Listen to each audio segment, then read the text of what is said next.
Difference of 2 seconds. The game clock and the shot clock. Worst case scenario, we're going to overtime. Jokic a screen. Murray to try to break the tie. No timeout by the Lakers. I got to go. James, a bump, a feed, a punch shot. No! Zeros on the clock. The Nuggets advance. They have won.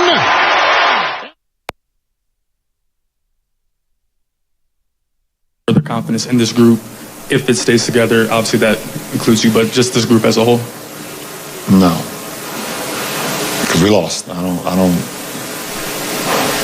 not a participation guy.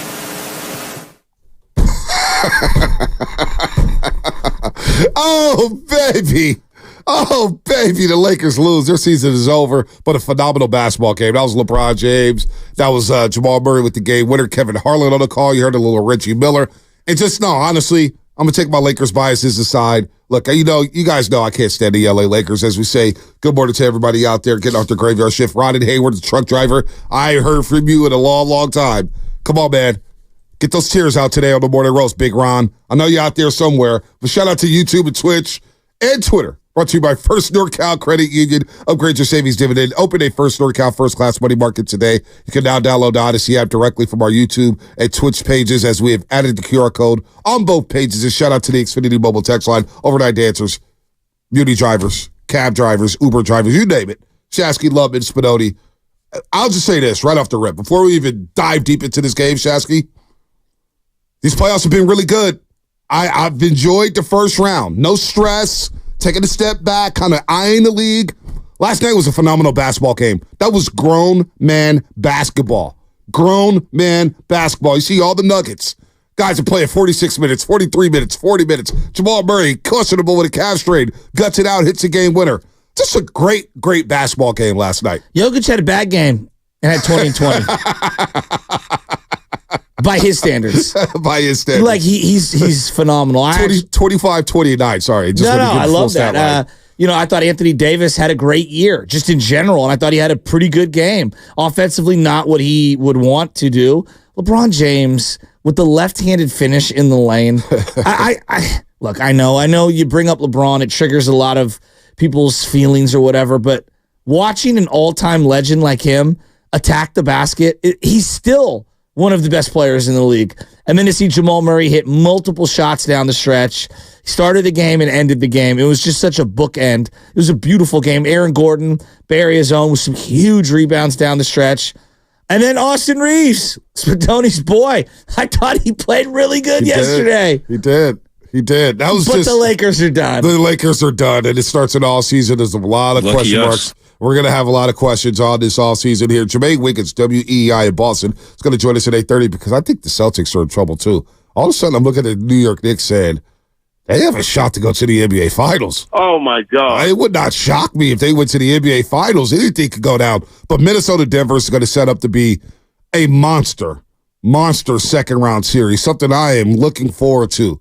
The young guns in Minnesota against this Denver team that just won't die. They didn't play great this series. They trailed for most of it. They win it in 5 games. I saw people tweeting like, hey, it's the most competitive 5-game series I've ever seen in my life. Okay. Wait, are we keeping, was that Windhorse? No, I mean, we keeping tabs on 5-game series now. Sure, great. The Lakers absolutely were terrific in going down in this series. I'm not sure I've seen a more impressive performance in a sweep ever. Until he saw the Lakers have a lead in every single game of the 5-game series they just lost. Right. 75% of all the minutes played, they were leading. Really? Wow. Yeah. Wow. But that game flipped in the third quarter. With Anthony Davis. And the scam man. The scam man, Darvin Scam. Darvin you like that? It's my favorite. I came up with that a while ago. Don't let the internet fool you. Yeah. I started Darvin Scam early on in the chat. Dude, listen, I'm watching him with hands in pocket. Oh, dude, not call a timeout. Well, and I'm saying every CYO ref across the country is saying, hey, Darvin, listen. LeBron is going to choke you out if you don't call a timeout. Whoa. What are you doing? And honestly, this is where I would say to LeBron, why don't you just call the timeout? That's what I was about to say. Right. Just call the timeout. Yeah, dude. First of all, his game 4 tantrum, jumping up and down in front of Darvin Ham. Challenge it. And him jumping up and down using all 42 inches of his vertical, jumping up and down and throwing a tantrum like he's baby Chaz or something. Like, what the hell are you doing, LeBron? You want to deal with that here in the Bay Area? You imagine him and Draymond Green contesting a call with a referee? Oh, my Lord. Anyway. The tears would be flowing from Steph. Last night, Anthony Davis hurts his shoulder. It's obviously dangling, that left shoulder, whatever it was, a stinger. I don't even know what they called it after the game. But the Lakers are rolling. They're up 69-60. They're rolling. Call the timeout. Get AD out of the game. Get LeBron. Get a good lineup in there and stabilize your lead. Instead, the Nuggets go on a 12-2 run. Darvin Ham sitting there with his hands in his pocket. AD can't shoot. LeBron's literally telling him, run to the corner. We're not going to pass you the ball because you can't do anything. You're playing 4-on-5. You blow the lead. Then you say, you know what? Okay, now's a good time to call a timeout. Darvin, it's an elimination game. That's the game, homie. You're done. You're going to be an assistant coach again if you don't get this timeout called. And he doesn't call the timeout. And the Lakers blow it. I don't know if you follow along the way I follow along on different reports, but ESPN, and this is in succession, 10:50, okay? The game ended at about 9:45. 10:50. LeBron James shrugs off a question about his future with the Lakers. And then at 11:27, Darvin Ham's job is in jeopardy. Yeah, I know. By 6 a.m. this morning, I've already seen 4 different credible people talk about Darvin Ham out the door, and the Lakers are open to drafting Bronny James. Oh. I mean, you want to talk about the clutch movement working in the middle of the night? And I ask you, Joe Shasky, you really want to deal with that up here in the Bay Area? This is what I say to you, Bonte. Oh, gosh. Where do I sign up? Oh, Where do I sign up? Oh, my Lord. You complain about it all the time. Now you want to deal with it? Oh, my God. Did you see LeBron in the fourth quarter? No, listen, he played God mode in the fourth quarter. Game 2 and game. Last night I was like, oh, he's going to win this game. He's going to will them to a victory. That left-handed finish was so sick. He was everywhere. He was like, oh, you're going to put Michael Porter Jr. on me? I'm going right by him. But then defensively, you see the limitations now. Well, of course. Jamal Murray ducking all over him, posterizing him, then flexing. Then Eric Gordon with a key offensive rebound against LeBron James late in the game. He kicks it back out. Splash, three-pointer. The Nuggets take a lead. Listen, LeBron James is all-time great.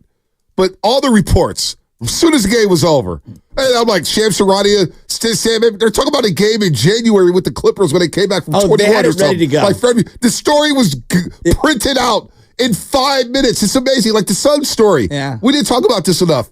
Minnesota beats Phoenix. 6 minutes later, there's Shams Charania with the report how Phoenix is out on vocal and how KD doesn't like the offense and all these different corner. It's like, what? How are these stories coming in? Like, just, it's in the drafts. Ready to go. Well, I actually kind of respect it because as a procrastinator, you know, I usually take my time and I'm late on the project and then I end up half-assing it last minute. Clutch, I mean, they're out in front of everything. The Clutch in the Athletic. Who's running Clutch right now? Like, is it still Mav? Yeah, it's Rich Paul. Rich Paul's running Clutch. Yeah, but Maverick Carter's still a part of it, right? Yeah, sure. LeBron, so Mav Rich Carter. Paul's the one at the head of the snake. Yeah, basically. The man does a great job, I have to say. I mean, if you want representation, forget Scott Boras. Go get yourself Rich Paul. I mean, he's got Shams Charania in his pocket. Shams is in his pocket. So as soon as the Lakers lose, there's like 5 different reports out. I'm just like, damn, Lakerland. Here's LeBron. You got the sound on LeBron. They asked him about his future, Spinoni? Yeah. Was there any thought at all that, you know, this could have been your last game with the Lakers? I'm not going to answer that. That means he's gone. Appreciate it. Gone. What a smile on his face. What do you say about the season? What Darvin Ham? Because the participation trophy one was funny. I didn't hear that one. That was pretty funny. I was watching Inside the NBA, and they went to Mike Malone. And Mike Malone actually was classy last night. He gave the Lakers a lot of credit. Said, look, that's a tough team. I hope Darvin, he was like advocating for Darvin to keep the job because I think he wants to coach against Darvin because he's won 12 of last 13 against Denver. Owned him. I really want Nick Mullins to stay the quarterback of the 49ers when we 30 play them straight next week. against him. Come on. I mean, he was talking up Darvin Ham. He's a really good coach, and I hope the Lakers have the patience. That's a really good team or whatnot. Mike Malone was sweating yesterday. Mike Malone, you see him on the sideline? Oh, my God. Mike Malone was sweating. Like, oh, my God, if we have to go back to L.A., You think LeBron would want Steve Clifford to come coach the Lakers since he's such a great coach? Oh, my God. He's available. Oh, my God. Nobody's going to want to sign up for that job. Who wants to sign up for that job? Unless the Clippers clean house and get rid of Ty Lue. Paul Silas Jr.? Honestly, and we're going to have a lot of fun today because we're going to I think LeBron should be the coach. If he's going to stay in L.A., I'm dead serious on this. What I was going to ask... Why doesn't he just be player coach? I was just going to ask, what's the toughest job in sports as a coach? Is it managing the Yankees? Is it coaching the Lakers? I mean, what is the tough? Is it dependent on who's there? Cowboy head coach. Cowboy head coach is a good one. It's a really good one. I would say Aaron Boone's job's pretty difficult. Yeah, the Yankees. I was bringing up the Yankees, Red Sox. To your point, Dodgers. Those are some tough. I mean, I don't know about the Dodgers because Dave Roberts has got like immunity. The guy's lost so many damn playoff games, and he's just got unbelievable job security. You guys know what's going to happen. You guys saw the reports last week. Terry Francona wants to manage again. Oh, Tito. He's going to go to the Dodgers. He says he wants to manage again. He does. Oh wow. We should call him Toucan Sam because anytime that there's a job opening, he's sniffing around trying to get his butt in the seat. Hey, he might get that job. He might get the Yankee job. What are the Yankees like? Yo, Terry Francona, come to the other side here. Make the evil switch. I think Aaron Boone is actually underrated. I like Aaron. They've had a lot of injuries the last couple of years, and I don't think their roster is close to as good as everyone else thinks it is. I'm not. That's a great question. What is the hardest job? I would not want that Laker job. And it's not because of the Lakers. Job's difficult, too. Like, Warriors' job's difficult now, no doubt about that. Given where they're at and who they're dealing with. And Joe Lacob's the owner, and he wants to win. It's like a no-win situation. And Joe Lacob wants to win, and he's sitting courtside watching you. He's watching every rotation saying, I don't know if I like this lineup. Courtside.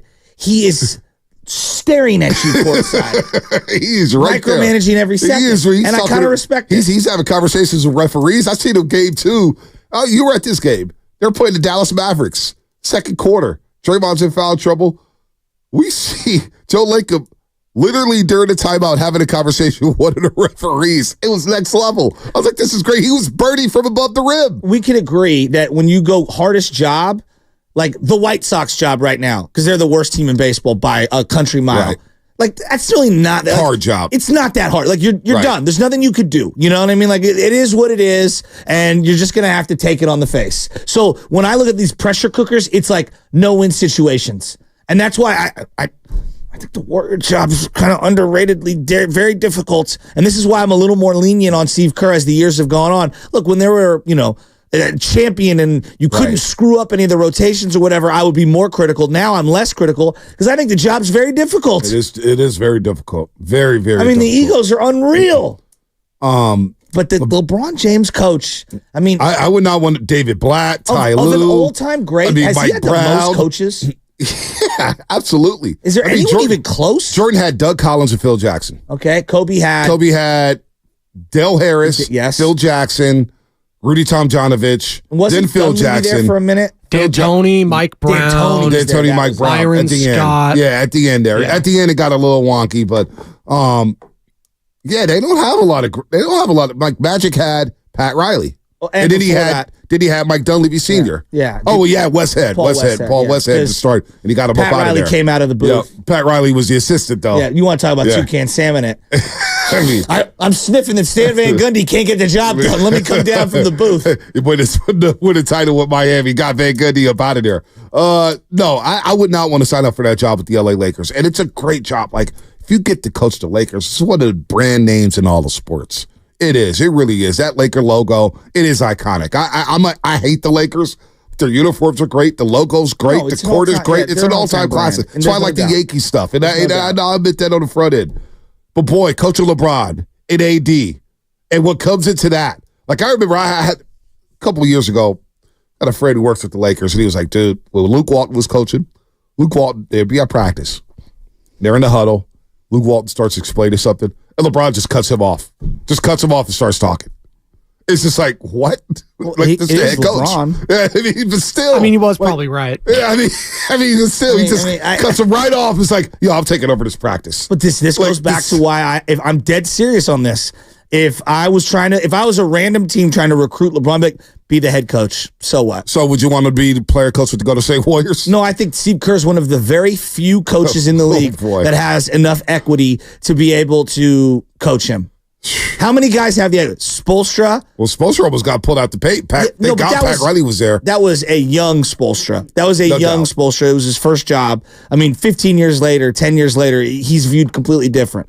I just think there's very few people that have the bandwidth and the credibility and the resume to be able to stand up to LeBron. Probably only 3, right? Spoelstra, Popovich, and Kerr. Exactly. Yeah.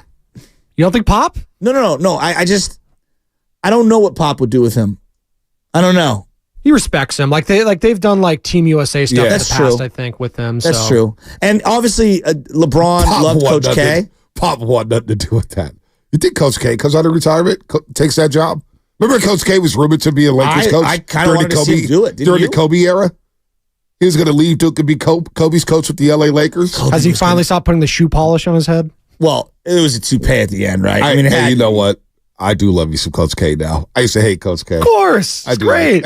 We've established this. You're a 75-year-old white guy. We know you like Duke. Watching Coach like K, everyone knows this. Coach K walk up and down the sideline. I mean, it was kind of cool. It was kind of cool to see the Blue Devil. The Cameron Crazies. The Cameron Monte's in there with a bunch of white students. Just like, well, speaking of Cameron Crazies, painted face. Well, that's a perfect segue because speaking of Cameron Crazies, the Giants are at Fenway Park, and we were talking yesterday, Yastrzemski. And we got a lot of we got 3 main things today we're going to get into. We'll bring up the first main thing, and the Giants are at Fenway Park, and it is one of the more iconic venues in all of sports: Europe, North America, South America, Africa, you name it. The Green Wall. The Green Wall. And when you see the Green Wall in person, it's like, whoa. So when it comes to bucket list stadiums, you brought up the Cameron Crazies. I've always wanted to go to Cameron Indoor Stadium. And I know the Dean Smith Dome is 9 miles down the road in Chapel Hill, North Carolina. My bucket list item is a lot of college basketball venues. Allen Fieldhouse in Kansas, Lawrence, Kansas. I always want to go to Allen Fieldhouse, the place Wilt made famous, James A. Naismith, whatever, Paul Pierce, Rafe LaFrentz, Jock Vaughn, you name it. Cameron Indoor Stadium, the Dean Smith Dome, Rupp Arena, Kentucky, Lexington, Kentucky. I'm a sucker for these venues. Just want to see them. But Fenway Park in a lot of people's minds is that bucket list venue to say, I've been to Fenway Park. I've got to go to Fenway Park. Like knocking off Wrigley Field a couple seasons ago, Yastrzemski was like, wow, Wrigley Field. Like, I can't wait for you to go to Wrigley Field. We're going to love it. Love it. Wrigley Field was iconic, and I'm glad I checked that off, and I need to go back because I want to see more of it. Just walking around the neighborhood and seeing like, wow, balls are really coming out here to the street. It's a real neighborhood. The ballpark is in the middle of a freaking neighborhood. It's cool. Boston Fenway Park was special. It is a bucket list item. So that's the one for you. No, the one for me, I told you, Cameron Indoor Stadium, D. Smith. I got a lot of stadiums I need to get to. Well, I mean, you got to pare it down. I can't pare it down, man. There's too many. All right, for this exercise, I'll say Cameron Indoor Stadium is my bucket list item. Really? I got to get to Duke University, go see a game at Duke. I have to see a game at Duke. 9,733 people, whatever the capacity is. It's hot in the gym. It's standing room only, it feels like. The ticket is hot. It's going to pay the grip of money. Just to be there at the place Coach K made famous, I have to go to Cameron Indoor Stadium. That's number one for me right now. Okay. Wow.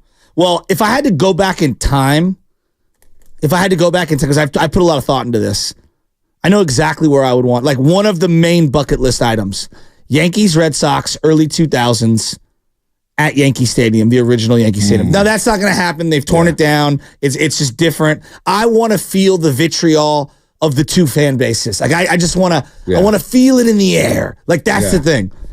And I've been thinking long and hard about this one. And I got one that I don't think anybody's going to have on their board.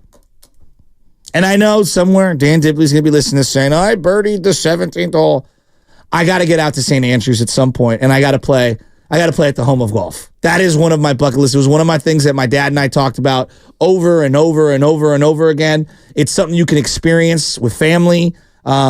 It's supposed to be one of the greatest walks ever in terms of playing golf. St. Andrews, Scotland is my number one. And I know nobody else can. I got other ones, but that is my number one bucket list item. Like that. I like that.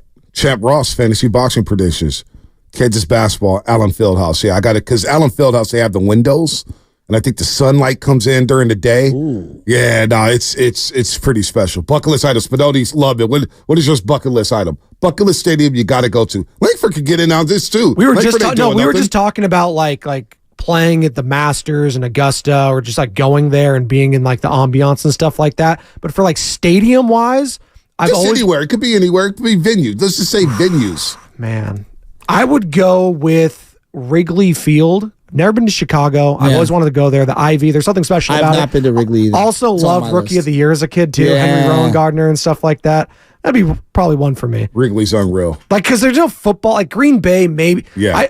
I'm going to be honest. I hate cold. Like, I'm not trying to go out there and freeze myself. Yeah, but I think I want to experience it one time. Like, Lambeau's on my list. Yeah, in October. Lambeau's on our list. October's and the Niners go to Lambeau next year. I'm trying to go to a road game, and the Niners are going to Minnesota, Green Bay, Miami, and Buffalo. And I think I want to go to Buffalo because of Orchard Park, the tables and everything like that in the middle of the neighborhood. But it's down on the list. I like Wrigley, though. Wrigley, you'll be blown away. Lubman, what you got? Mine, for me, is I really want to see, like, a cold, like, snowy blizzard game in Buffalo, like, late in December. Really? Yeah, I just, like, because Buffalo, to me, it's one of those NFL towns where it's, like, they really have nothing else going on aside from, like, Bills game day. So I just want to go to, like, one of those towns where everything shuts down on game day and everything is about, football on Sunday. And then to do it in those conditions just seems like such like peak hardcore football fandom to me. I don't know. That just looks like it would be like such a really cool experience to be a part of. Like a blizzard game in Buffalo and blowing through the break. 888-957-9570. 888-957-9570. What is a venue you have to absolutely go to? What is a venue you have to absolutely go to? By the way, Dwayne Fontana, our boy, shout out Dwayne Fontana. His Facebook posts are pretty funny. Yeah, they're great. He's great. He's a legend. He's a legend on the Facebook. Said, meet us in Miami, dog.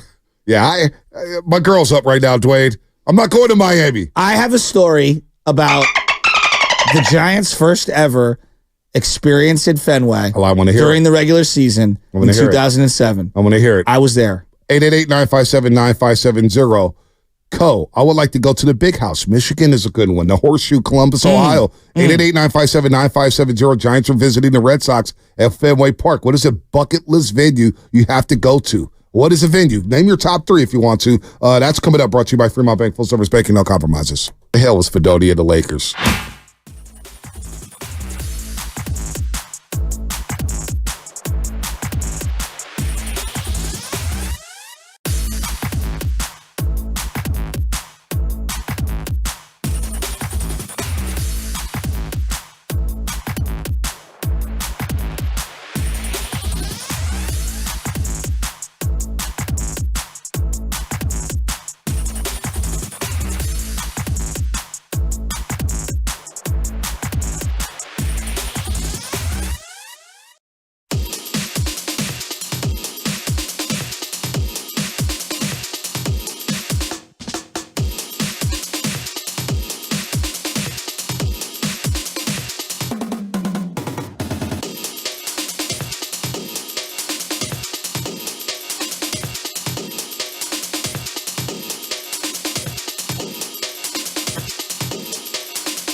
You know, they got KD, but we got Jaden McDaniels. It bothers me. In the city, and you're listening to the Morning Roast with Bonte Hill and Joe Shasky on 95.7 The Game. Oh, what up, Adam and SF? What up, Adam? Man, I thought I was feeling pretty confident with that, but all right. Shout out to our friends at Flowing Water Plumbing and Drain. If you're going to call into the roast, you better bring it, because if you don't, you will be flushed. Brought to you by Flowing Water Plumbing and Drain. Out with the old, in with the new. That's the 2024 NBA playoff motto. Out with the old, in with the new, as the Lakers bow out to the Nuggets last night in 5 games. LeBron was special, nearly dropped a triple-double, but too much Jamal Murray down the stretch. He is the game winner with 3.6 seconds left, his second game winner of the series, and the Lakers go out in 5. They enter the offseason, so now we got KD, we got LeBron, we got Steph, we got all these guys chilling in Cancun right now, and it's the T-Wolves and the Nuggets.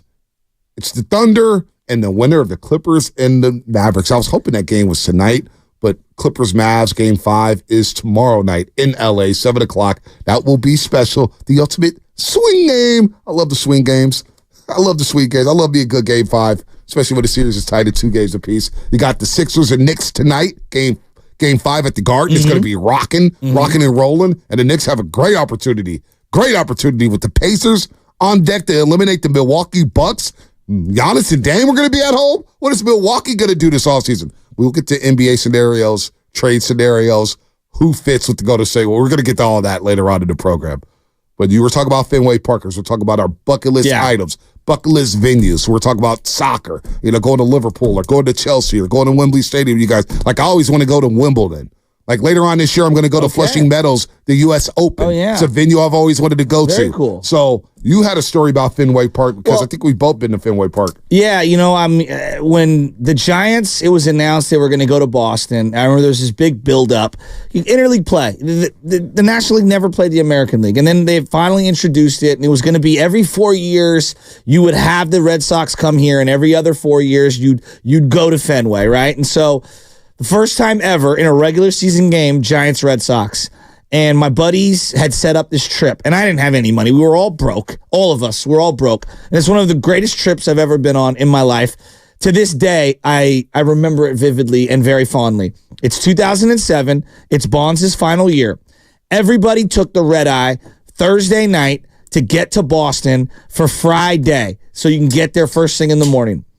And you wanted to get to batting practice. Because I don't know if you remember, but Dan Shaughnessy or O'Shaughnessy, I forget how you pronounce his name, the writer. Dan O'Shaughnessy, Boston Globe. Him and Bob Ryan were writing for the Globe at the time, and he had put in the newspaper that everybody in Boston should get up and turn around when Barry Bonds comes to bat and not honor him, not say anything. So we went out with Giants fans. We're going to go out there deep. And I'm telling you, B, I swear to God, you could not walk around Boston without running into people you knew from San Francisco. Yeah. It was unbelievable. I felt like half the city flew out to Boston. Friday night, we get out there early. Bonds is taking batting practice, and Red Sox fans are literally giving him standing ovations while he's doing batting practice. Then they also had the asterisk signs too, though. Oh, they had everything. I remember the asterisk signs in Boston. Bonte, they had everything. Everything. And it was incredible. Let me read. Friday night, Barry Zito starting against? Dice K was Saturday, right? Saturday, 1-0 against Matt Cain. We'll get to that in a second. Yeah, Dice K was Friday night was Barry Zito versus Julian Tavares. Wow. Okay. Wow. Boston swept the series, right? Yes, they did. I've not heard. Right? Listen to the lineup. You want to talk about sad lineups? Listen to the 2007 Giants. Dave Roberts, who got a standing ovation because of the stolen bag, his first time back in Boston. Mark Sweeney at first. Randy Winn in left. Bonds as the DH. Ray Durham at second. Benji Molina behind the dish and the squat. Pedro Feliz at third, Shearholtz in right, Omar Vizquel at shortstop. Giants lost 10-2. Yeah, and when I say they got crushed. Oh, yeah. There were fights everywhere in the bleachers. Everywhere. Giants fans were getting in fights left and right. We weren't good enough, so hey, we'll win the fight. I remember Dice K the next day he was unbelievable. It was one of the best pitching performances I've seen from Dice K in his career. He was untouchable. He was unbelievable. Matt Cain, a young Matt Cain, pitched for the Giants. Manny Ramirez hit a home run that Saturday. Yeah. And, it was a day game. It was beautiful. And then on the Sunday, we couldn't afford tickets because we didn't have money. Right. We ended up going to the bar. This is at the Excelsior Hotel. And who do we run into? Ooh. Wade Boggs. Wow. He's got a fanny pack. He's at the end of the Wow. bar. It's me and my boy Sean, his brother Noel, Hall of Famer Wade Hallisey, Boggs. my boy Matt Murphy. And I'm looking over and I go, that's Wade Boggs. That's Wade Boggs. We walked up to him. We said, hey, Wade Boggs, can we buy you a drink? He goes, the fact you recognize me, let me buy you a drink. Wow. He had the fanny pack, and my boys were making fun of him for the fanny pack. And he goes, you know who wears a fanny pack? A guy who has a World Series ring, and he busts out the World Series ring, lets us wear the World Series ring. We've got a photo. The Yankee World Series ring, and he's rocking it in Boston. This man was wow. I'm surprised he didn't get jumped. This man was dipping at the bar in Boston. Well, and what's about forearms? But, he's but drinking. having the Yankee ring in the fanny pack. Oh, Bonte, his forearms are humongous. I mean, he could have got robbed. He could have got beat up. Well, that's the last place you'd probably expect to find a Yankee World Series rings in a fanny pack. So as we're sitting there having a beer with freaking Wade Boggs in Boston, and this is like a dream come true. Yeah. Barry Bonds steps up to the plate against Tim Wakefield and hits a home run. I mean, you got to be kidding me. That's awesome. That's awesome. It was one of the greatest trips of all time. Fenway is... It's just amazing. Now, I know they've changed Yawkey Way and all the stuff around it. And I heard it's even better now than when we went. We took the subway to go to the game, and it's one of the greatest sporting experiences of my life. I like the subways in Boston. The subways in Boston are really cool. So I was fortunate enough to go to Fenway Park, but a lot later. I went 2014 during the Giants World Series year. Yeah. I was there, so it was for the National Association of Black Journalists Convention. Yeah. The Yankees just happened to be in town during Jeter's last year. That's an incredible. Mark Teixeira is playing with the Yankees. A text bomb? A text bomb. So Friday, I went to the Friday game. No, excuse me. I went to the Saturday afternoon game between the Yankees and the Red Sox. That Friday, the trade deadline had passed. Oh. So I'm on the subway in Boston, and this guy's got his little transistor radio. I'll never forget it. I'm like, what's going on? The deadline. He goes, the Red Sox just traded Johnny Lester. They traded Johnny Lester to the A's. I'm like, what? And I'm like, what? What did the A's give up? I'm like, wow, the A's are making moves. They're hot. He goes, Cespedes? They traded Cespedes. I was like, oh my God, they traded their cleanup hitter for John Lester? And it happened to be a Cespedes' first game as a member of the Red Sox in center field.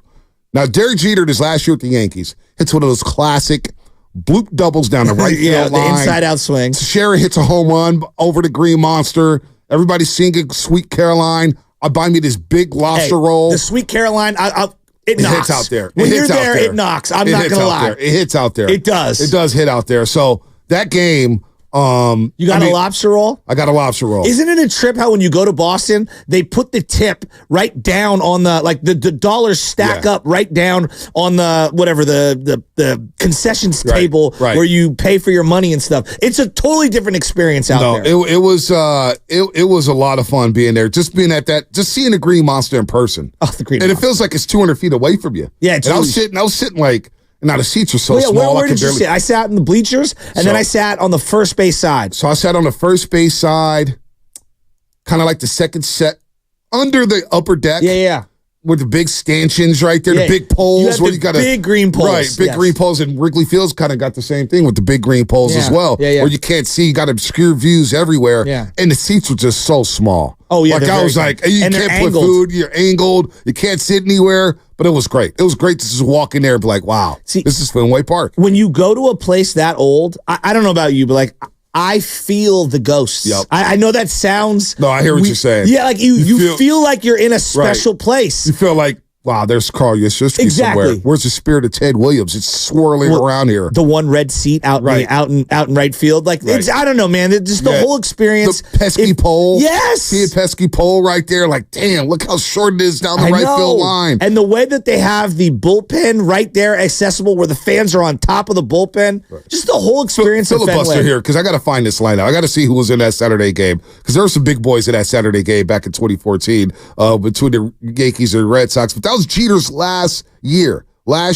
as a member. Now the Red Sox sucked that year. They went 71 and 91 that season. That's why they traded Johnny Lester, of course, to the A's. The Giants, I don't think, did anything really of significance at the deadline in 2014. Jake Peavy.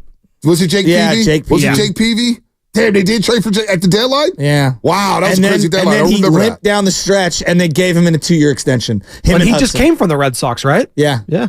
Look at that. I think we didn't give up Arroyo in that deal. Who did we give up in that deal?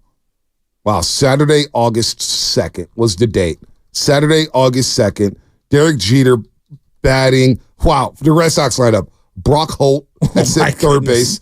Dustin Pedroia, second base. Big Papi at DH. Cespedes first game, left field. Mike Napoli. Mike Napoli. He was a former star. Anaheim Angel. Yep, Anaheim Angel. Former Angel, had nothing but power. Daniel Nava, Xander Bogaerts at shortstop, Jackie Bradley Jr. at center field, Christian Vasquez at catcher, now for the Yankees. Brett Gardner, left field. Derek Jeter, shortstop. Jacoby Ellsbury, center field. Mark Teixeira, first base. Carlos Beltran, DH. Beltran's a DH. Chase Headley, third base. Steven Drew, second base. Martin Prado. I always wanted Martin Prado on the Giants. Him. Yeah, I always wanted him on the Giants. Right field. Ichiro Suzuki came off the bench. I forgot he was a Yankee, for crying out loud. And Francisco Cervelli was the catcher for the Yankees that day.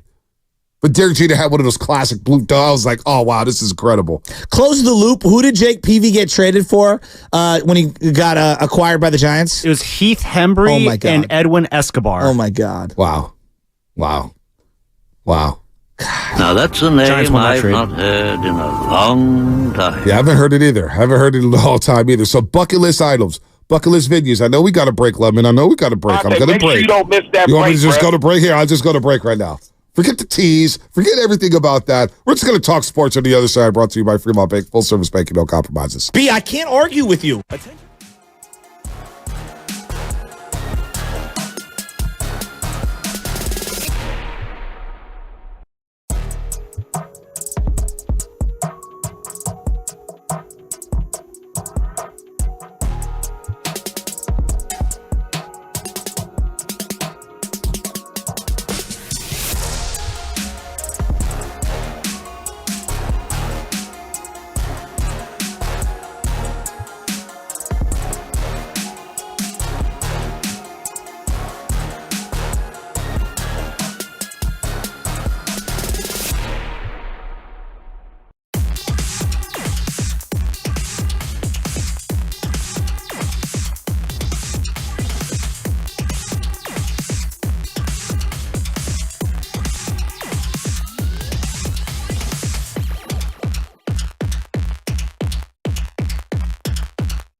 Take that for data. This is Steve Kerr, and you're listening to the Morning Roast on 95.7 The Game. Hopefully Steve is doing well, prepping up for Team USA.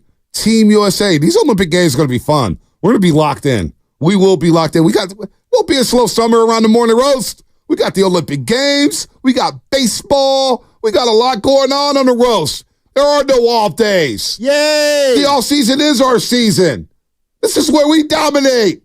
Separates the champs from the chumps. As this segment is sponsored by Golden State Lumber, serving the Bay Area for 3 generations. When you succeed, we succeed. Visit GoldenStateLumber.com. I did hear Steiny Guru yesterday. Steiny is adamant that he doesn't believe that Mondays are my favorite day of the week. Oh. Steiny, you don't know me very well. Mondays are my favorite day of the week. It sets the freaking tone because then everybody's feeling good. When you have a good show on a Monday, and I felt like we had a really good show yesterday. Now, the audience could be the judge. They could be like, you guys sucked yesterday. You talk about the same thing, but whatever. You feel good. You walk out the studio like, okay. I think I gave it everything I had. I feel good. You go pick up your kid. You go see your kid, LJ, or you watching the NBA last night. You go to sleep feeling good. You're like, wow, what a game between the Nuggets and the Lakers. Wow, inside the NBA, you're feeling good. Then you walk in on a Tuesday like, all right, it's Tuesday. Let's knock this out. Next thing you know, it's hump day. And then you're tapering down. You're descending, getting ready for the weekend. Monday set the tone, especially during football season. Monday morning quarterback.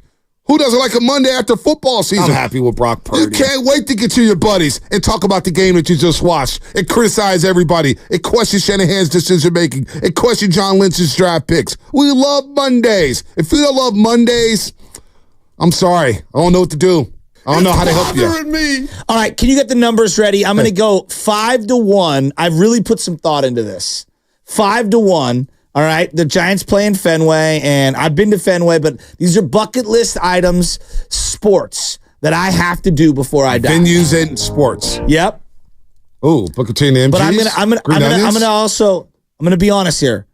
I want to do them with my son, and so some of them I'm gonna absolutely do them, and they're on my list. Michelle, just get the credit card ready. We're gonna be paying this off. Well, no.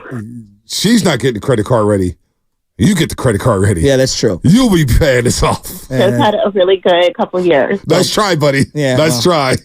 Number 5. Number 5. I want to go to Wembley Stadium, and I want to watch a World Cup game. Doesn't matter who. I want to go to Wembley Stadium. I want to see a World Cup game at some point. It's going to happen in our lifetime. I want to take my son to go see that. All kids start off with soccer, and it's like World Cup is the best. And when I think of one of the best venues, you got to go over to the pond, and you got to go to Wembley, right? Right? I tell you what. You're going to have one at Levi's, too, in a couple years. Yeah, World Cup. And I like Levi's, but come on. Wembley's Wembley. I know, like, I'm not trying to diss. I'm really not. I'm not trying to diss I do want to go to Wembley. I want to go to Tottenham and their new stadium, but did you see Real Madrid's new stadium? I have not. Oh, my gosh. Google it. Okay. They've got the scoreboard like the Rams at SoFi. Google it. They got the scoreboard like the Rams at SoFi. Did you see the turf, how they keep the grass hydrated? It is unbelievable. No, how do they keep They it hydrated? crap all over the football stadium. They crap all over the football stadiums here. Across the seas, whether you go to Serie A, the Italian league, whether you go to La Liga, the Spanish league, whether you go to Bundesliga, the architecture and everything involved with these stadiums. I don't know what you I was talking about there, Joe. Yeah. But everything involved these stadiums, it is so next level. And they actually care about player safety. And they have grass, as Bonte said, installed at each and every one of them because their players will never play on turf because they actually care about them. Remember the Tottenham game? Remember the Tottenham game? They were showing us how they go from turf to grass and they have the... Basically, Real Madrid has that same thing. Oh, I mean, okay. it is next level. I thought you meant they actually... Like fertilizer? Yes, no, that's what I thought. I was like, what? No. That is next level. Or going back in time. No. That's gone too far. All right, number 4. Number 4. I got to go to Madison Square Garden. Never been to Madison Square Garden. To me, it's a must. It's a must if you're a sports fan, right? You got to do it, and I want to go see the Warriors play against the Knicks. I mean, that's just at the top of my chart. I was there for the All-Star game, which is great, but I want to go there for a Knicks game. We got the Oregons and everything like that. But the Garden is special. The Garden is. I mean, I got lost in there because it's Penn Station's right under there. So you got Penn Station and all the subways. You got the train stations. So sometimes I would fly into Newark.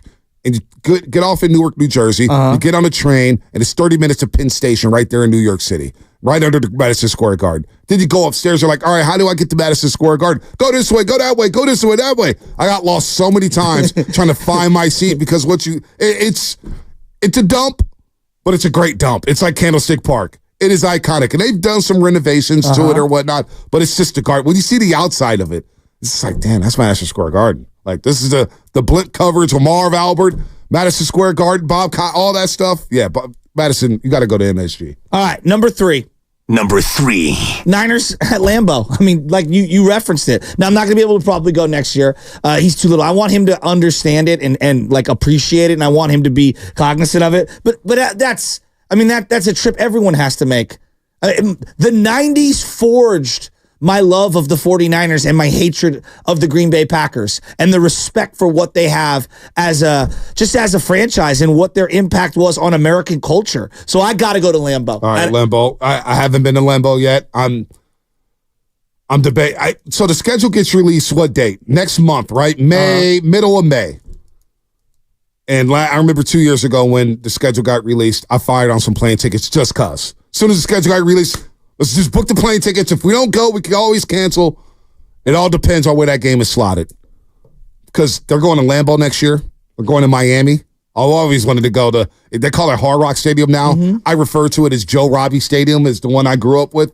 But Miami, Buffalo, Green Bay, Minnesota, like, they got some really good road trips next year. Green Bay could happen next year. It could happen. Now, Baby Chad's bringing her. I would love to bring her. She doesn't get it. She may never get it. Hell, I don't even know if Anna gets it. She just likes to go. I'm going whether you're 3, 5, 6, 7, 8, who knows? I got to go there with a good team, too. Can't have a weak team going to another stadium like that. I feel you on that. You know what I'm saying? I feel you on that. All right, now I'm going to cheat on this number 2. All right, I'm going to cheat on this. Number 2. All right, so I freely admit I'm cheating. I call this the trifecta. All right? Wrigley, Fenway, Yankee. You got to do it. You have to do it at some point in your life. My dad did it. He went up and down the Eastern Seaboard going to all the games.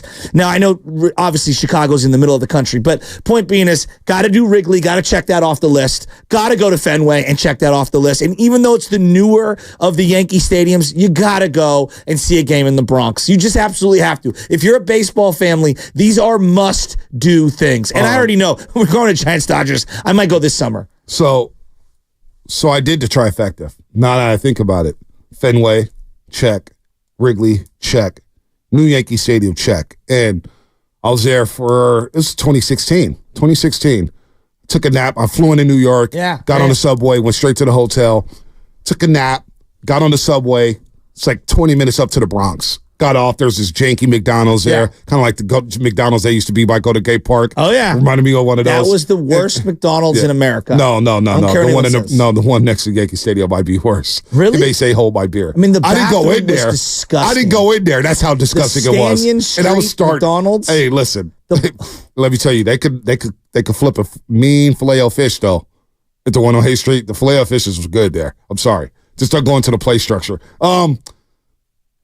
That McDonald's in Bronx looked bad. But I scalped the ticket. $15 ticket to walk into New Yankee Stadium. And New Yankee Stadium was meh. It was meh. Really? There was no character to it. It was sterile. Felt like a Little League park because the dimensions were so small. Well, but I will say the coolest part about it is when you walk around there, you see the old photos. Babe Ruth. Yeah. You see Mickey Mantle. You see Joe DiMaggio at an Italian restaurant with the pasta right in front of them. You're like, damn, this is Yankee Stadium. You see the monuments. You could do the tour of the monuments or whatnot. And you're like, wow, this is the place where Cheater made famous. And A-Rod, and obviously the old one was across the street, but the new one, give it some time. Well, I know Baltimore is on my personal list of places that I want to go. Like, I want to see a game at Camden Yards. Okay, just but Bonte, let me throw one last one before I give you Go to Camden? Don't go to in the summertime. Too hot? Big Dog and I went. We bought $2 tickets to go see an Indians-Orioles game. Humid, huh? Let me tell you how hot it was. 102 degrees. Hot night in August. Humid. 100% humidity. 100% humidity. They were giving out free cups of ice to keep people from fading. I swear to God. They were giving out free cups of ice. All right. It was a miserable game, but it was like, we got to go to Camden. Camden's good. Yeah, I mean, the same architects for Oracle Park. Exactly. And I have to do it. But now, and this is not on my list, but it's something everybody who coaches talks about. I don't know if you understand, like from 9 years old to about 13 years old, I know 12 years old is the cutoff. Cooperstown and going to Cooperstown is like a huge thing for baseball families. And I know a lot of families that have gone. My buddy Mike went last summer, and he was talking about it. And it's a rite of passage for a father and a son, a mother and a son, a family to go out there. And that's definitely something that I would like to do, at some point. But that's not on my list. And I don't know how many other people's list that's on. But I know that is, like, if you're a sports family, that's a must do. Well, Canton, Ohio is the one for me. And I swear that, and I may do it for Patrick Willis because I don't know how long Frank Gore is going to have to wait. But I have to go to the Pro Football Hall of Fame. That, you know what? Now that I'm thinking about it, it may be on my top 5. Okay. Because of the history of the NFL and you see those busts in there, and I think they're Hall of Fame. I don't know. I've never been to Cooperstown. I can't say what it looks like. The Basketball Hall of Fame, nobody really talks about it. We were thinking about going to Springfield, Massachusetts, but that drive was a long way, and we were kind of cooked from the shift and that flight from Boston. The Cooperstown isn't necessarily just about the museum. It's about the experience for the kids because they stay in bunks, and there's like this whole barracks where all the kids are staying and the parents are all hanging out. And I guess this is a rite of passage. It's a week or 2 week experience that you have to do it. Here's my number one. All right. Number one. Unlike the other things on this list, and again, the Giants play in Fenway. This is why we're talking about this. I went to Fenway. It's one of the greatest experiences I've ever had in my life. You can't really play on Yankee Stadium. You can't play on Lambeau. You can't play at Madison Square Garden 9 times out of 10. You certainly can't play at Wembley Stadium. You can play at St. Andrews. And so that's my number one. I want to go to the home of golf where they have the Open every however many years, 7 years, whatever the rotation is these days.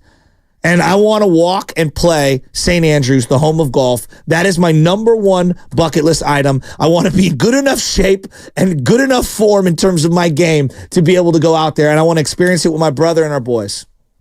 I need you to do me a huge favor. And maybe we'll have the ghost of Jack and Tiger at some point down the line. I don't want them. I'm not killing them. Tiger. But you get what I'm saying? Keep the beat up. Keep the beat up. He's not going to give a top 5 without my top 5. What are you talking about here? What are you talking about here? What are we doing? Let me tell you the 5 places on my list that I'm thinking about. I want it. Oh, yeah, give it to me. So you brought up the Pro Football Hall of Fame. I am on the court like I'm Kobe LeBron. I'll never forget Paulo Banchero doing this to me, man, on the court, man. I thought I was a player, man. I thought I was one of the Can I give you my one last honorable mention? Go ahead. Rucker Park is an experience I would like to experience, but I didn't make my list. Didn't make your list. All right, my honorable mention, Pro Football Hall of Fame, as I see John Madden on my screen here with Al Michaels. That is my honorable mention, Pro Football Hall of Fame. It will get done. I see here 415, and we're just talking about the Kentucky Derby. Yeah. You know what? Seeing everybody wear their outfits, my number 5 would be the Kentucky Derby. I need to go to the Kentucky Derby. My dad's side of the family were big horse racing fans. They still are big horse racing fans. You bet the ponies? I didn't bet the ponies. My father and my uncles always bet the ponies. I know what it's like to lose a pet. The ponies are fun. Sopranos. The ponies are fun, but I wouldn't want to go to the Kentucky Derby. Kentucky Derby is iconic. The broadcasters for the Kentucky Derby, whatever it is. I remember going to so many Giants games during the Kentucky Derby, and during an inning, they would stop the game or whatever. During the inning break, they would show the Kentucky Derby on the scoreboard, and everybody's going crazy either at Oracle Park or Candlestick Park. I have to go to the Kentucky Derby. 530. Bonte, that's the whitest number 5 ever. Ha ha. You know how many black people go to the Kentucky Derby? You know how many minorities go to the Kentucky Derby? It ain't the whitest thing ever. It's just the thing to do. But you don't know about that 530. Bonte Hill doing the next read. Golden Gate, Golden Gate, Golden Gate Fields. I do love Golden Gate Fields. Listen. I always pictured Tom Brady, Julian Edelman, Gronk, always every year. Yeah. Jimmy, too. Wasted. Mint julep. Mint julep. Julep. There you go. Very sweet. That Golden Gate Fields jingle, that was all time. That was all time. All right. Number 4. Number 4 for me. Number 4. Lou Gehrig. Allen Fieldhouse, Kansas. I keep talking about it. Okay. I want to go to KU for a basketball game. All right. I mean, they've had Roy Williams, whether it's Roy Williams, Bill Self, all the players they've had, Paul Pierce, Rafe LaFritz, Scott Pollard, Jock Vaughn. I mean, Andrew Wiggins was there for a year. Joel Embiid was there for a year. You know, James A. Naismith for a year. You know, who's there has got the banners up there. I just hear when the sunlight's there.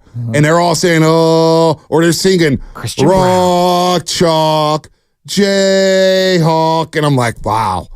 That would be so cool to go through. So I will cheat on my next one. Kansas. I want to go to Kansas. Allen Fieldhouse. You never watch a basketball game there? Be like, wow, that'd be a cool place to watch a basketball game. I hear it's awesome. Awesome. It's your list. It's my list. I'm Rock, the Chalk, evolution to 75-year-old white guy is almost complete. No. A lot of brothers play at Kansas. A lot of brothers go there.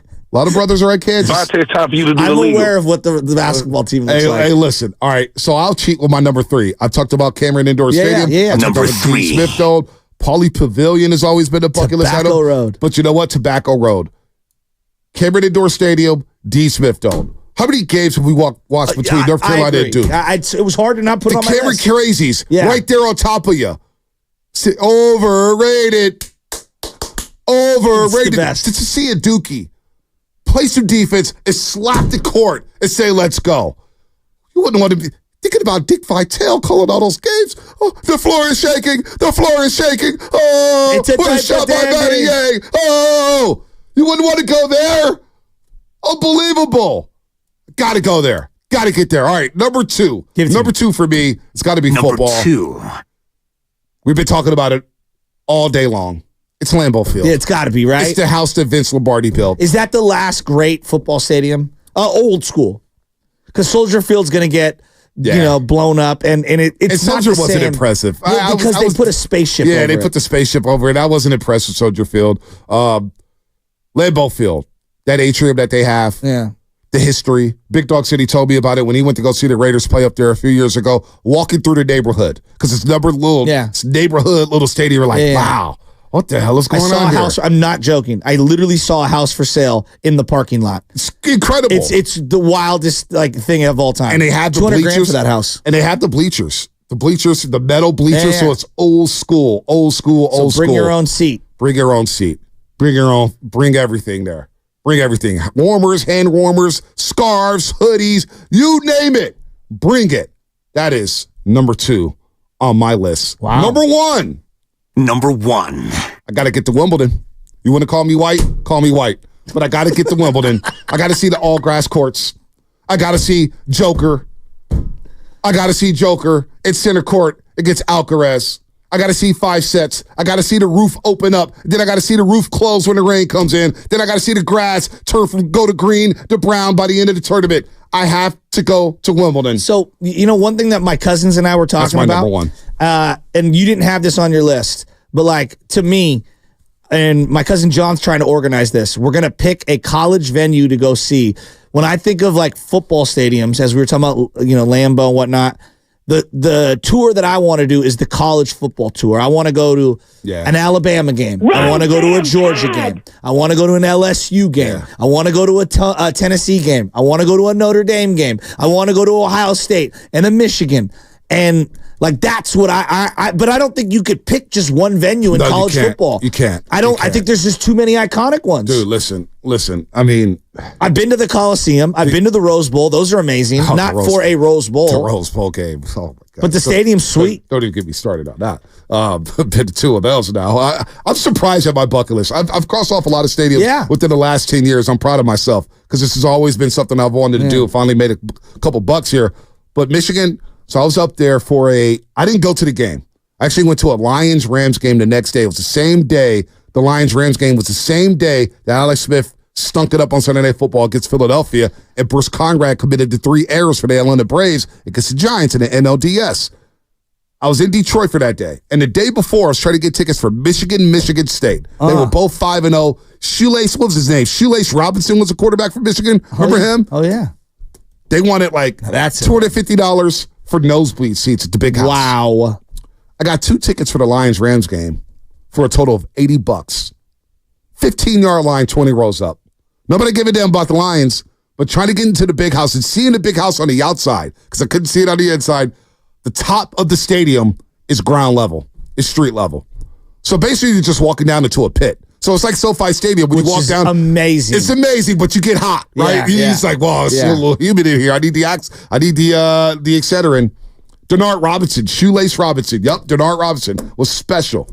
But that's a good one. Going to the SEC games, going to Ohio State, going to Michigan. That has to happen. I'm surprised the Sutter Health Facility is not on anybody's list where the A's are going to play next year.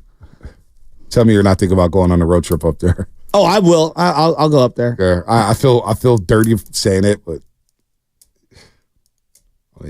all right. So what do you guys got? Because Giants in Fenway. Have either of you been to Fenway? No, never been to Fenway Park. If I had to add one in there, because I'm not going to give top 5. Estadio Azteca in Mexico City. All time, 100,000 people. It's at eye elevation. Yeah. That is like the Mecca in Mexico when it comes to soccer or football. Julio Cesar Chavez once had a boxing match there. Yeah, 100,000 people. Knocked out a dude named Greg Hagen. And we're going to see some World Cup action there this year because obviously it's the USA, Canada, and Mexico all sharing it this year too. So in a couple of years.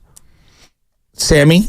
You know what? I've been thinking the one that the ballpark right now that's really on my list is Coors Field. I really want to sit in those purple seats a mile above sea level and to be able to just. I think it'd be kind of a cool thing to be able to sit up there. Are you kidding me, dude? Out of all the stadiums, you want to go to Coors Field? Are you kidding me? Out of all the stadiums you could pick in America, you went to the University of Miami. You went to Doak Campbell Stadium. I did. I need to go to Doak. So, there's lots of. I'm just saying the first one that came up to my head right now is Coors Field's been on my list. I love you, but there's a lot. Oh, I'm sorry. Can I not have others? That's the only one I'm allowed to have. I'm sorry. Is this that America? You turned into a South Park. You might have to turn your mic off after Coors Field. No, seriously, no, love it. We're gonna get Ricky Pearsall out. No, turn the damn mic on. Don't be like that. Don't take your ball and go home. Don't be like that. Ricky Pearsall is going to join us tomorrow at 8:30. Ricky Pearsall, first round pick of the 49ers, joining us tomorrow at 8:30. I can't wait to ask him about playing in the swamp. I visited the swamp when I was doing college tours. I was able to visit the swamp. And did you go to a game? I didn't get on the. I was doing college tours in the spring, so there's no games going on. But I was able to kind of walk around. That's a really cool venue too. Another one though I always want to see is Tennessee. I want to see everyone like coming out through the tee. That always is a really cool one that I like. And then we said the Big House already, but that's another one that's also up there for me as far as college venues go. Here's what I want to do this summer, and today's not the day. But I want to collect all of the information from everybody out there.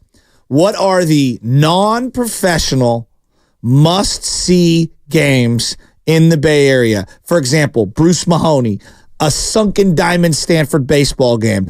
Going to Memorial Stadium to watch Cal play Stanford. Like there are certain events that are non-professional that you have to go do here in the Bay. Oakland Tech.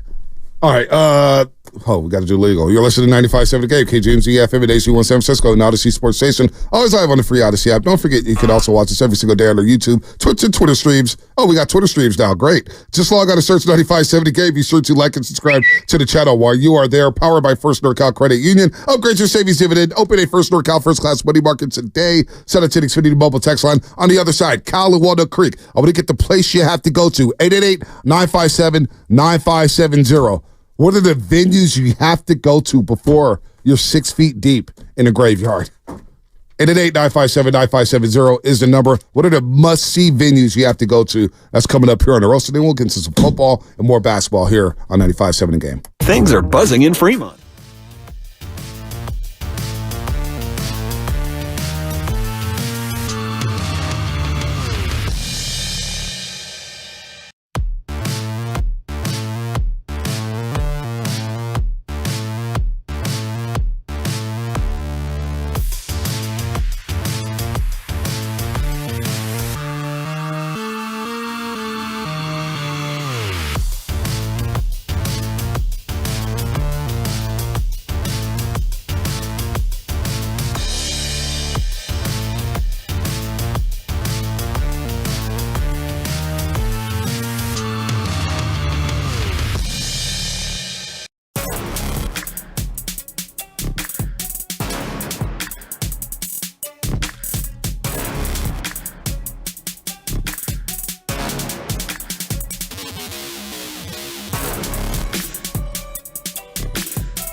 The best part of waking up is morning roast in your cup. All right. Hey, check this out. This is San Leandro Mo, and you're listening to 95.7 The Game, the morning roast with Bonte and Shasta. All right, Jeremiah and Fremont. San Leandro Mo, good morning to them. Good morning to everybody out there. Hopefully you're having a good morning as we're talking about venues. Giants are in Fenway Park to take on the Sox, Boston Red Sox. We'll see if they can win game one today of that series. They've won a couple series here, man. Giants, look, they're around 500. Not sure they're where they want to be. Obviously, you want to be better, but all in all, I'm not mad at the start for them.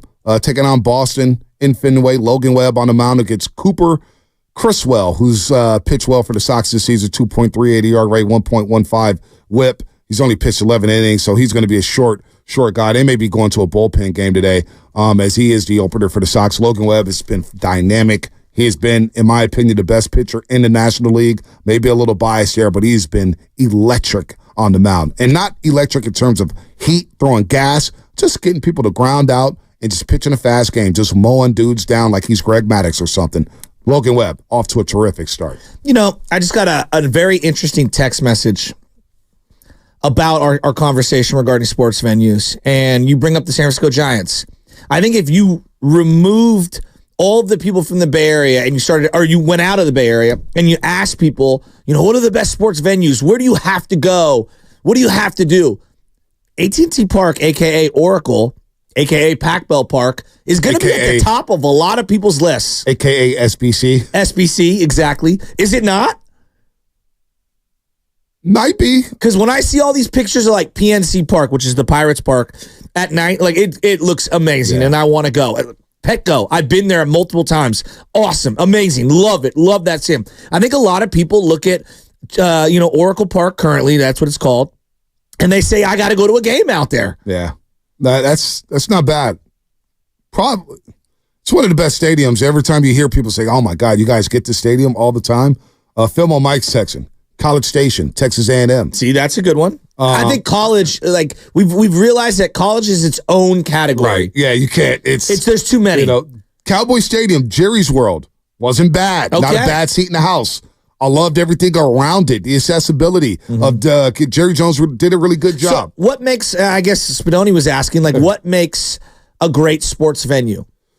History, tradition, yes, sight lines, quirkiness. What's the quirk? Like Fenway, they've got pesky pole, they got right center field, they've got the green monster. Oracle's got the weird arches, the Coke bottle, the glove. Coke bottle, the glove. Good call. You got to have the history, and you know what? You don't necessarily have to be good because the Cubs were not good for a long time. But Wrigley was special with the ivy and being in the neighborhood and the longevity. So it is the history. Is it Waveland Avenue? Waveland Avenue is Sheffield Avenue. Yeah.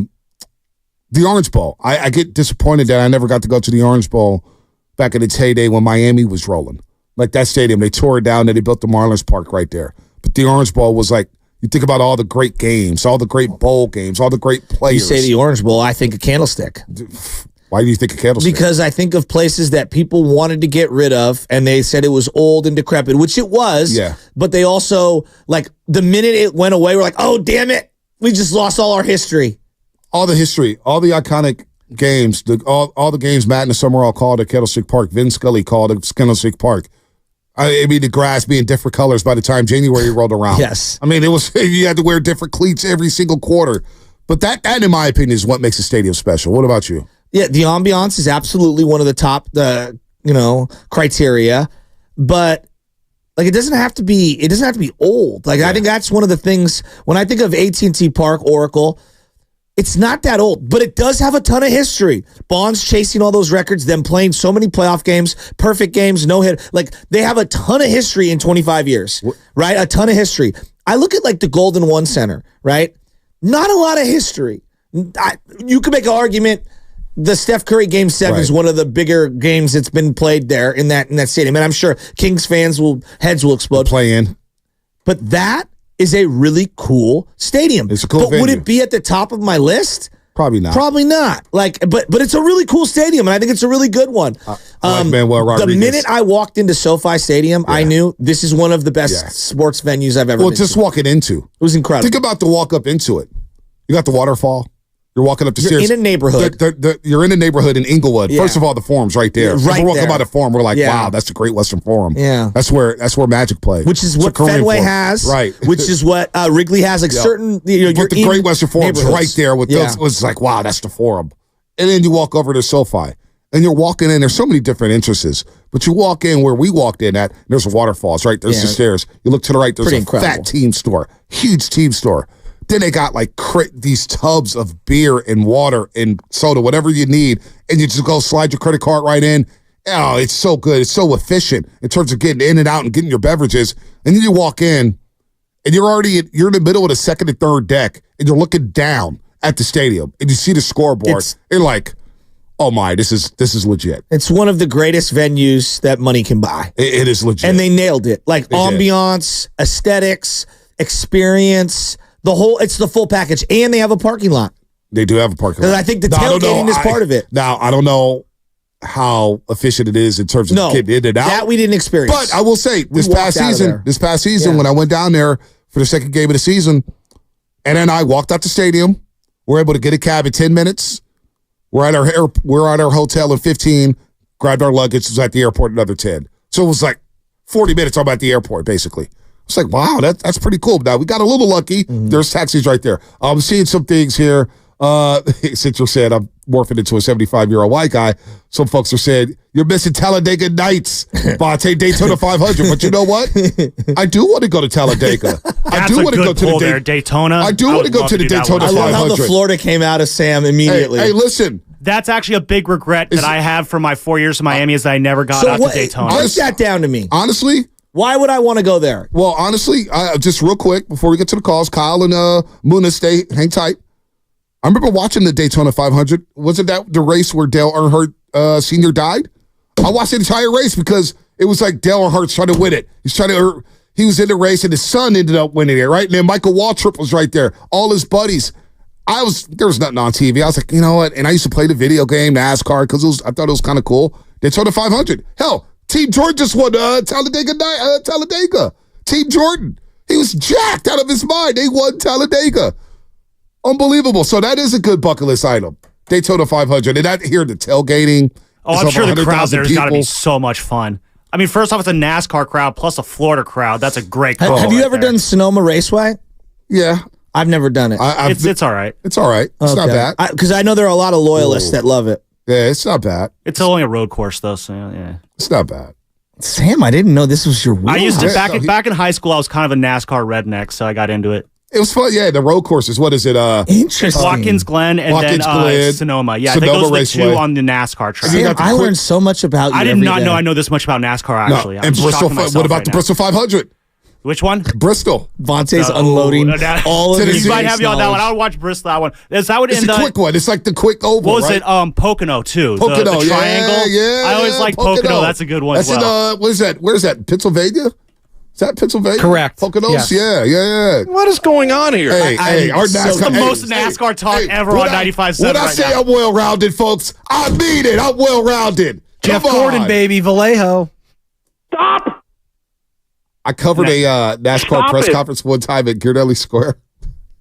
And so what? I walked in there, and there's these dudes with cowboy hats and cowboy buckles, and they looked at me like, what the hell are you doing in here? And I looked at them and said, I don't know what I'm doing in here. It was very uncomfortable. What are they doing here? The cowboy hats and buckles at Ghirardelli Square? It was, yeah.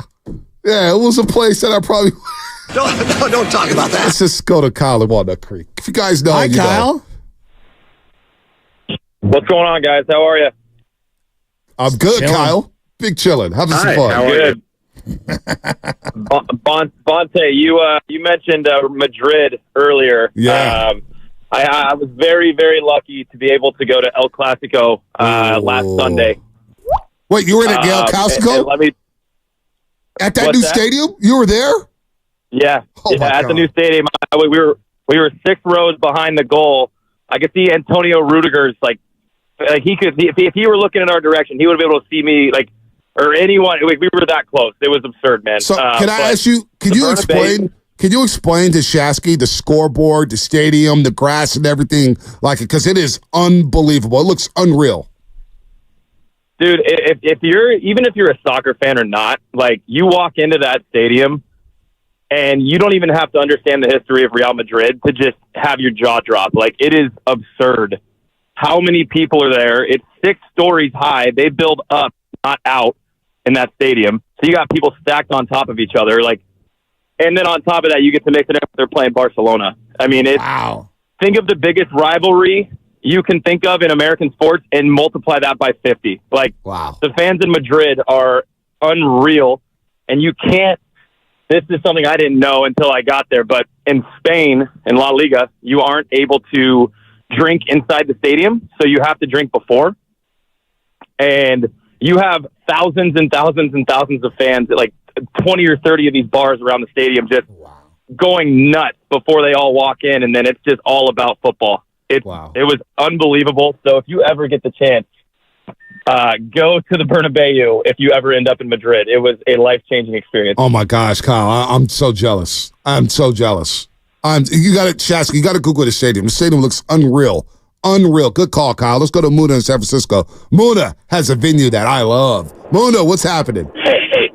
Hey, good morning, gentlemen. I'm in the call. I got to say the granddaddy of them all, the Rose Bowl game. So not just the Rose Bowl, because I was there last Pac-12 game, Cal versus UCLA, 30,000 people. Not great, but to go New Year's Day at the Rose Bowl, it's beautiful, it's sunny, and one cool thing about it is in terms of the attendance, it's split down the line, 50-50. I went for Oregon versus Ohio State, and I've never had an experience like that, just with the history, the field, the experience, and, college football is not big on the West Coast, but for some reason, being barely sober from the night before and getting there, it's a great experience. Was that the Rose Bowl with Terrell Pryor at quarterback for Ohio State? Terrell Pryor, he ran crazy. Yep, that was the one. Yep, against who's Marcus Mariota? They shut Oregon down. Yeah.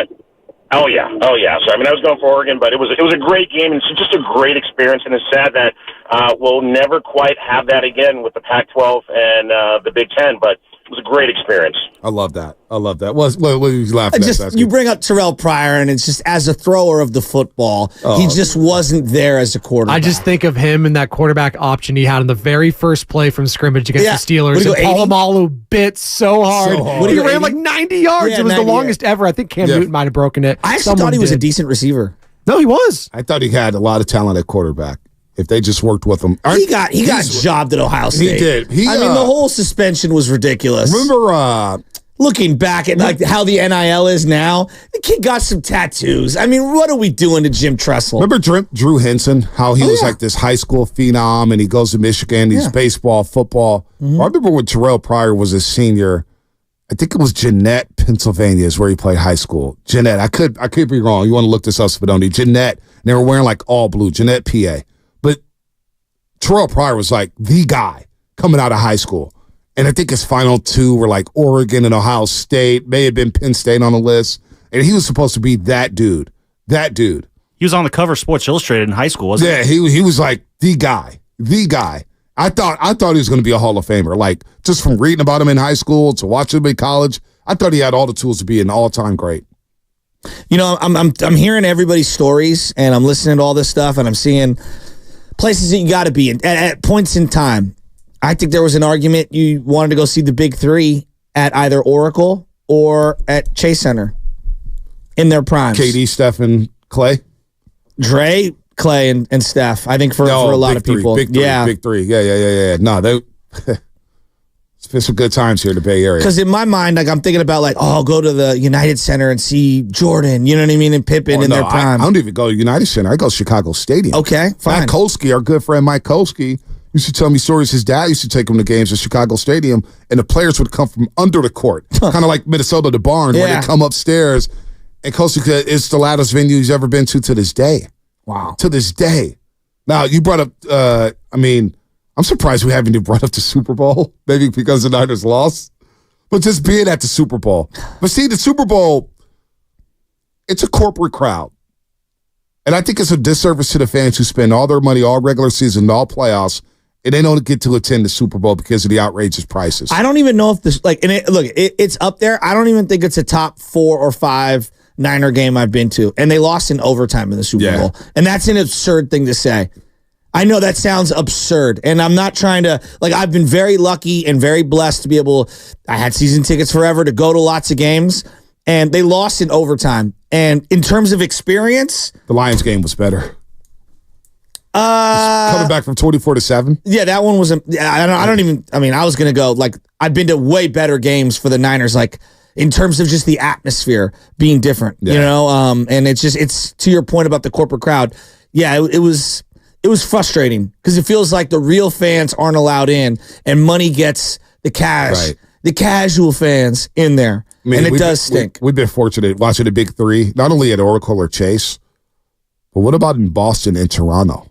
Well, you heard the boss ask me the question. Yeah, Boston. What was the best game you've ever been to? And I think, to my mind, the greatest moment, as a sports fan, being alone up in the Boston Garden, Game 4, pre-gaming with you and Mully and Brad Gilbert. That's right. And Brad asking if he could have my media credential. By the way, Brad. BG Tennis Nation. BG Tennis Nation. He broke the whole game down for me. Let me tell you, he was in that stadium with us. Whether he had a credential or not, I don't know. But he was in that stadium with us. I sat up in the rafters by myself as Steph Curry had one of the greatest games of all time. It's unbelievable. And to this day, I will never forget that game in that venue against that team in that moment. It's one of the greatest times. It's a really good one. Just as we're talking about kind of like championship venues there, obviously Super Bowl, Shasky, your experience at the Garden, the Stanley Cup. If you guys ever get to a Stanley Cup game, when I did the Sharks Penguins a few years ago, my first one, Game 3, was the Donskoy OT winner. That was an electric crowd. Hockey fans are a next level of passionate. Stanley Cup, if you can get to any of the 4 championships, I feel like the Stanley Cup is a different level of just enthusiasm from the fan base when you go there. Definitely the sickest trophy in all sports is Stanley Cup. Not even close. So, the best traditions too. Yeah, you let me right into it. I always wear my Hall of Fame hoodie. Yeah, the Hockey Hall of Fame. It was incredible. Seeing all those different trophies, seeing all the different jerseys, the material, the Gretzky's, the Gordie Howes, the mask, the hockey mask. But being at that Game 7 when the Sharks came back from 3-0 against the Vegas Knights. They came back from 3-0 to score 4 goals on a major power play. Because Pavelski got they had that 10-minute penalty because he got knocked to the ground, bleeding on the ice. And the Golden Knights actually tied the game, and the Sharks won it in overtime. It happened to be the same night when Damian Lillard waved bye-bye to the Oklahoma City Thunder, when he hit that 3 and had the iconic photo with the beam. I know it was a first-round series, but... Was this the guy afterwards? Someone says, that was a bad shot, and Dame's like, that was bad defense. I remember we were doing the Butcher Shop, Shasky, and Tommy Call was on with you and Covey, our friend Tommy Call here, former producer at the station and host, and he was doing his big board because we were doing NFL draft talk, right? And Covey's just going nuts about the Sharks, not even caring about Tommy's segment. I felt so bad for Tommy Call. It was so funny. Tommy Call. There's a little rivalry between the two of them. Was there? Oh, really? Not shocking to me. Not shocking. Let's just make that abundantly clear. Yeah, not shocking. Game 6, you bring up Game 4, Boston, because that was one of the ones. It still I think if you were to say what's the greatest moment in Steph's career, that moment right there, be it. That was a great moment. Yeah. But I think I'm a sick individual. I'll never forget Game 5 up in Toronto when KD tore his Achilles.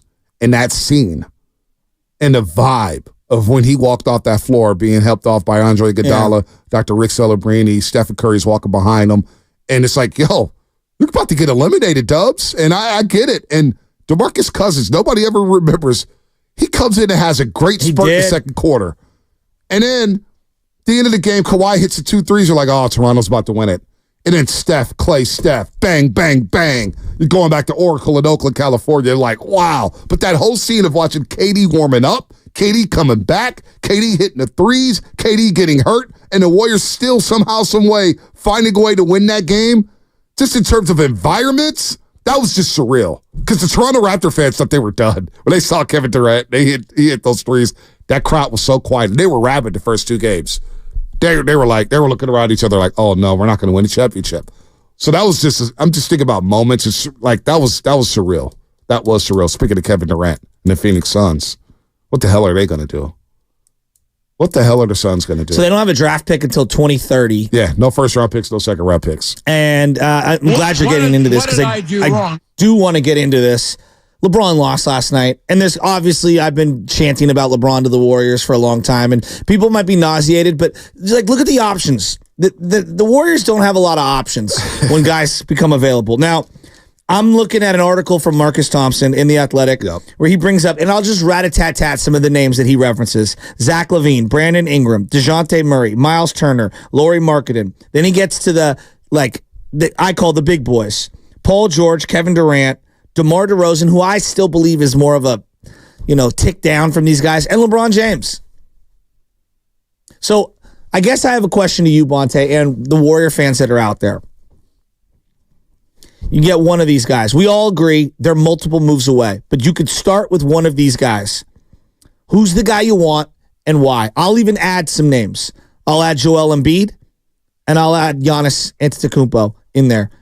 These are the teams that I feel are all going to get bowed out, this week if they haven't already been. Milwaukee may be done tonight. Exactly.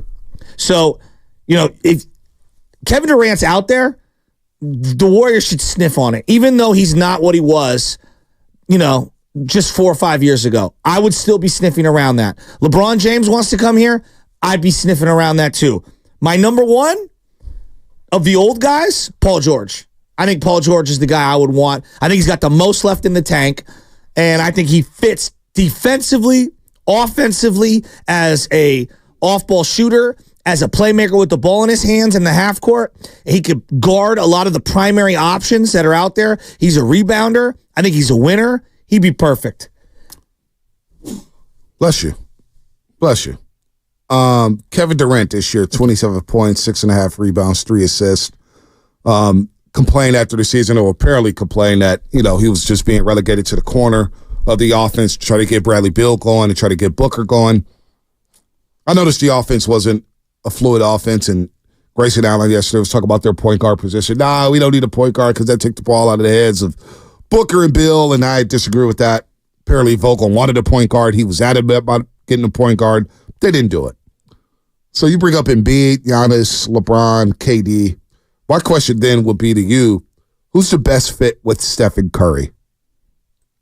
Because that's what this is about. Can we start by operating that Steph is so good, he fits with a lot of these guys? He does. But now, some might be better. But who's the perfect fit? Well, that's why I like Paul George. At this Steph Curry at this stage, where let's keep it real, man.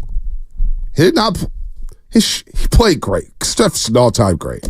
The gravity, the creation. It's a slight tick down. That's all we have to say. But he shot 36% from three from the All-Star break on. And really, if you take away the 6-for-6 game late in the season against the Lakers and the 7-for-13 game against the Pelicans, he was down to 34% from the three-point line. He was at around 40% from the floor, which is not Steph-like. Steph is an efficient guy. We're talking about a 50-40-90 guy. You know what I mean? Mm-hmm. He was not even close to that post-All-Star break. So he was a tick down. He struggled with longer defenders, more athletic defenders. Steph Curry's losing a little athleticism. But he's 36 years old. It's going to happen. LeBron's lost some athleticism. KD's lost some explosion. It happens. Larry Bird, Magic, Jordan, it all happens. Kobe happens. But it's happening to Stephen Curry. So with those options, if they are options, because LeBron James, he could sign a 3-year extension worth $164 million with the LA Lakers. They could offer that. He could have that 3-year deal to the end of 42. And by the way, he just completed his 6th season with the Lakers, which is incredible. Can't believe it's been that long since he's been an LA Laker. Been there longer than he was with the Miami Heat. But the perfect fit with Steph. Yeah, he only was with the Heat for 4 years. That's kind of crazy, actually. I know your face like you did this. Well, because I feel like we've looked at him being here. He's I'm not going to say underwhelmed because they did win a title, but it hasn't gone as well as he thought it might have went, I think. Yeah. I think he thought everyone was going to line up to play with him. Yeah, and he's learning how the West is just so much better than the East. Well, and the salary cap is really difficult to get. When you have 2 maxes, that third max has to be a perfect player. It's really hard. The perfect pairing with Stephen Curry. As much as I don't want him here, LeBron James would be the perfect pairing if those are the options, with Giannis, with Paul George, Now, Embiid is very intriguing. I would put him second. But with the way LeBron plays, now he's going to slow the game down a little bit if he does have the ball in his hands. But he's always been kind of a pass-first guy, getting everybody involved. He would have no problem getting people involved. And his three-point shot has improved tremendously. And he's a guy who's going to go to the cup and he's going to finish. Out of those options, LeBron is the perfect pairing, in my opinion, with Steph and Curry. If you're looking for two-man games, guys who could cook, guys who could play well off each other. I'm not sure about Paul George. Paul George is too hit or miss for me. And I like Paul George as a player. But if I have him as a second option, I'm not even sure I'm a second-round team. I'm probably not getting out the first round. I've seen Paul George as the number 2 option in the Western Conference. Has not ended well. It's ended in first-round playoff losses. All right? He's too inconsistent for me as a star in this league. I would rather have Embiid, Giannis, and LeBron over than Paul George. So I'm crossing PG off my personal list. It's either Embiid or LeBron, and I don't think Embiid's going anywhere. Philadelphia has $65 million. Off the list? It's going to be really hard to trade. You're going to have to trade a tremendous amount of assets to the Phoenix Suns to get Kevin Durant. And then there's a matter of, does Kevin Durant even want to play here? We're going hypothetical, so I have no idea. Yeah, you know what I mean? But if we're going straight hypotheticals, the perfect pairing for Steph, the best pairing for Steph, if it's not Embiid, it's LeBron James. I can't believe you're finally saying LeBron James. No, I've always said that. I just don't want LeBron here because I know what that brings to the table. What it brings to the table is what we're seeing this morning on all the internets. Isn't it kind of crazy that we're thinking that like LeBron is more durable at almost 10 years older than some of these guys than even a Giannis and an Embiid and a Paul George? Like, that's crazy to me. Now, if that's Embiid, crazy to me. Now, if Embiid is, but it's accurate, But Embiid, when we get to the playoffs, he just is never healthy. I don't know how you manage it. It just things happen for Embiid where he gets to the playoffs and he wears down. He just wears down. His body is not holding up. How many people do you think out there are nodding their heads, and how many people are punching air right now when you say that LeBron's the best fit? I don't know. I'd love to hear from 50-50? 888-957-9570. Because every time I bring up LeBron, there's certain people, you're an idiot. Well, no, it's not that. That's what they say to me every time. No, it's not that you're an idiot. It's just, look, you're getting older. Of course you're getting older. You bring LeBron here, I still don't think you're a championship team. I got to see what the other pieces look like. LeBron is out in the first round in 5 games. LeBron James. Not because of him. LeBron James, but he doesn't play defense at all. Offensively, he holds the ball. He slows it down. I'm giving him the credence because he is a great passer, and I think he would defer to Stephen Curry offensively. But LeBron James is not the same guy, and I don't think you get better. Look, the Lakers the last 4 years, they put a play-in team. Yeah, but the Bucks are about to. Giannis has not won a playoff. Giannis has not won a playoff game since he won the championship. He's been hurt. But he's been hurt. I'm going there. Like Embiid, when was the last time he did something in the playoffs? Embiid, well, they can't get past the second round. So, like, all the things that we're saying about, if having LeBron, I just think LeBron's a better player right now. I can't believe we were still here. LeBron's still better than almost all these guys. Yeah, but you know what, though? The Lakers have not been good in the Western Conference. The Western Conference has been detrimental to LeBron James and his brand. They can't get out the play-in tournament. They can't get out the first round. Hell, I know they made the West Finals last year. They beat up on the Grizzlies, which is a good run. They beat up on the Golden State Warriors. But LeBron James is older.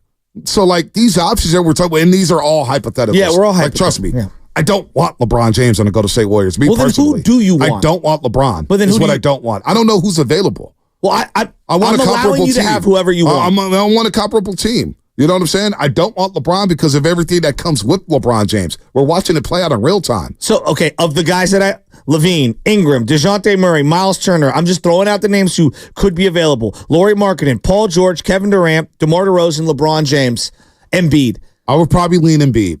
With everything I just said about Embiid, I would lean Embiid. Okay.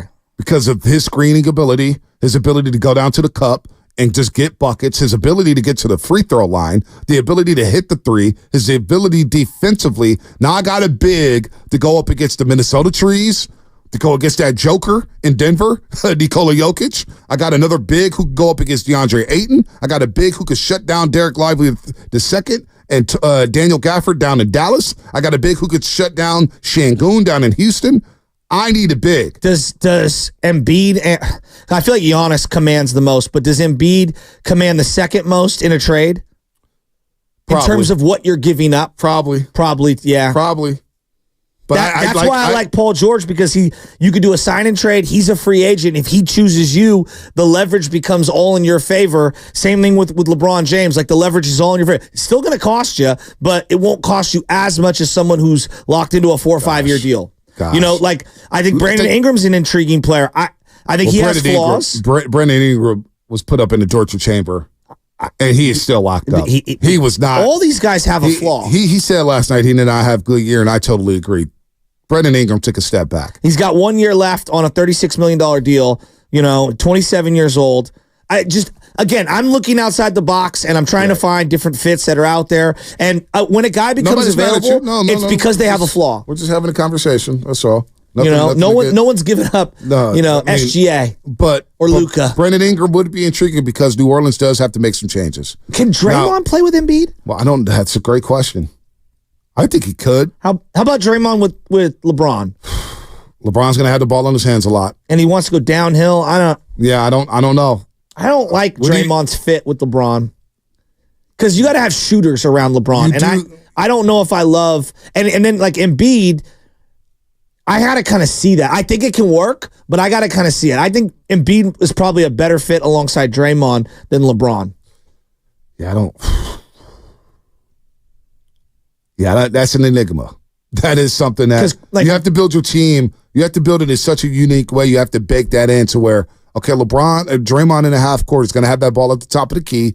He's going to dribble, and he's going to be left wide open. So it compromises his spacing once again if he's not going to shoot those shots. Because if you bring in an Embiid or you bring in a LeBron, guess who's going to be open again? It's going to be Draymond Green. What is he going to do? Is he going to shoot? Is he not going to shoot? Now, Paul George is going to be 34 May 2nd, 34 years old.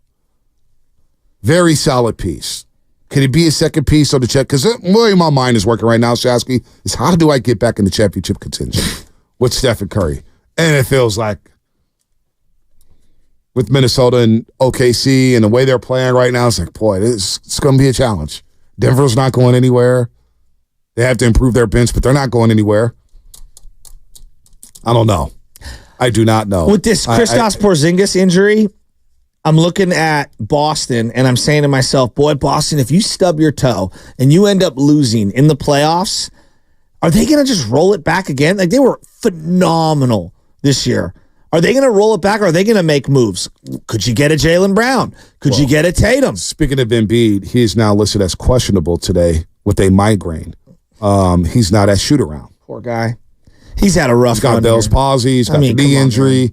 I see how those guys laugh with a migraine. We think of Scottie Pippen in Game 7 against the Detroit Pistons. Like, half his face is paralyzed. Yeah, that's what I'm saying. Like, it's hard for me to criticize Embiid, even a 1 ounce. Gosh, the LeBron thing is so, like, I'm watching LeBron, and yes, he's still a great player. I acknowledge that. He's still one of the best we've ever seen. But just thinking about, like, all those stink pieces that came out as soon as they lost. He's going to control everything. Everything. And as, like, if I was a fan, I wouldn't give a damn about it. But I unfortunately, my mind goes to, boy, the way we cover LeBron James, in terms of content, it's going to be every single day, and it's going to be exhausting. Exhausting. Would you bring back Klay Thompson if you brought in LeBron? Yeah, because LeBron loves shooters. That's what I'm saying. Well, Klay's going to want his money. He's going to want his money. I mean, the odd man out, maybe. Is that his number one? Like, I'm curious. You seem like you know. Is that what he's looking for the most money? Well, you bring in LeBron, Klay Thompson's, where's the money going to be for Klay Thompson? Well, you'd move, you'd have to move Wiggins and some other stuff. GP2, Looney, like there's some other stuff. Where's the money for Klay? I don't know. But like, is he just going for the most amount? Like, you're $2 million below what he's asking for from, the RLA. We don't even know what he's asking for. We don't even know. Like, I don't, it's a lot. It is a lot. I mean, you bring in LeBron James. Just ask Spadoni with the whole LeBron. Like, I'll never forget, though, because Laker fans, and I've met more Laker fans over the past 5 years than I have my first, 35 years in this world. Laker fans don't feel LeBron like that. Remember the guy in the hotel? That's the great way of saying it. Laker fans, Laker not fans. stands. Not stands. Wait, time out. You're okay. I tell you, you can go back in time. You don't get the championship, and you don't. No, get I want LeBron. I'm saying his act at times, going from Kobe and his nature and what he is all about, hard work, no excuses. And with LeBron, it's just different. Like the atmosphere around it, and there's a difference because there's a homegrown guy and you're getting another guy that came from somewhere else. And that's happened before. Shaq, obviously, Kareem in the past, but there is a level of, it's not about me, but it is about you, LeBron. Like there's this whole thing, this shadow that covers the organization. Of course. There's the Lakers brand, and then there's LeBron's brand. Well, that's just what it comes down to, and there's a difference to there. Remember that Laker fan we ran into? We were in Philadelphia. I'll never forget. Any elevator came on. Oh, man, I'm a diehard Laker fan. I was like, oh, really? You Philly LeBron? He goes, hell no. He goes, he will not go to a Laker fan or Laker game until LeBron is gone. And I was like, damn. And then, I'm in this fantasy football league with a bunch of LA guys, and the way they talk about LeBron, they're Kobe guys, but they're also Laker guys, and they're like, he ain't one of us. He's not us. It's just strange. The aura of LeBron James is just... Well, that I acknowledge, but everybody's losing their minds about us linking, the Warriors to the old guys. So there aren't a lot of young player options that are available. Let's entertain this. A young player, Zion's out there. A, why would New Orleans give up on him? And B, you'd have to surrender all the assets for him. And he's another guy who gets hurt a lot and breaks down. Everyone's tantalized with the talent. That's why I'm monitoring Boston. If they're willing to give up Jaylen Brown or Tatum, I would be all over it. But what do you have that Boston wants as a compensation package for two players, one of the two players in their prime? Well, they would definitely, split them up if they don't win the championship. They would be close to doing that. And they just gave Holiday the big money. Jaylen Brown's already got the big money. Extension. It's an odd extension. I would not have given Holiday that extension. He was like, at the end of this deal, I'm going to retire. What? Yeah, it's just like, whoa, what are we doing here? Our boy Bill Beast, he's a big-time Laker fan. Shout out Team Hennessy. LeBron's grown on me because the bubble chip, and I was anti-Bron before his antics, but the crying is hard to defend. I mean, the guy literally throws he fits in. I'm imagining him and Draymond rushing over to Gucci Man, the referee, and berating him. It would be a home run sensation with the fingers waving in the air, circular finger where it's going, challenge that. Shasky. Speaking of challenging, they blew a timeout challenging the second one last night and didn't have the timeout to call the timeout. Which is a joke, by the way. If you win the challenge, you should keep the timeout back. But this is why I get on Shasky. Don't change the rule. This is why I get on Shasky. Because he can't stand the crying. He can't stand the challenging. And that's all LeBron James will bring. He's going to bring your triple-double numbers, but he's also going to be doing that, which drives you crazy. You wouldn't last 3 months before you just pop your top and say, you know what, this is a mistake. It's better than Wiggins just running up and down the court not caring. Oh, my gosh. I mean, if that's my option. I wouldn't say Wiggins cares. It's got to touch the ball. Well, I mean, just play like you care then. I think he did. It's just, not touching the ball. He looked like Austin Reeves when he doesn't touch it. He looks like he doesn't care. Why? Because he doesn't touch it. Let these guys touch the ball. All right, injury report.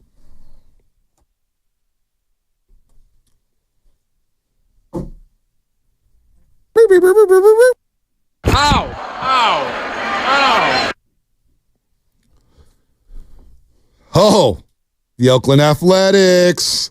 They're rolling. Winners of 5 of their last 8 after beating the Pirates last night, but got some bad news regarding second baseman Zach Geloff. The team announced that Geloff will shut down baseball activities as he continues to recover from an oblique injury he suffered last week while the A's were in New York City against the Yankees. The initial belief was that Geloff's absence would be brief, but now his return date is very much up in the air. The A's won 5 of 8. 5 of 8 games. Wow. How about that? The injury report brought to you by Boxer Gerson. It's got a funny text that I can't read on there. Northern California's premier workers' compensation law firm helping injured workers get their lives back for over 40 years. What's coming up in the game brought to you by Fremont Bank, full service banking, no compromises. What is the best fit with Steph Curry to go to State Warriors? Is it Giannis? Is it LeBron? Is it Embiid? Is it Tatum? Is it Brown? These guys are getting knocked out the playoffs. Is it Kevin Durant? Would you want Kevin Durant back? We'd love to hear from Dub Nation. Plus, Jermaine Wiggins, our good friend from WEEI in Boston, will join us at 8:30 as the Giants are out there taking out the Red Sox. Plus, we can get into the Celtics and how he feels about Jaylen Brown and Jason Tatum. He's had some big-time opinions about them over the years. We'll get his thoughts at 8:30 here on The Rust. Unlimited possibilities. Have you been wanting to find the secret to losing weight and getting healthy the natural way with no drugs?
is Morning Roast in your cup.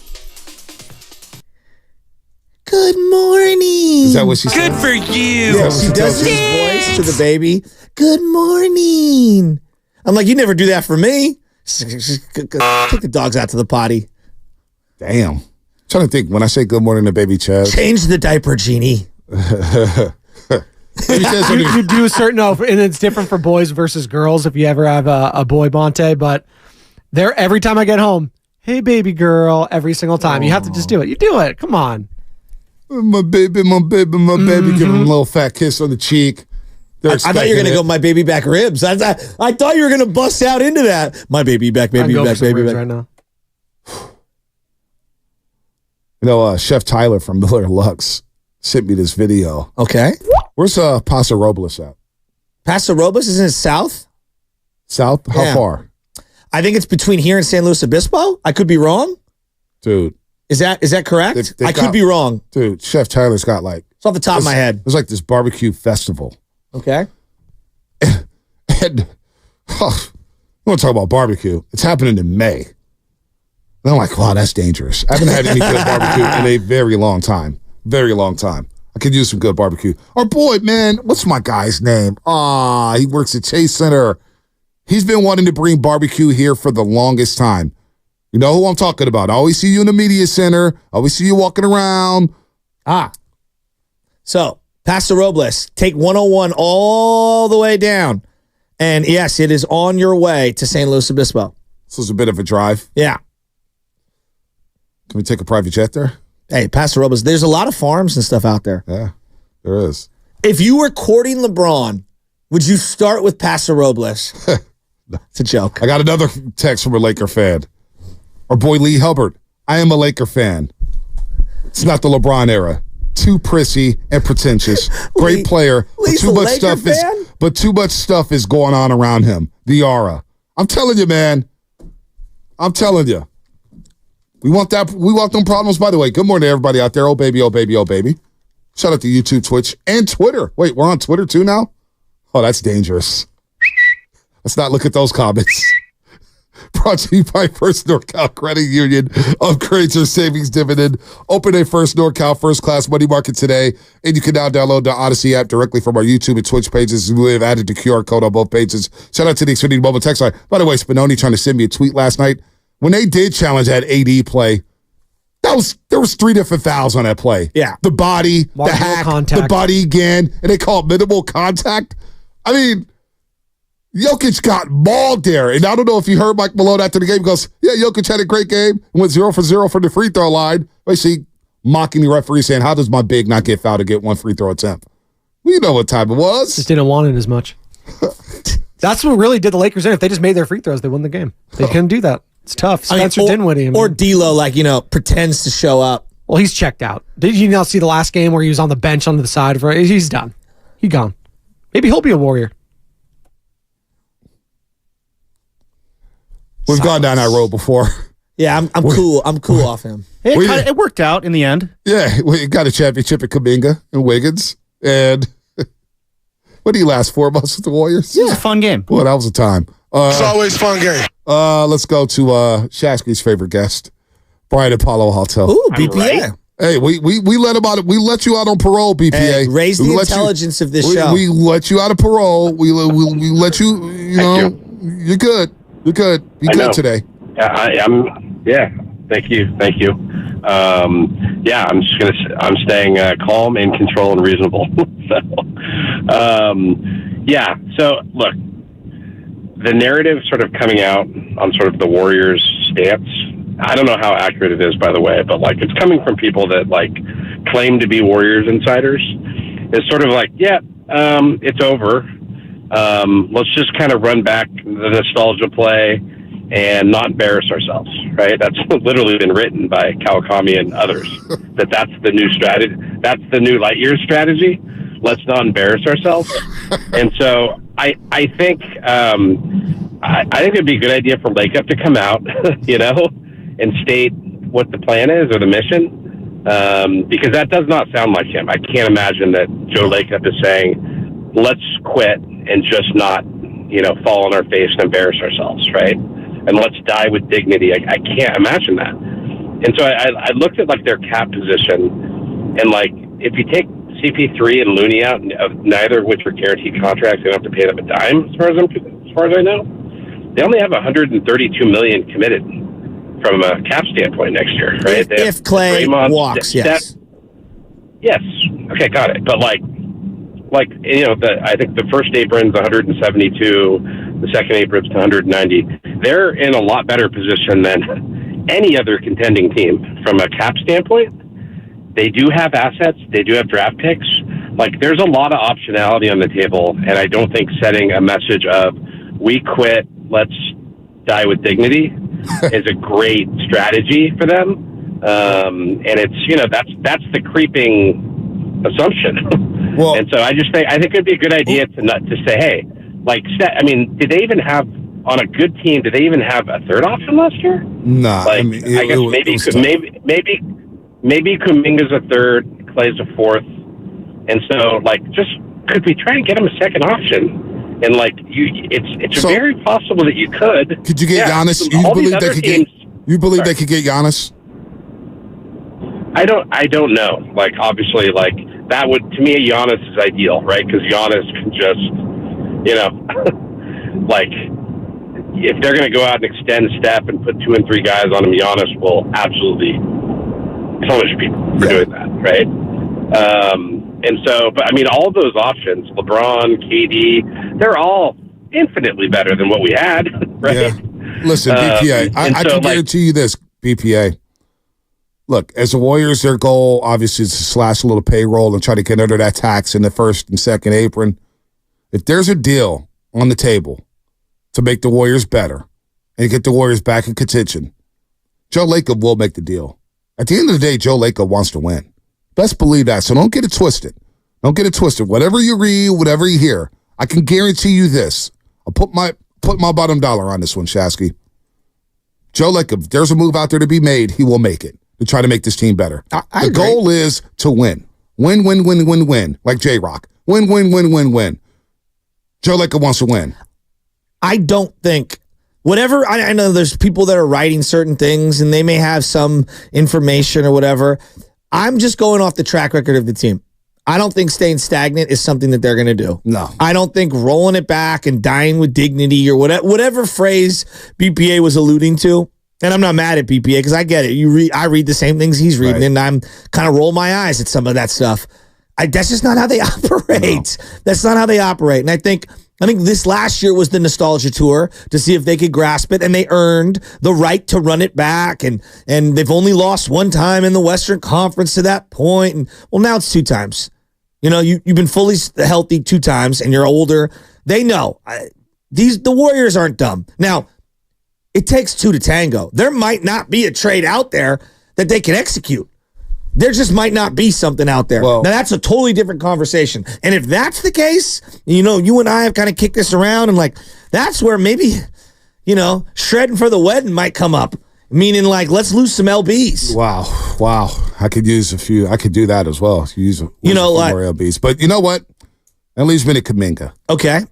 Because I'm watching Anthony Edwards at 22 years old. Wemby's coming, all right? The Thunder are all 25 and under. They're mature. They're balling. Do you believe Kuminga can have that type of impact next year on a playoff team? No. And if you don't believe that, then you're obviously willing to trade him. One of your young assets to try to get better. That's it. Because when I'm watching these playoffs, and I'm watching Brunson and the Knicks, and I know he's a little older and he's got a lot more seasoning. Obviously played at Villanova and played with the Mavericks, going to a Western Conference final. Now he's a Knicks lead dog. But I'm watching Anthony Edwards, and I'm watching the young T-Wolves. And then I'm watching Booker, who's still a young player. I'm watching, you know, OKC do their thing. And you got Luka Doncic in Dallas. And you got De'Aaron Fox up there in Sacramento. Is Kuminga ready to take that leap to where he could be a second or third option on a legit playoff team? So like, I don't think it's fair to compare any of the young players to Anthony Edwards because I think he's significantly higher. But I don't want to do that. But he's only 22 years old and Kuminga's 21. Yeah, but that's like saying, hey, if I have a young center and he's nowhere near Victor Wembanyama. I hear all that. But that's what it's going to take. That's what it's going to take to compete in the Western Conference for Kuminga to make that next jump. That's just not how I'm doing the calculus, and how I'm doing the calculus. Well, I'm just asking, can Kuminga take that next leap? No, if you empowered him on the team like the T-Wolves have empowered Anthony Edwards, can he make that leap to be an impact player in a 7-game series like these young guys are? No, but it's interesting that you're phrasing it that way, but I'm coming to the same conclusion, phrasing it this way. I have to pay him $30 million? I'm not ready to pay him $30 million. I don't think he's earned $30 million, and I don't think I'm comfortable with giving him a $30 million multi-year deal moving forward. Well, if that's the case, so I think we're both saying the same exact thing. We are. Because when I think of a young player like Anthony Edwards, I can't pay him enough. I'm not looking at it financially because the financials will take care of itself. Yeah, but you have to make that decision before October 20th. No doubt, but that's part of the decision is can he make that leap? Because if he could make that leap, if your answer was yes, he can have an impact like those young players right now in the playoffs, then the $30 million is it's a no-brainer. It's go ahead, give him the $30 million because I'm banking on him to be an impact player deep into the playoffs in a 7-game series. And if it's not the case, because I don't think he's there yet either. Anthony Edwards, to me, is one of the best two-way players of basketball. You throw out Wemby yesterday. Anthony Edwards is he's special. We agree. SGA is an MVP candidate. He might be the gold standard as shooting guard for the next decade. So, when we think about Kuminga, what he needs to work on, well, what does he do well? He gets to the free throw line. He goes to the cup. He could dunk on your head. He can be possibly one of the best two-way players in this league one day because of his athleticism. But he's got to play more. He's still raw. He's got to, work through the mistakes. He's got to dribble better. Aren't anywhere near Anthony Edwards. Not even close right now. Yeah, not even close. So, I just think it's unfair to compare all these young guys. I'm not trying to compare him. No, but what I'm saying is, if we're talking about Steph, and we're talking about the Warriors, and we have a Kuminga, do we believe Kuminga? Because a lot of people claim, hey, let Kuminga play. Hey, Kuminga had a very good season. Very good season. We averaged 20 from January 5th. Look, I want to keep him, but Bonte, he's your best trade piece in terms of stapling him to something that's undesirable. That's their assets. I was listening to people talk about their assets. Their assets are flexibility. That's their flexibility. asset. They have flexibility. They don't have Zion's an asset because everyone in the league would take him, and you get a zillion draft picks for him. To me, Kuminga's a sweetener. That's the way I look at it. You have a deal, and you staple Kuminga to the deal to sweeten the package to have someone accept. So I'm looking at Kuminga's 20 a game. I'm looking at his impact offensively, what he could do offensively. Can he create for others? Needs to work on that. Can he rebound? Well, he got better at rebounding. Can he be a really good defender? On-ball defender? I think he's solid as an all-ball defender. Got to get better weak side when you got to switch and communicate, play drop coverage. There's a lot of work that needs to be done there. But I'm saying that's where it comes to, what do you do if you're going to go to St. Warriors?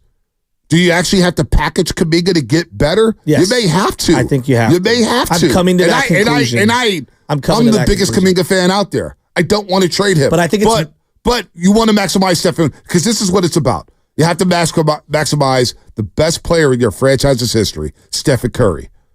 How do you build a team around Stephen Curry that catapult him back to now? He may never be back in that championship window with this team or with this organization. Top 5. And you may have a shot there. That's what I'm saying. You may have a shot there. And I know points everything about Kuminga, but it's everything, the potential of Kuminga to becoming a great defender, to becoming a great player, to becoming a very good two-way player, to becoming an all-star.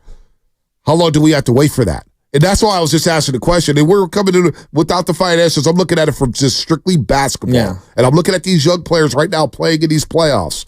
I'm saying, boy, can Kuminga do that? Can Kuminga be that impactful? I think for games he can. For stretches he can. But consistently, I don't know yet. How many teams right now in the league are taking Anthony Edwards as their franchise player? Oh, there's a lot.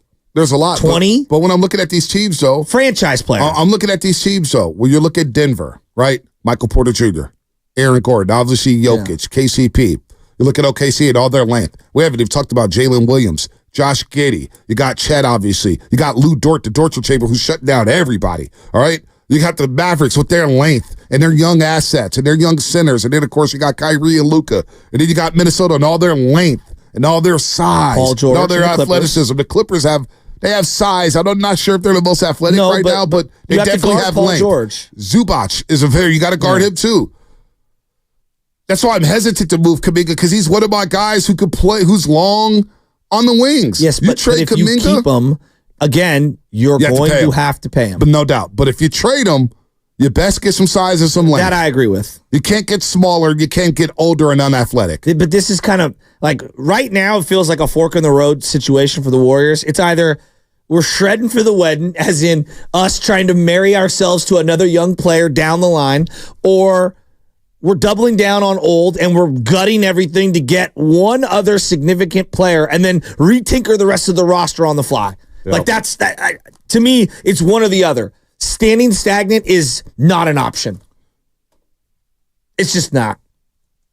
I think we both agree with that. It's just it's Steph and a bunch of young guys and we hollow it out, or it's one last ride with Steph and one of these random guys that we think can be a 1A, 1B type of a player. And I don't think a Lauri Markkanen or a Miles Turner or a DeJounte, even Brandon Ingram, Zach, I don't think they're doing it. I don't even think KD's doing it. And I would love to get KD to come back. But I don't think he's good enough anymore. But it's a start. But also, you're realizing, these playoffs, yeah, you need your two stars, but you need the perfect pieces around them. Yes, the ancillaries. You need your two-way players. Yes. You need your three-point shooters. You need your lockdown. Like Jaden McDaniels from Minnesota. The way he defended Booker in that series, unbelievable. Like McDaniels against Jamal Murray, covering him in this next series against the Denver Nuggets, I'm very intrigued. But they also have Nikhil Walker-Alexander. You got slow-mo, Kyle Anderson, who's long. I like long. He's 6'9", and he can control the ball. He gets a lot of timely rebounds. Not to mention Naz Reid, who can step out and hit the three. And 6 man of the year. Blow by you. Blow by you and dunk on your head, and then play defense. So that's why I would be hesitant to trade Kuminga, because I'm like, man, well, if I do that, I'm probably losing Chris Paul. I don't think anybody thinks Chris Paul is staying around. Klay Thompson, who the hell knows what he does? It feels like you're losing Chris Paul for nothing. Probably. Which means that the Jordan Poole trade and the development of him netted you nothing. Maybe you pick up the option and then trade him. And, I don't know what you can do there. I don't know what you can do there. We're talking about the Warriors offseason, gentlemen. Slide this in real quick. Brian Windhorst obviously tied to LeBron throughout his entire career. On Get Up this morning, quote, "I think LeBron intends to opt out of his contract and become a free agent for the first time since 2018. So, Windy there, probably going to opt out. Shams Charania reporting of The Athletic, saying that LeBron is looking to play 2 more years in the NBA, and that the Lakers are very interested in drafting Bronny James, LeBron James' son. If that means LeBron stays a Laker, they're also willing to give him whatever money and contract length he wants. A team to watch for LeBron James. Now, I'm not going to mention his name. Because I know he's tapped in. But watch out for the Dallas Mavericks when it comes to LeBron James. Really? Yeah. Why? Jay Kidd, he respects the hell out of Jason Kidd. Team USA, another chance to play with Kyrie. There was rumors about them. Kidd was the assistant coach when they won the chip with the Lakers. Yep, he was. Sure was. It's a good call. Good call. Kyrie's there. They've got the log. They've made up for each other. Luka would be interesting with LeBron. Sorry, Monte. Coffee grinds went down my throat. It is not good. It's all good. I'm over here dying on air on YouTube. It's all good. I can talk. Man, LeBron and Luka, imagine those complaints to the ref. Somebody can Luka. Shasky just saw that Yaz was bad at cleanup, so he choked on a coffee cup. Choking like Wiggins. He just saw that Clippers trailer. He's doing his best Doc Rivers impression right there. Oof. Last game for him today in Milwaukee, huh? Last game for him. So there's going to be a lot of movement. Is Doc done? Are we done with Doc? Are we done going down that rabbit hole? Think about that. I'm just thinking about Kuminga and Moody. What is there to think about? It's just they've just completed their 3rd years in the NBA, 3rd seasons, and they got drafted to a championship core, which isn't easy at all. And it's not easy to get playing time. Kuminga got playing time, and we still don't know who Moses Moody is as an NBA player. I think we have an idea who he is, but really don't know. It would be ironic, almost sweet poetry, if they play this game with me, they get LeBron, they draft Bronny in the second round, and he plays more minutes in his first year than Kuminga did in any of his years, or Moody did in any. That would be funny. That's why Steve Kerr he wants to see if JK could be a 3. Can he be can he pick and pop? Can he shoot? Can he get the release quicker? I don't know what you do here, but it sounds like I'm with you here. I think we all agree. Every member of Dub Nation, whether you're working media or whether you cover the team, whether you're a fan, changes have to be made with the Golden State Warriors. After watching these playoffs and sitting back, not having a dog in the fight, changes must be made. Let's go to Adam and Arinda real quick before we get to Jermaine Wiggins here on WEEI, or from WEEI. We'll get Jermaine Wiggins here on 95.7 The Game. Adam and Arinda, what's happening? Hey, guys. Just a very quick comment. Steve Kerr has mentioned multiple times that Kuminga is not going to start as long as Draymond is on the floor. So the question is, are we really going to max out a non-starter? Thank you. It wouldn't be a max technically, but this kind of goes back to the financial components. Like, and this, again, we go back to the Draymond contract, and you like having Draymond on, but his contract has created some difficult rotations, some difficult financial decisions, and it limits and makes it very difficult to field the appropriate team around him. And then the other guys that you already had in place get stymied because of his presence. No. Let's play it right now. Brian Windhorst on the idea that LeBron and the Warriors could actually team up. What do you think of that idea? LeBron and Steph Curry teaming up like the Avengers. Well, you and I are in the interesting business, Greeny, and that is hella interesting. So whether they're going to be able to fill all the holes on the Lakers roster or not, that seems unlikely that they're going to be able to sign the amount of players and amount of talent they need to contend with a team that swept them in back-to-back years. I do think that whether it's Golden State or somewhere else, if LeBron James is still chasing championships, it doesn't seem like it's going to happen in LA. And while he's not good enough, I would say, to be like the number one player on a championship quality team, he's still incredibly productive. So yeah, I mean, I'd love to see him up there. I'd love to see him anywhere where he could find his way back in the NBA Finals. Wendy, what are the chances? Go, LeBron. Wendy, go. LeBron's contract for next year for the Lakers, if he opts in, calls for $51 million. Right. If he opts out, he is looking for contracts in that range. The Warriors have nothing like that. These other teams, like whatever you want to get on the board, whether you want to say team X, team Y, remember $50 million per year, multiple years the Lakers can give him. The idea of LeBron going to play for another team for $10 million, mid-level exception, or in the case of a tax-paying team, $6 million, even if you're going to cook up some scheme on a sign-and-trade contract, the Lakers would have to approve of that. Before you enter fantasy land, don't forget about the salary. The salary is important. I know LeBron's made a lot of money. He wants to buy an NBA team. You don't buy an NBA team leaving $50 million on the table. It's Wendy. Let's get to Jermaine Wiggins on the other side. We'll replay that. We'll react to that. But that's when, Wendy, I just don't see LeBron coming to the Warriors. Don't see it happening. But it's going to be a lot of rumors here. It is Lions season in the NBA. Let's get to Jermaine Wiggins from WEEI. We'll talk a little Red Sox. We'll talk a little Celtics. Talk about the Patriots. Everything with Jermaine Wiggins here on the Morning Roast on 95.7 The Game. That will be brought to you by the Order of Malta Clinic. That's tough. Around 500,000 people.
The boy doesn't know the zone as well as you do, Bonte. Now, back to the morning roast with Bonte and Shasky. Where the hell is my girl Tony at? Well stated. She's on the milk carton right now. Where the hell has Tony been? Did you scare her off, Shasky? You scare her off, Shasky? Tony in Oakland? What happened? He doesn't have the balls. Yeah, that one is very aggressive. Tony, sometimes I agree with you. Make sure you subscribe to the Garlic Fries and Baseball Guys podcast. Sam Lovett and Joe Shasky bring you the best day of Giants talk in the Bay Area period every week all season long, win or lose. Also, we're going to play some cuts from Jordan Hicks. Sam Lovett did a great job with Jordan Hicks down in the Giants clubhouse earlier this week. The Giants obviously in Boston to take out the Red Sox. Fenway Park. We're talking about bucket list venues, and Fenway Park is at the top of a lot of people's list. Subscribe today on iTunes and Spotify or wherever you listen to your podcast. We got your babe. Got our babe man from WEI, Super Bowl champ. And I think he still owes his dinner, Shasky. I still think he hasn't gotten over what happened in 2022 in the NBA Finals. We haven't heard from Jermaine since, I don't believe. Jermaine, what's happening, my babe, man? What's up, bro? What's going on? That was a long time ago, man. How's Golden State doing this year? Not too good. Hey, Jermaine. I got my guy Shasky over here begging for LeBron James. That's how bad we're doing right now. That's going to happen. Him and Steph going to get together somehow, some way. Believe LeBron's going to make that happen. You think so? Yeah, because LeBron ain't going to – listen, LeBron is the type of guy, it seems like, he's not going to finish his career on a sorry Lakers team that isn't competitive. So somehow, some way, he has, it seems like a great relationship with Steph Curry. And Steph Curry isn't going to finish his kind of career in Golden State on a team that's, not going anywhere. So somehow those two are going to get together. It just depends on whether it's going to be in Golden State or in L.A. Jermaine, I love you. I miss you, man. Last time we saw you, we've made like 8 different city enemies since we went barnstorming through Boston. And, you're one of the few people that likes us. Yeah, I know. Yeah. I rock with y'all because, I told you, I'm for that Cali love. I know where to get hyphy. You know what I mean? Listen, I know how that E40 thing goes. You know what I'm saying? Absolutely. Hey, Jermaine, what's going on with the Celtics, man? They had the best record in the NBA. They're rolling. They gave Jaylen Brown a lot of money before the season started. Obviously, a lot of pressure on them to get to the NBA Finals and win it this time around here. Is it possible that if the Celtics don't win the championship, because you've been on this for 3 years now, they'll finally split up Tatum and Brown if they don't win the championship this season? If they don't win the championship this season, it's time to call up Steph Curry and see if he wants to come east. Or send us Jason Tatum. No, you send Jason Tatum out here to Cali. You can come out here to Cali. Hey, we got a midday shift. We can pair you with us in the mornings. You work with us in the mornings. Take you away from Greg Hill and Courtney. You come out here with Jason Tatum. Yeah. Tatum ain't coming to Cali, and I don't know if I can get adjusted to the time out there. But when you look at the Celtics, this is their year. You got 2 young players in Tatum and Brown, and Tatum has taken that next step. I know that he isn't in the conversation in the sense of when you look at MVPs in the league because he's on a team where he does a lot. And he doesn't maybe score as much as a guy like, SGA or, Jokic or something like that when you look at what he does. So he doesn't get his respect until he actually wins one. But I just think that you look at this team, the Celtics, like this is their year. They're the best team in basketball. They have the best starting 5, in my opinion. Hopefully Porzingis is healthy because that's going to definitely be a major part of their success, but it's time for them to get over that hump, and it's especially time for Jason Tatum to get over that hump and say, okay, I now need to be in the conversation when it comes to MVP year in and year out. Have you ever looked up Kristaps Porzingis' Wikipedia page, Jermaine? No. Yeah, because in the first sentence it says, hopefully he's healthy. Wow. Yeah, right. Wow. I listen, I've been a Porzingis fan since he got drafted by the Knicks, and I know he was the original unicorn. I know everybody wants to say Victor Wembanyama now, but, that's his biggest thing has been his injury, and especially, being able to stay healthy throughout the playoffs and get to the playoffs. So that's the biggest thing, and unfortunately, as the Celtics fans, we're right back here, and all we can do is hope that it isn't as bad as it looked. Yeah, I think you guys might have trouble with the Knicks, man. The Knicks look stronger, man.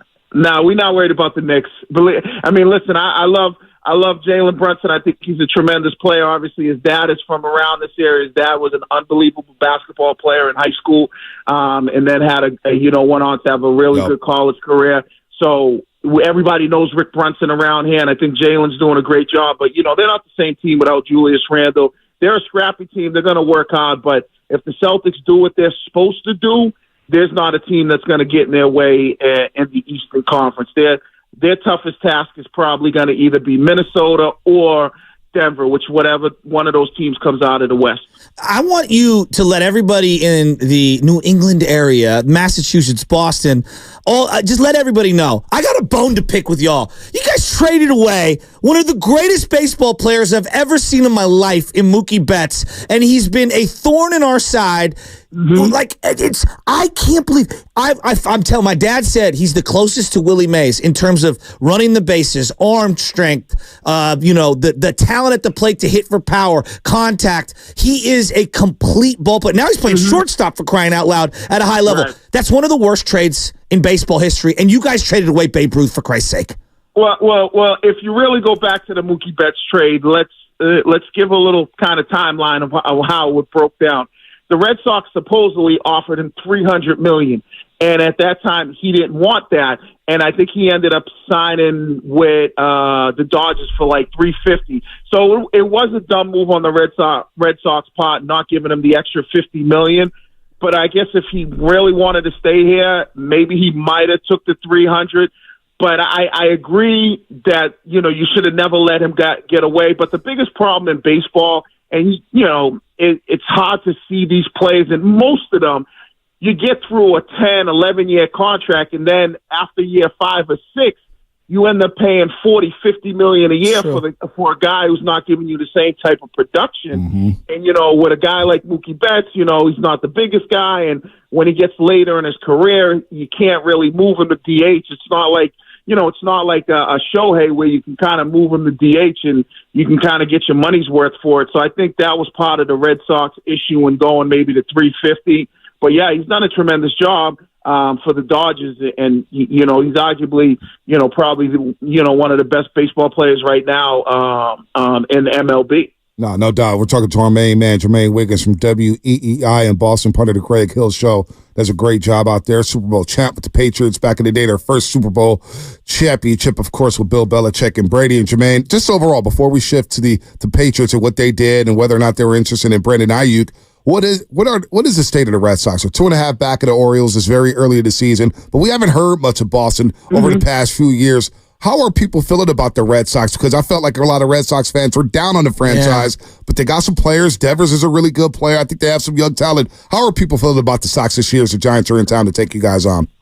Well, you got to understand, we finished in last place the past 2 years, so we've been down on this team, especially when it comes to their spending and what we expected them to do, especially at the trade deadline the past couple of years. And it's just been like, I think a lot of questions been thrown at John Henry in the front office on why they haven't signed guys or why they haven't made, big moves. Because, around here, I know it's a little bit different for your San Francisco Giants out there, but we tend to be in the market for spending big money on big name players. So for us, we're not used to, as Red Sox fans, our ownership not being, a top 5 team when it comes to payroll. And they kind of have changed their philosophy a little bit in the sense of now you're kind of like middle of the pack.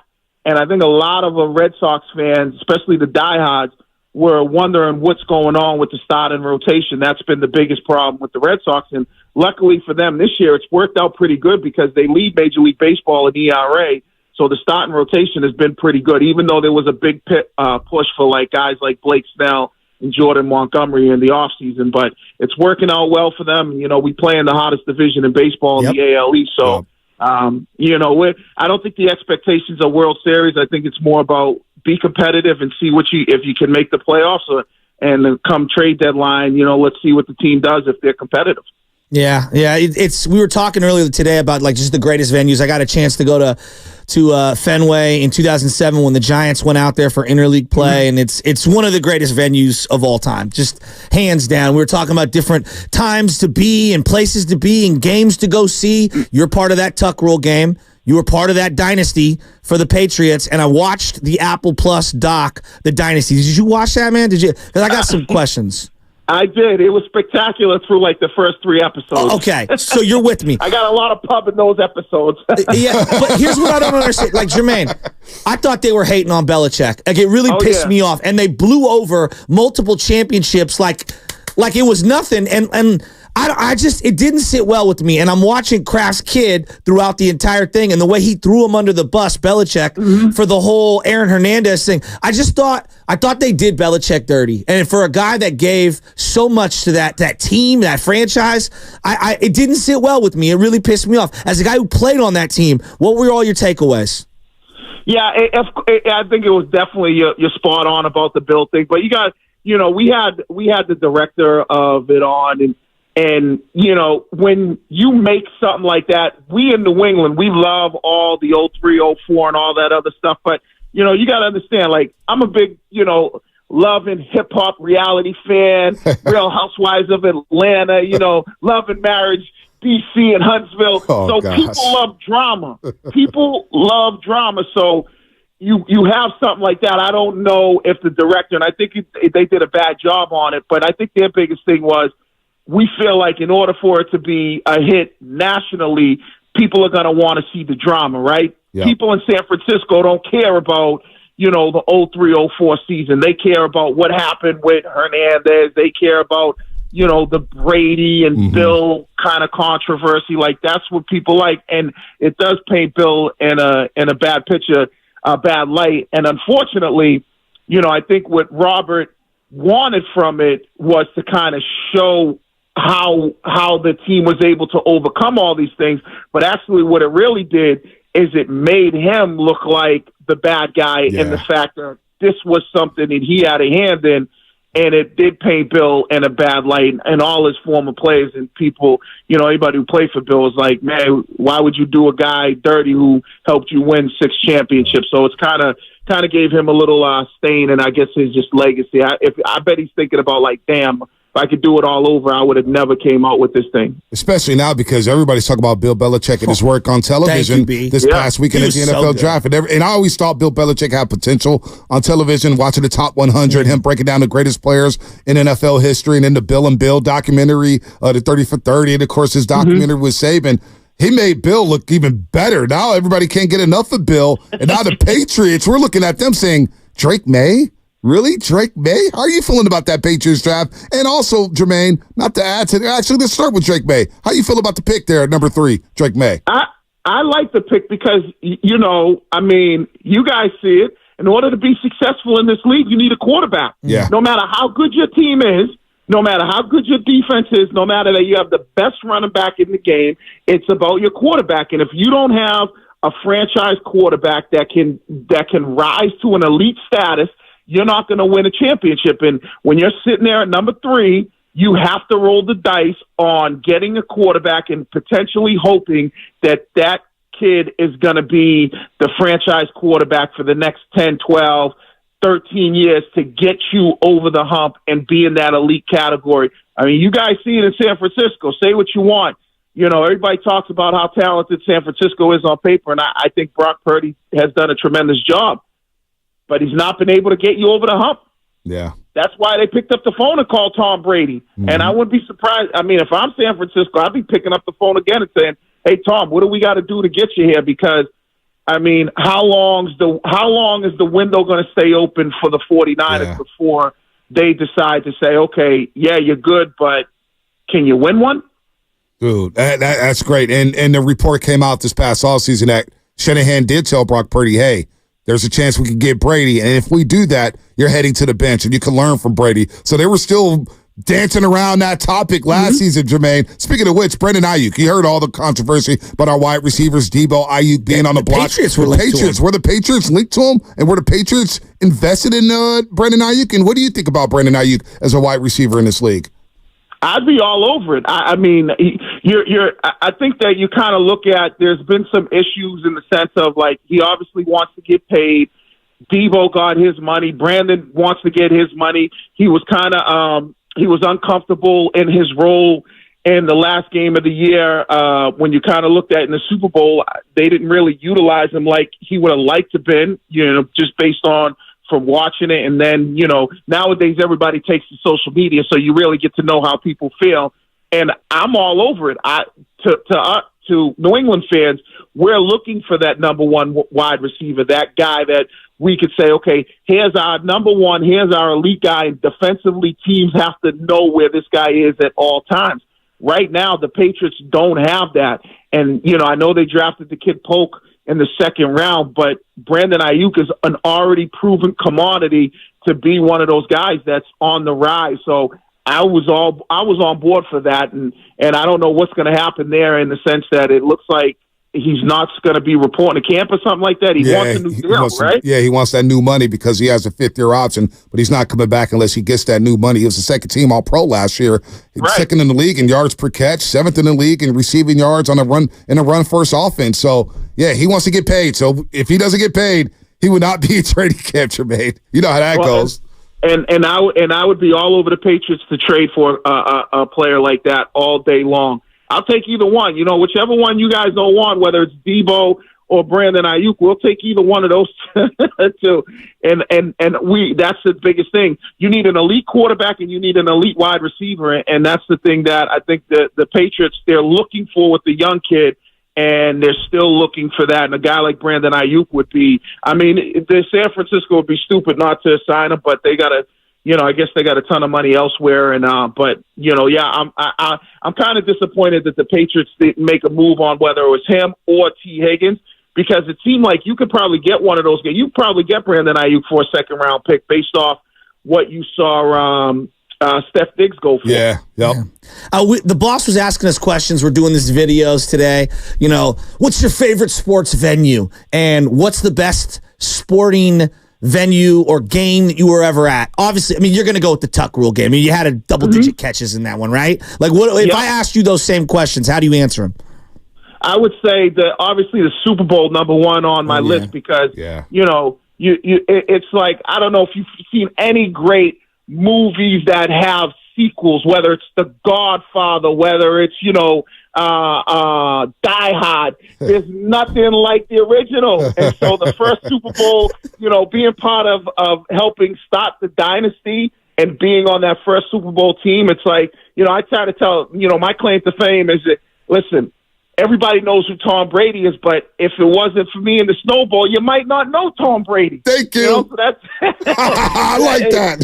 That's a pat on my mother used to say, you got to pat yourself on the back because if you don't, nobody will do it. So, but I would definitely say the Super Bowl. Growing up as a kid who was a diehard Pats fan, and then being able to play for his hometown team and help them win a championship. There's not many people in the league that could say that they've done that. The only guy that I think maybe might have the opportunity to do that next would be a guy like Tom Brady, a San Fran fan from there, helped San Fran win a Super Bowl. So, and he said he'd be willing to come back. So who knows? Yeah, I know. I always will take Tom Brady. You know that. I came out that Super Bowl. I said to Bonte, we went to the Super Bowl. I go, Tom Brady wins that game. Yeah, and I love Brock Purdy. We walked out, Jermaine, he wins that game. Jermaine, we knew it too. When Mahomes threw the pick and the Niners didn't score, we go, oh boy, this is a problem. And as soon as we walked out of Allegiant Stadium, Shasky looks at me and goes, the difference, the quarterbacks. It's just right. Tom Brady wins that game, and I was like, yeah, I don't disagree with that. and you got to make a decision. The 49ers have to make a decision, and you San Francisco fans have to go. Is Brock Purdy worth $225 million? What do you think? Yeah, what do you think he is? I don't think he is. But that's the going rate. Look at Jalen Hurts. I know. Like that's the going rate. So if I'm a San Francisco fan and I'm a caller every day, I'm going to be like Shanahan, Lynch, pick up the phone, call Brady, get me a Super Bowl, get me a Super Bowl, get me a Super Bowl. Because as of right now, Purdy doesn't look like, or not doesn't, he hasn't shown that he can get you over the hump. Look, real quick, before we let you go, because we're up against it, Jermaine, real quickly. Mm-hmm. In those playoffs, you're watching the playoffs from out there in the East Coast. And I thought Purdy, up until the Super Bowl, he was fine. But I thought the first 2 games against Green Bay, Detroit, I said, boy, he reminded me of Jimmy Garoppolo. Now, he came back and won those games, but he was erratic. What was your takeaway from those playoff games? Did you think, they need to upgrade at that position? I looked at it and goes, he'll help you get wins and he'll help you get there, but he hasn't proved that he could put the team on his shoulders and win it when he needs to win it at the end of the game. And that would be my concern if I was a 49ers fan. Can he do it? And that's the way I watched that game. I'm like, if San Fran had a legit quarterback, they probably beat Kansas City, but they don't have a legit quarterback, and you're going against Patrick Mahomes. And that's just the way it is. You need the elite quarterback or the guy that at least can play elite when the game's on the line, and you need that guy. And I don't know if Purdy's that guy yet. Jermaine, you're always so good to us, man. We miss you. We'll catch up before the playoffs are over, too. We'll be following the Celtics because we're in a situation where what star can we get? Can we get a disgruntled star? Who is Tatum going to be disgruntled? Is Brown? We're desperate, Jermaine. We're desperate out here in the West Coast. We don't have playoff basketball in our backyard, man. I'm hurting. Well, you got E40, so tell me when to go. Yeah, well, E40, so that's a great walk-off, man. We haven't heard from 40, man. 40's on tour somewhere, man. Jermaine, have a good day, man. See you, bro. All right, later. All right, man. Love Jermaine Wiggins, WEEI. Wow, there's a lot to unpack. When the bar's set high. Die Hot. I love Die Hot. Die Hot. Dude. So there's a lot. We got to go out to Boston again. We do it. And Jermaine was great to us. That Boston trip was awesome. Scalabrini, Frank Isola. Well, Frankie Ice. All I think is me and Bonte on the Friday before the game went and had the largest crab legs we've ever had. I think we spent like $400 on lunch. Well, it was great. Well, the first day we go there. Oh, we go to a restaurant, and the brother was like, y'all Warrior fans? He goes, and the black dude goes, hooked us up with a double shot of tequila on the house just because we're Dub fans. He goes, y'all my type of guys. He goes, Chris Mullin was my favorite. I had the Chris Mullin throwback. He said, Chris Mullin, my favorite player ever. Right. I hate the Celtics. He said, shots on me. It was like, what? We're getting so much love out there. Then the Friday, because we had Mary Babers Green. I remember we were down bad. We were like down bad. We were like down 2-1. I was scared. Scared as hell, right? Scared we made the documentary. Steph Curry's documentary when they were down 2-1. It's too fast. And I was worried. Sassy goes, I don't like this. We were both worried, right? But then Mary Babers Green, she came on and was like, I don't know what's going on with Day-Day. I've never seen this in him. He's going at the referees. I'm like, damn it, she don't even know what's going on with Draymond Green. And then we get Frankie Ice on. He's like, I got 8 minutes for you guys when I'm going 30 with him. And then Mully came on. And Mully calmed the waters when he said, good morning, Roasters. Good morning, Shasky. Good morning, Bonte. The Warriors will win Game 4. And we walked out of that studio at WEEI, and I started talking trash to every Celtic fan I saw. We're winning this game, right? You're not winning this game tonight. Yeah, I wasn't as confident. Yeah, but, I tricked myself. But I'll never forget skipping out of that stadium, fearing I'd get punched in the back of the head and running into a guy 5 times my size wearing the exact same Wilt Chamberlain jersey as me, put his arm around me and said, I'm going to help escort you out of here so we get out of here safe. Dude, by the way, he played at City College San Francisco, right? Yeah, he was a great guy. He was a roaster. This is something. He was a roaster. Jermaine Wiggins says something. I'm telling you, Bonte, I want you to get into the Brock Purdy thing. Oh, don't. No. See, just hear me when out. I do it, I'm a hater. No, just hear me out. Hear me out. I have never seen an athlete that we are not allowed to have even healthy dialogue about ever. Nope. In sports radio. It's unbelievable. So Jermaine Wiggins brings up just, what he feels to be some shortcomings of Brock Purdy. Outside the bubble. Okay. Outside the bubble. And player. A player. Championship. A Super Bowl champion. Who was a front row for Tom Brady, arguably the greatest quarterback of all time. 707. Some of the dumbest takes I've heard in a while. So the Ravens should trade Lamar. The Bills should trade Josh Allen. Philly should trade Hurts. 925. Purdy can't get you over the hump? What? 415. Stop. Just stop. And it's just over and over and over. 510. Who is this clown talking trash about Purdy? Quarterback? Dumb. Over and over and over again. Guys. The only quarterback we've been allowed to rip over the last 7 years. Well, we ripped Colin Kaepernick. No. The only quarterback we've present, because we do rip Kaepernick, and that's not fair, but whatever. Kaepernick had a better career than Jimmy G in the Niner uniform, I'll tell you that much. Listen, We cannot criticize Jimmy, and you cannot criticize Brock. I've been on these airways for over 7 years. Why? Trey Lance was fair game. I have no idea why. But Jermaine, I said the same thing. Remember, we were texting during the game. I said this is a Jimmy G performance from Brock Purdy. So that leads me to this. Well, so like, go ahead, finish. Go ahead, finish. Finish. We could critique Tim Lincecum. We could critique, pick whoever, Barry Bonds, Buster Posey. But the line is drawn at Brock Purdy? Why? So they call and I'm not saying that he's not good. We're saying he's good. The question is he great enough? Here we go. 415. And now the sleeves are already rolled up like a SFYBL pullover. I love this little. Yeah, isn't it the coolest logo? It is really cool. Feel like I'm strong, got muscles, whatever. Yeah, makes you me look slim. So 415, send the mobile text line. And I'm ready to dive into this because I was listening to Signing Guru yesterday and I was banging my head against the steering wheel at some of the takes. 415, Bonte, don't be a hater. Don't be a hater when it comes to Brock Purdy. Now, I'm not looking for anybody's credit. I'm not looking for a pat on the back. But was I a hater when I said I'd rather have Brock Purdy right now than Justin Herbert? Going in training camp, middle of training camp was Spadoni. You was out, Shasky. Yeah. Was Spadoni. Spadoni's like, you're crazy. I was like, I'd rather have Brock Purdy right now because I believe this offense could average 30 points a game. And during the course of the season, halfway through, he was playing better than Mahomes. But was I a hater then? No, I wasn't. I'm just telling you what my eyes saw. And you could disagree with me. Purdy looked average for most of the postseason. First thing you said to me walking out the Super Bowl, Brady wins that game. There's a difference between Mahomes and Purdy, and it's not even close. It's not even being a hater. It was sitting on a platter. Very good season. It was sitting on a platter, and someone had to seize it, and Mahomes seized it. But what disturbed me yesterday, and I wasn't mad or anything, it was their show. Steiny was talking about Brandon Ayuk. Yeah. And they were saying, the league, this, and I got all the quarterback trades or the wide receiver trades, and maybe the league doesn't value Ayuk and Debo like we do. I just think John Lynch and Shanahan play hardball with their players, saying, you want our players? We want to get paid for this. And if you're not going to meet our price, then we're not going to do it because either way, we're in a win-win situation. I like how they do business. However, and I said in the playoffs, Jordan Love looked good. Now he threw the 2 picks at Levi Stadium, but Jordan Love was on fire in the playoffs. And I think Purdy's good. But Steiny brought up something yesterday about Brandon Ayuk. It was like he did not have a spectacular postseason. I think he had 3 catches per game. Well, isn't that a byproduct of the quarterback? Ayuk can't thrive unless he gets the football. Ayuk can't thrive unless the quarterback makes a good throw. How many deep routes in the postseason? How many crossing routes did we see Brandon Ayuk wide open, jumping up and down, throwing a LeBron-like tantrum for not getting the football because Purdy didn't see it? Don't forget about the pick 6 he should have thrown against Green Bay. That dropped Darnell Savage right in the head. Boom. Changes the entire football game.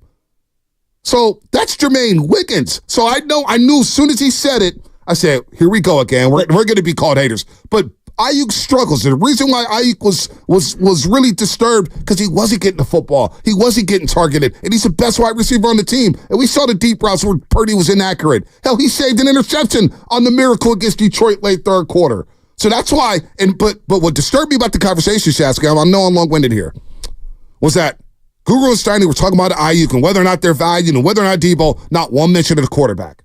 Well, maybe the struggles happen to do with the quarterback. Isn't that, if the quarterback doesn't play well, how's the receiver going to play well? Well, we all can agree that, he's a really good player, right? Can we all agree there? He's a really good player. But the second you pay the quarterback or are in line to pay the quarterback $50 million plus a year, you better be sure you have the right type of quarterback that can be a difference maker when you have lesser parts financially surrounding that player. All right?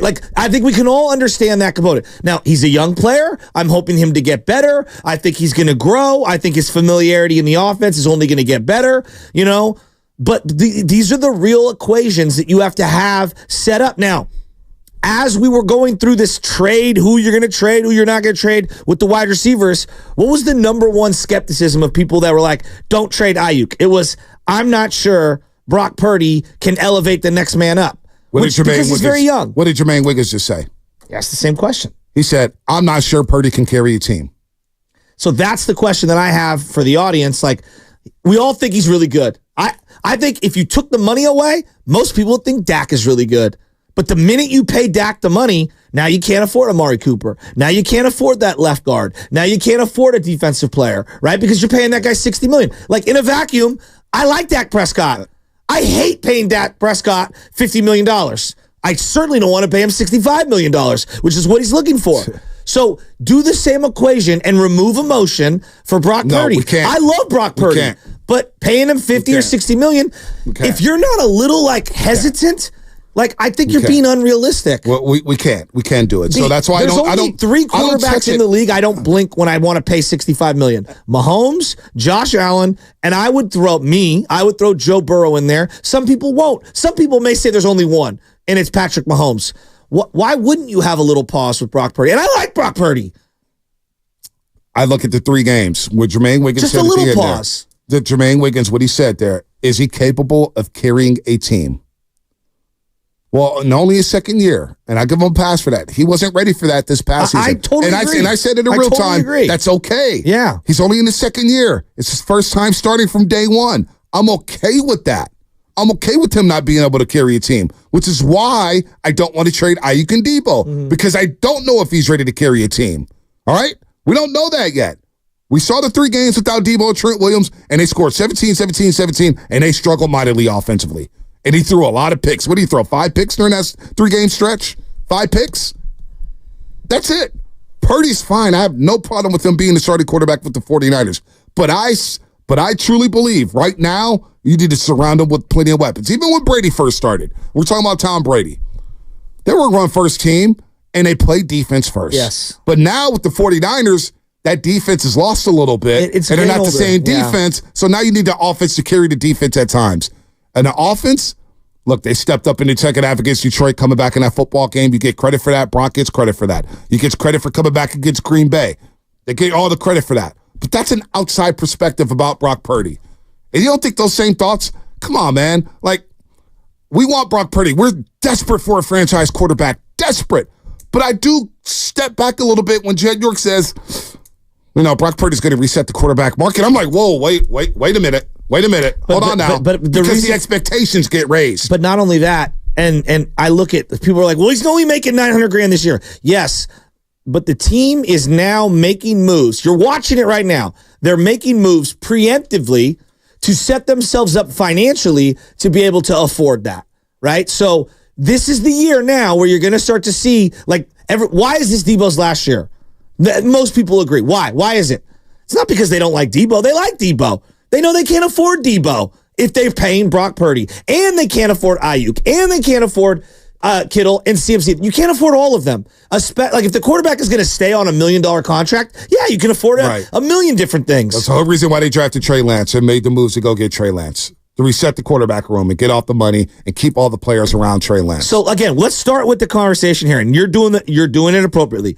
He's really good. We all like him. We all like him. The question is he top of the market, financially good enough to be able to keep this thing humming with lesser parts around him? That I don't know. You know what bugs me? This is what bugs me. And you are listening to 95.7 The Game, KGMZ FM and AC1 San Francisco, and Odyssey Sports Station. Always live on the free Odyssey app. Don't forget that you could also watch us every single day on our YouTube, Twitch, and Twitter streams. Just log on and search 95.7 The Game. Be sure to like and subscribe to the channel while you are there. Powered by First NorCal Credit Union. Upgrade your savings dividend. Open a First NorCal first-class money market today. Shout out to the Xfinity Mobile text line. I'll run into people on the street. They're like, boy, you're a Shanahan hater, aren't you? You don't like Shanahan. I said, no, I love Shanahan. But when I hear fans come up to me saying, we got our next Bill Walsh, I say, hold up, wait a minute. we got to win one first. Can I just get George Seifert? Well, Or, can I get Jim Harbaugh? You know what I'm saying? And now he may have catapulted Jim Harbaugh, but and if I critique him a little bit, I've been at the station for over 7.5 years. I've heard people crush Steph Curry, crush Draymond Green, crush Klay Thompson. We just crushed Steve Debo. Kerr, Bob Myers, Debo. The Super Bowl. Let's.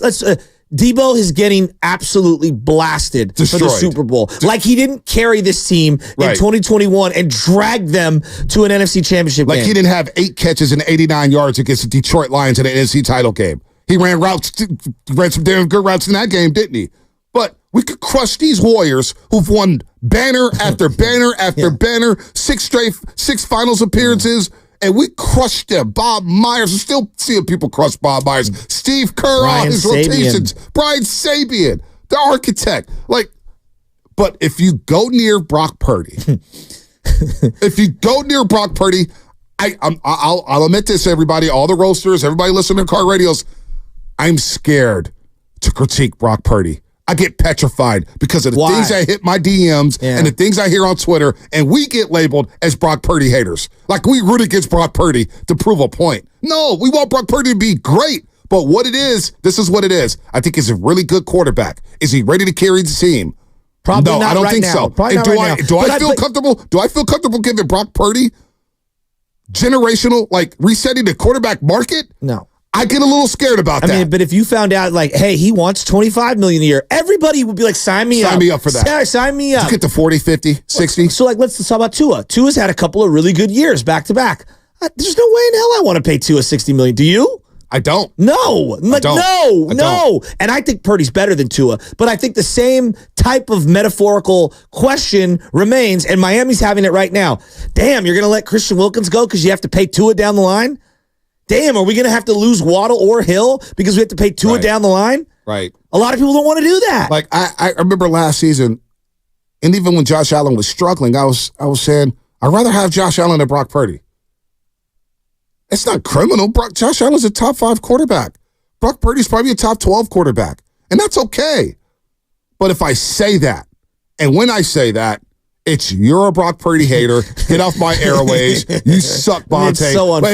And I get, it's honestly, so unfair. I get petrified criticizing anything with Brock Purdy. So sometimes we go over the top, like Jimmy Garoppolo. I'll never forget. They played the Detroit Lions, and I thought it was an okay Jimmy game. And you came out and said, I apologize to Jimmy because you were petrified that if you critique one little throw about Jimmy Garoppolo, you're going to get alienated. I was probably one of the more outspoken Jimmy critiquers. Right. Wouldn't you agree? And yep, absolutely. And I that's got hit hard for it.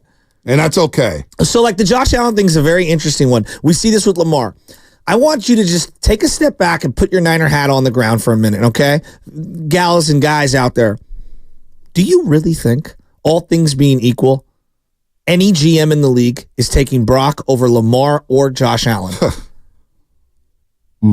Now, given what the Niners want to do and things like that, like, yeah, you can make the argument for this, that, and the other. And then there's the financial component. Hey, if Brock's still making $900,000, yeah, give me Brock all day because I can afford all these other things. But just in a vacuum. Pound for pound, so when I see people be like, Lamar's done nothing in the playoffs. Yeah, you're factually correct. He also carries that organization. Josh Allen's done nothing in the playoffs. Did you watch the game? He hit his receivers over and over and over in between the numbers, and his kicker missed an extra a field goal attempt. And it's not his fault. A couple seasons before that they allowed Buffalo or Kansas City to tie the game with 13 seconds left and no timeouts. Or one timeout. You know what I'm saying? So it's not his fault. So we can go playoff wins as a stat. That's a team thing as well, and it's a coach thing. Like, you put Josh Allen with Shanahan and you put Brock with McDermott, we're having different conversations. But these are the financial component is looming over the organization. Right. And so I do believe that people need to start preparing themselves. Guys like Debo, who you love, you're not going to be able to afford them when you give a guy $60 million. And no one is saying that they don't like Brock. We all love Brock. Is he $60 million, surrender other stud players on both sides of the ball good enough to keep this thing humming?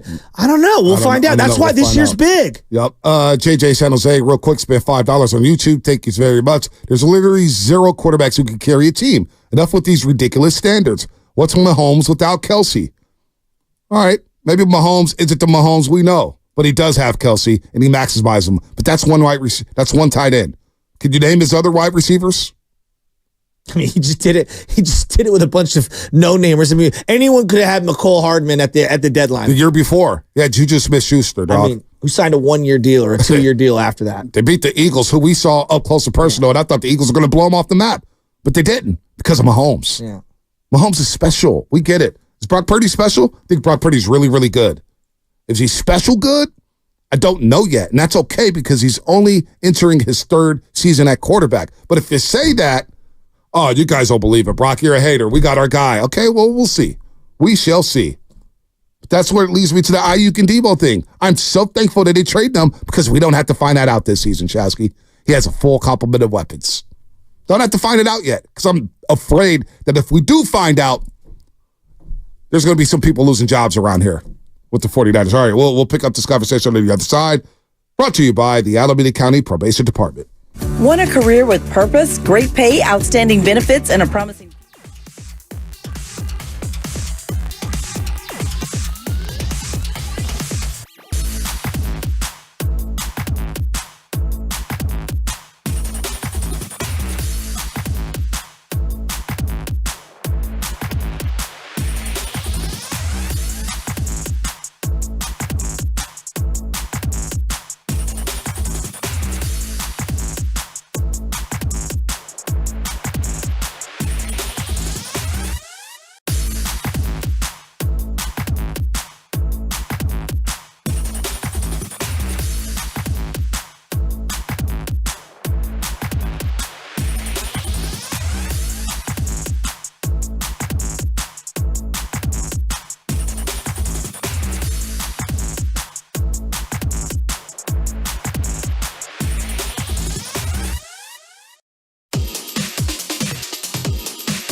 That's the equation that you're trying to deduce.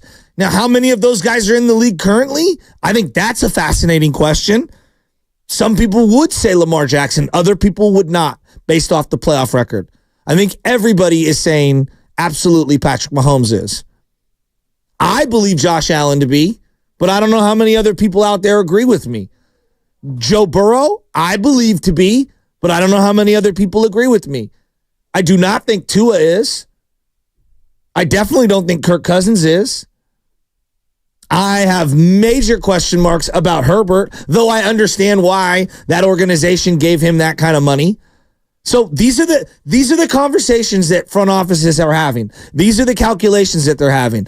The hard part is that, and this is where we go back into the Ayuk thing, you can't pay everybody top 5 money and be deep across the board and pay everyone premium money. You have to find value in the margins. And so as the Niners prepare themselves to pay Brock Purdy, which I understand, they're preparing themselves to make Brock Purdy a very high-paid player.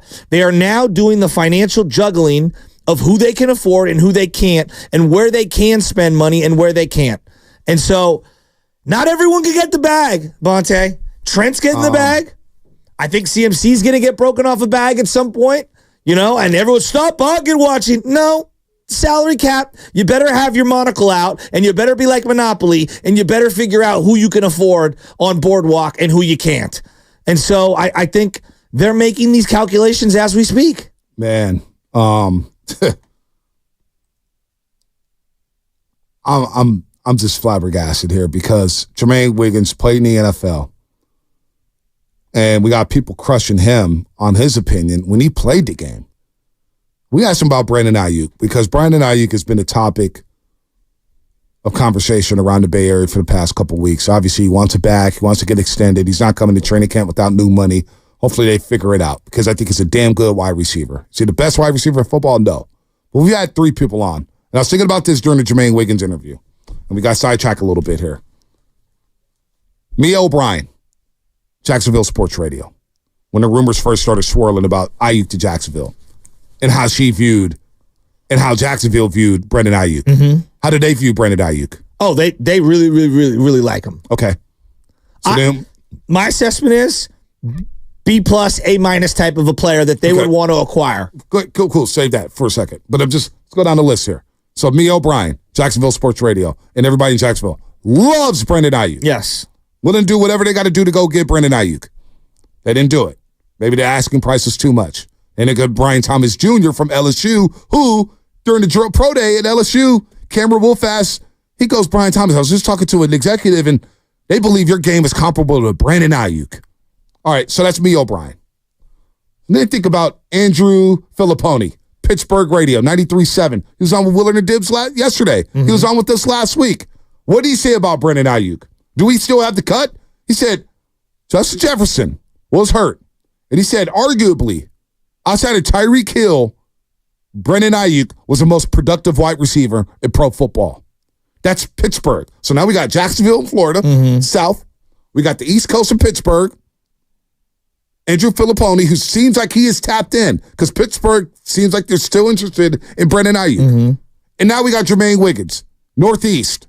Talking about, we would have loved to have Brandon. I love Brandon Ayuk. I think he's a great wide receiver. He's everything we need, a true number 1. So outside our bubble here in the Bay Area, people are telling us how they view Brandon Ayuk.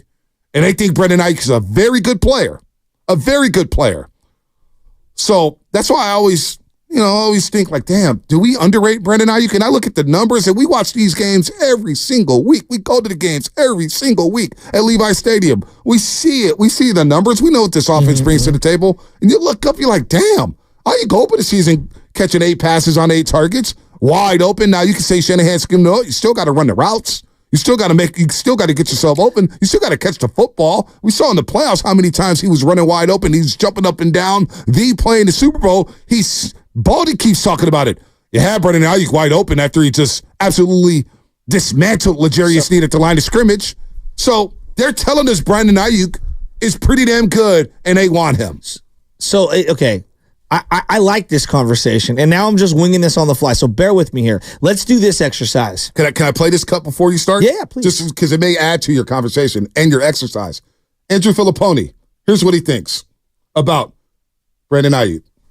I know for a fact that the Steelers are still very interested. Oh, boy. There are a lot of guys in their front office who are looking at that Eagles model with the A.J. Brown trade and thinking, this is the guy we need to kickstart things for us and bring the most out of our quarterbacks who are one-year deals, Russell Wilson, Justin Fields. Their assistant GM, the guy who is setting the draft board for them, his name is Andy Weidel. He was with the Eagles before he came here last offseason. So, yeah, if the 49ers want to do business, the Steelers are ready. And here's what he added on what Ayuk could get. I think that average annual number is going to be somewhere between $28 and $30 million. Wow. That's what I think. Wow. That's what I've heard. Wow. Because the salary cap's going way up. And look, I mean, after you could make the argument, because Justin Jefferson was dinged up last year, you can make the argument that after Tyreek Hill, there isn't a more productive wide receiver in the NFL right now than Brandon Ayuk, and he's in his mid-20s, and I think he's going to be paid accordingly. It's very powerful. So that's three people we've talked to all across the league who seem to be tapped in, right? Mm-hmm. They seem to be tapped in with their organizations and their fan bases. That's how they view Brandon Ayuk. So I asked you a question, I don't know, a couple days ago. I said to you, this is on the phone, you and me. We always have these conversations. If you said that the whole league, anyone on my roster is available, okay, and you're the Niners. I like doing this because it shows me how other teams value. Now, you might value people differently than how the league does, but I like this conversation. You can have anyone on the roster. Who is fetching the biggest haul for the Niners on their current roster? It's Bosa, right?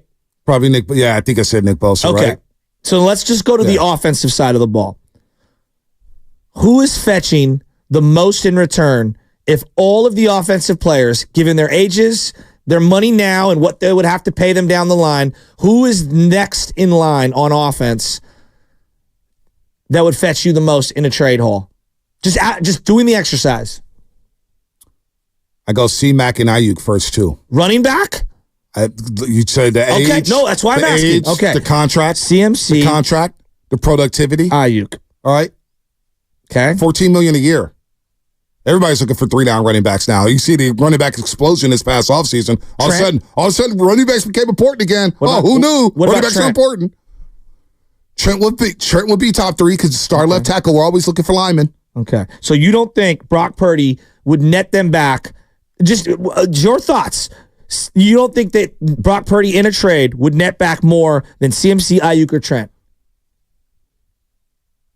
I don't. Okay. So now let's go around the league. I don't. All right. No, it's interesting that you think that way. And I'm not hating on Brock Purdy. No, I don't think you are. I think a lot of people would agree with you. I think a lot of people would agree with you. Now let's go around the league. Like, if I did the same exercise with the Bengals and I said, who is worth the most on their offensive side of the ball via trade? It's not Jamar Chase, it's Joe Burrow. It's Joe Burrow. Even with the injury concerns. Yeah, it's Joe Burrow. And it's definitely not T. Higgins because we've seen how that offseason's playing out. Okay.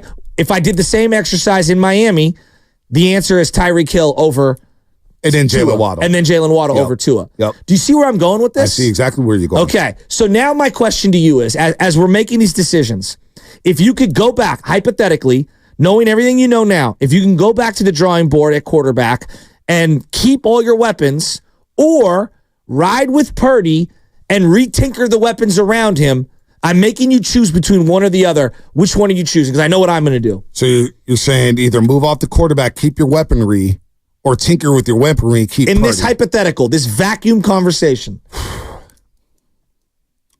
I'm still probably keeping Purdy. See, I am too. I'm keeping Purdy. Knowing how there's so many more playmakers. The scarcity of quarterbacks makes me lean staying with. So I understand why the Niners are going to probably pay Purdy a boatload of money. They've been looking for the quarterback. You're always trying to look for it. Every team is looking for a quarterback every single year. Now let's do the exercise. The New York Giants will probably love Brock Purdy. Probably.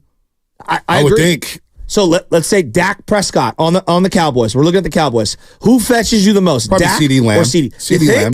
CeeDee Lamb. I would go CeeDee Lamb and then Dak. Okay. Okay. I would go CeeDee Lamb and Dak. All right. What about on the Eagles? It's a tough one. That's a tough one. I mean, they've got some players. And I don't think Jalen Hurts is all that bad. I think Jalen Hurts. I think you and I think it's going to have a resurgence. Yeah, I agree. But now you added Saquon. I could even go, man. Lane Johnson may be the most valuable on that team. Okay. Right tackle. Yeah. I may go Lane Johnson over AJ, Devontae, because without Lane Johnson, they can't do anything without Lane. See, to me, like where I go, like, am I willing to pay you the $60 million is that exercise we just did right there. If I said the same thing about Baltimore, hey, you can have anyone on Baltimore. Who do you want? Everybody's taking Lamar. Everybody. Not even close. Right? Now, if I did that last year with the Minnesota Vikings, as much as people do like Kirk Cousins, everyone's taking Justin Jefferson. And then I think people are taking Danielle Hunter over Kirk Cousins. Let's go to the Rams. They have two premier wide receivers, Cooper Kupp, Puka Nacua, and then they have Matt Stafford. I think Matt Stafford still gets you the best haul.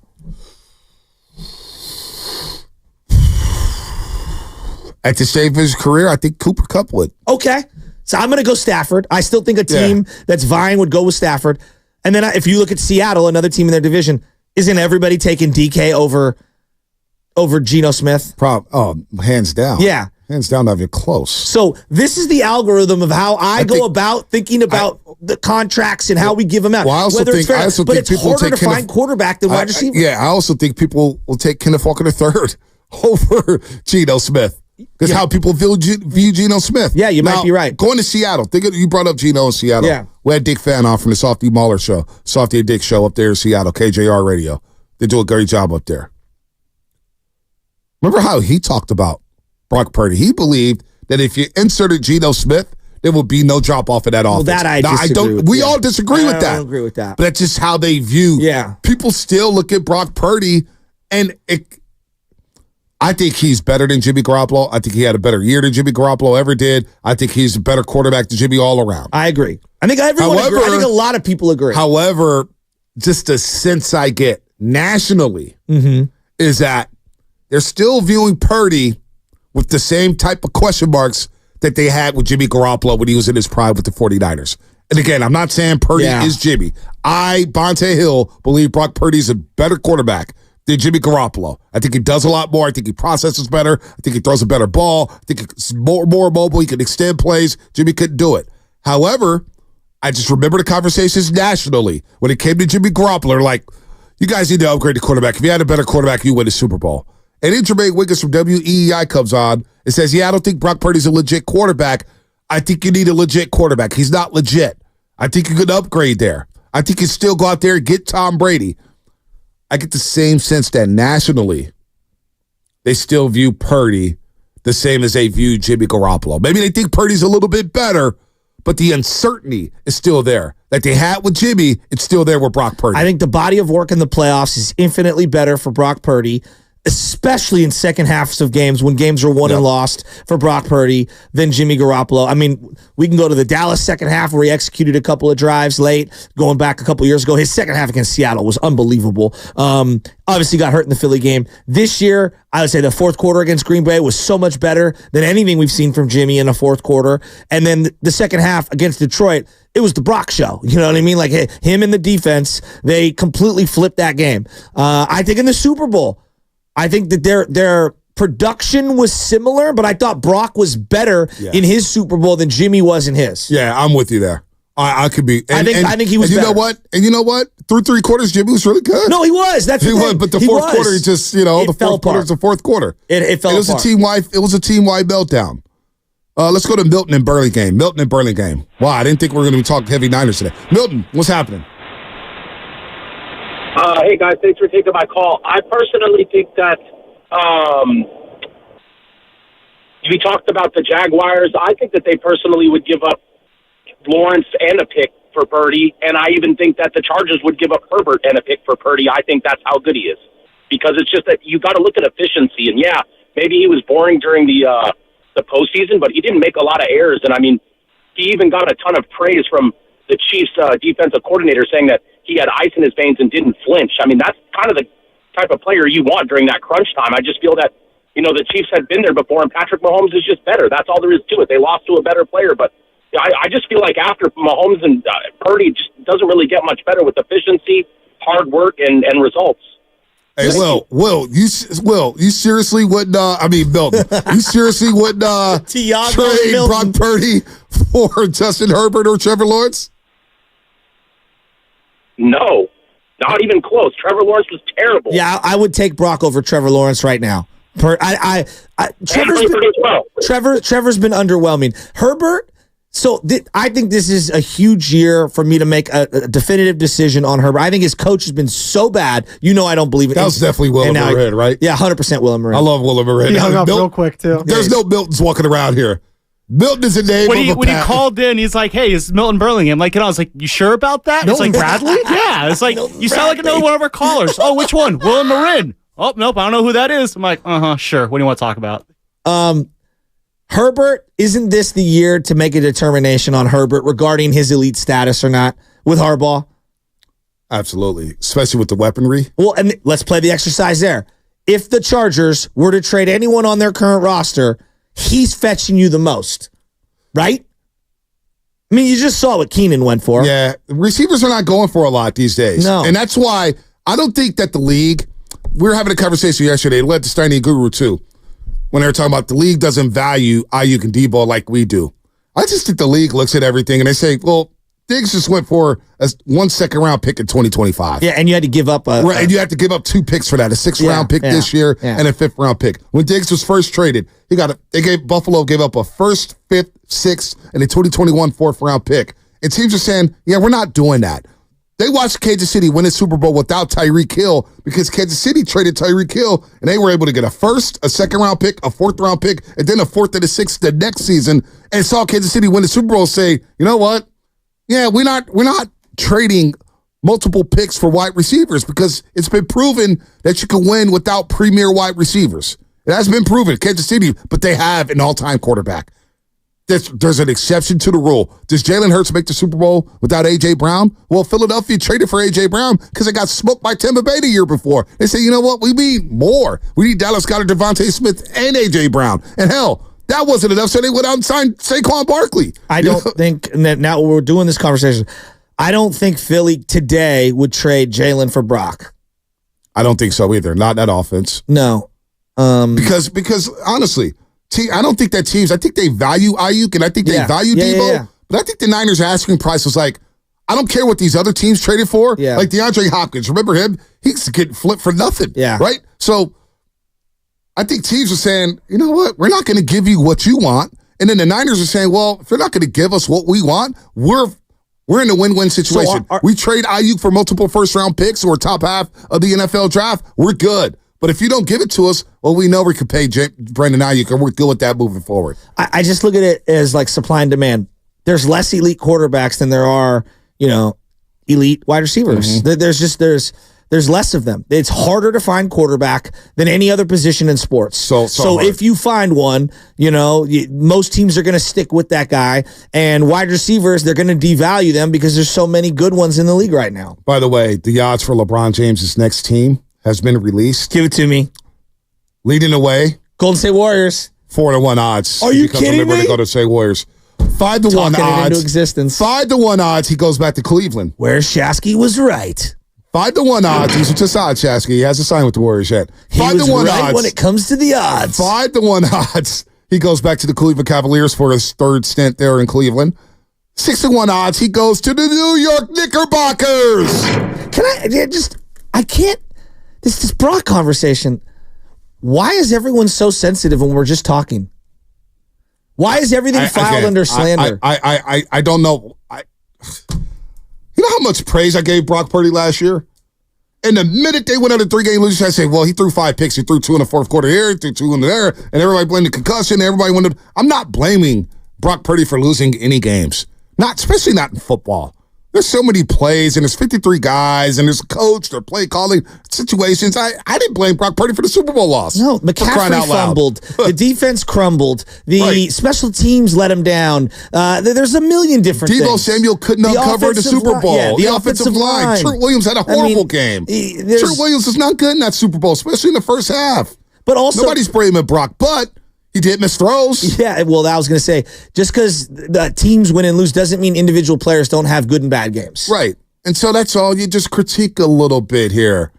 Gosh, we are so, like, if this was Philadelphia, and I think everybody in Philadelphia, there's just a bunch of idiots out there. They're dummies. They're going to rip anybody. They'll rip, it could be a sunny day, 90 degrees, perfect weather, ice cream's melting perfectly in their mouth. I'm coming around on Philly. I'm coming around. Please. Giants play the Phillies this week. Oh. We want to get Howard on? We should get Howard on. We should get Howard on, actually.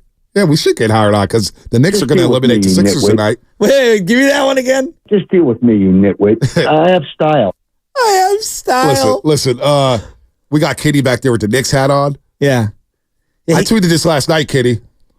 I said, would you actually be surprised if the Knicks made the NBA Finals? Because I wouldn't. We're going to see basketball games in Madison Square Garden in June, Kitty. Get ready. Better hope there's no white Bronco interrupting that game.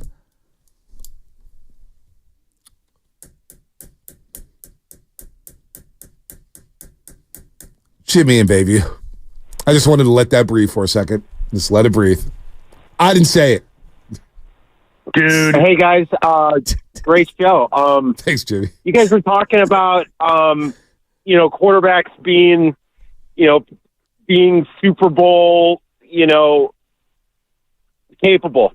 And I would make the argument that it was the combination of the coach and these, great quarterbacks. Like, it was Brady and Belichick. Sure. It was Montana and Walsh. Sure.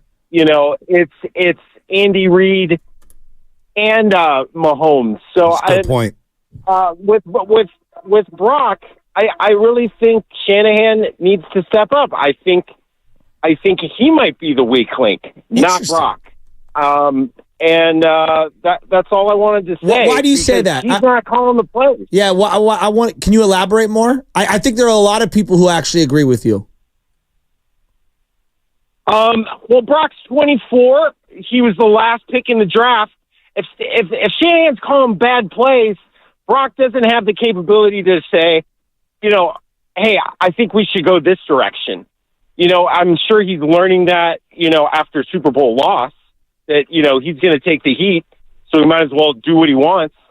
But, it's a team. It's how the coach interacts with the quarterback.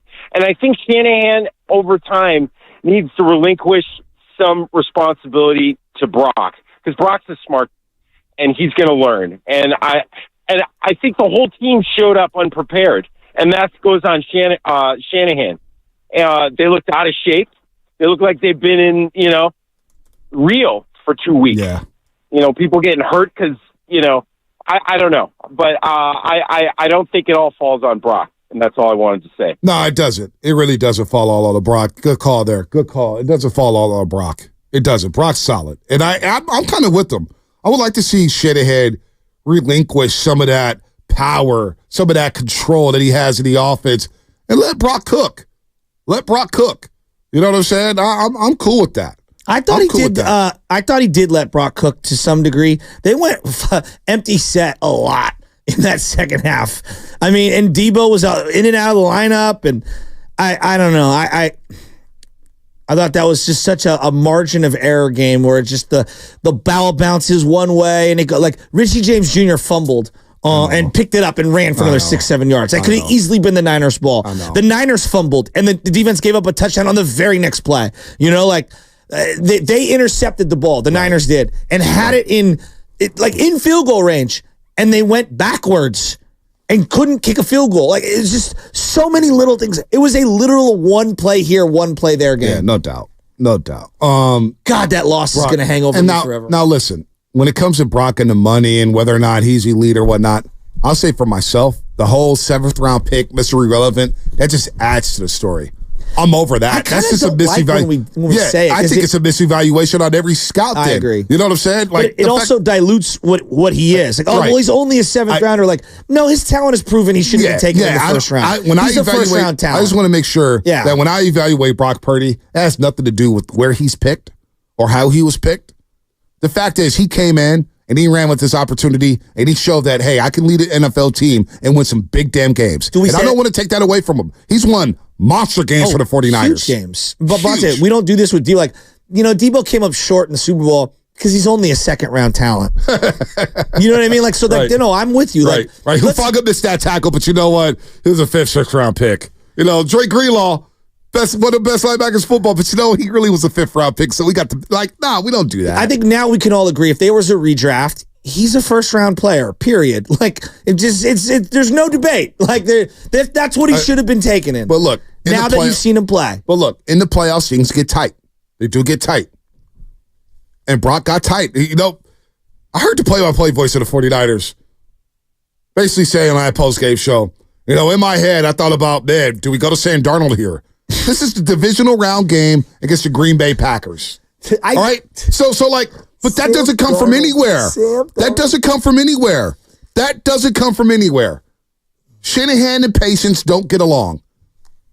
And so through the first half of that game, we all said it. We all thought it. Boy, this is a Jimmy G game. We're in trouble. But he did what Jimmy couldn't do, which was just come back. He came back and delivered. And he led them. So that's where the big differentiator is, his resiliency. So look, I'm excited for Brock, and I'm more excited about Brock in this offense because as of now, Deebo Samuel and Brandon Ayuk are members of the San Francisco 49ers. They're members of the San Francisco 49ers. And that helps Brock. And now you got Kittle, and now you got McCaffrey, and now you got Ricky Pearsall, who's going to join us tomorrow at 8:30 right here on the Morning Roast. I can't wait to talk to him about it.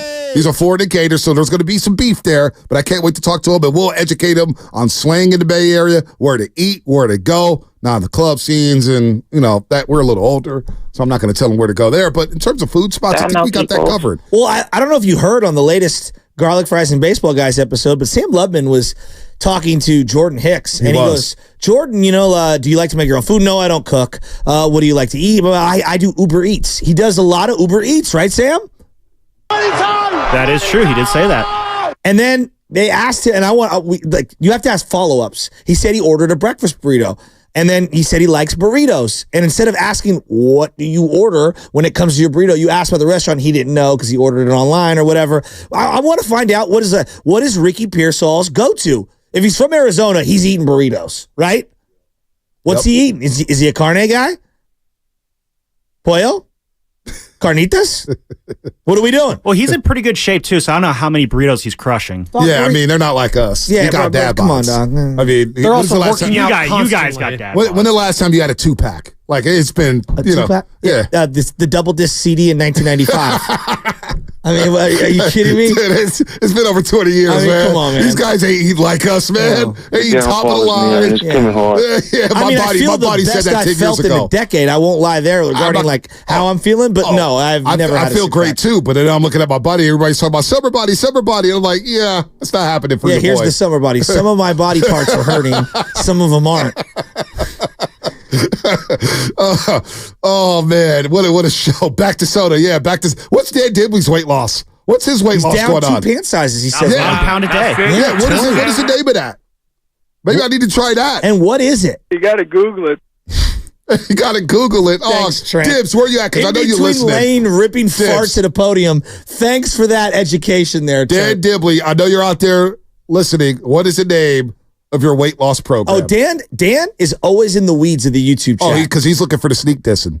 He's looking for somebody to sneak diss him so we can. Abundant Life weight loss. Abundant Life. Abundant Life. I like that. What do they do? Do they have products? Do they have food? Do they send you food? Is it drinks, protein drinks? Should we get Dibs on the hotline really quick to explain it? Please explain. A weight loss sensation. No, somebody said they're worried about Dibs. I needed to lose weight, and I am Dan Dibley. See, I just scale back on the breakfast, and I scale back on my portions. That's what's helping me keep the weight off.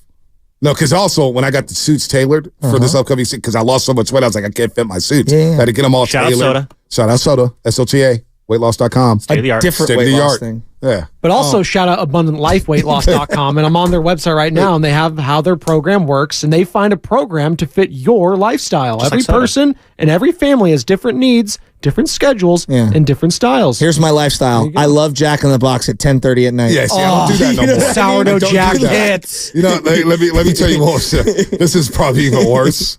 But in my pride, those 7-Eleven nachos at midnight with that nasty cheese and chili. So we come were, on, you know about those. Okay. So we go in. Me and Charlie. We had a game at 9:00 at West Sunset. So we got to be at the field by 8 to warm up. So it's like 7:45. We're rolling down at night or in the morning. In the morning. Right. Games are in the morning, and it's me and Charlie in the car. Got all the gear, and I go, "Hey, Charlie, you want to grab some sunflower seeds at 7-Eleven?" He's like, "Yeah." So we go in there, and they got donuts on the left, the taquito rolls, the jalapeno cream cheese and the pizza. And I looked at him, and he goes, "Oh, can I get something?" I was like, "Yeah, you can get a donut, whatever." I go, "You don't understand. I ate at this 7-Eleven on 32nd and Terraville way too much. I must have put on 70 pounds on just them taquitos." The best thing that happened in my life, I swear. So when I first moved to the 10th and Clement, we had the 7-Eleven right across the street. There's an all-star donut spot, 24 hours a day. Nobody would go in there because 7-Eleven was right across the street, 10th and Clement. Then you had the other one, was it 14th, 15th and Gary,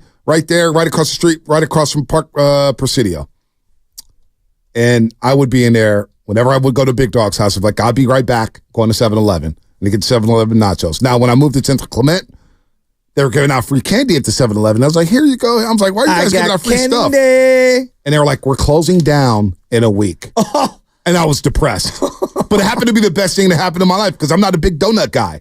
So it's like, damn, no 7-Eleven. So you're looking back on your life and you're sitting there with God at the I could have been about 350. One of the best moments in my life. 7-Eleven closed down. I could have been about 350 because your boy would have got high and walked downstairs and went to the 7-Eleven and got the nachos, the taquitos, the 2 for 2s, the 3 for 3s. Like, I got some taquitos there. I'm not going to lie. I got some 7-Eleven taquitos a couple weeks ago. Just real quick. I was hungry. I was in the pinch. I got the jalapeno cream cheese. And the guy's like, oh, we got the special 3 for 3. I said, I only want 2. He goes, but you save $1 by getting 3 for 3. I said, how about this? I'll pay for the 3 for 3.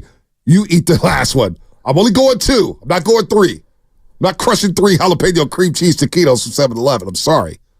Can't do it. My bowel system would be problematic the next morning, man. Stop it. All right, I'm stopping. Fast 5. So what?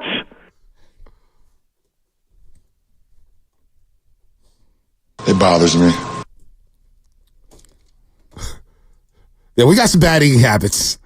Is there an Aaron Rowan Jack-in-the-Box story, Bonte? Oh, yes, there is. Big time.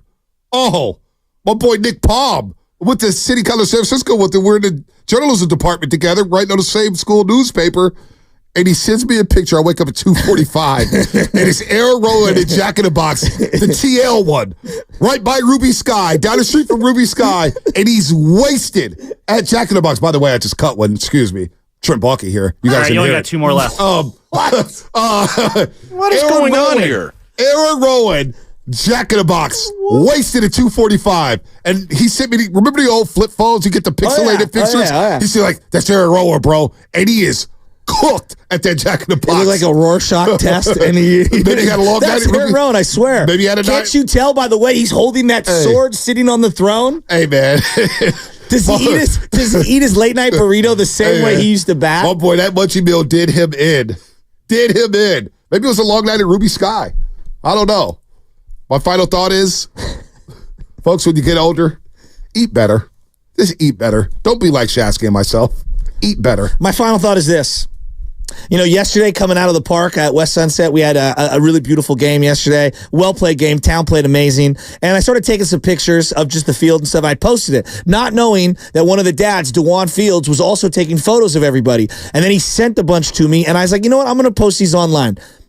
I am tired and sick of seeing people photograph the despair and the poverty of downtown and the negativity of San Francisco. And my new mantra, if there's something positive about San Francisco, families, a restaurant, a place that people like to gather, put them online, I'll retweet them. I'm just going to post nothing but positivity. It starts by one tweet, and that's what I'm going to try to do. I'm going to uplift San Francisco. You know what? No more ripping. Tag Fox News in it, too, so they can see it. Well, that's a whole nother conversation. We're starting small. All right, there it is.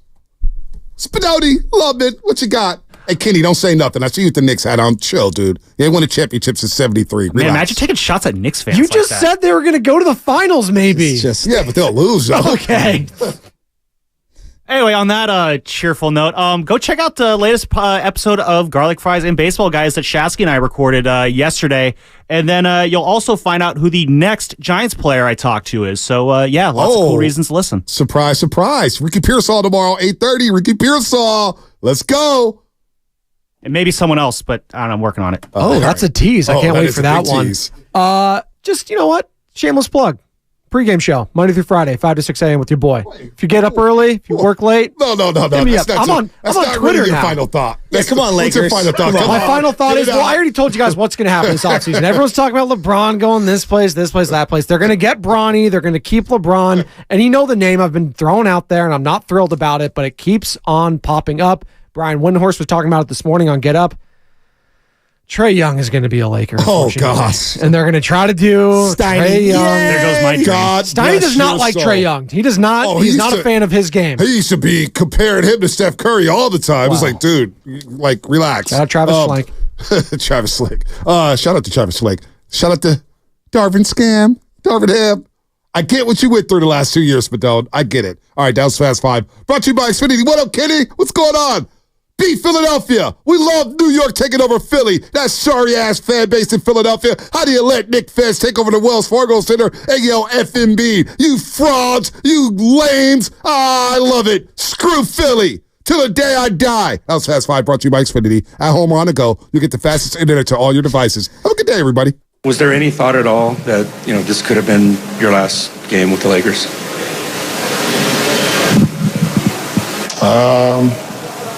I'm not going to answer that. Attention facility professionals, property.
Difference of 2 seconds, the game clock and the shot clock. Worst case scenario, we're going to overtime.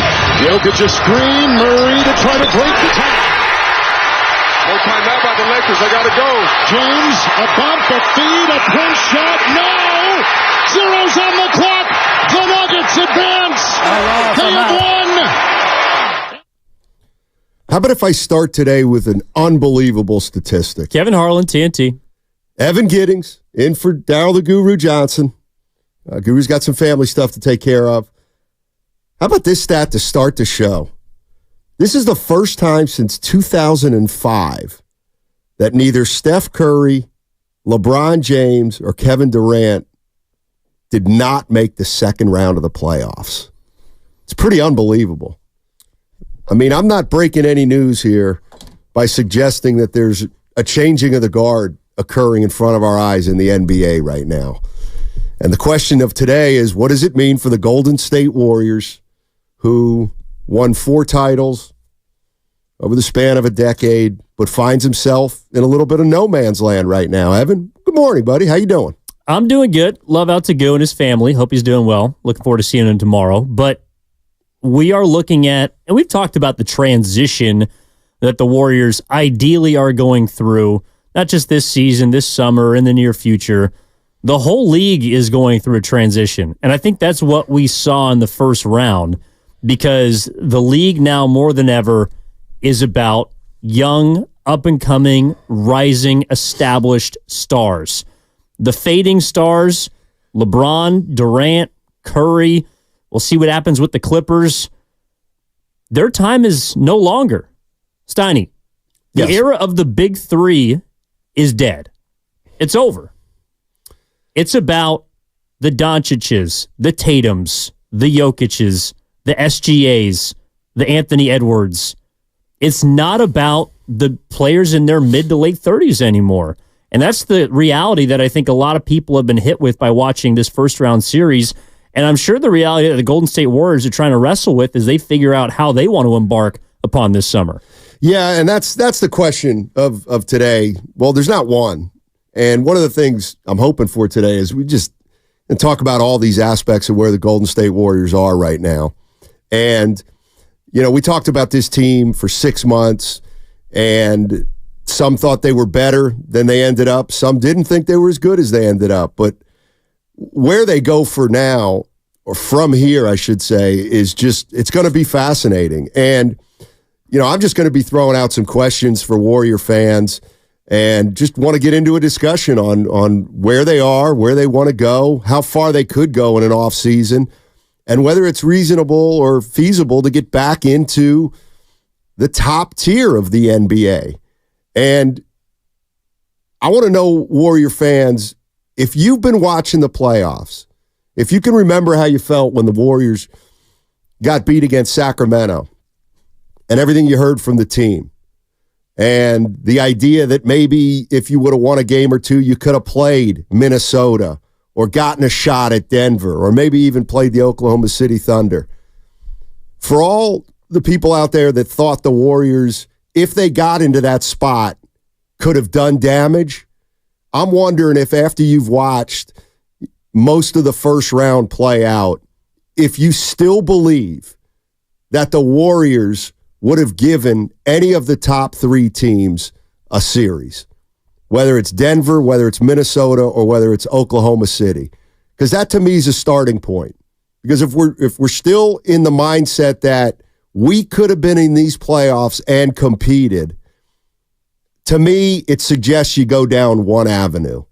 But if you're looking at these playoffs saying, my goodness, these teams are young, they're long, they're athletic, we're more than a step or two away from getting back there, then maybe you go down another avenue. But where are the Warriors right now, and what do you do? 888-957-9570.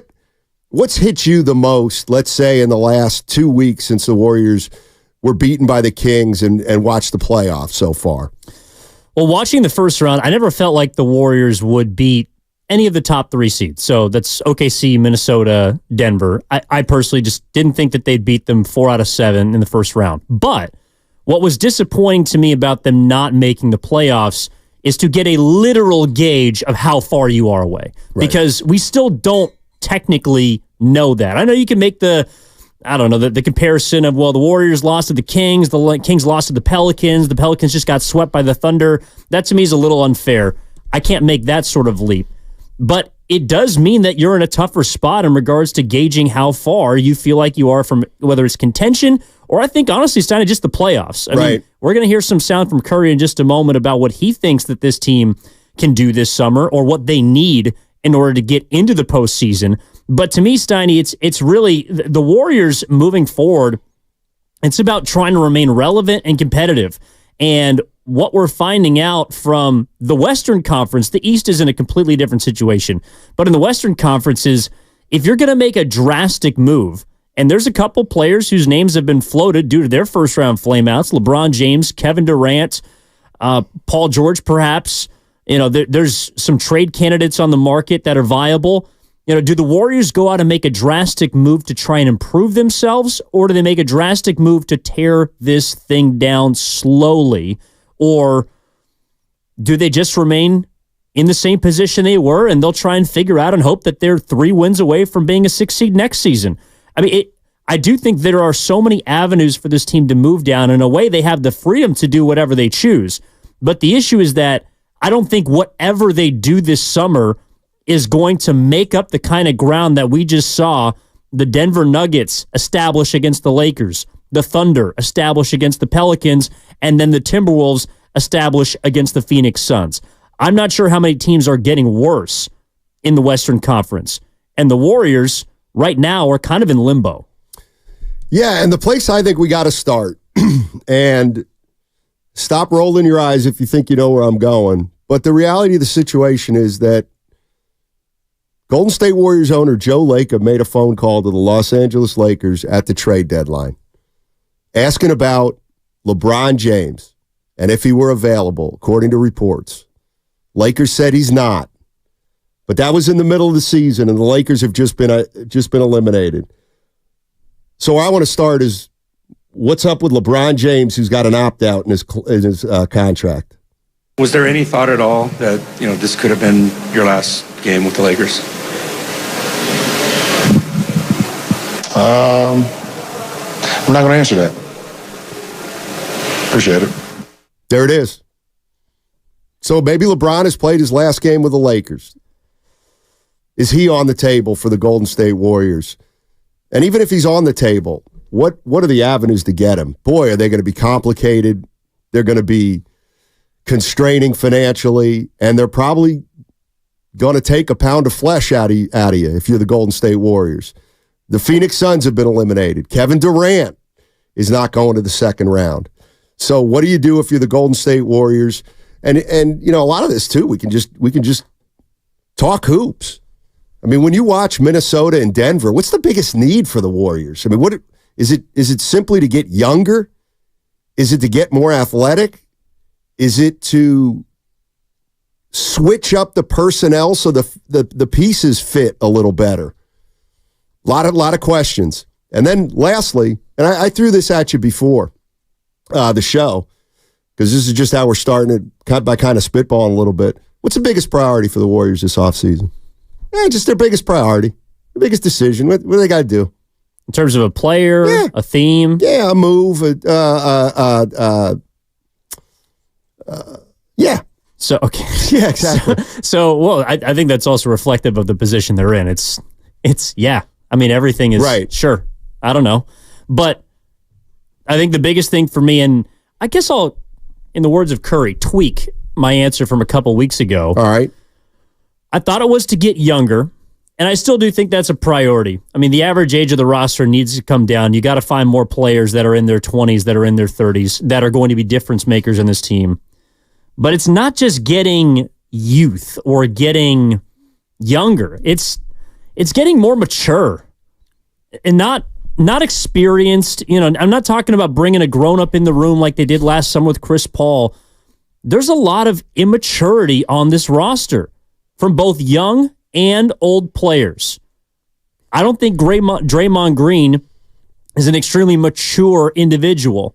You can make a case for the first couple months of this season, Klay Thompson was not mature about how his basketball mortality was looking. I don't think Jonathan Kuminga has been mature enough to help the Warriors. He looks like he's beginning to turn a corner, but he's not there yet. There's a lot of immaturity on this team. Pajemski at times this year, as a rookie, understandably so, has made immature choices on the court. I don't know if there's enough maturity on this roster, Steiny, for me to feel comfortable with them all of a sudden going in a different direction from this season. Andrew Wiggins has played or looked at times immature. And what do I see on Oklahoma City? I see young players. I see mature players. Minnesota, some younger players. Anthony Edwards looks mature. Jaden McDaniels looks mature. All these players are 25 and younger. Tatum in Boston, mature. So it's not just about the average age, and it's not just about the youth. It's about making sure the Warriors can become a more mature team than they have been the last 2 seasons. This from the Xfinity Mobile text line. You trade the farm to get a younger superstar, not LeBron. LeBron talks like he has nothing more to prove. The "it's just basketball" comment rubbed me the wrong way. Okay, so you're not into LeBron James. I get that. Last week, Steph Curry won the NBA's Clutch Player Award, and he went on with TNT, Barkley, Kenny Smith, Shaq, Ernie Johnson, and they asked him about the Golden State Warriors and their season and how close or far they are from getting back into contention. I want you to take a listen to Steph Curry's answer. I mean, the sad part was just missing 3 wins to, get out of the play-in and have yourself in a playoff series where, even like a game like Sacramento in the play-in tournament we had, you're looking at, okay, we're down 1 and can find a way to game plan to try to get back in the series. Obviously, early in the year, we had a lot of missteps and some absences, but you do realize like we're not that far off, even, having tried to stay at this level, at this peak for so long. There's going to be some tweaks. We know, like when you lose, you have to look yourself in the mirror and say, what can we do to get better? What holes can we fill? And thankfully, we have some time to figure that out. So, a lot of conversations with upstairs with Coach Kerr to try to figure out how to get back to that level that we expect. I didn't answer anything specifically about what we need, but we're going to figure that out over this summer.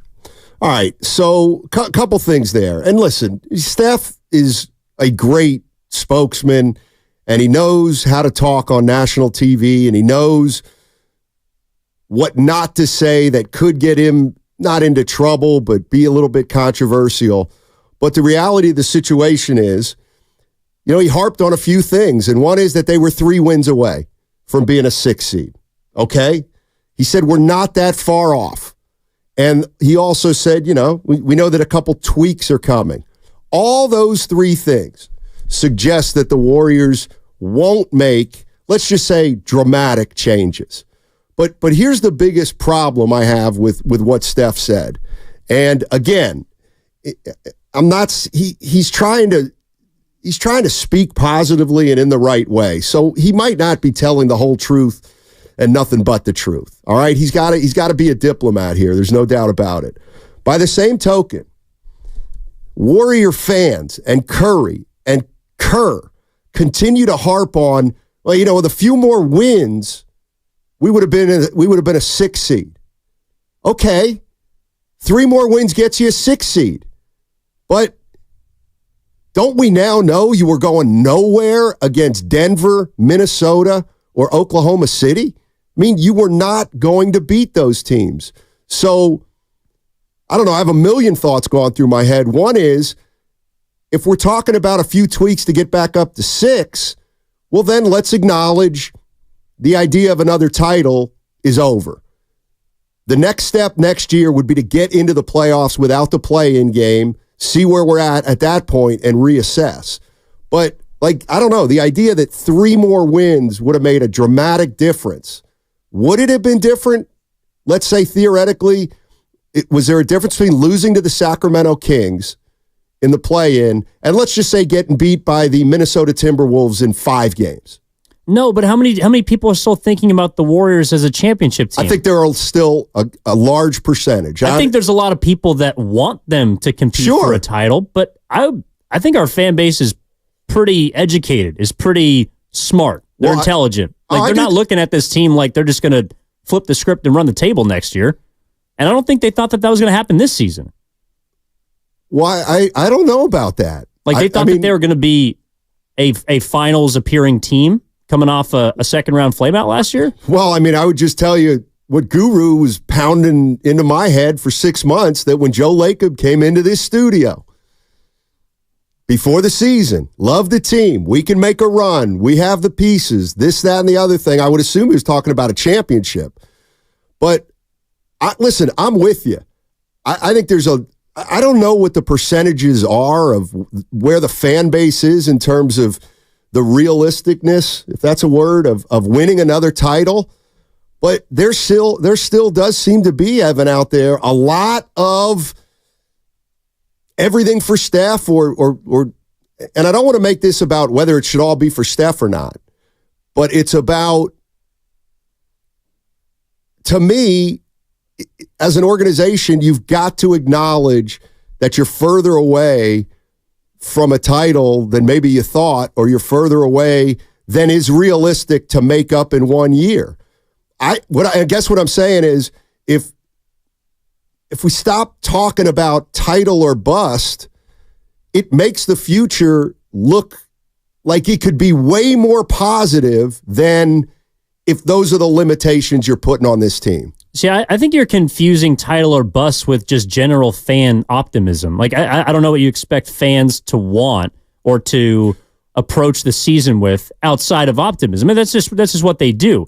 I did not hear the term title or bust this season with the Golden State Warriors. I don't recall hearing it heading into the season. This idea that really, you don't think title or bust? Well, what's make a run? Like, what, to me, try and get to the second round. Yeah, I always try and win a series. Well, I always took make a run as like make a run so that we're back to being a title contender after people see what we do in these playoffs. But you could read the tea leaves of the team. Okay, so there was still talk about championship midway through the season, and I generally judge it based off of the Steve Kerr interviews that he does with Willard and Dibbs, and the guys do a fantastic job. You could tell the tone and tenor of his, I don't know, title or just contending aspirations dwindle month to month, whether it's because a player was inconsistent or there was lack of productivity, or maybe Kerr was afraid to lean into some of the younger players, or Draymond got suspended. Each and every month, it felt like the tone was, oh, we still think we got a chance, which I don't know what else they're supposed to say. What are they supposed to say? They're done. Then to, well, I think we can make a run. Well, I think we just got to play good basketball. Like that, in a way, that was declining probably from November or December on. Like and maybe you read the optimism of the fan base as them expecting a championship. I took it as this is a team that has a lot of flaws, that doesn't really know where it's going in the future, and is just trying to maximize this season. And that's all they can really do at this point, is take it 1 year at a time. So now that's been reset because they got an off season to make some moves. There's potential big names out there. What are they going to do? And that naturally is going to rekindle the fan base's optimism because they want to see this team be good. Well, I'm going to go two ways here. One is the Warrior fans, you're right. They're impossible to paint, as a monolith. There are a lot of fans out there that think this thing's over. There are some fans out there that think this team is still a hell of an offseason away from getting back on top. I truly believe that. But, I cannot dismiss all the calls we took for the last 2 or 3 months as this team went 27-12 in the last 39. And there was a lot of optimism from a lot of fans. And to me, the optimism, I'm not gonna criticize it, because that's what makes where the Warriors are to me so tricky. Is no, they're not they're not a 25-win team. They won 46 games. So we got to figure out where we're at. And to me, the minute the Warriors figure that out, maybe they already have. I mean, you brought up an interesting point about might be easier to start tearing this thing down after next year. than this offseason. Or you could start that process this offseason and make it easier on yourself next offseason. I'm not sure you can complete, even if you wanted to, I'm not sure how you could completely tear this thing down without selling your stock for pennies on the dime. Like, this team does not have a lot of optically or just in terms of basketball, great pieces to move. Well, let me ask you this. Let's say, just hypothetically, Joe Lacob and Mike Dunleavy, they're like two fans. One guy thinks there's a chance we could still put this back together in 1 year, and next year, shock the world. We owe that to Steph. And then there's another who thinks, I think that's unrealistic, but we are a 46-win team right now. Let's try to win a few more games next year. And I don't have a problem with that philosophy. But that philosophy is not a championship philosophy, which I kind of subscribe to right now. Like, that's kind of what I would, what do we know about the Golden State Warriors now? That that the one thing we know is they won 46 games. Okay, so it's realistic to think, hey, can we have an off season where our young guys get a little better, we make the right move, a tweak here, tweak there? Could we win 50 next year? You know what? I'll give you, it's within the realm of possibility. Who knows what's going to happen? Maybe they do. But I get the sense there's a large portion of the fan base, or a significant portion, that's not good enough because of the standard that the team has set. So then maybe that's where the expectation comes from. And I think it also has to do with how much money is spent on the roster. Give it to Joe Lacob. He kind of sets that expectation with all his talk. Well, he does. Well, but he's won 4. I mean, what else is he going to want? I mean, this isn't Oklahoma City. Making a 14-win improvement from last year to this year is not something that really matters much unless you bring home the bacon. I understand why Joe Lacob expects championships, especially when he's footing the largest bill in the history of basketball. But next season, Steiny, if he does achieve his goal, which is to get under the tax, you think the expectation is still going to be to win a championship? I think that as long as the investment numbers are astronomical, then yes, you should expect to win. But that's also because of the standard, like you said, that they've set. Now, what is the standard? What is the standard of Golden State Warriors basketball? Is it still a championship? Because it doesn't feel like it. Okay, then I would ask, why'd Lacob pick up the phone and call the Lakers about LeBron? Because to me, there's something in Joe Lacob that feels like, if we get a guy in here like that and give up the right players and get that guy alongside Steph, we can win another championship. He's got to be thinking that, right? For that specific phone call. Well, I think Joe Lacob is always trying to swing a big move. There was reports that a couple of years ago, he made a call about Kevin Durant before he re-upped in Phoenix or was traded there and then signed a large contract. I think Joe Lacob is probably trying to figure out if the Indiana Pacers win tonight, how he could go get Giannis. Or if and when the New York Knicks take down Philly, how he might be able to get Embiid. I think he's trying to swing big. I'm not sure it's going to be able to happen. But yeah, you have to have that mindset. You have to have a mindset of making a game-changing move. Otherwise, you might get lost in the dust. And that's kind of how he got to this point by taking big risks, not necessarily bringing in big stars outside of Durant. But Joe Lacob, I also think it's interesting, Steiny, I know we got to hit a break here in a minute, but I think it's interesting that Joe Lacob has not spoken yet this offseason. I think he is trying to figure out what the tone of the team is going to be and the theme of this summer is. 888-957-9570 is the number. The playoffs are underway. Teams are being eliminated as we speak. Where are you with the Golden State Warriors? 888-957-9570. On the other side, Brian Windhorst works for ESPN, tight with LeBron, covers the league. He just talked recently, it was either this morning or this morning. He's got something to say about the Warriors, LeBron James, Joe Lacob, and what might happen in the offseason. We'll talk about that on the other side. But once again, where are you at with the Golden State Warriors right now after watching a big chunk of the first round of the playoffs. How you feeling about the way the season ended? You think they can get back in this thing in a hurry, or is it going to take some time? 888-957-9570. We'll be back to talk about it. Want more speed? Well, Xfinity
It's bothering me. I can't see it. Now, back to Steiny and Guru on 95.7 The Game. All right, Evan Giddings in for Daryl the Guru Johnson, along with Matt Steinmetz, and the Lakers were eliminated. I'm just glad you got your readers fixed. These are different ones. How many glasses do you have? About 4 pair, and because you lose them all the time. It's like a pair of AirPods. Yeah, I got something against the whatever they're called. You know, where you have them around your neck. Yeah. Where they just sit here like this. Here, I'll show it on I know, the you YouTube. look like you're keeping book at a baseball game. You know what I mean? Game. Like a librarian. You know, where if they fall off your face. Yeah, you know, the glasses holders. Yeah, it wraps around your neck. Yeah, Jade has one. I call her Big Dork with it. She doesn't like that. Then that's one of the reasons why. You put some gold on it, a little silver. I'll pass, and then you get the little old lady chains that come down. Yeah. Oh yeah. Or old man. You know, I have a lot of similarities to Steph. I was going to say the Six Flags guy, but to Steph Curry, and I think we're both. You know, we both see a little bit of our own mortality in the mirror right now. You know, Steph's basketball career and my life. There is a part of me that will never die. Mm-hmm. So 888-957-9570. How you feeling about the war? Let's. I want to start out the segment by listening. It's sunny outside, by the way. What's that? I said it's sunny outside. Well, why do we have Can we do the drapes? Well, because of the glare, you know. We got to look good, Steiny. We need that. No, doesn't matter. Doesn't matter. What's it matter? What do you mean? Like, what does that matter? I mean, you're trying to look your best. I'm a grown man. We talked about this yesterday. Look good, play good. Yeah. Slobs can play well, too. Jamal Murray had a pretty fresh line last night. There have been slobs who have won NBA titles. How about that? I got to hear this wind horse sound from ESPN. This is on LeBron, the Warriors, the Lakers. The offseason started for that team. LeBron's contract for next year for the Lakers, if he opts in, calls for $51 million. Right. If he opts out, he is looking for contracts in that range. The Warriors have nothing like that.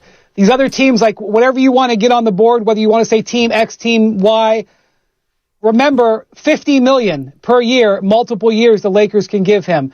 The idea of LeBron going to play for another team for $10 million, mid-level exception, or in the case of a tax-paying team, $6 million, even if you're going to cook up some scheme on a sign-and-trade contract, the Lakers would have to approve of that.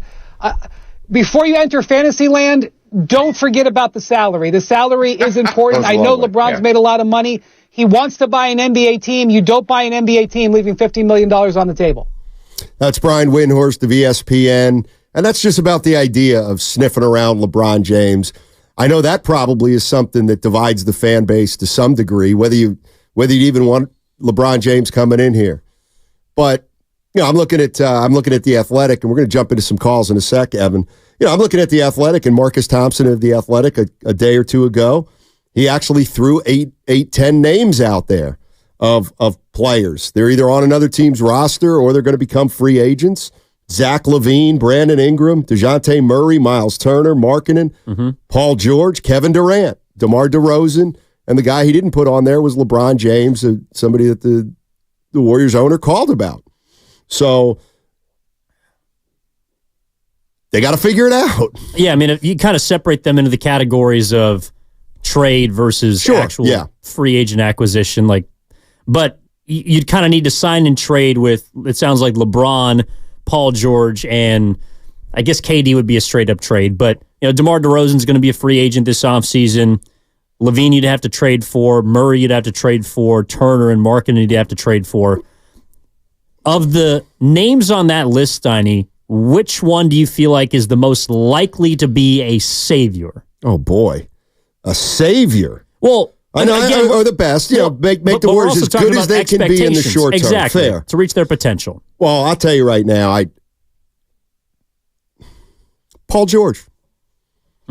I think I like Paul George more than I've ever liked him before. I think he's still a hell of a player. You like his podcast? I love his podcast. He's the only NBA player that does a podcast who does it not about himself. What about Draymond? Draymond's podcast is about Draymond. Paul George's podcast is about the people he has on his show to be a guest. He's learned from the greats like Merv Griffin and Ellen. Ellen DeGeneres? Yes. Hey, Spadone. the hell did? Whoa! Talking about one of the greatest comedians of our time. Also doesn't treat her employees very well. Hey, that allegedly. I'm out on that. Allegedly. I'm out. Allegedly. Yeah, it's just a rumor. Let's start with coaches in Vallejo. What's up, Coach? How you doing, man? Hey, good morning, Steiny. Hey, Evan, buddy. Steiny, I'm starting to agree with you more and more, and because you tell it like it is. And Evan, I also agree with you also on the maturity aspect. The first immature person, I think, with the Warriors is Steve Kerr. Ooh. He's delusional. He believes he could still play a 6'6" guy at center in this day of long athletic ball players. And that's where we are now. The big stars of the past, the Durant, Curry, LeBron, they no longer separate themselves from the pack. I mean, they're just very good players now. They're not even MVP candidates now. The league is a lot longer, a lot more athletic. You have to be able to shoot with people draped all over you, like Murray and Shea Gilgeous and these type of athletes. That's what the Warriors need. I think the entertainment factor is just as important as winning. So right now, everyone knows the Warriors are a long ways from a championship team, but they need to get a lot longer, a lot more athletic, bring some more excitement into the arena, because that North Carolina Dean Smith four-corner offense no longer works in today's NBA. The guys are just too long and too athletic. Thanks, Coach. Appreciate the call. Warriors running that four corners. Remember when they beat went till 145. Remember when they beat Boston in 2022, Game 7? Mm-hmm. They beat them 44-39. They ran that four corners and they just held the ball. They just would not let Boston have it. It is pretty unbelievable. I'm younger than you, but to think that was a viable strategy, it was unbelievable back in the day. So there was no shot clock, and the North Carolina had a guy named Phil Ford who was incredible. Just a great ball. He was. You know what he was like? Very similar to Chris Paul back in the day. And North Carolina put four guys on the court with him. Two guys stood in the corner, essentially, and then two guys stood very high up near half court. And they had this thing where he would dribble, they double team him, he'd throw out to a guy, he'd go get it back. They'd run minutes off the clock if they wanted to. And then there were also times when the teams would play him and maybe they'd be down 3 or 4, and North Carolina would start running four corners, and they'd just be like, we're just going to sit here in our zone for a few minutes, buy ourselves some time. It was like the first ever basketball game was 1-0. Was it really? It was a slugfest. There was no rules. They just fought each other. You sure what? Okay. Shout out Naismith. We got Canadian, by the way. Let's go out to Ohio. He's bad at his job. Let's go to Ohio. Daniel he's in Martinez. He wants to jump on this LeBron talk. What's up, Ohio Daniel? Hey, Steiny. Hey, Evan. How are you guys doing today? Doing well. Fantastic. I think that I think LeBron's coming back to Cleveland. I think he is. Oh. The Cavs are going to draft Bronny. Now, listen to me. We're going to draft Bronny, and LeBron has already announced numerous times that he is going to go and play his final season wherever his son goes. And I think Gilbert is going to do that. And I think he will spend his final season in Cleveland. But if the Warriors could get LeBron, they should do everything they can, because he's still a top 5 player in the NBA. Yeah, I'm not against that, Ohio Daniel, and thanks for the call. I mean, there's so many older, look, don't get me wrong, LeBron played very well in the 5-game series that they lost to Denver. In fact, you can make a case that should have won a couple of those games. I mean, LeBron was sensational. I thought Kevin Durant, despite getting swept, played really well in the first-round series against Minnesota. Both of them were around 55% shooting, 27 points, 7-7. They played well. But adding an even older superstar than Curry, I'm talking about LeBron specifically, I just think it spells trouble. What about Durant? Durant, I would be more inclined to than LeBron, but just because his contract lines up with Curry. So you have 2 years at a insurmountable number, but at least you have a natural inflection point built in. I think KD probably is going to cost as much or maybe even more than LeBron because LeBron's a 1-1. But the more I think about a signing, neither of those two players get me excited. I mean, there's more star power coming to the Bay. There's obviously the previous relationship with Durant. But do I think that either of those two players are going to carry the Warriors over one of the top 3 teams we just saw basically just shellac where the Warriors were trying to get to? Exactly. I don't see it. That's what worries me the most about a LeBron or a Durant or Paul George. Like one part of me thinks, and we're talking about the Warriors and their future. 888-957-9570. Jump into the conversation. We got some people that want to talk about it. We will. I just don't like the idea of adding somebody 34, 35 years old. We're talking about 37 and age 40. So, but I'm using 34, 35 because I'm lumping them all in together. Durant, LeBron. I'm even throwing Paul George in there. He'll be 35. I'm putting DeRozan in there, all those kind of guys. 35. I just hate that idea right now after especially watching this regular season of the playoffs. However, if you could swing a way to get one of those guys in here, I would understand what they'd be trying to do. And so I would get that part of it. If I had to rank the guys, I probably would want Paul George first because I think he's got the most left. I think he's pretty good. How could you turn down, like, if you can make a deal with LeBron where you obviously are going to have to give up a ton of pieces and salary, the reason I wouldn't necessarily be against that or say that's dumb is because it'll speed up the process where you could probably get under the cap and then make something dramatic happen in a year or two. Because if you get LeBron in here, it's going to be on a short-term deal. So now you got he and Steph on short-term deals. You've obviously lost some of your players. Maybe Kuminga, so he didn't get paid. Maybe Wiggins, so he's off the books. Maybe Clay, so he didn't get paid. Who else am I missing? One other guy. Oh, Moody? No, they're going to have Draymond Green. But if you make that move and it doesn't work, boom, in a year or two, everything kind of opens up in terms of your possibilities. And at least you can say, hey, we brought LeBron in here for a year, so it didn't work. But we might be in a better spot with financial freedom. The issue is, are the Warriors, here's the other thing and this isn't for this year, but are the Warriors convinced they could land one of the elite free agents, not necessarily this year, but in the next 3 to 5 years, if they create enough money under the salary cap? I mean, I get that's an issue we don't really have to talk a lot about right now, but I actually have some doubts about whether they will be able to do that, even if they have the money to do it. I think it depends on who the other free agent players are, but Sure. I think the Warriors have reason to believe that they could be a top 3 or 4 destination. Like when someone comes out and says, where am I committing? Alabama, UNC, Georgia. In the NBA free agent circle, I think the Warriors are one of those teams. So does that mean they'll get a guy?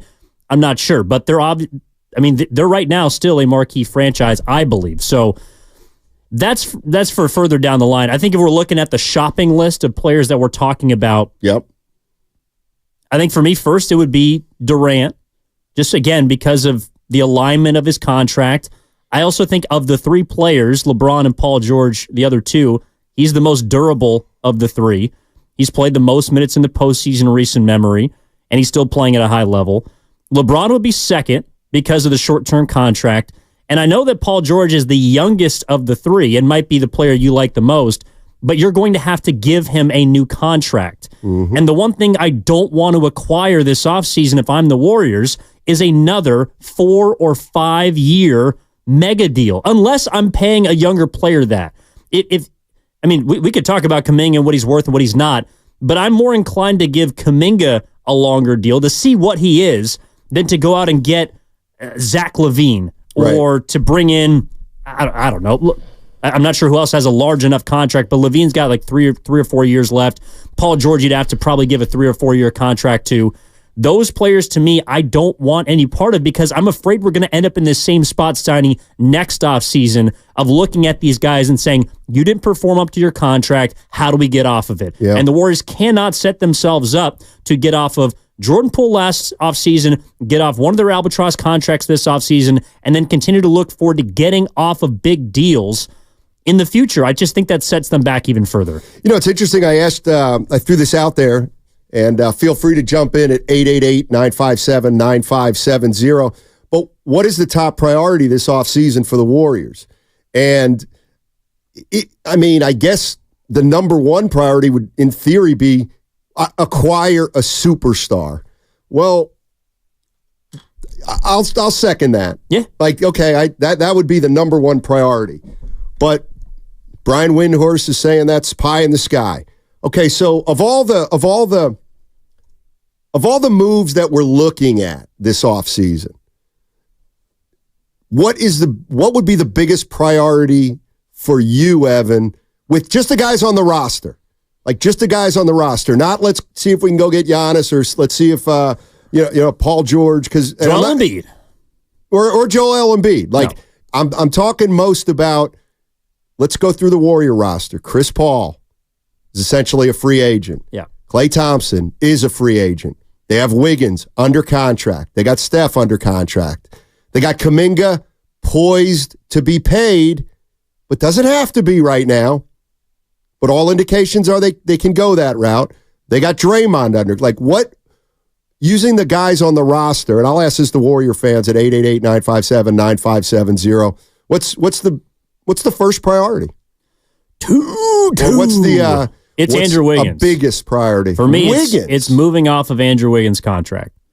Because I just laid out the contracts I don't want a part of this team.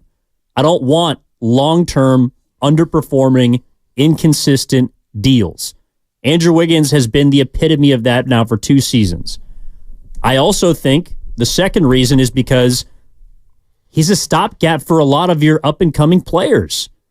Whether you think Kuminga's an all-star or not, Wiggins is in his way. I think he's also in Moses Moody's way, if that's someone you value. Yeah. The Warriors have a logjam of forwards right now that are their most inconsistent and potentially flawed players. Klay Thompson's a part of that. Andrew Wiggins a part of that. Draymond Green, for non-basketball reasons, is a part of that. And you could even throw Kuminga in there if you want. But I think they have to make a choice between those 4 guys. And if I'm selecting one I want to move off of, I think the Warriors can be as good or potentially even better with more runway for younger, rising players, which is what we've seen the postseason is going to reward you in the long term by getting off of Wiggins' contract. And that's where I'd start. Yeah, 888-957-9570 is the number. Where would you start, Warrior fans? When I look at the Warriors and the decisions they have, I see Klay Thompson, who's a free agent. And I think there's a lot of people out there would say, well, Klay's a priority. I don't want to sound cold, but to me, Klay isn't a priority. Because in a crate like you asked me about, and I get the conundrum. This is a team that is going to need more shooting. So why would you get rid of Klay Thompson, or why would you let Klay Thompson walk? I think there's a scenario in which you could let Klay Thompson walk and be better next year. I'll use the guru. It's outside my pay grade, but I think there's a possibility, or I think it's within the realm of possibility you can get a player in there. First of all, they have Yastrzemski and they have Moody. Yeah. If you empower them, how much worse? Okay, I'll put it this way: how much worse can they be than Klay was last year for long stretches?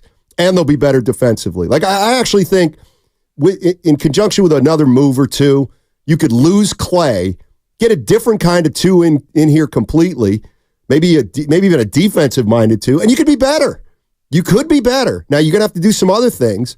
So that's why, to me, Klay is not a huge priority. And here's the other reason I don't think Klay's a huge priority. Apparently, if you're bringing him back, he's a 6th man anyway. So, I mean, he's one of the all-time greats, but how much of a difference maker is he right now? 888-957-9570. Yes, sir. 1 second, son. I just want to make sure we get this super chat in from YouTube, powered by First North Cal Credit Union. No, Atco Pest Control. Oh, we got to go back. There was one from Mitch Mitchman. I'll get that one. Okay, I got you. So this is from Atco Pest Control. Warriors should have let Dre walk last season, then let CP3 and Clay walk this offseason. They could have had plenty of space to build a contender around Steph. That's light years. Yeah.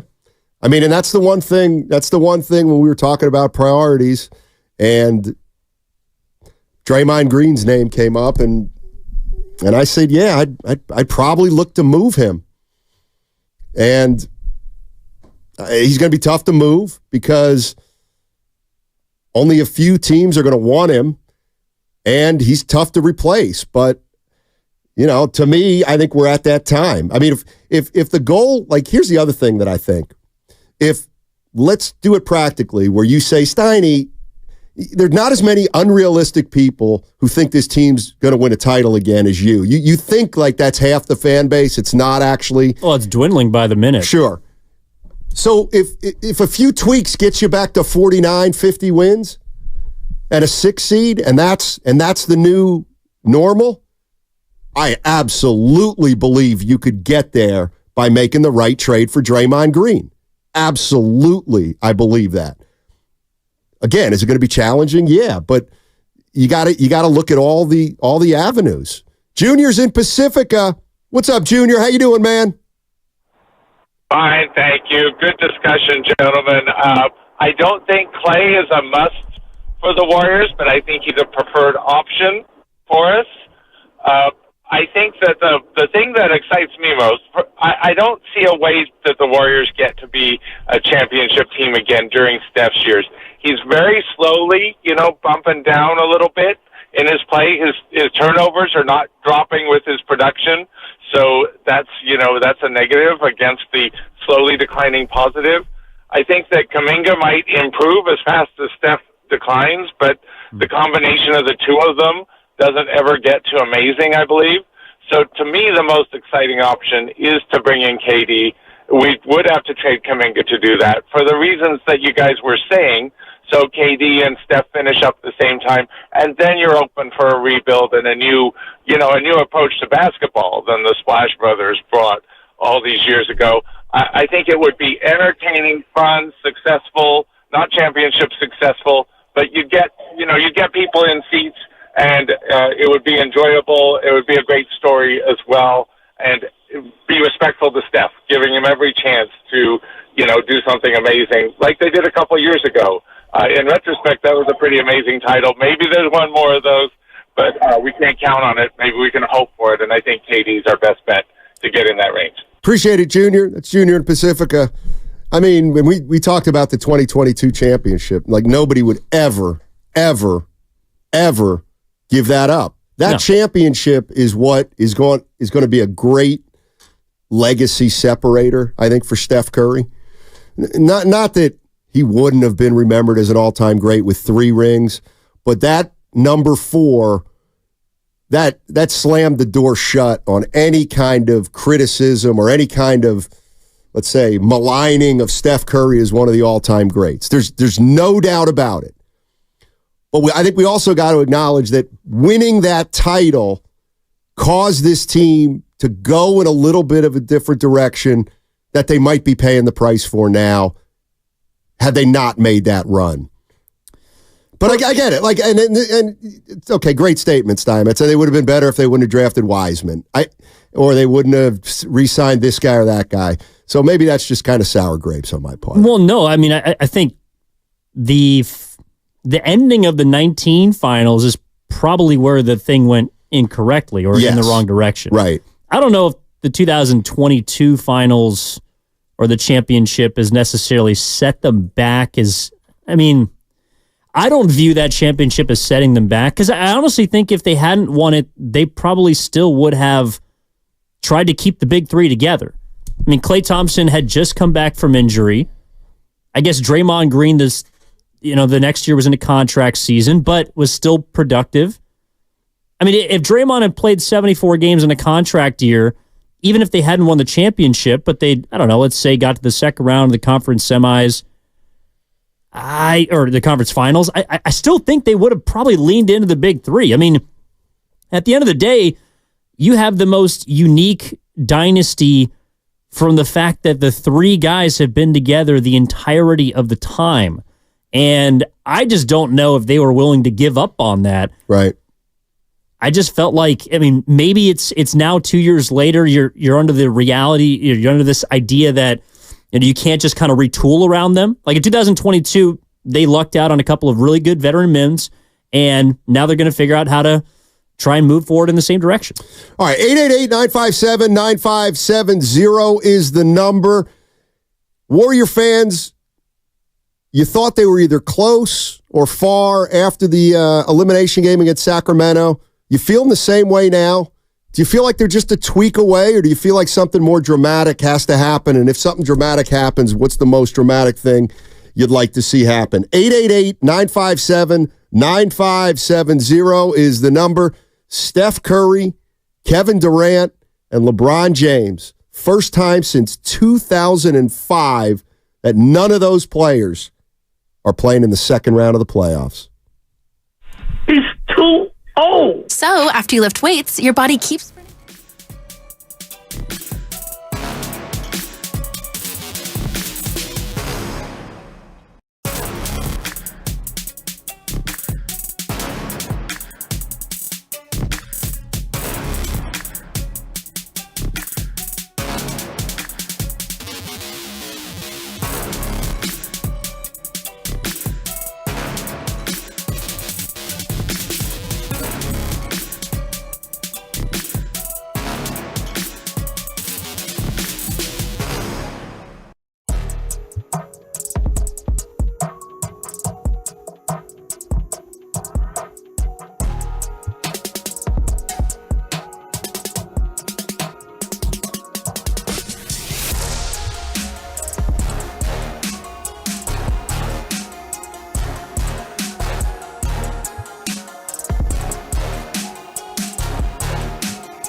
I am scared of Willard.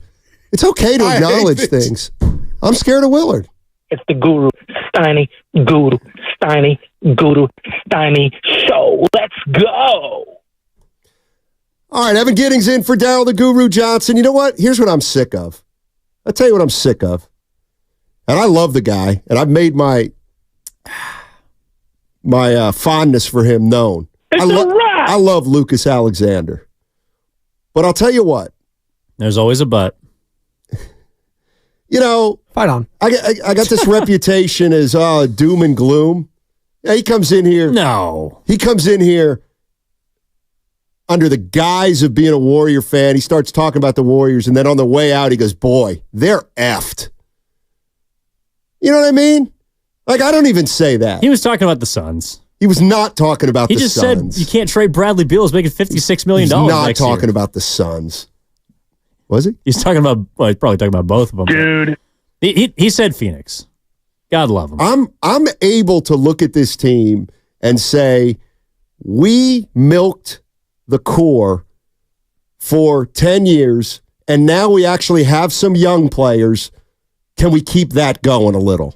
Going off what Lucas just said, that he thinks the Suns are effed, out of the three situations, which is the one that is most effed? Lakers, Suns, or Warriors? I'd say Phoenix.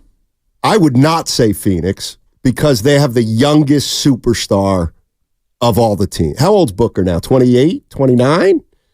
I think Booker's still 27 season. Yeah, I think Booker's still playing at a really high level. 27. Oh, let's go get Booker. Could you get Booker? Why would Phoenix want to deal him? Like, of the two, who do you think they'd rather get off of, Kevin Durant or Devin Booker? You can't trade Bradley Beal. I gotta believe it's Durant, and that's why I think they're effed. Is because you can't move Bradley Beal. Like, imagine Andrew Wiggins was making $55 million and had a no trade clause, and you had him for 3 more years. Here's one from the. I'll tell you what. Since we're talking about KD. Let's go to Joe in Orinda. Hey, Joe, how you doing? You want to jump into the show? Let's go. 888-957-9570. Let's go. What do you think, Joe? How are we getting this thing back on track?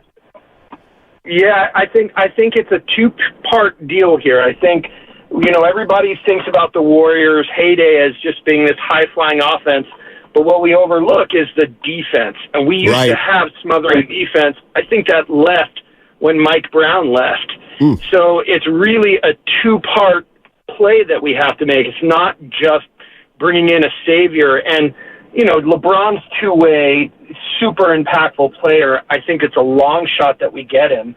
He wants to play with his son. He'd love to play with Steph, but I think that's just unlikely. I think we need to pick up another big to help, Trace Jackson-Davis and Looney with rim protection. And looking out there, who's available, who could we make a play for? Steven Adams coming off of injury on the Rockets. I love Aquaman. I think he'd be a great fit. Brooke Lopez, I think the Bucks are cooked. I think he's cooked. But that's all right. That's all right. I mean, he's got a year left, right? But a year or two left. DeAndre Ayton, if he weren't a locker room cancer, I'd love to bring Pat Bev back or to bring him around just for his tenacity. He's got a great relationship with Draymond. In terms of saviors and who could come in and make the impact, I think between LeBron, KD, Paul George, I think Giannis would be the obvious one because of his defensive impact. He's talked about wanting to play with the Warriors before.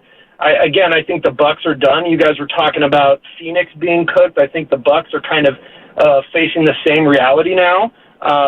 I want to keep the core together. I think the chemistry between Klay, Steph, and Draymond is what makes the Warriors. And I think Lacob has kind of learned his lesson in playing 2 timelines. I think Kuminga is gone this year. I think he's just too valuable of a chip, but it's gambling on the future when the window with Steph is closing. So I think Wiggins, Kuminga, and Chris Paul are all gone before the beginning of next season. And I think that opens up, KD of the Saviors is probably the most feasible just because we already know of the chemistry fit. He probably regrets leaving, going to 3 different teams with 3 superstars.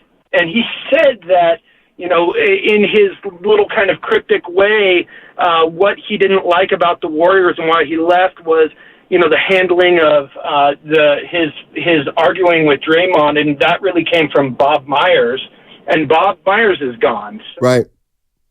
Appreciate the call. 888-957-9570.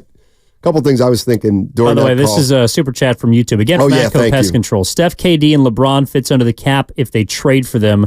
I'd do that, the OGs versus the Nuggets next season, then in 2 years they retire together. That's $5. Appreciate it. Yeah, my overall... I mean, you can find a way to get Steph, KD, and LeBron together to be... Well, yeah, that's a little bit different, but generally where I'm at with this team is I don't want to get any older unless you're trying to hit the home run with LeBron or... I'm not even sure what Kevin Durant would do with this team right now if you're going to have to lose a lot of pieces around Steph and KD to acquire him. A couple things I was thinking. Steven Adams. Yeah. You know what? That's a name that a year or two ago I was like, that's unrealistic. Maybe it's not now. Maybe he gets healthy this offseason. He's got one more year on his deal. Okay, maybe he's a guy that, you know what? It's possible to go out and get him. Okay. Let me tell you something where the Warriors missed the boat. And it's a guy's name that I saw in Marcus Thompson's story. Marcus Thompson listed 8 guys that the Warriors, should think about acquiring. Some were free agents and some were trade possibilities.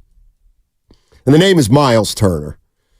And if you guys remember, when the Warriors drafted James Wiseman, Miles Turner's name was all over the place. I fully believe the Warriors could have gotten Miles Turner for the number 2 pick that year. Indiana was in a much different place than they're at right now. And now Miles Turner looks a lot more attractive because you're not coming off a championship or you're not coming off that title where you think you should have won. But the reality of the situation is, and I'll just say it and feel free to say you don't know what you're talking about, but I feel like I do. Lacob and Myers thought they were done winning titles when Durant got hurt and when Klay Thompson got hurt. That's the only way to explain why in the next year or two they drafted 2 projects. At that time, theoretically, see what I think happened is this. In 2019, you lose to the Raptors, and the Warriors front office essentially said, let's start moving forward. Klay's not playing next year, Durant's leaving. And so they went with Wiseman and they went with Kuminga over that period of time. Then they won the title in 2022. And at that point they said, well, now we got to readjust completely and see if we can repeat. And that led to the signing of Poole or his extension and the re-signing of Wiggins. And it leaked into this past offseason with the re-signing of Draymond Green. I believe that's kind of the way it all came down. I disagree. I don't think that they thought they were done. Otherwise, why would they acquire D'Angelo Russell and then flip him for Andrew Wiggins? Why would they go try and acquire players that could help them in the immediate? Well, because that 2021 season gets lost a lot. But they moved off Durant because they knew he was gone. Yeah. So they signed and trade for him. I mean, if they really wanted to reset, why wouldn't they just take his $45 million cap slot and use it? Because they were so capped out that they weren't going to be able to utilize that money. If Durant could have left for nothing, they wouldn't have been able to sign a $40 million free agent.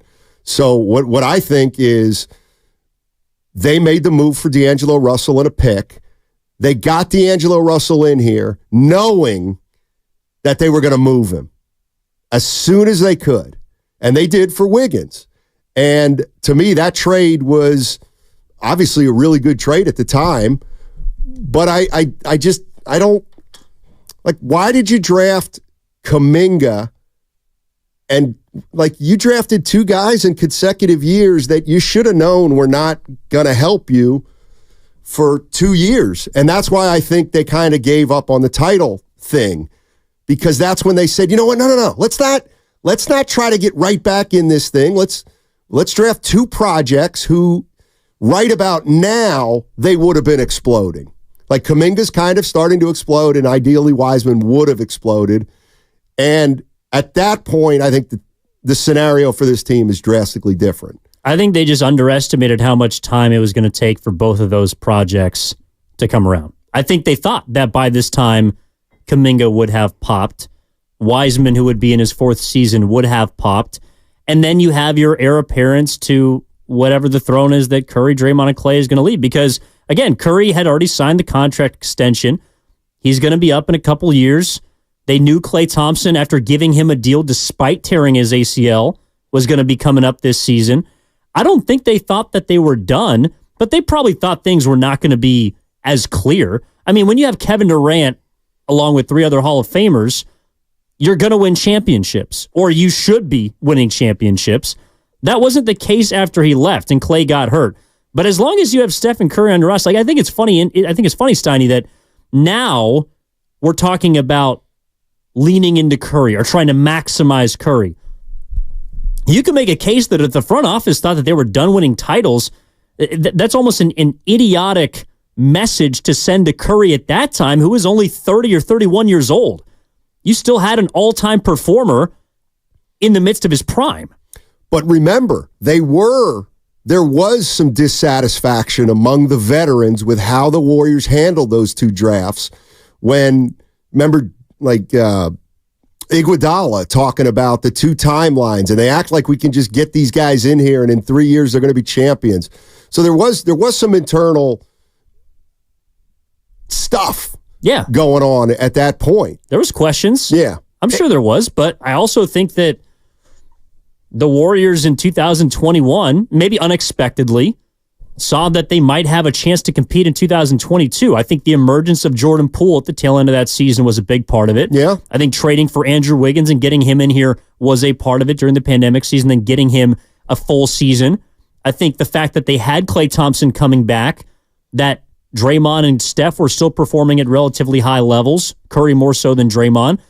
I think they did identify that offseason as not needing to do a ton. They didn't go out and make a big move. I think a lot of people were expecting them to take a big swing in the 2021 summer, because you won 15 of your last 20 games heading into the postseason. You got beat by Memphis, but how close were you really? In a way, they're not in the same place in regards to age and productivity, but in terms of the year before the year, I think there were a lot of people looking at that offseason like, we could do something special. And the fact that they only went out and acquired vet mins like Otto Porter and Gary Payton II, to me, indicated that the front office thought that they were solid, that was going to be a good team.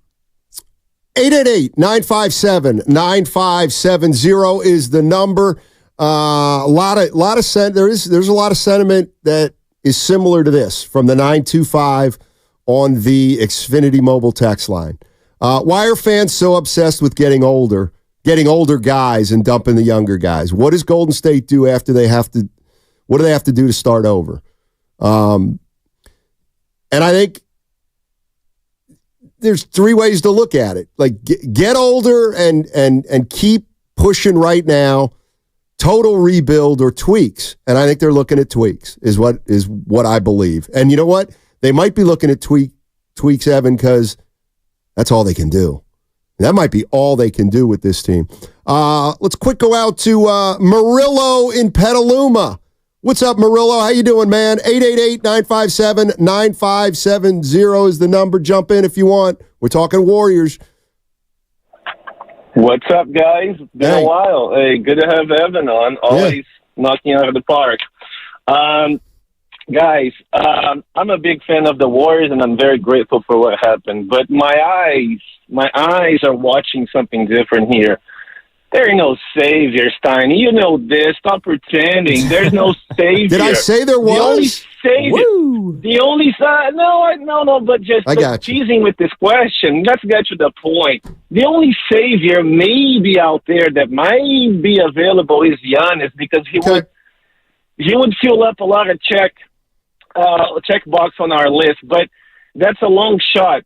As much as I'm a fan of the Warriors, and I'm a big entropy fan. That's the word I'm bringing in, entropy. That's what's happening here. It's time to move on. Don't give up on any of these young guys. They've shown nice flashes. They've shown that they have what it takes between the years. Maybe not Kuminga yet, but the other three. It's time to get young. It's time to turn the page. If teams come here trying to get Draymond and Clay, I'm trading them for picks. It's done. Watch what the T-Wolves are doing. Watch what OKC is doing. It's a new age. This is a collision course. Those teams are meeting in the Western Conference Finals. So real quick, Murillo, I'm more interested. Too thin. Go ahead.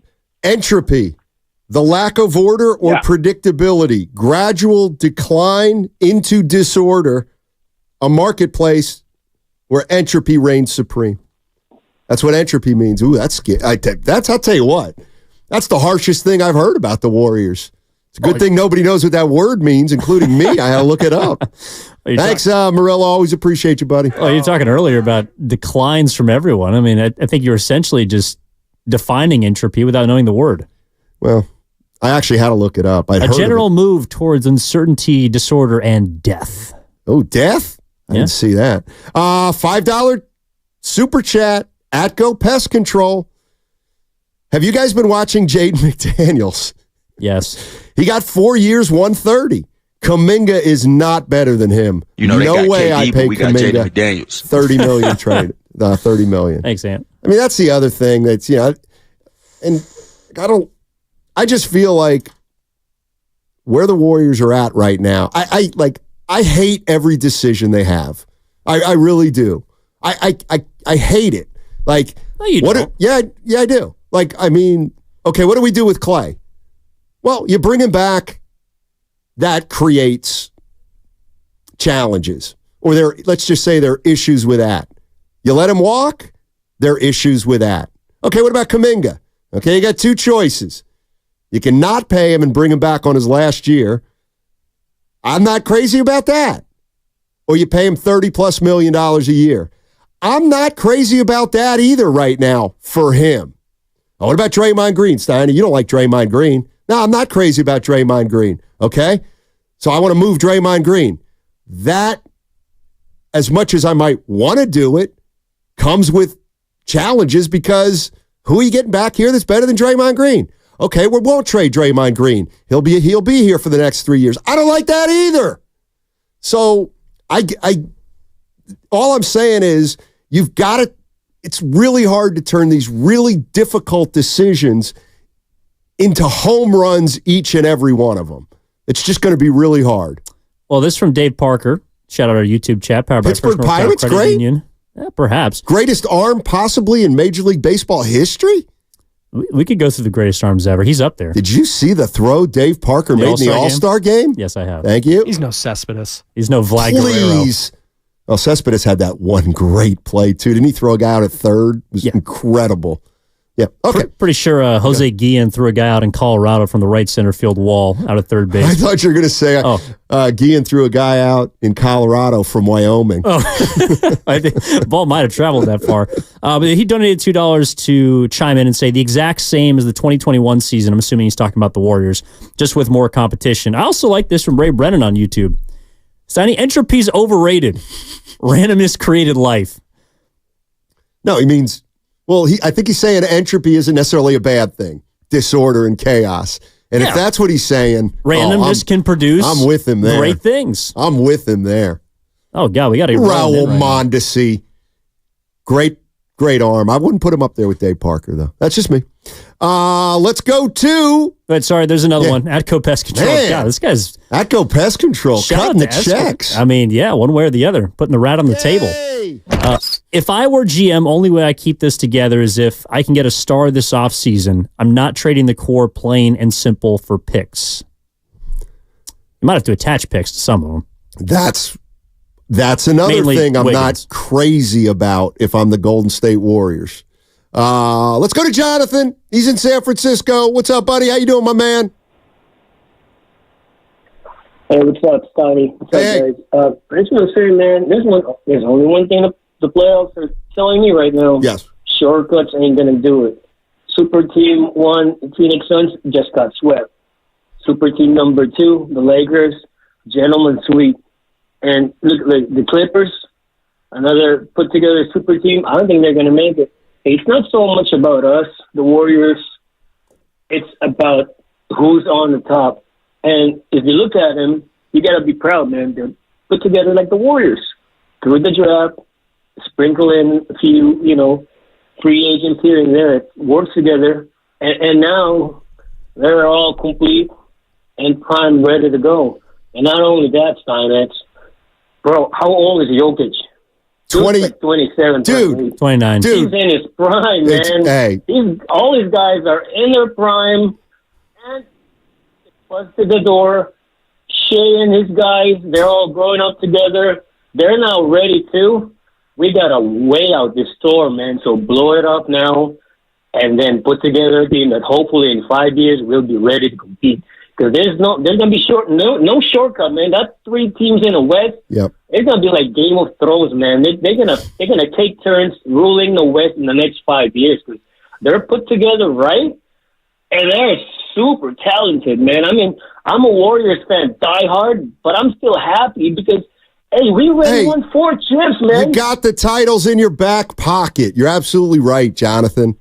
Jonathan, I'll tell you what. Thanks for the call. You said something that to me, I believe wholeheartedly. Shortcuts ain't going to cut it. I'm with him there. And, we can define what a shortcut is. Would a shortcut be getting LeBron James? Well, it depends on how you get him and what you give up.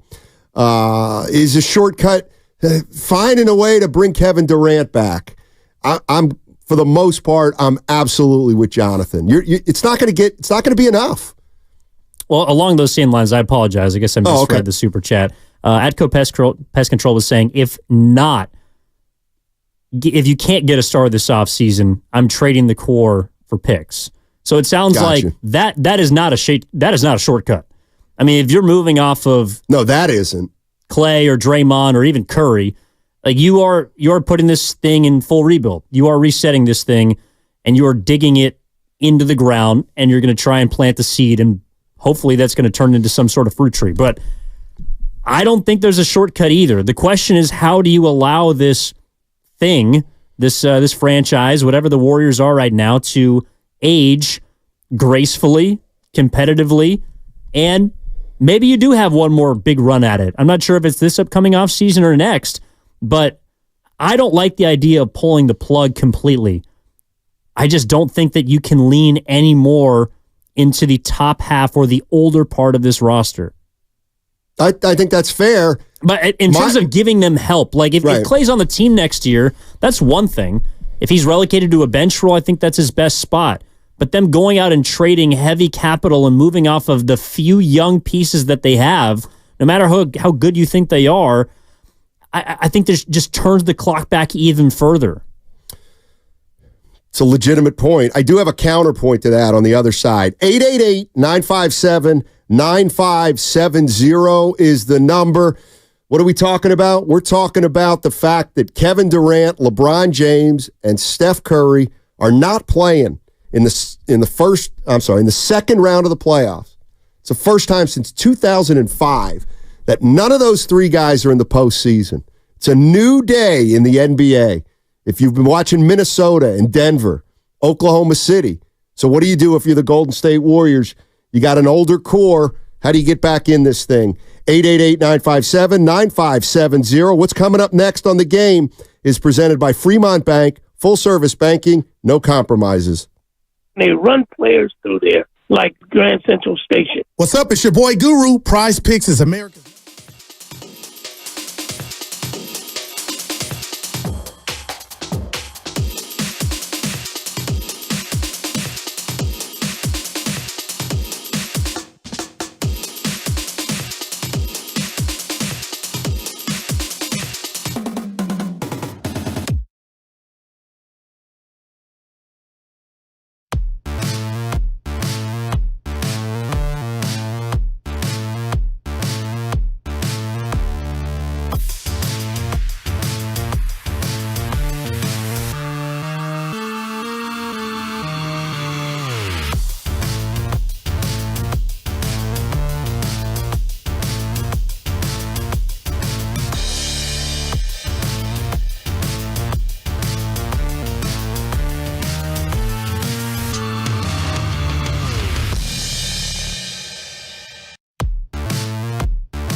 And this is why I'm such a loser. Now, do I know how to milk a cow? No. Have I ever milked a cow? No. But you put a cow in front of me and it's ready, I can milk it. This is Tim Roy, and you're listening to Steiny and Guru on 95.7 The Game. All right, Evan Giddings in today for Daryl the Guru Johnson, taking care of some business at home. Yeah, much love to the Goo. Always. And here's the one thing that you kind of brought up about, the big three and what you do with them, et cetera. I'm doing my camera as we speak, Spadoni. How is it now? I was looking at myself on YouTube. My camera now? Well, you look great, Spadone, number one. Number two, you can also see us on Twitter. Oh. We're live on Twitter, in addition to Twitch and YouTube, powered by First North Cal Credit Union. Yeah, I can't. We got a few thousand people in there, it appears. Are you serious? Oh. What's up, Twitter? Yeah. Somebody go in and unhack my account. I'll get back on Twitter. Okay. Well, seriously? Yeah, if somebody does it for me. I will. Well, you said you were just done with social media. I will unhack your account the moment you ask me to. But do you know how to do it? Yes, you report it. Oh, I don't know how to do that. I can't have a bot occupying M. Steinmetz 33 or whatever you're... When it says Steinmetz NBA and I try to log on, it says, account doesn't exist. Links in bio. Talk to Elon. I mean, my God. I'll send a letter. Keep going if you want, but I'm not. I'll send a letter. All right, here's the one thing that I think the Warriors do have. It's just a hard thing for me to envision. And it's the idea of you re-sign Clay and Draymond's obviously back. And here's the one thing I think they have an issue with from a practical standpoint. And to me, yes, it's different than, let's say, the Spurs dynasty. If you have Steph, Clay, and Draymond on the team together, like we've seen for 12, 15 years, they will be the team. Like, they will be the focus of the team. They will still be the team's most important players. Yeah. Even if, Clay's coming off the bench, Steiny. I get it. Like, in a way, you can't move. One of the things I've heard you say, and I'm not saying you're wrong, you can't do it or anything like that, but you keep the big three intact, but you give more empowerment to Pajemski, to Trace Jackson Davis, to Kuminga, to Moody, and maybe to another young player or two that you acquire for Wiggins, let's say. And I don't dislike that in theory, but I just look at the Warriors and I see Steve Kerr, and as long as Steph's on the team, he's going to be their best player and the guy you got to revolve around. As long as you have Draymond Green on the team, you have a voice that is going to be 5 times stronger than anybody in the room. And even if you have a group of young players that you want to empower, it's still going to be about Draymond Green and what he's doing game to game and week to week, and whether he dropped a podcast or whether he didn't, or whether he got suspended or did his technicals hurt us last night. And then you have Klay Thompson, who after this year obviously came around at the end of the year, but Klay has an aura around him where he's a very important guy in terms of how others view him who surround him. And these guys aren't 26 anymore. They're getting older. And I think it's going to be hard to move in another. It feels like what you're asking for is we're going to move into another direction, like with the big three. And that, to me, is kind of incongruous in a way. That's all. No, I see your logic, but I also think that applies to if they go out and bring in one of these big names we're talking about. If you bring in LeBron James, that's LeBron's team. Right. But if Curry's still on the squad, yes, he's the Warrior, but there's a reason why LeBron signs 1-and-1s every year, because he bends the will of a franchise to him every single place that he goes. If Kevin Durant comes, it's going to revolve around Kevin Durant and Curry and whoever's left. Same with Paul George. My feeling is, though, at least that dynamic would change. The dynamic of Draymond Green being the epicenter of the last 2 years and what's happened, And also Klay Thompson, a guy who, sure, if he gets paid $20 million to stay, he gets paid $20 million to stay, but he's still a guy who last year had a very inconsistent year. And if he's healthy, he's going to play. Like, these guys aren't ready to start playing 18 minutes a night. That's what I'm worried about, is as long as they're on the team, they're all going to get about 30 minutes a night. And so the team's still going to revolve, their success and failure is going to revolve around the big three. The reason why I would move away from the big three if they decide to is because we've learned in this postseason and in the last postseason, super teams don't work anymore. Aging super squads are not going to get you to the mountaintop anymore. The era of super teams is dead. Denver has put the nail in the coffin, along with Boston, along with OKC, who's up and coming, and I think Minnesota as well. You need a great 5-man lineup that is better than the Denver Nuggets. That's not a super team. The Nets showed us that wasn't going to work a couple years ago. Phoenix has showed us that's not working. The Clippers, it's not working. The Warriors going out and trying to acquire more superstars, I do not think is a viable path to getting back into championship contention. That's the reason why I think that you would move on from one or multiple members of the big threes, because they are a part of what was once a super team. And that no longer is going to get you to where you want to go. All right, let's jump into some calls, but first, a quick one on the Xfinity mobile text line. Let Klay walk, and you will need to bring some shooting, and bring some youth, Steiner. You're tripping. Yeah, okay. Who's tripping here? The 408 says, Draymond isn't going to get in the way of the youth developing. What are we talking about? Like, he might not get in the way, but he's not great at ushering in the new era. I mean, we saw it with Kuminga. He said he didn't have a relationship with Kuminga 2 years ago. How did he help develop Jordan Poole? I mean, come on. All I'm saying is, as long as Draymond Green is on the team, he will be the barometer of this team. And to think that Steph, Klay, and Dre are coming back next year, but we're going to change our direction, we're going to emphasize the youth. Like, I'm sorry, that's not going to work either. I don't think. 888-9, let's jump into some calls. I've been talking too much, and you haven't been talking enough either. Gary in Daly City. What's up, Gary? How you doing, my man? I'm doing great. Been a fan since the 60s. So my theory is, what's Joe Lacob's patience? Is he knows he's got, I mean, you know how the fans are. I've been out here. I've been to Civic, Cal Palace, Oakland. Yes, sir. And there used to be 5,000, 10,000 for lose, but just go out, support the team, and watch NBA basketball. We have now, you go out, like you get a ticket, you sit around people that are texting all the time. They think you're in a church. You got to be quiet when you're cheering, or you're going after a ref, or just saying, guys, move the ball. What is Joe Lacob's patience? Can he afford? He knows that what you guys have said about the teams in the West, but he also knows he's got to put a competitive product on the field to get the corporate sponsorship up in those luxury boxes, etc. You guys all know that.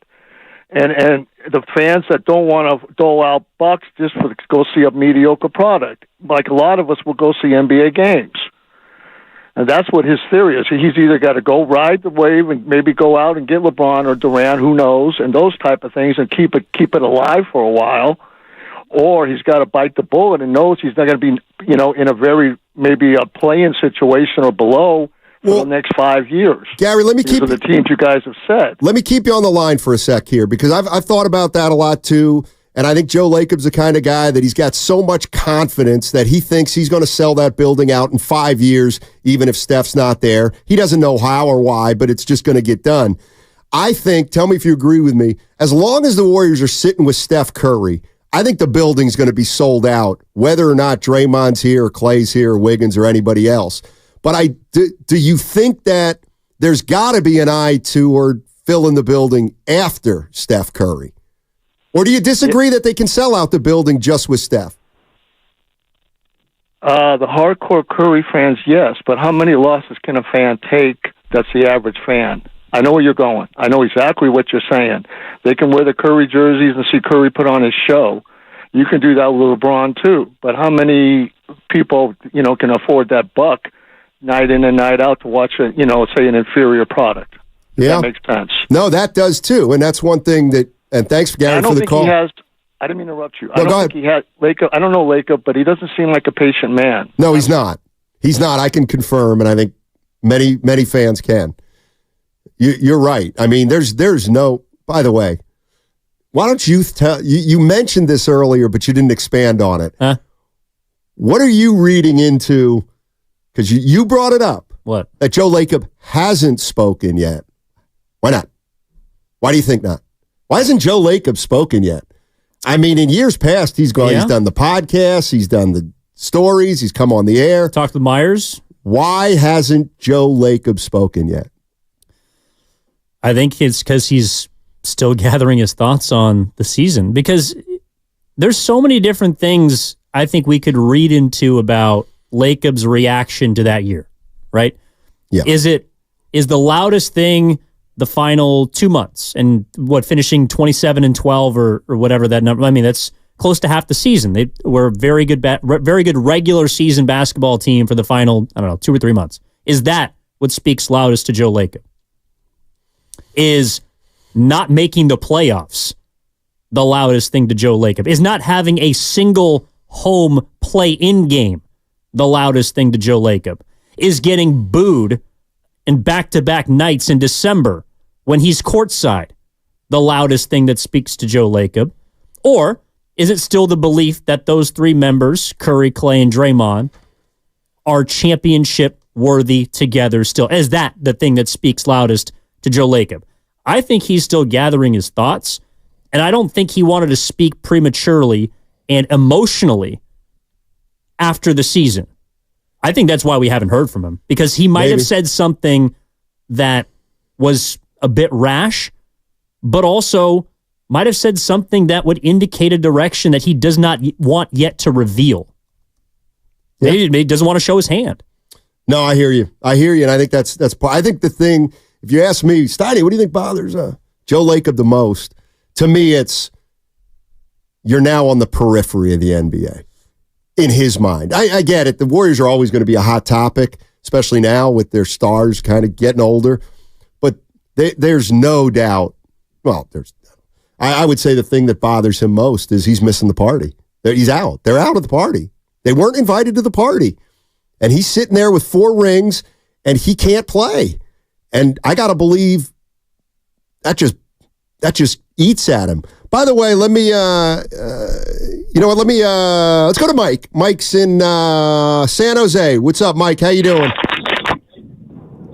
I'm doing pretty well, you guys. So I just want to talk a little bit about the Denver Nuggets for a second. Part of the series that they played with the Lakers, I would say actually 75 to 80% of it, the Lakers were actually the better team, outplaying them, and that had a lot to do with their size. And how do you guys feel about Denver being thinner on the bench?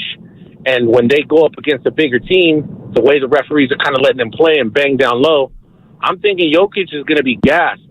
And when it comes time for Denver to show that bench, they're not going to have those guys that they had last year.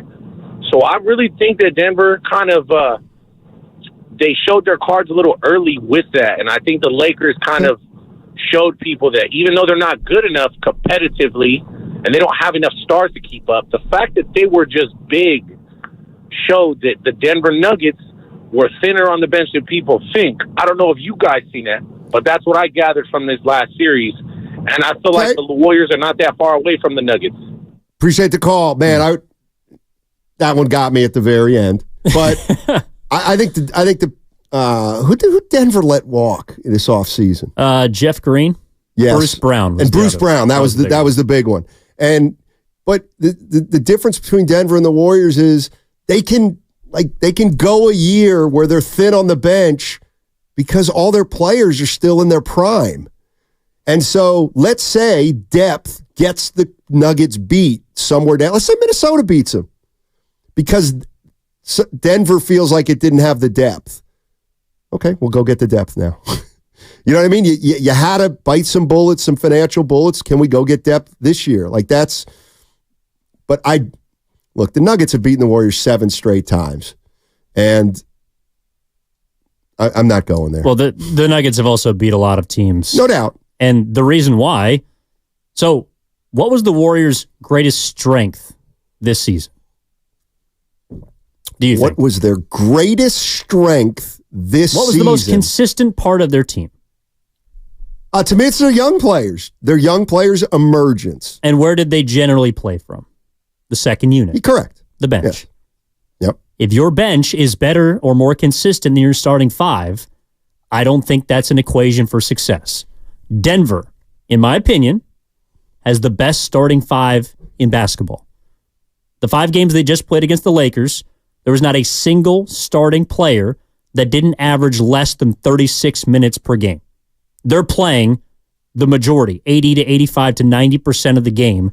And so those 5 are going to determine whether they win or lose.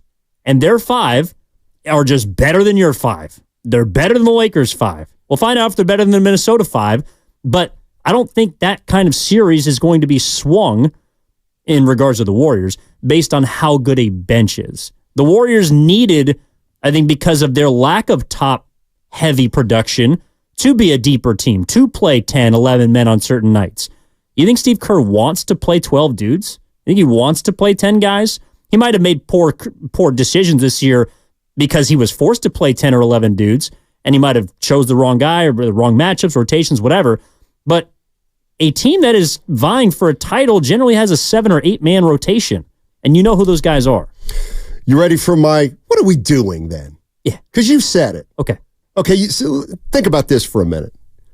Sonny, what was the best part of the Warriors? And I didn't say it right away because I did, but you were sniffing for the bench. Yeah. What are we doing here?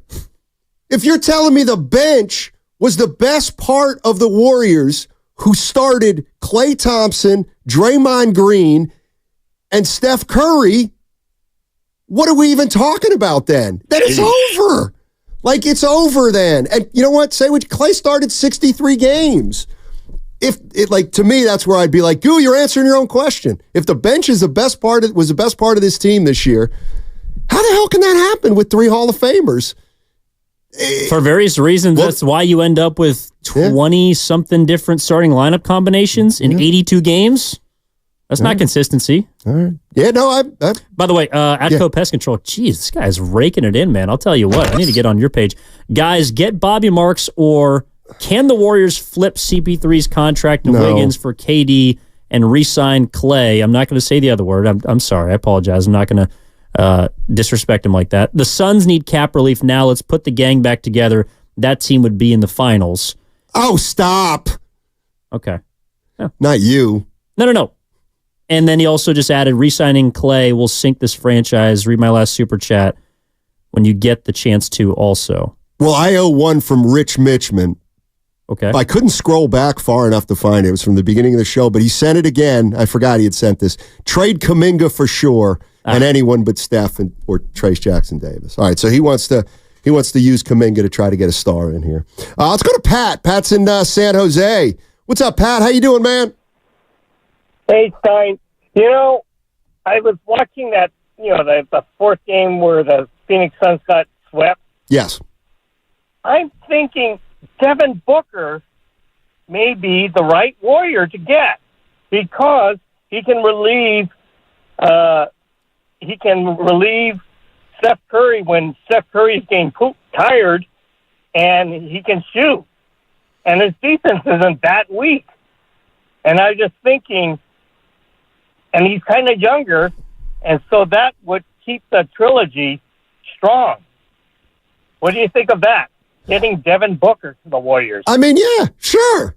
I mean, if you're saying, hey, Steiny, you can go get anybody from Phoenix, it would be Devin Booker because he's young and but let's start thinking about what that's going to cost you. At least 2 future firsts. Well, what? At least Kuminga. Bill Simmons of the Ringer said he threw out a hypothetical that was Draymond Green, Jonathan Kuminga, 2 first-round picks for Devin Booker. I'm sure KD would love that. Yeah, exactly. Send Draymond to the desert with Kuminga. Do I have to say yes or no to that one? Well, that's generally how these questions work. Yeah, I'd probably do it. Why not? Why not? No, I actually probably. Well, no. You know what? I hate the 2 draft picks. I hate the 2 draft picks because you got to understand that even if you get Booker in here, Steph's. I do not want to give up what could be significant draft picks the minute Steph's gone. I don't want Steph to retire in 2026, and all of a sudden we're like, well, we don't have a first-round pick for the next couple of years, or for the 2 out of the next 3. Now, unless the Warriors think they can be or want to try to be like the Lakers, and that is, we'll give up draft picks forever if we have to, as long as we always have a mechanism to get under the cap to get ourselves a superstar every other year if we decide to go that way. But the Lakers are able to do that because they have a 50-year history of winning titles, and the Lakers are a destination that is different than the Warriors. They've been doing it. To me, the Lakers have been doing it for so long that players will go to L.A. There's a list of great players there. The person who comes here as a free agent is going to have to want to and embrace trying to win a title after Steph Curry's gone. And that's to me, something that you're going to need to establish. Let's go to Ill Will in Oakland. What's up, Ill Will? How you doing, man? Hey, how you doing? Doing well.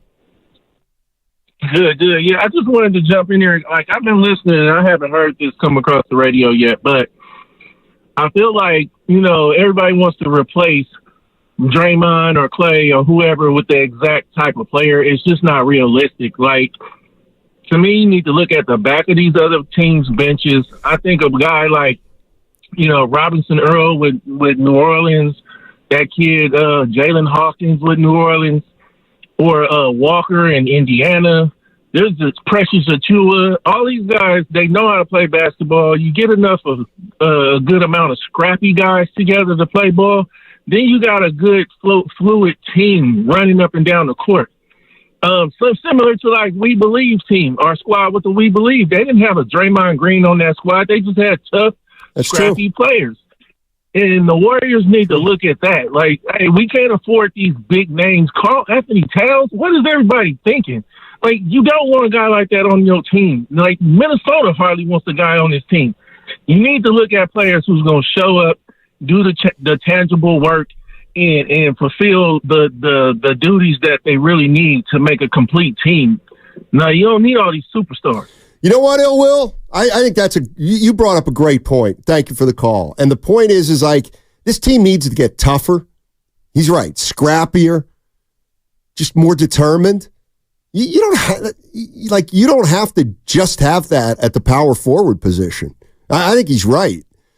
Can you get a couple dogs in here who are wing players?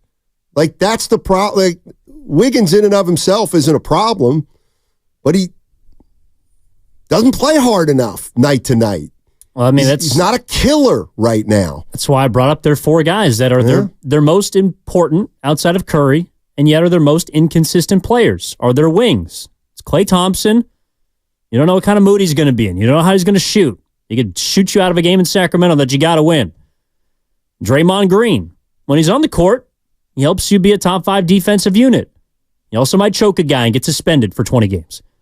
Andrew Wiggins, you don't know what night or what day, what side of the bed he's going to wake up on, and whether he's going to be able to knock down shots and be a two-way Wiggs, or whether he's going to sleepwalk through a game. And then Kuminga, who, because of his inexperience and youth, is, I think, the one person that I don't want to give up on just by process of elimination on this team, but he's got flaws in his game as well, and Steve Kerr laid those out at the end of the season. So, for me, all I know is that what they've been trying to do with their older players has not been working. It has not worked, and I don't see how it's going to drastically change. Like, you brought this up, the tweaks that Curry referenced and kind of the marginal additions around the edges. I think they're talking about that. I think Curry is bringing up tweaks to this roster because he knows a drastic change is not going to improve this team. There is no drastic improvement out there right now for the Warriors. The only drastic move that they can make is to turn the clock back, to move backwards, to get younger, to move closer towards a rebuild. The drastic change, I think, if it comes this summer, is not going to be going out and getting a star or poaching Durant or Braun or Paul George. A drastic change is going to be not re-signing Clay. It's going to be moving off of Wiggins. It's going to be getting rid of Looney. It's going to be reshaping this roster that we've known for the better part of 10 years. And that is a drastic change to me. I don't see it going in the northern direction. All right, 888-957-9570 is the number. I see Trucker, George, Austin, Tony. We got some open lines if you want to jump in at 888-957-9570. That segment was brought to you by Pacific Coast Termite. Americans pay about $5 billion to control termites.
Now, back to Steiny and Guru on 95.7 The Game. All righty, good afternoon, everybody. Matt Steinmetz along with Evan Giddings. Evan Giddings today in for Daryl the Guru Johnson. Goo will be back tomorrow. Fingers crossed. Our thoughts are with Goo. Got a little family issue to take care of. Yeah, he's taking care of business. Absolutely. TCB. You know who sang the original Taking Care of Business? Who's that? Bachman Turner Overdrive. Have you ever heard that song? I know Bach. Oh, John Bach, the former assistant coach of the Lakers. No. Who? Isn't Sebastian? The classical. Oh, you're talking about the composer. Yeah, from way back in the day. No, this is Bachman Turner Overdrive. Taking care of business every day. Taking care of business and working. You never heard that song? Once or twice. Kay heard it. Of course Kay has. Chickering? I'm old enough. Chickering? Yes or no? Or he didn't even hear what I was singing. He's got his thumbs up. Randy? Yeah, of course. What? So I've heard it. Oh, you have heard it? I don't know the artist, though. Oh, okay, it's off the top of my head. That's fine. What are we talking about today? We're talking about the past. We're talking about how there's a new age in the NBA. You can't look backwards, Stein. It is no longer the Paleozoic era. The fossils are not getting rewarded. Oh, we're moving to the Jurassic. Steph, Durant, LeBron, first time in almost 20 years that none of those three guys are going to play in the second round of the playoffs. I think I was in fourth grade. Wow. Where was I? 2005? Yeah, that would have put me at, I don't know. I was just ready to burn bridges at the Contra Costa Times. Sixth grade. Jesus, I didn't even know that. What? Sixth grade? Yeah, I was trying to figure out middle school and, how to be sociable, how to share at that kind of part of my life. Well, I know how to share at that point, but sure. Dude, I'll tell you what, middle school was not a great time for your boy. Uh-oh. No, middle school was awful. And I feel like it is the worst period of any child's development. Really? Yeah, because everyone learns how to be negative and pessimistic, and they just kind of, channel their insecurities into all these different social avenues that put down kids and create hierarchies. And in many ways, it's kind of what the Warriors are dealing with right now. Yeah, it's also welcome to America. And it's just, or the world. Well, everybody's getting a little nastier. Is that a little uglier? Everybody's getting a little negative. When your daughters came home, is that? Oh God, on what? Is that the message? They say, when they came home from the hospital? No, when they're coming home from middle school, so-and-so's being mean to me, they're bullying me, and you go, welcome to the world. No, they always they took that stuff to the mother. They always just took it to the mother. There's an intuition. Yeah. So the question I have this is how we started the show, and I'll ask the same question. You look at what's happening in the NBA playoffs. Denver, they win in a gentleman's sweep over the Lakers. You have the Oklahoma City Thunder, who look really good. You have the T-Wolves dismantling Phoenix. And my question to Warrior fans is, do you feel the same now as you did when the season ended? Some of you may have felt, you know what, we're not that far. Do you still feel like you're not that far? Or did you watch the first round a little bit like me and say, boy, this is really going to be hard to try to do all this at once in one off season. And that is get back up there with those three teams. And Grandy, you listening? Because I'm gonna ask you to play the Steph Curry sound. That should be somewhere on the board. I can take a call in the meantime if you're not quite ready. Yeah, take a call real quick. Okay, let's go to who's been waiting the longest. Tony's in Alameda. Hey, Tony, how you doing, man? Hey, guys. What's up? How are you, buddy? Hear me? Yes, sir. Loud and clear. Oh, okay. I think that one of the coaches who's dealt with a similar situation as the Warriors, who's dealt with it the best, is Popovich. And I don't know, and there seems to be a lack of patience with the Warriors dealing with things the way San Antonio has done things. I mean, I would say even Popovich has thrown part of his season to get a higher draft pick and not go fishing for these fossils, as you put it. So, I mean, what do you think about that? I mean, why? What is it with the impatience? And I think in the beginning, and I think Evan brought you around, that you thought that the three should stay together. I don't know. I think. Well, go ahead. I'm sorry. Yeah, no, but I think that you just got to grow. You got to grow these guys a little bit. Let them make some mistakes. And Popovich has lost a few seasons with these guys with their growing pains, and it just doesn't seem to be the patience here in the Bay Area to allow that to happen. What do you think? Well, I think you're right. There's not, but I don't think it's necessarily the Bay Area. I think it's because the team has been on top for a decade. When I look back at the history of the Warriors, whether it's the We Believe team or Run TMC, you could have more patience during that time period because they hadn't won a title. Like, that's what they were building toward. I think the fact that they've won 4 titles has made this a little bit more challenging. And you know what it's made it really is more emotional. It's made it more emotional. 888-957-9570 is the number. We have that Steph Curry sound, Grandy. Before we get to that, a couple of super chats to clean up. From we're making money Pest today. Control. Yeah, you're welcome, boss. This is 15 combined for 2 messages. Lakers are going star hunting this offseason. Trae Young or Donovan Mitchell. They have 3 first-round picks beginning in June. Meanwhile, the Warriors' offseason moves is just to re-sign Clay and use their mid-level. And then this is the follow-up. You notice how no other playoff team cares about picks like the Warriors do. No legit contenders have picks anymore because they traded them to get better. I do agree that at some point, first-round picks become less valuable than others. Like when the Warriors were winning titles, you don't need first-round picks. But, for example, they moved Andre Iguodala and attached a first-round pick, what was it, 5 years ago? Like that. I mean, it was a long time ago, and that first-round pick turned into what would have been a top 10 pick this season. So, in fact, you're right. When you're contending, you might not think about first-round picks, and they might appear to be irrelevant.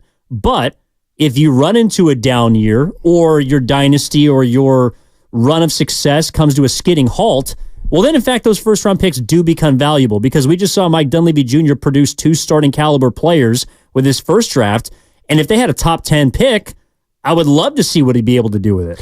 Yeah, the Warriors, they do not have a first-round pick this year unless they somehow stumble into a top 4 pick. The pick is top 4 protected. So, like, that's the other thing. It's so easy to say, well, let's trade some future first and a couple draft picks and get this guy, that guy, or the other guy in there. But you know what? I'm sorry. If when the Warriors traded that pick and Iguodala, all right, look at where they ended up 4 years from that point.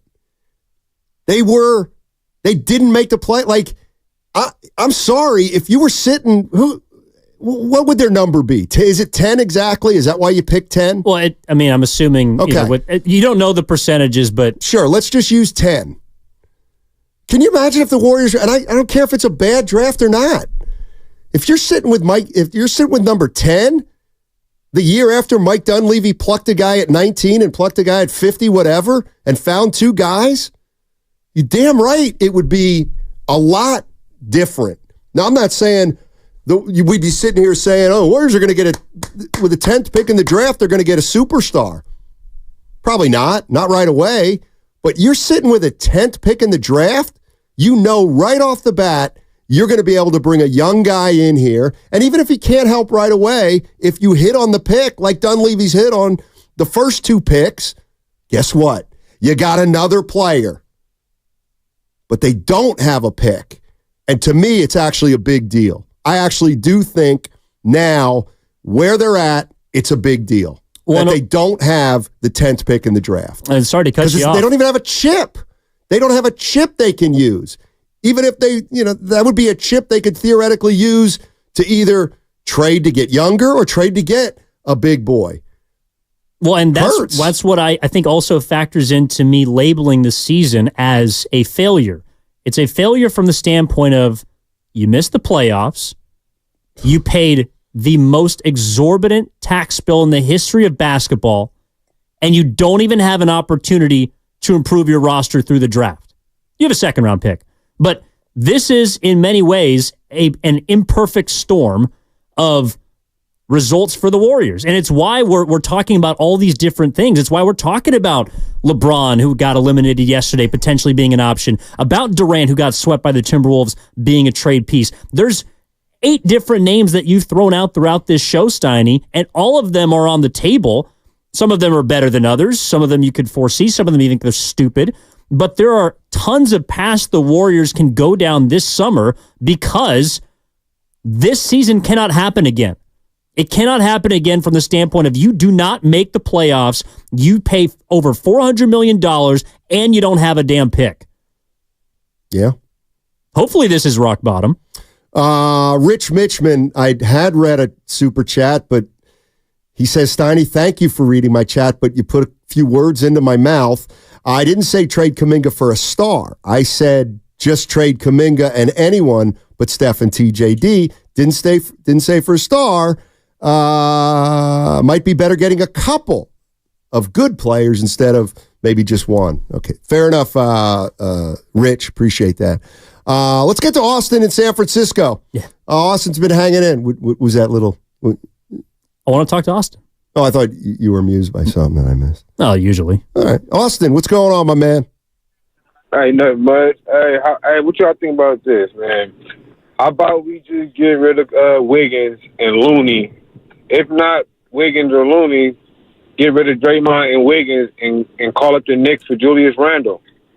You know, that'll help us. That'll help us out right there. Or get rid of Draymond and Wiggins for Julius. What y'all think? I'm going to tell you something.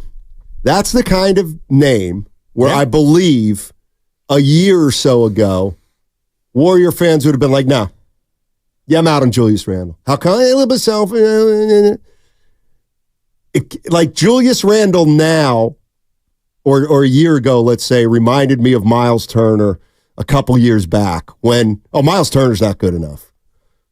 And I feel like that's the way people felt about Randle a year or two ago. Now, I think it's a fair, how do you feel about Julius Randle? Like that might be the more realistic tier to kind of go down. It's got to be a player, in my opinion, that is flawed. I think that's the only way you're getting somebody. It's got to be the Warriors got to try and find a way this summer if they want to markedly improve to find Andrew Wiggins 2.0, which is a player that is not on the trash heap, but has got some talent, but has got issues, and you think that you can extract the best out of him, which is what they did with Andrew Wiggins. They got him from a player that was overpriced and overpaid to being the second player on a championship team. And that's an extremely hard thing to do.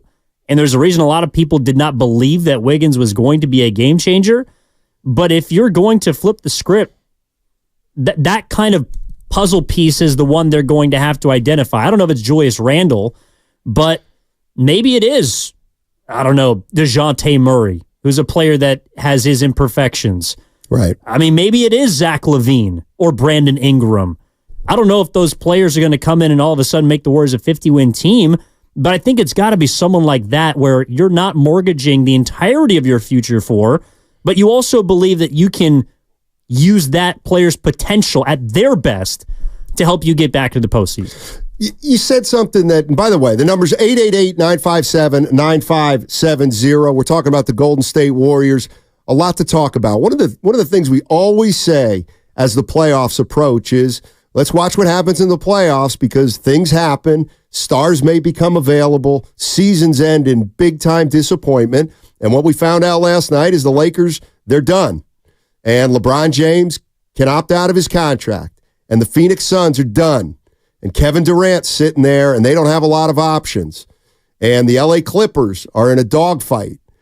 And the point is there are young teams on the rise, and we're talking about how realistic it is that the Warriors can somehow climb up and become competitive again with, let's say, the top 3 teams the T-Wolves, the Nugs, and the Oklahoma City Thunder.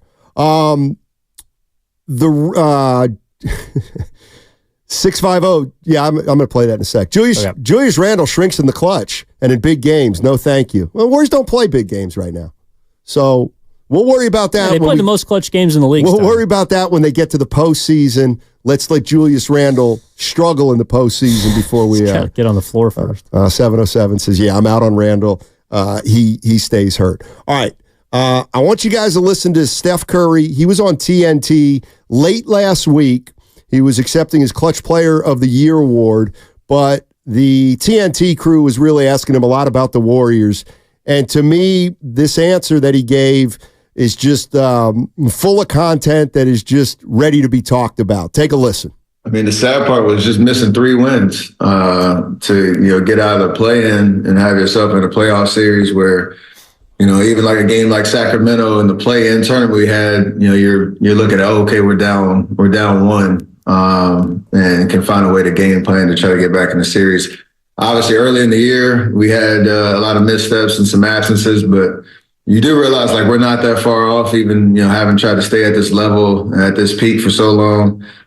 There's going to be some tweaks. We know, like when you lose, you have to look yourself in the mirror and say, what can we do to get better? What holes can we fill? And thankfully, we have some time to figure that out. So, a lot of conversations with upstairs with Coach Kerr to try to figure out how to get back to that level that we expect. I didn't answer anything specifically about what we need, but we're going to figure that out over this summer. You said something, and that was Steph Curry on with TNT. And there's a couple things I want to jump on in terms of what Steph said there. But I forget the context you said this in. But you said something like, well, they make is there a move that you said just all of a sudden they're a 50-win team. Well, it wouldn't really be all of a sudden they're a 50-win team, right? All they got to do is win 4 more games than last year, and they're a 50-win team. Like when I look at it like that, no, I don't think anything's out of the realm of possibility.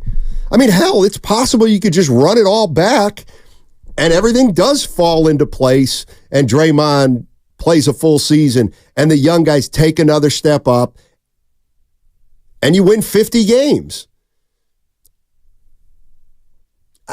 Maybe it's more towards 55. I mean, I guess just from the standpoint of that you're all of a sudden going to be a top 4 seed. I mean, there were 6 teams. Okay, there were 6 teams that won 50 games this year in the West. Well, yeah, maybe we should kind of clarify and say jump up into the top 4. Because in honesty, if the conference doesn't go anywhere and doesn't take a dip next year, if you're a 50-win team, you're just a team. Well, the West, crazy to think about. I mean, if you're a 50-win team in the East, you're a 2 seed. Right, and so one of the things that jumped out about what Steph said to me was, and I get it, it was last Thursday. He said, you look back and you're kind of kicking yourself, 3 more. He said 3 more wins and we're in the playoffs. And he's right, 3 more wins and they're a 6 seed. And we're not that far off. And we know there's going to be a couple tweaks, but we're not that far off. And I guess the one thing that jumped out at me is, what's the difference between losing in a play-in game to the Sacramento Kings as a 10 seed and winning 3 more games to get the 6, but you still can't compete with the Minnesota Timberwolves? Yeah, the issue I had with that thought process, and Kerr's referenced it as well. I'm not here to rip Steph. He's trying to walk a line here. Absolutely. Okay. Although we're going to put the rat on the table, brought to you by Atco Pest Control. He doesn't care about that award. Oh, of course. The Jerry West Award means nothing to Steph Curry. And you could just tell listening to him. So that's number 1. But, okay, so, because I've heard this a couple times from Curry and Kerr, that if they had lost to Sacramento in a playoff scenario, you're down 1-0, and you don't feel bad. Right. Okay, you don't feel bad if you're playing the Kings. You're down 1-0. There's a must-win game 2 on the road in Denver or in Minnesota or in Oklahoma City. Those 3 teams combined lost 1 game in the first round of the playoffs. So I understand where he's coming from, and I get that you can't just say, oh, well, it's I don't know where we're going. I don't know what we're doing. I think the question was asked to him, what the difference was this season. And he basically was like, 3 wins. But if the goal is, and maybe this is also kind of what I'm hearing from Curry, it's like the goal is not to be a title frontrunner. The goal is to be a 6 seed. I kind of heard that. A top 6 seed. And I kind of heard that too. And I know why he said it. Because a year ago, they were the 6th seed, and they were 2 wins from the Western Conference Finals. So that part I get. The issue is the Kings weren't really a 3 seed. Like, the Kings were a good team, but that team last year couldn't touch one of the top 3 teams in the West this year, Minnesota, Oklahoma City, or Denver. So, like, I get why he would think, we win 49 or 50, now we're a 6 and we can do some damage. Yeah, and you did that last year. But I think that's another circumstance that has kind of changed a little bit. Let me ask Warrior fans this. Because I actually could, is there any Warrior fans out there that are optimistic about the offseason and the short-term and long-term future?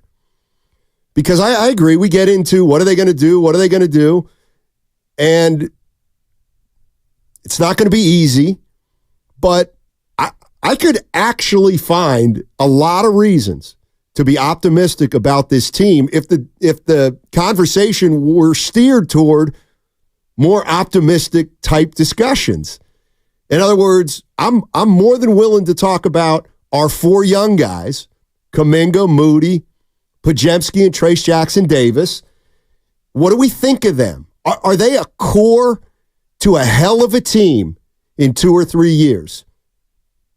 Because if they are, that would make me optimistic.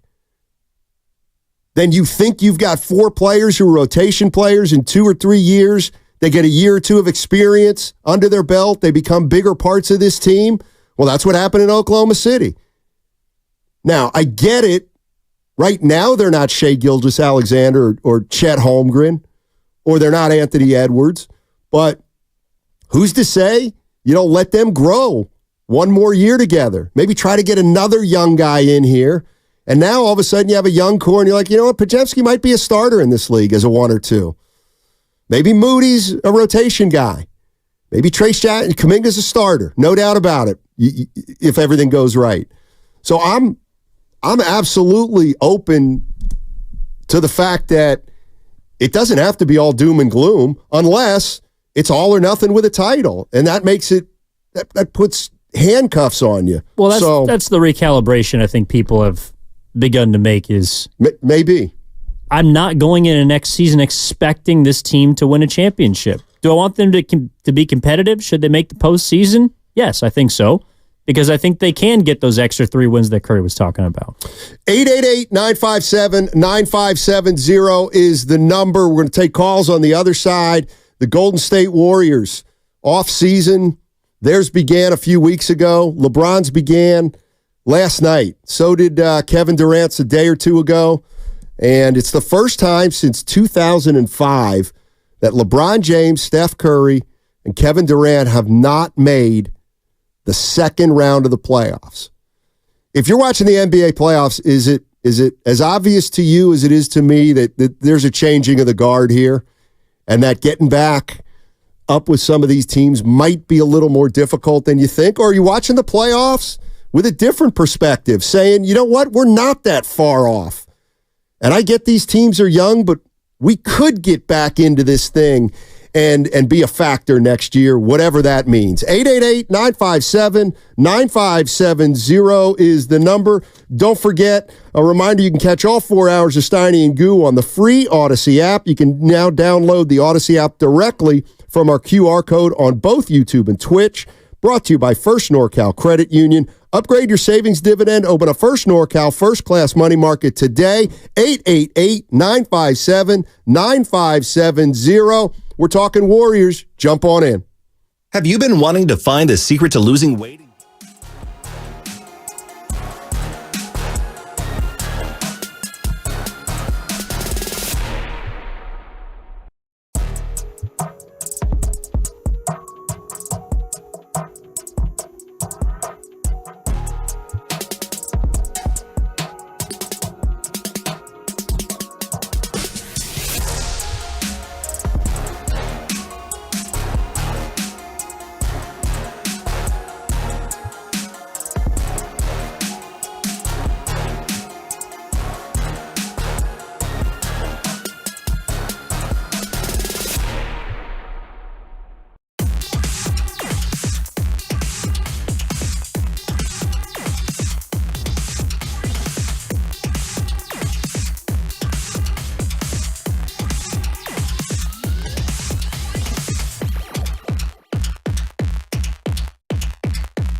Now, back to Steiny and Guru on 95.7 The Game. Hey, Warrior fans. Have the NBA playoffs made you feel like things are a little more drastic with the Golden State Warriors? Or that maybe the moves they have to make have to be a little more drastic than you thought 2 weeks ago? 888-957-9570. Or are you watching these playoffs thinking, you know what? We're not that far. 888-957-9570. Also talking about what the priorities are for the Golden State Warriors in the offseason.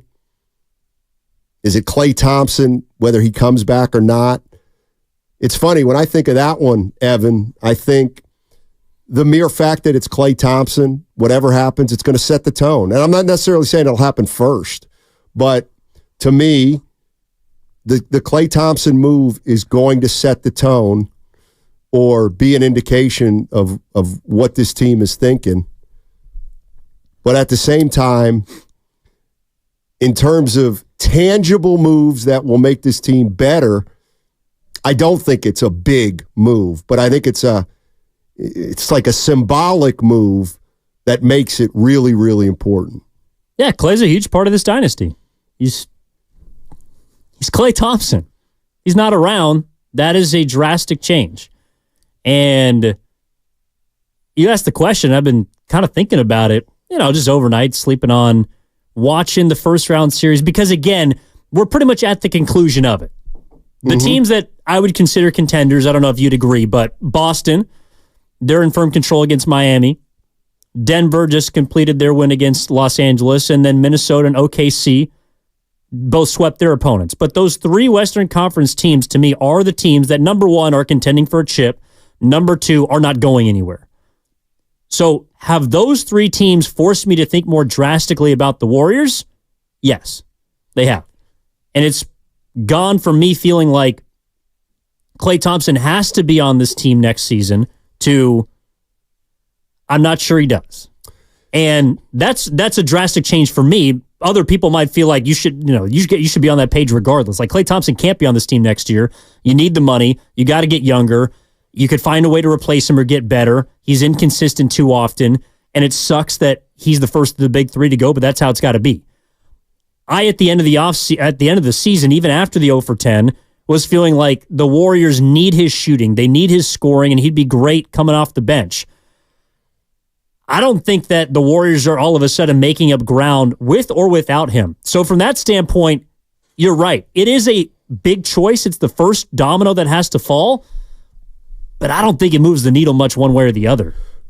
I would agree with that. 888-957-9570 is the number. Here's the way I would answer that question, and how would you answer it, Golden State Warrior fans, is if you're thinking about maybe things got to be a little more drastic in terms of moves after watching the postseason. Like one of the things that I thought about this team, let's say the first half of the year. Yeah, they're not going anywhere. They're not. Okay. Of course they weren't. They were 19-24. But then they go 27-12 over the second half of the season. They win all the games they should win. They win a ton of games on the road. And they're at 9, and could they move up and play one of these teams? And I'll be honest, at the end of the year, at that point, you're like, well, let's see. Can they get up to 9? Can they get up to 8? Can they get up to 7? And then, look, it's still the Golden State Warriors. They still have Steph. They still have Dre. They still have Klay Thompson. So, yeah, late in the season, I'm thinking, man, you can't rule it out of the realm of possibility that if they get in, they could make some noise against a Minnesota or an Oklahoma City. I had my doubts about Denver. But I do agree. After watching the first round, no chance. You had no chance. You would have had no chance against Minnesota or the Oklahoma City Thunder. That's what I believe now that I wasn't sure of at the end of the year, whether they were the 10, 9, 8, or 7. Now, I do think they're far off from those teams. So if you think you're far off from those teams, to me, the first step becomes, all right, we were at 10. How can we climb? Forget 1, 2, or 3. If we somehow can make a move or 2 or 3 or 4 and get there, well, great. Then Mike Dunleavy is a genius and has pulled something off that's absolutely incredible. But you're right. What if they get up to 6 next year? They win 48 games, get up to 6. And how do they do it? Are the young guys a bit like that's? I'll take that if I'm a Warrior fan. Well, absolutely. Where I'm kind of leaning, Steiny, is best case scenario is the path that currently the Indiana Pacers are on, which is a 6 seed, but you catch a Milwaukee team that's injury-ridden. They're probably going to upset them in this series. Maybe you give yourself a chance in the second round against a team that's a little more favorable. And also, Indiana was a team that moved at the deadline to get better. So yeah, they did. Maybe the Warriors are a team that next year says, yes, a trade, I don't know, like Siakam or whoever, is not going to be the difference in getting us to the title, but it could be the difference in us upsetting a top 3 seed in the first round. It could be the difference in us getting to the semis or getting to the conference finals, and then we'll see what happens. I just don't think that this season that team was going to upset a top 3 seed, but perhaps next year, if you decide to retool, maybe there's a little more buy-in from the older players to empower the younger guys, to develop them further, to allow them to take more steps and a bigger leap in their second if you're Podziemski or TJD, or your 4th season if you're Kuminga and Moody. Maybe that aligned with an aggressive move at the deadline could be the difference. But I just don't want to go into next season expecting this team to all of a sudden flip from 21 to 22 and go from the team that was on the cusp but was missing something to then the team that ran the table and won a championship. Let's go to Jordana in Martinez. What's going on, Jordana? How you doing? Hi, I'm good. So I just had a thought on, you guys were talking about, drastic moves. Why wouldn't we go after KD? My thinking is Curry and Kerr are going to be going to the Olympics, where I'm pretty sure KD is going to be attending. Yep. You don't think there's going to be any conversation there about coming back? What I see is, unfortunately, the clay lover that I am, I think he and Wiggs need to go to open up some money for KD. And I think we need to bring our bench into starting positions. And bring up some two-ways from the G League. My only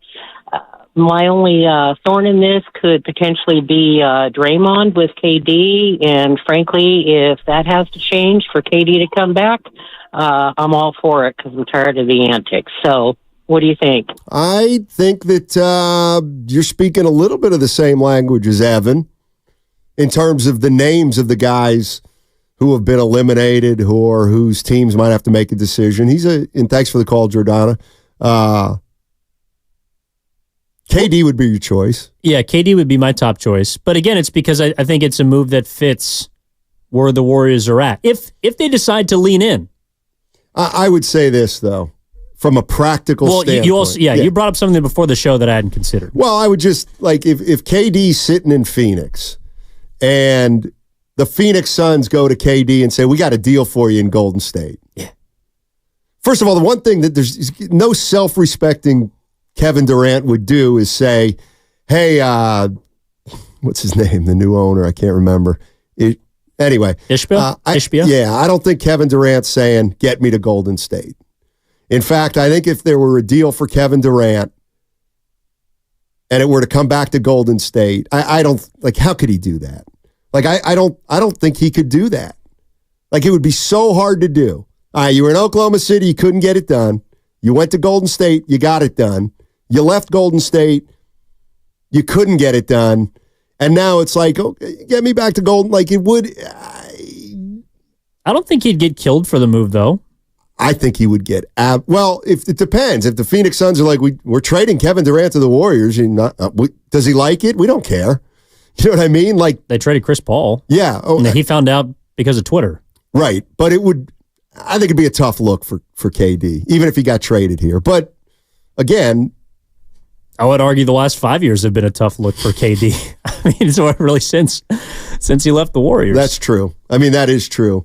I think you're right, though. It would take a lot for him to say, I would like to go play in the place that I chose to leave. Like, what if Phoenix goes to KD in a month and says, we got a deal for you. It's with the Warriors.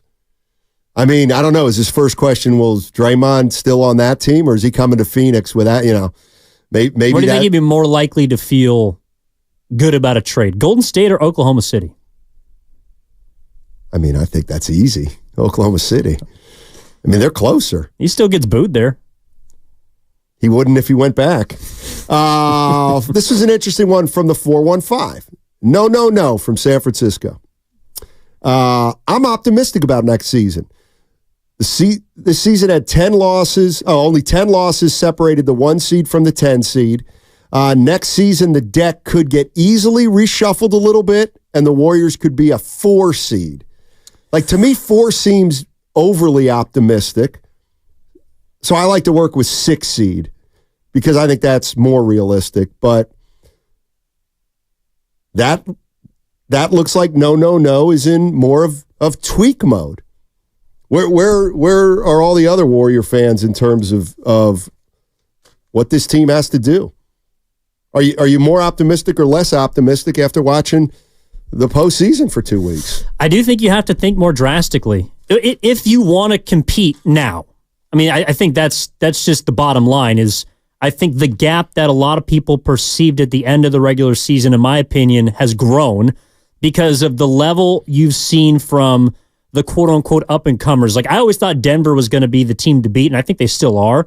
But Jamal Murray's a player that has gotten better in the postseason.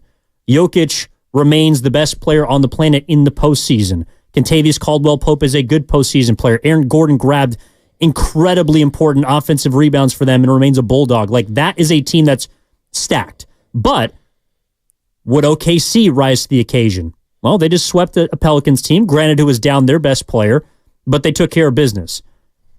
Minnesota. Anthony Edwards had, 240 burgers in 4 games against Phoenix? Took out Kevin Durant and beat a Devin Booker who dropped 49 in Game 4? So that's a team that is rising to the occasion. I think those teams have room to get better because of how young they are. I don't know how much room the Warriors feel like they have to get better right now with how they're currently constructed. Hey, I was gonna look this up, and if I'm putting you on the spot, my bad. Yeah, you do it anyway. But I think but we've talked enough over the last year or two. I think you know this off the top of your head. Okay. What was the trade with Iguodala where they attached the pick that they're losing this year? They sent him to Memphis, and then the Memphis Grizzlies cut him, and he went to the Heat. Remember, because he played in the bubble finals. And why did they trade him, though? What was the rationale? Because I think it was for cap space. Okay. Like they wanted to get off his, I don't know, $18 or $19 million. But it wasn't to get Durant, was it? It wasn't part of all that. No, because that was Bogut and those guys to get Durant. Yeah, it was Bogut and Barnes. Right. No, that move was, I think, to keep the slot. I know they got a trade exception. Well, that was the same year that they moved D'Lo, or that they acquired D'Angelo Russell, okay. And then didn't they? And then they signed him. They signed him to an extension. Yes, they did. Yeah, the Warriors did. They needed space. I'm not sure. Okay. I think you're right. The details, but Iguodala was moved to free up money. Yeah, I think you're absolutely right. So it was kind of a salary move. Iguodala was. I was going to say he was getting up there, but he was getting up there 4 years later. They owed him about $17 million. Yeah, so there it is. So that's why when I look at the Warriors' puzzle in the next 3 or 4 years, the one thing they've got to be sure of and careful of is what they do with their future first-round picks, because their future is so unknown right now. I mean, like, if I'm Mike Dunleavy, like, I don't know. Let me just throw this at you. I got to throw it at Warrior fans, too. Throw it all over. If you're Mike Dunleavy and you're looking to get this team better,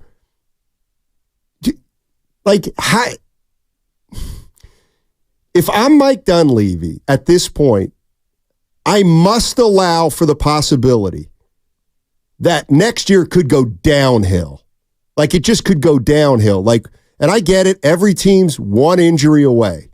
But like, the way I look at it is, what would be the best case and what would be the worst case? All right. Well, I'll tell you what the worst case scenario is. You make moves, you move a couple future picks, and and it all goes downhill. And now all of a sudden you're at a complete rebuild because maybe something happened, and which is possible with their age. I guess what I'm saying is, to me right now, more than ever, you have to be careful about moving first-round picks as opposed to, well, what about 2 or 3 first-round picks for this guy who's older? Like, I think my general feeling is I'm out on that. I'm out on bringing an older player in here and moving 2 or 3 first-rounders in the future to see.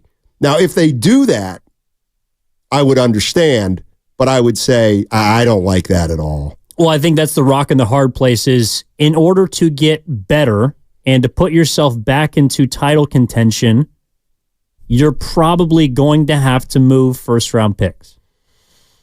I think. You're going to have to do it more quickly.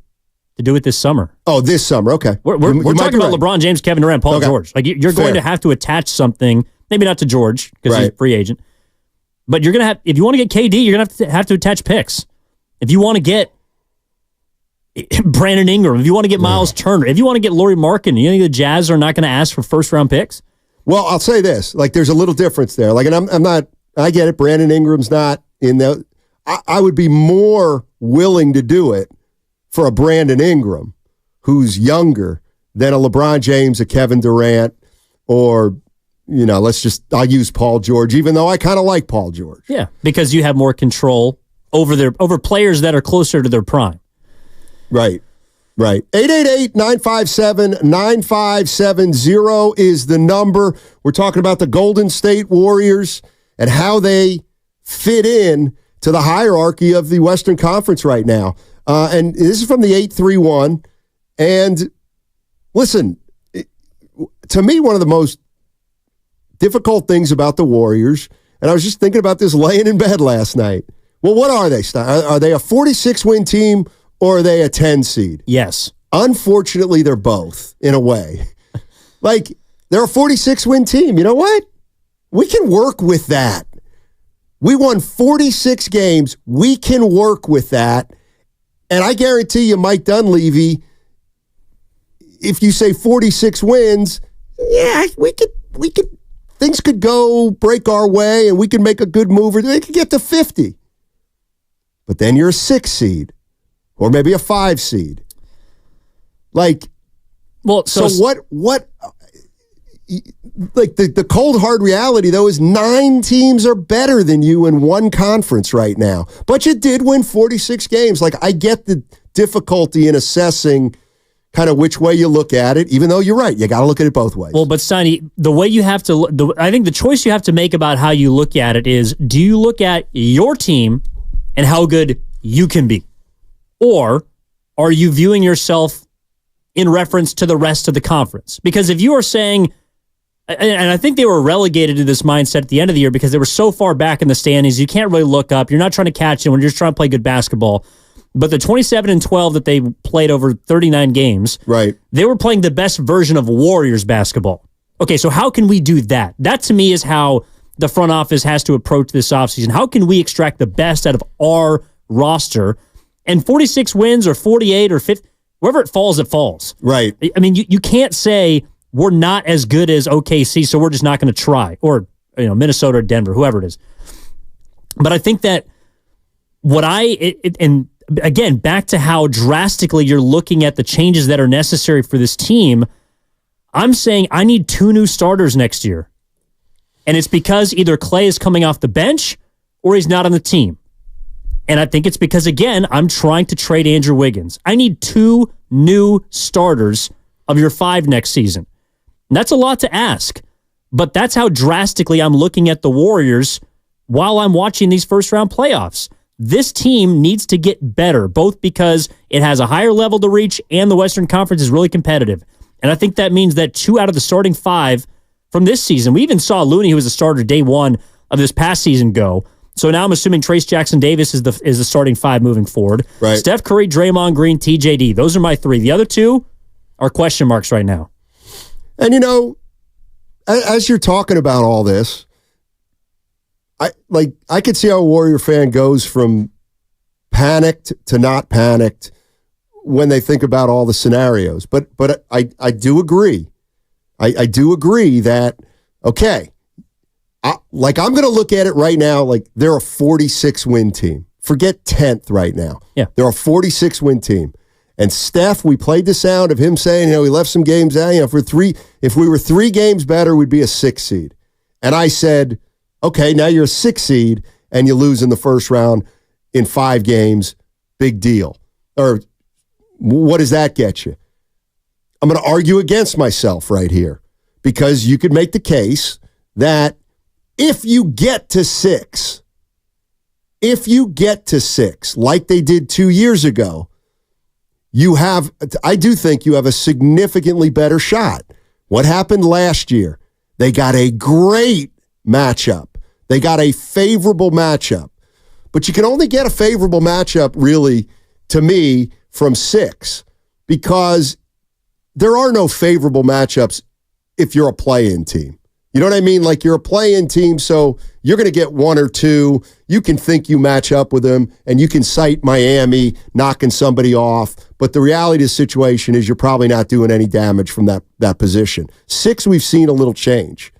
And also, forget 6 for a minute, but it was only 2 years ago that they won 53 games. And that team won a title. Well, why did they win a title? Well, they were good, deserved it, but they got a couple breaks. They faced a Denver team that was missing 2 starters. That's too bad for Denver. Maybe next year, this is the one I'm offering this in favor of, you know what? Nothing drastic. Who's to say you can't run into the 6th seed next year and you face somebody like you're better because you're a 6 seed. You're actually a 50-win team. And you know what? You catch somebody who's banged up. You catch Milwaukee of this year. It happens more often than you think in the playoffs. That is one reason why a goal, I think it's fair to say a goal would be, can we get to 6, like Steph was talking about? Yeah, 6, obviously, and of course the other part of that is you're guaranteed a first-round series, so it is important. Yeah. But I don't really like the whole catching breaks thing because I think it's just too applicable to every champion.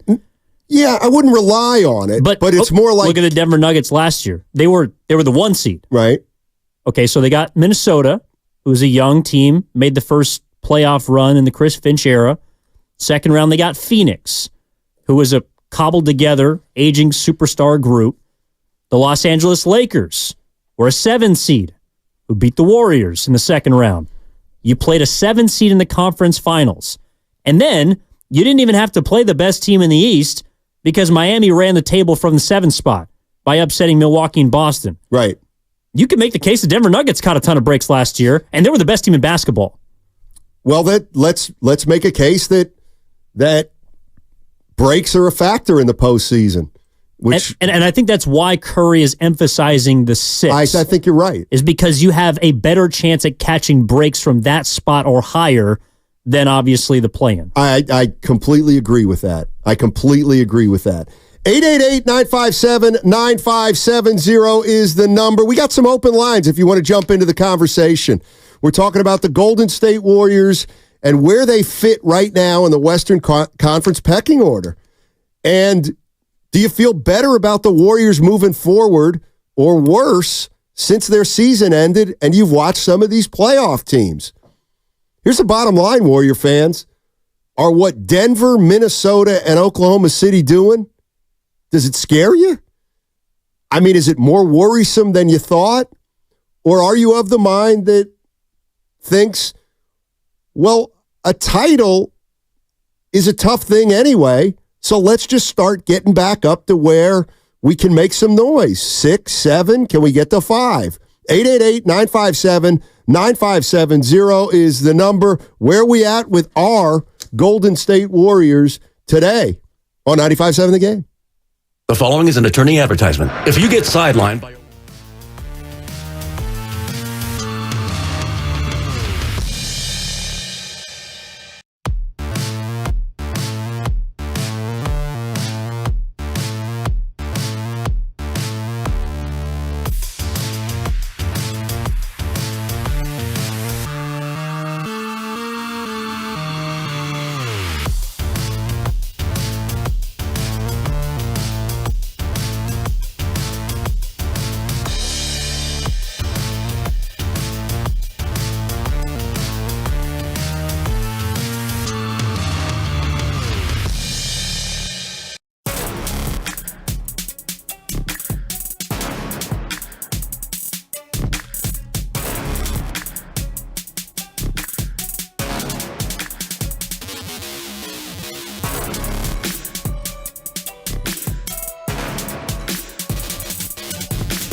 Now, back to Steiny and Guru on 95.7 The Game. Evan Giddings in for Daryl the Guru Johnson today. And been mostly a basketball day. And the reason for that is a lot of people have been writing about a changing of the guard in the NBA. This stat really blew me away, and I first saw it from John Hollinger's piece in The Athletic. It's the first time since 2005. Let me help you out there. It's almost 20 years. Thanks, Steiny. And it's the first time in almost 20 years that Steph, LeBron James, and Kevin Durant, where all three of them will not play in the second round of the playoffs. Like, that in and of itself does kind of sit with me in a way that would lead you to, well, maybe it is time to really reassess rather than just tweak. But well, before we get back into the Warriors, I mean, does it make you excited about where the league is going? I know you got something to take care of right now, but you can answer that after. Yeah, first thing I'd like you to do is experience the wonder of Bodega Bay at the iconic Inn at the Tides. Enjoy a walk on Duran Beach and take a dip in the heated pool. Special midweek rates. They start at just $249 per night, breakfast included. Book your escape at inatthetetides.com. And where were we?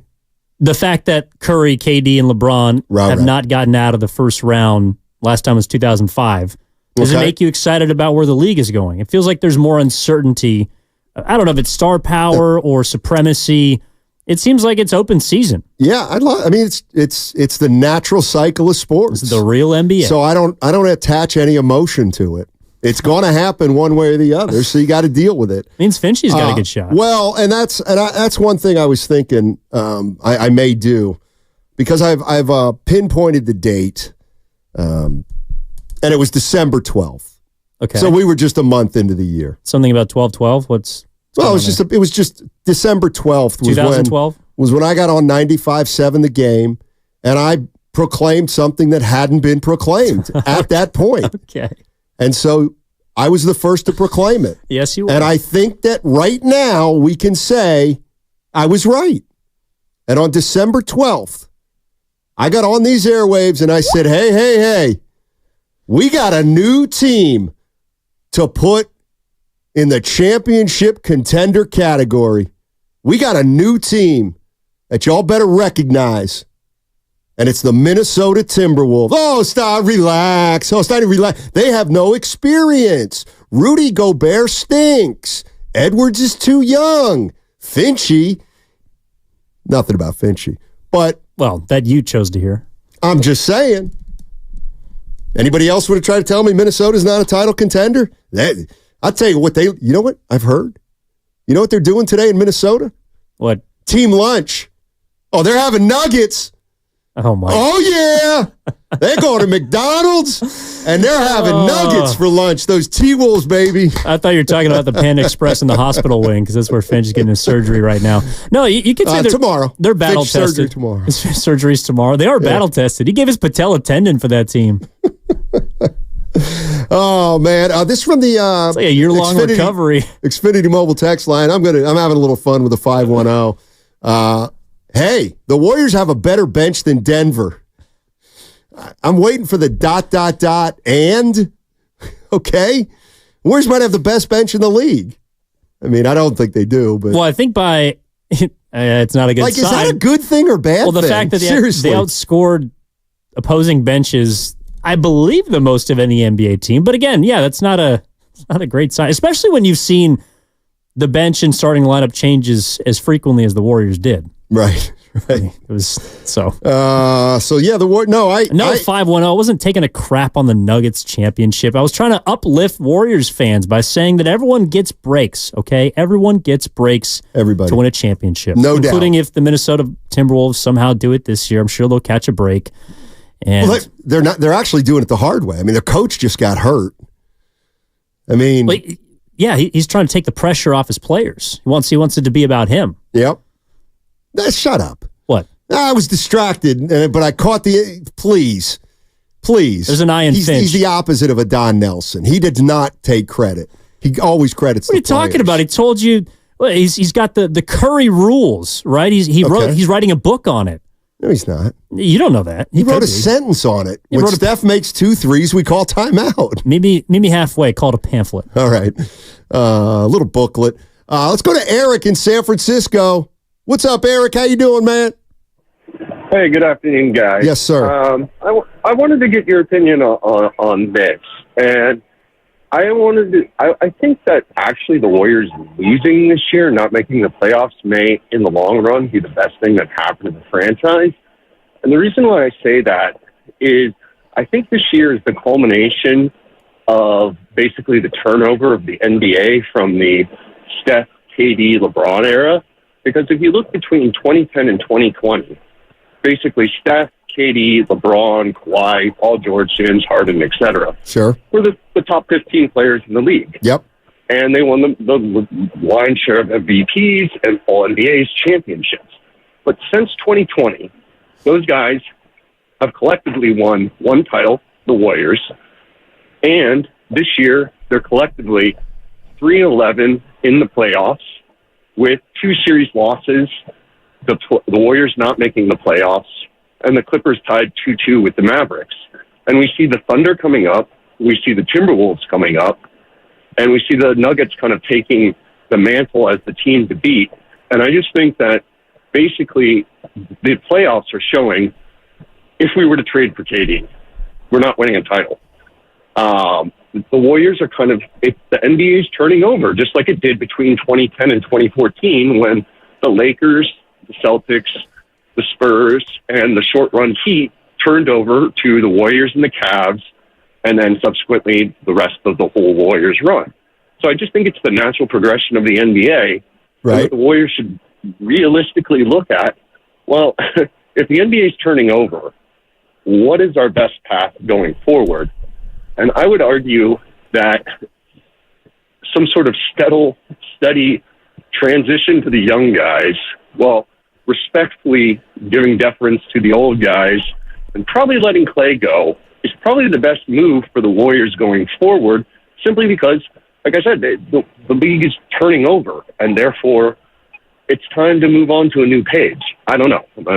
See what you guys think. Yeah, I appreciate the call, Eric, and I think that's what that's what we're all kind of wrestling with, is the fact that these top 3 teams, at least let's use them in the West, I mean, they're the best teams in the West right now, and they're like the youngest teams in the West right now, or they are in their primes. I mean, barring an injury, Oklahoma City's going to be better.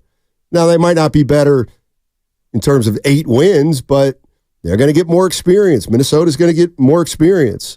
And so, yeah, that's the topic of the conversation. So what did the Warriors do? And how much does what is going on at the top of the West impact what they want to do? I think that's another fair question. I mean, it's one thing if you want to go from, all right, they're a 46-win 10 seed. All right, can we get to a 49-50-win 6 seed? Yeah, you could do that. But you could also do that and in a way fall further behind the big boys because your improvement was less incremental than theirs almost. Yeah, and it wasn't good enough. I mean, exactly. You just weren't getting there. I think it's interesting he brings up kind of the cyclical nature of the NBA, because in a way you could make the case that these older aging superstars have been around far longer than in previous generations should be. I mean, LeBron's 40. Players at age 40 don't do what LeBron James does. Curry, who's 36, he's going to be 37 next season. At that age, players aren't playing at the level that Steph Curry is currently. I mean, he referenced 2014 as kind of being a changing. There was only one player, or I guess two players that got an MVP vote that season that were age 35 and up. And they were outside of the top 10. It was Dirk Nowitzki and Tim Duncan, who were 35 and 37. Right. The Mavericks weren't very good. Like, it's a young man's league. And I think we're starting to figure out, and we will figure out when eventually these, awards get handed out, when the all-pro teams come out, all NBA teams, there's going to be younger players involved in there. No doubt. LeBron might be there. Curry's, I think, going to be a third-team member, but that's Durant, perhaps. But we're finding out that once you get to the postseason, it's about youth. It's about athleticism. It's about players length, getting better and rising to the occasion. So it's also about putting shooters on the floor. Yeah, from a variety of positions. This is kind of interesting, and I don't want to say this kind of sticking at the Warrior fans, but we're saying, what about how do you get Minnesota and Denver and Oklahoma City?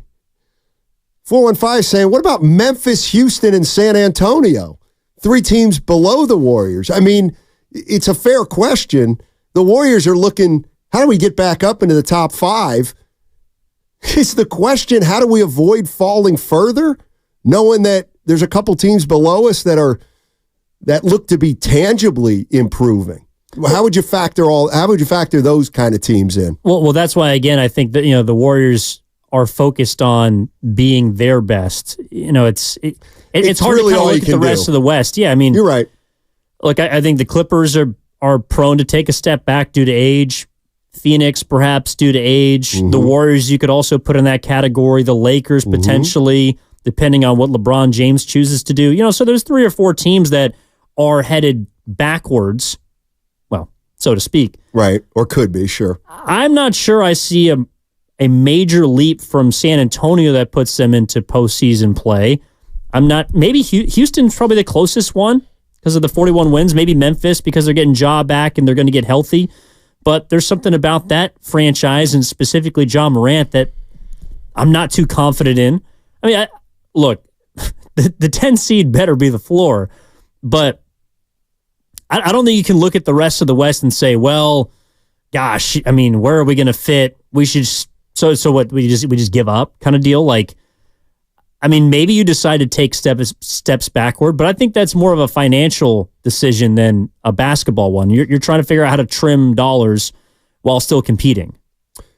Let me just throw this at you. It's a little bit of a non sequitur, but it does involve the Warriors. I was with a guy the other day. You can give me the drop. I was with just a guy the other day who knows guys. He knows basketball and whose opinion I trust. And he knows about the Warriors. And we're talking about the season. And he just throws at me, we were saying, hey, what would you do? And he said, well, I'll tell you what I would have done this year. And I was like, what? He goes, well, I would have done something a little different this year with the players we had. Okay. And I was like, what? He goes, here's who I would have started. This is the lineup I would have run out there. And it's one of the reasons you run it out there is because of the way the league's gone. He said he would have tried Curry at 1, Wiggins at 2, Kuminga at 3, Draymond at 4, and Trace Jackson Davis at 5, and essentially said, to hell with it. We're going to go play all our 6'8 guys and our most athletic guys on the team. We're going to try to switch everything we possibly can. And I get it. Wiggins and Kuminga have some shortcomings between them. And then I would have brought Klay Thompson off the bench. But at least that lineup means after Steph, we're 6'8", 6'7", 6'8", 6'9". And I did go, huh. And he said, obviously we got some shooting issues on that team, especially if Wiggins isn't shooting like he had the last couple of years. But it did make me go, huh, well, okay. I'm not saying that's a 55-win team. I'm not saying anything like that, but it was just a thought, having seen the way the league kind of went this year and where it clearly seems to be going. Well, it would put you closest to the 5 that the Warriors, I think, were great with, which is Klay Thompson at the 2 at 6'6" when he was in his prime, and then obviously Durant or Barnes at the 3, Draymond the 4, and Iguodala wherever you want to slide him into. So yeah, they're long and lengthy, and I understand that, but I also think that lineup or that idea of a lineup of that nature is a reaction to, well, we got nothing else. Like you're kind of pigeonholed into believing that something that At face value is kind of ridiculous. It's not a panacea. But it was, to me, I found it interesting. Yeah, I mean, look, it might be your best defensive lineup, but you're also looking at a 35% three-point shooter in Wiggins, 32% in Kuminga. Draymond, God love him, shot 39.5% this season, is not a three-point threat in my opinion. I mean, there's just no shooting. Make it a lot easier to guard Steph. Yeah. I mean, listen, Pierce Evans, you're one of my favorites. I get it. And I understand throwing that lineup out there is easy. My guy Pierce says, good luck scoring. I get it. I mean, that's the point, is we're trying to make a 10th seed into an 8 seed or a 7 seed. But all I'll tell you is, I just went, interesting. Well, and this is the other thing about the postseason that you got to have shooters. And that's to me why the lineup wouldn't work at its crux, is because you don't have any shooting. And I guess that's why I think Klay Thompson still has a place on this team. Oklahoma City can at times spread the floor with 5 shooters. Yep. Boston can put 5 shooters on the floor. Kerr talked about it. The more shooting you have today in the league, the more difficult it is to defend. And while that might not mean a traditional motion offense in the way we're used to watching Golden State Warriors basketball, times are a-changing. And I think the Warriors found out and have found out the last 2 seasons that they are going to have to adjust this summer to the league more so than ever before. And that means they got to find guys that can make threes. Yeah, I hear you. You know, one guy on Marcus Thompson's list was DeJounte Murray. Yeah. And I don't like it because I don't like any of the ideas basically right now. I mean, I don't mean it like that. I just think the Warriors have a lot of every decision they're going to face in the next year or two is going to be a difficult decision. I like the idea. First of all, I don't think Murray's nearly the defender that everybody thinks he is, but that's like one thing I'd be willing to try is there any way we can get a 6'6" guard in here that can play point guard and handle the ball at least half the time, maybe even more, who can guard the best guard on the other team, and it allows Steph to play 2 more. Like that's one thing that I'm absolutely positively ready to experiment more with, and that is playing Steph Curry at 2 and taking advantage of the fact that he has been able to do something that very few players have been able to do. I don't think there's ever been a player in the association who has been as effective both places on the ball and off the ball as Steph Curry. Like that's the one thing that to me makes him, why it makes him as special or more special than a lot of the superstars who've ever come down the pike, is because when he doesn't have the ball in his hands, he's almost no less a threat than when he does have the ball in his hands. And if we all acknowledge that, then use that to his advantage and play him off the ball more. I also think that kind of running around is less taxing than when he's bringing the ball up, getting trapped at the top of the circle, trying to make a play, running to get it back. So that's one philosophical thing I would think about if I were the Warriors, is playing Steph at 2 more. Well, then the guy you want is Devin Booker, right? That's a good name. I mean, Booker basically that's a great name Booker for that situation. Basically played point for them this season after Chris Paul left. That's he's a great 6'6", name for he's that. in his prime. That's a great name for that because, like, he played one, but it didn't work great, but it didn't fail totally. No, and I think he also didn't benefit from not having another guy that could handle the ball.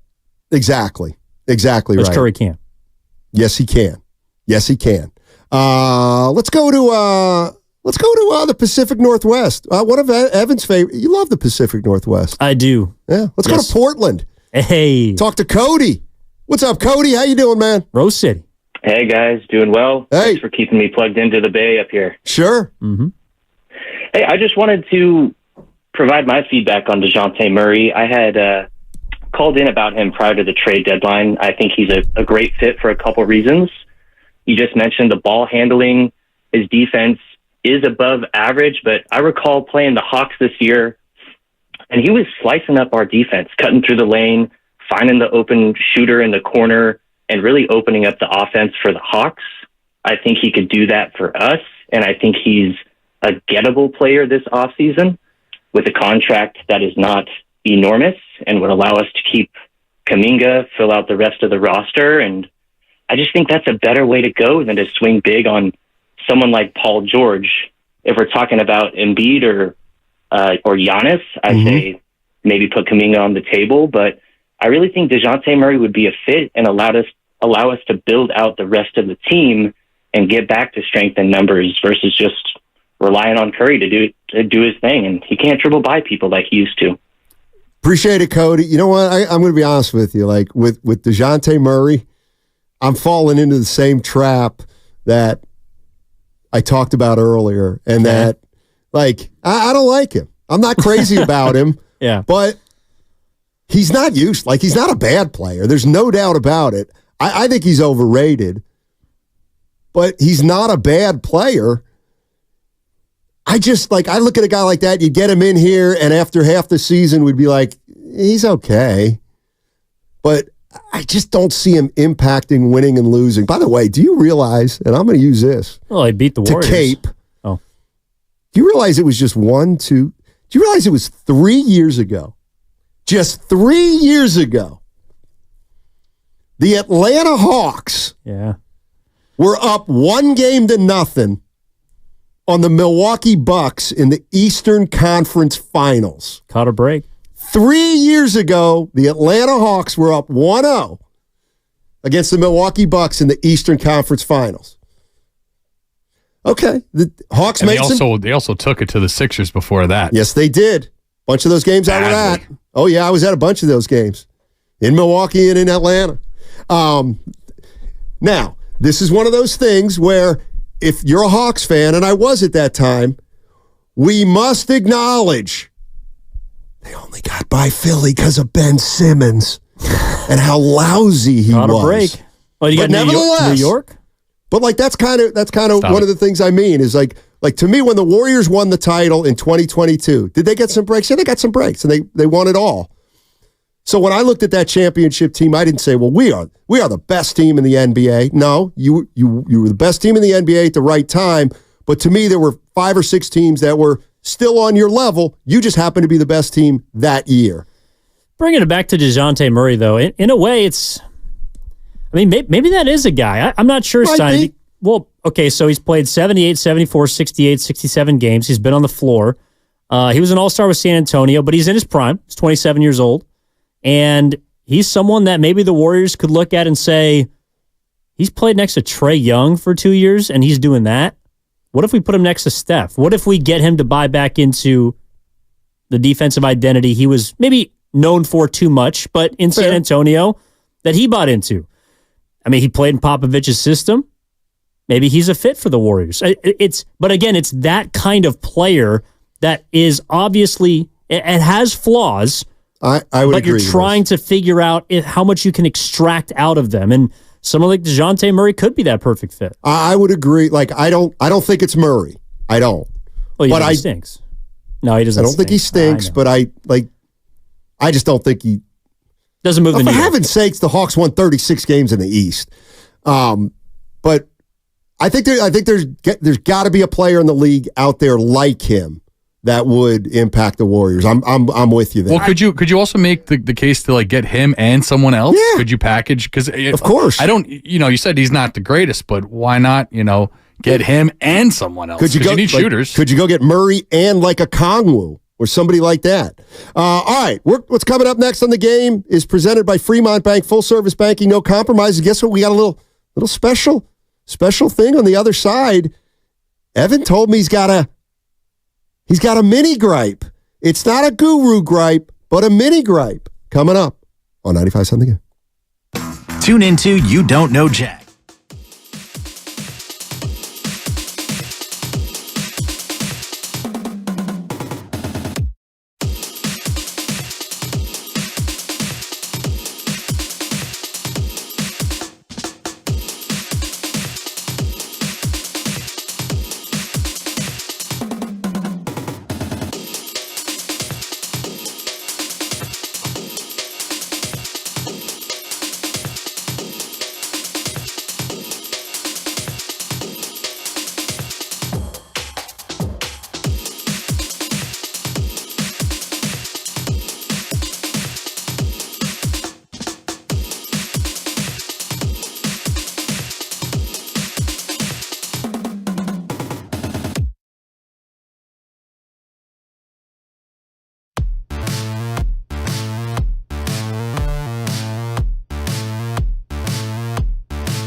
Now, back to Steiny and Guru on 95.7 The Game. I'm sorry. You're something else, man. I'm sorry.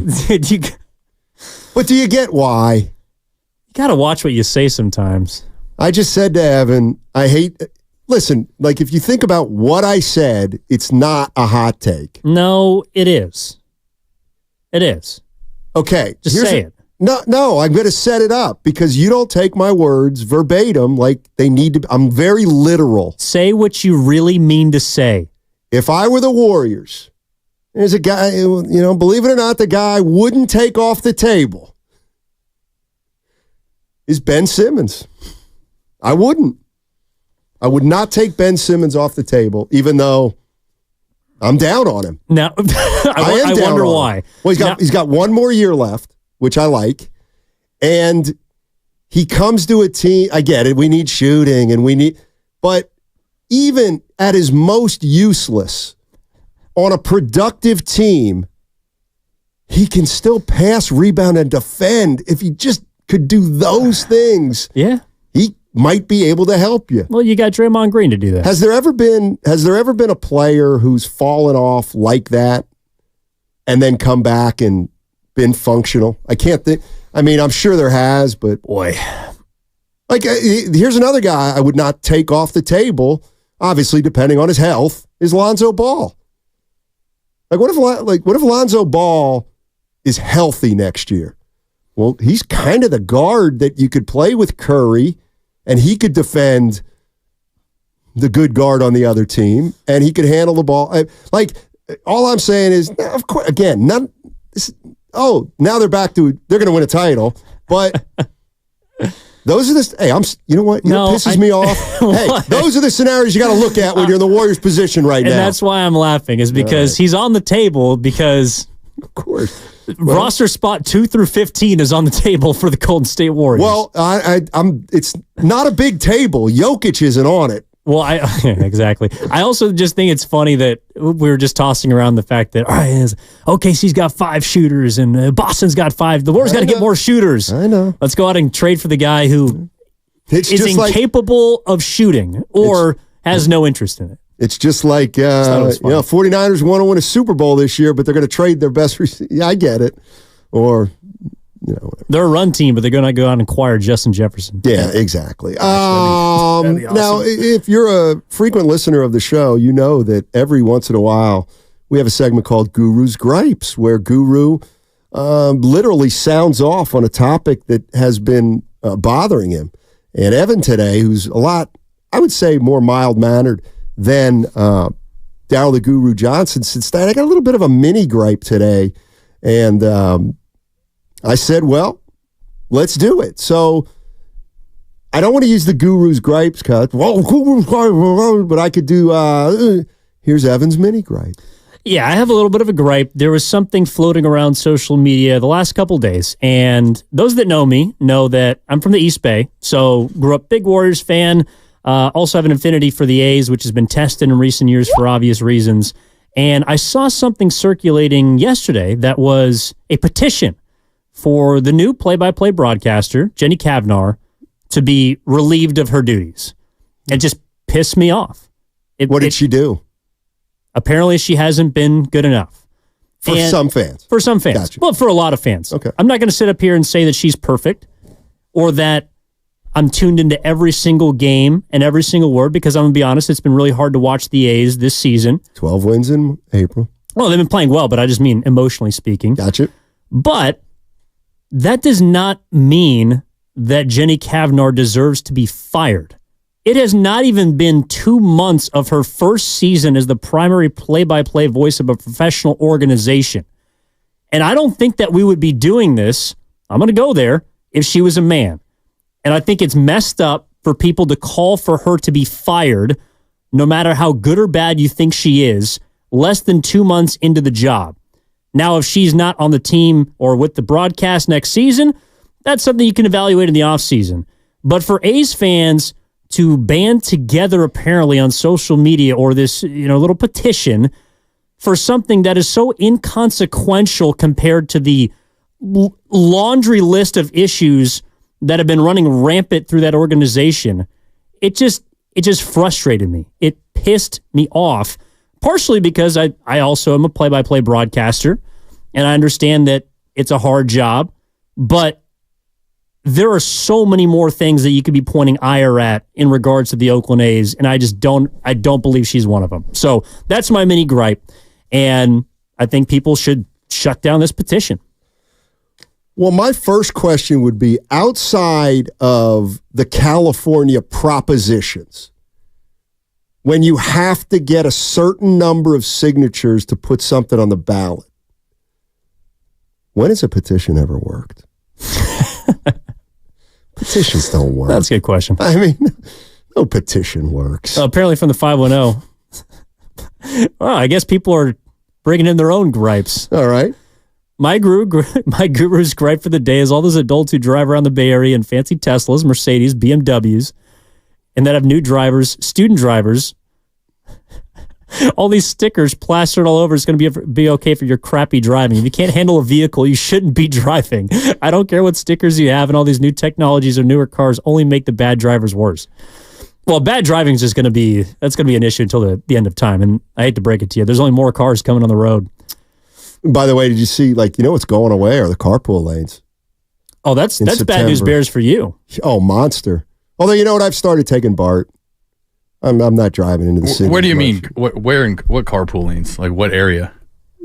Everyone. Like all over the Bay? You know how cars have stickers that last through a certain year. Like I think right now my car's got a green sticker, which lasts till I think it's September. Everything's changing.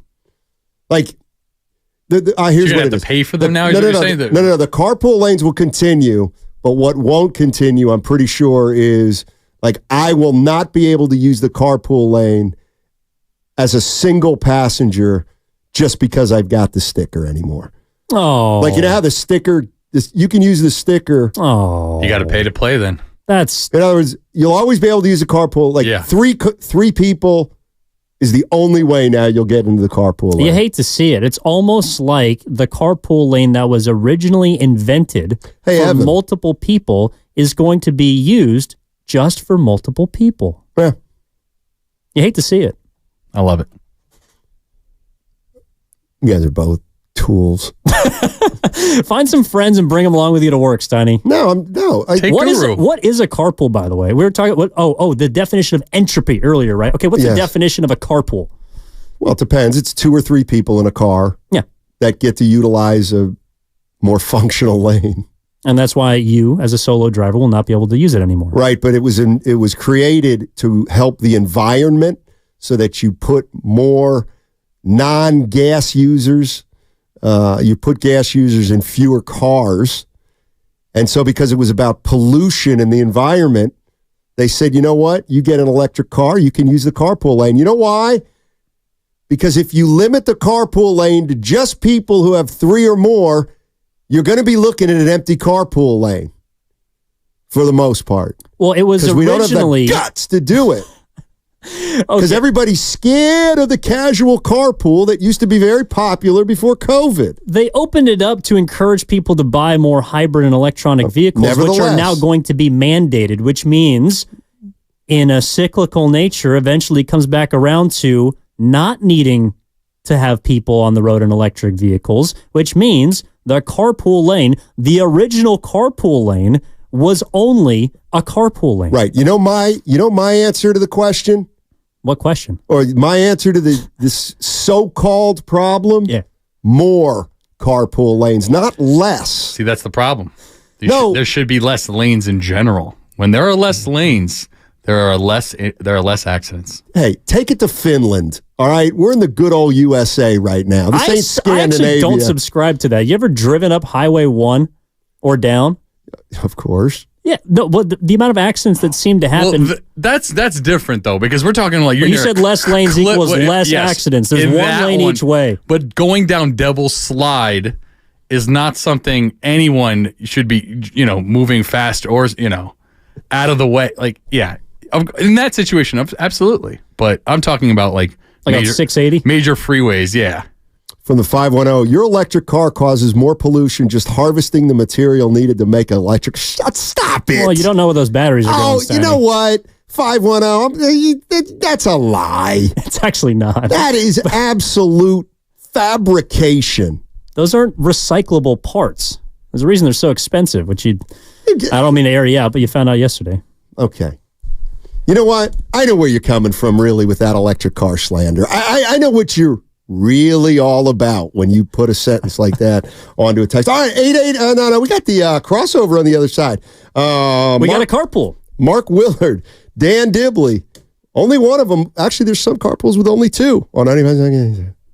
You guys are both tools. The economy is rough, and traditional four-year programs are...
Now, back to Steiny and Guru on 95.7 The Game.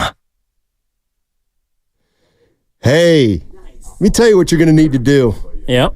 Experience the downtown Los Altos bubbly stroll.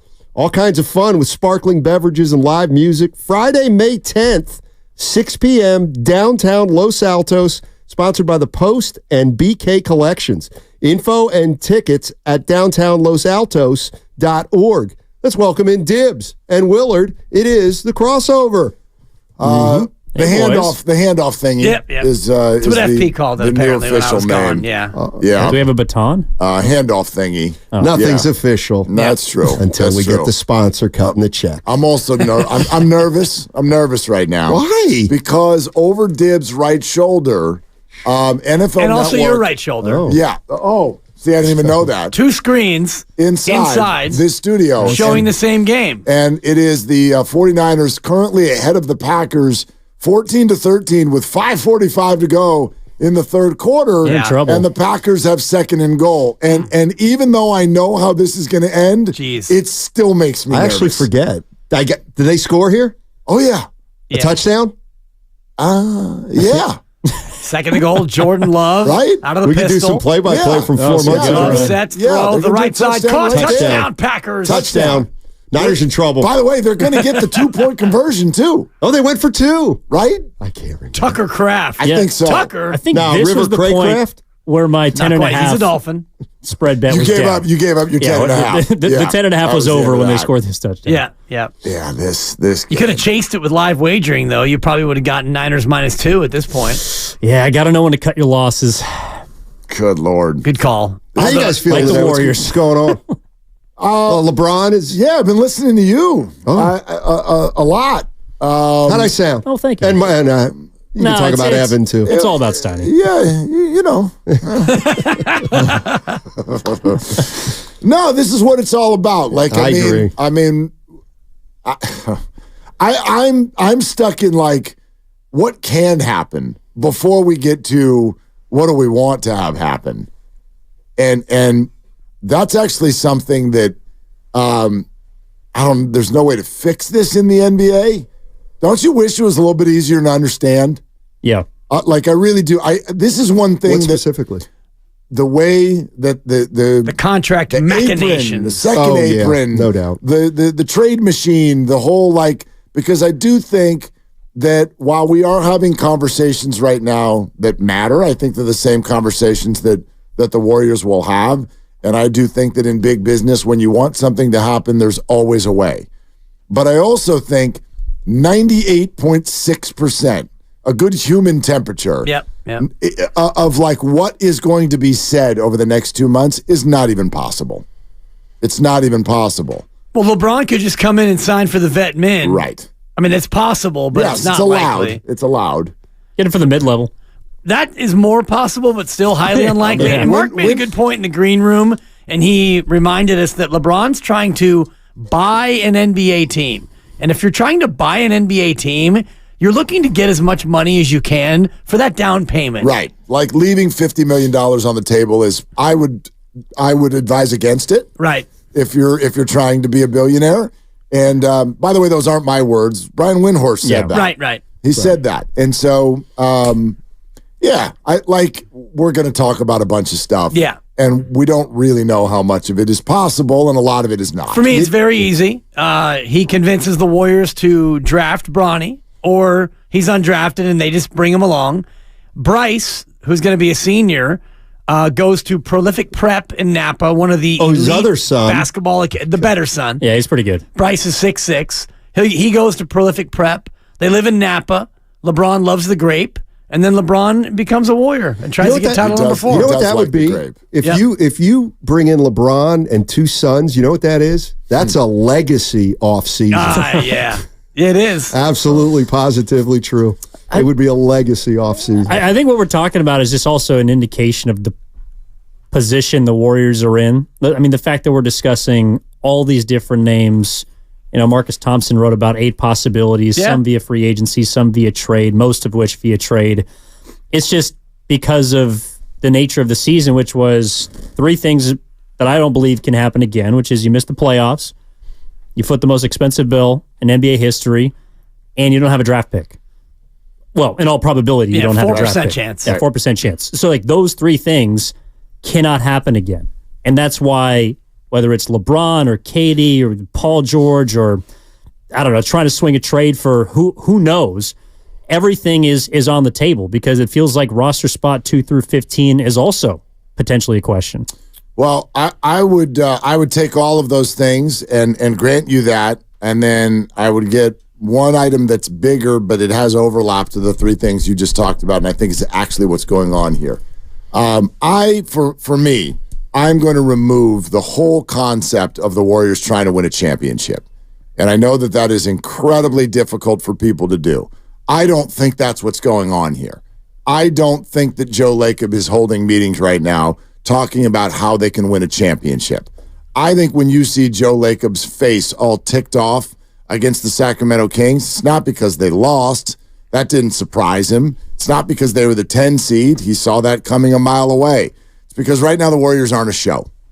And in pro sports, you have to be a show before you even worry about the winning. The winning is something that comes sometimes. Like, look at the history of the Warriors. The four of us sitting here, like, we're barely alive for any championship outside of the four that this group has won.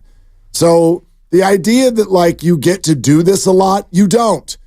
You get to do this maybe once in your life if you're lucky as a fan. So the Warriors are not conducting themselves, in my opinion, with this obsession about winning a championship. What they're obsessed with is being entertaining, it's being a show, and it's being relevant. And Definitely. That is overlapping with winning, but you don't have to be the last team standing. You don't have to be. You can't be a team, though, that doesn't even get into a series. Of course, and that's where the overlap is. Like, yes, these things are related, but they're not.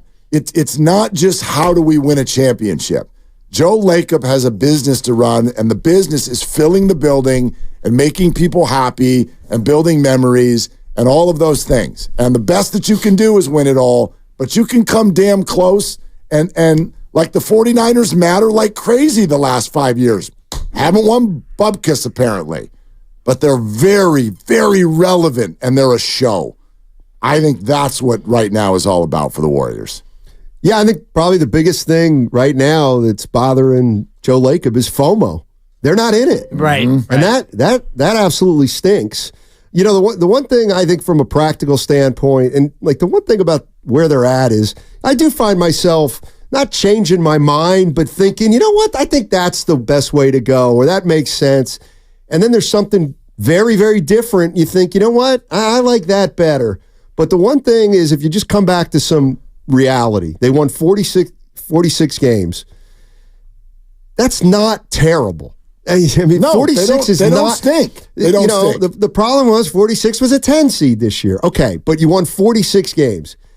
Is there a scenario in which, and I'm with you, let's just put the title off the table for a minute. Could we be a 50-win team next year? Yeah.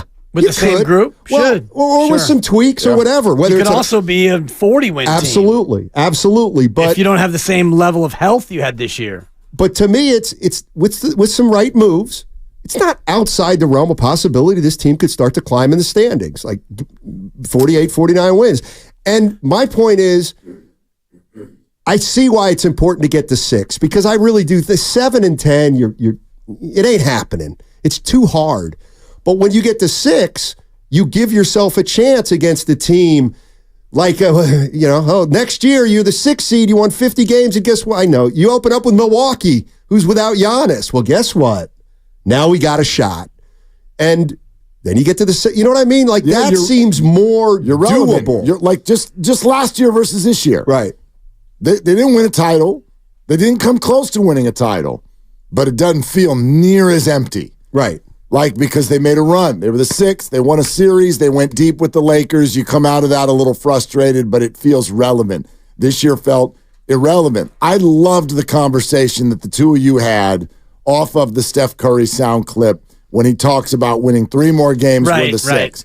And I'm mindful as I'm listening to this, and I'm going, so what did the 6 do this year? Oh, They showed up, got swept, and they hate each other. Yeah. So Hate hell. why are we trying to be that?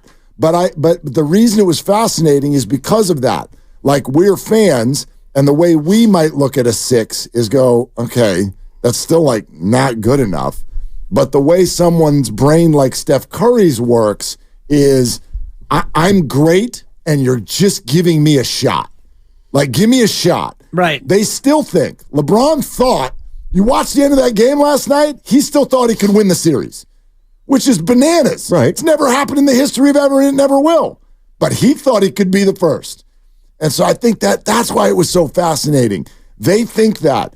And then by extension, the organization is like, right, and that makes us entertaining and relevant, is to give Steph Curry a shot, give LeBron a shot. Let's see what they can do with it. Even if they can't do it, that's entertaining. Playing one game, losing by 25 and going home is a bore. Well, and Steph made a good point in his sound clip about if that was a best of 7, okay, you lose by 25. Now we're going to make the adjustments. We're going to look at the film, and we're going to figure out what we can do in game 2 to try to turn that tide. They lost game 1 last year. Right. They won that series. Exactly. You're listening to 95.7 The Game, KGMZ FM at HD1 San Francisco. Always live on the free Odyssey app, Twitch, and YouTube, powered by First NorCal Credit Union. I know this is going to sound obvious, but there's also another big difference between moving to 6 and being 10, and that is there's only 5 teams better than you if you're 6. Right. In theory, when you're 10, there's 9 teams better than you. Like, the 6 is so much more doable, whatever that is, even if it's just a win around that. And to me, you get to 6, you lose. At least you got something, at least you got your young guys in there for a series. And I think you can more accurately assess how. Then when you say, well, we're a 6 seed, how can we get to Denver, Minnesota, and Oklahoma City?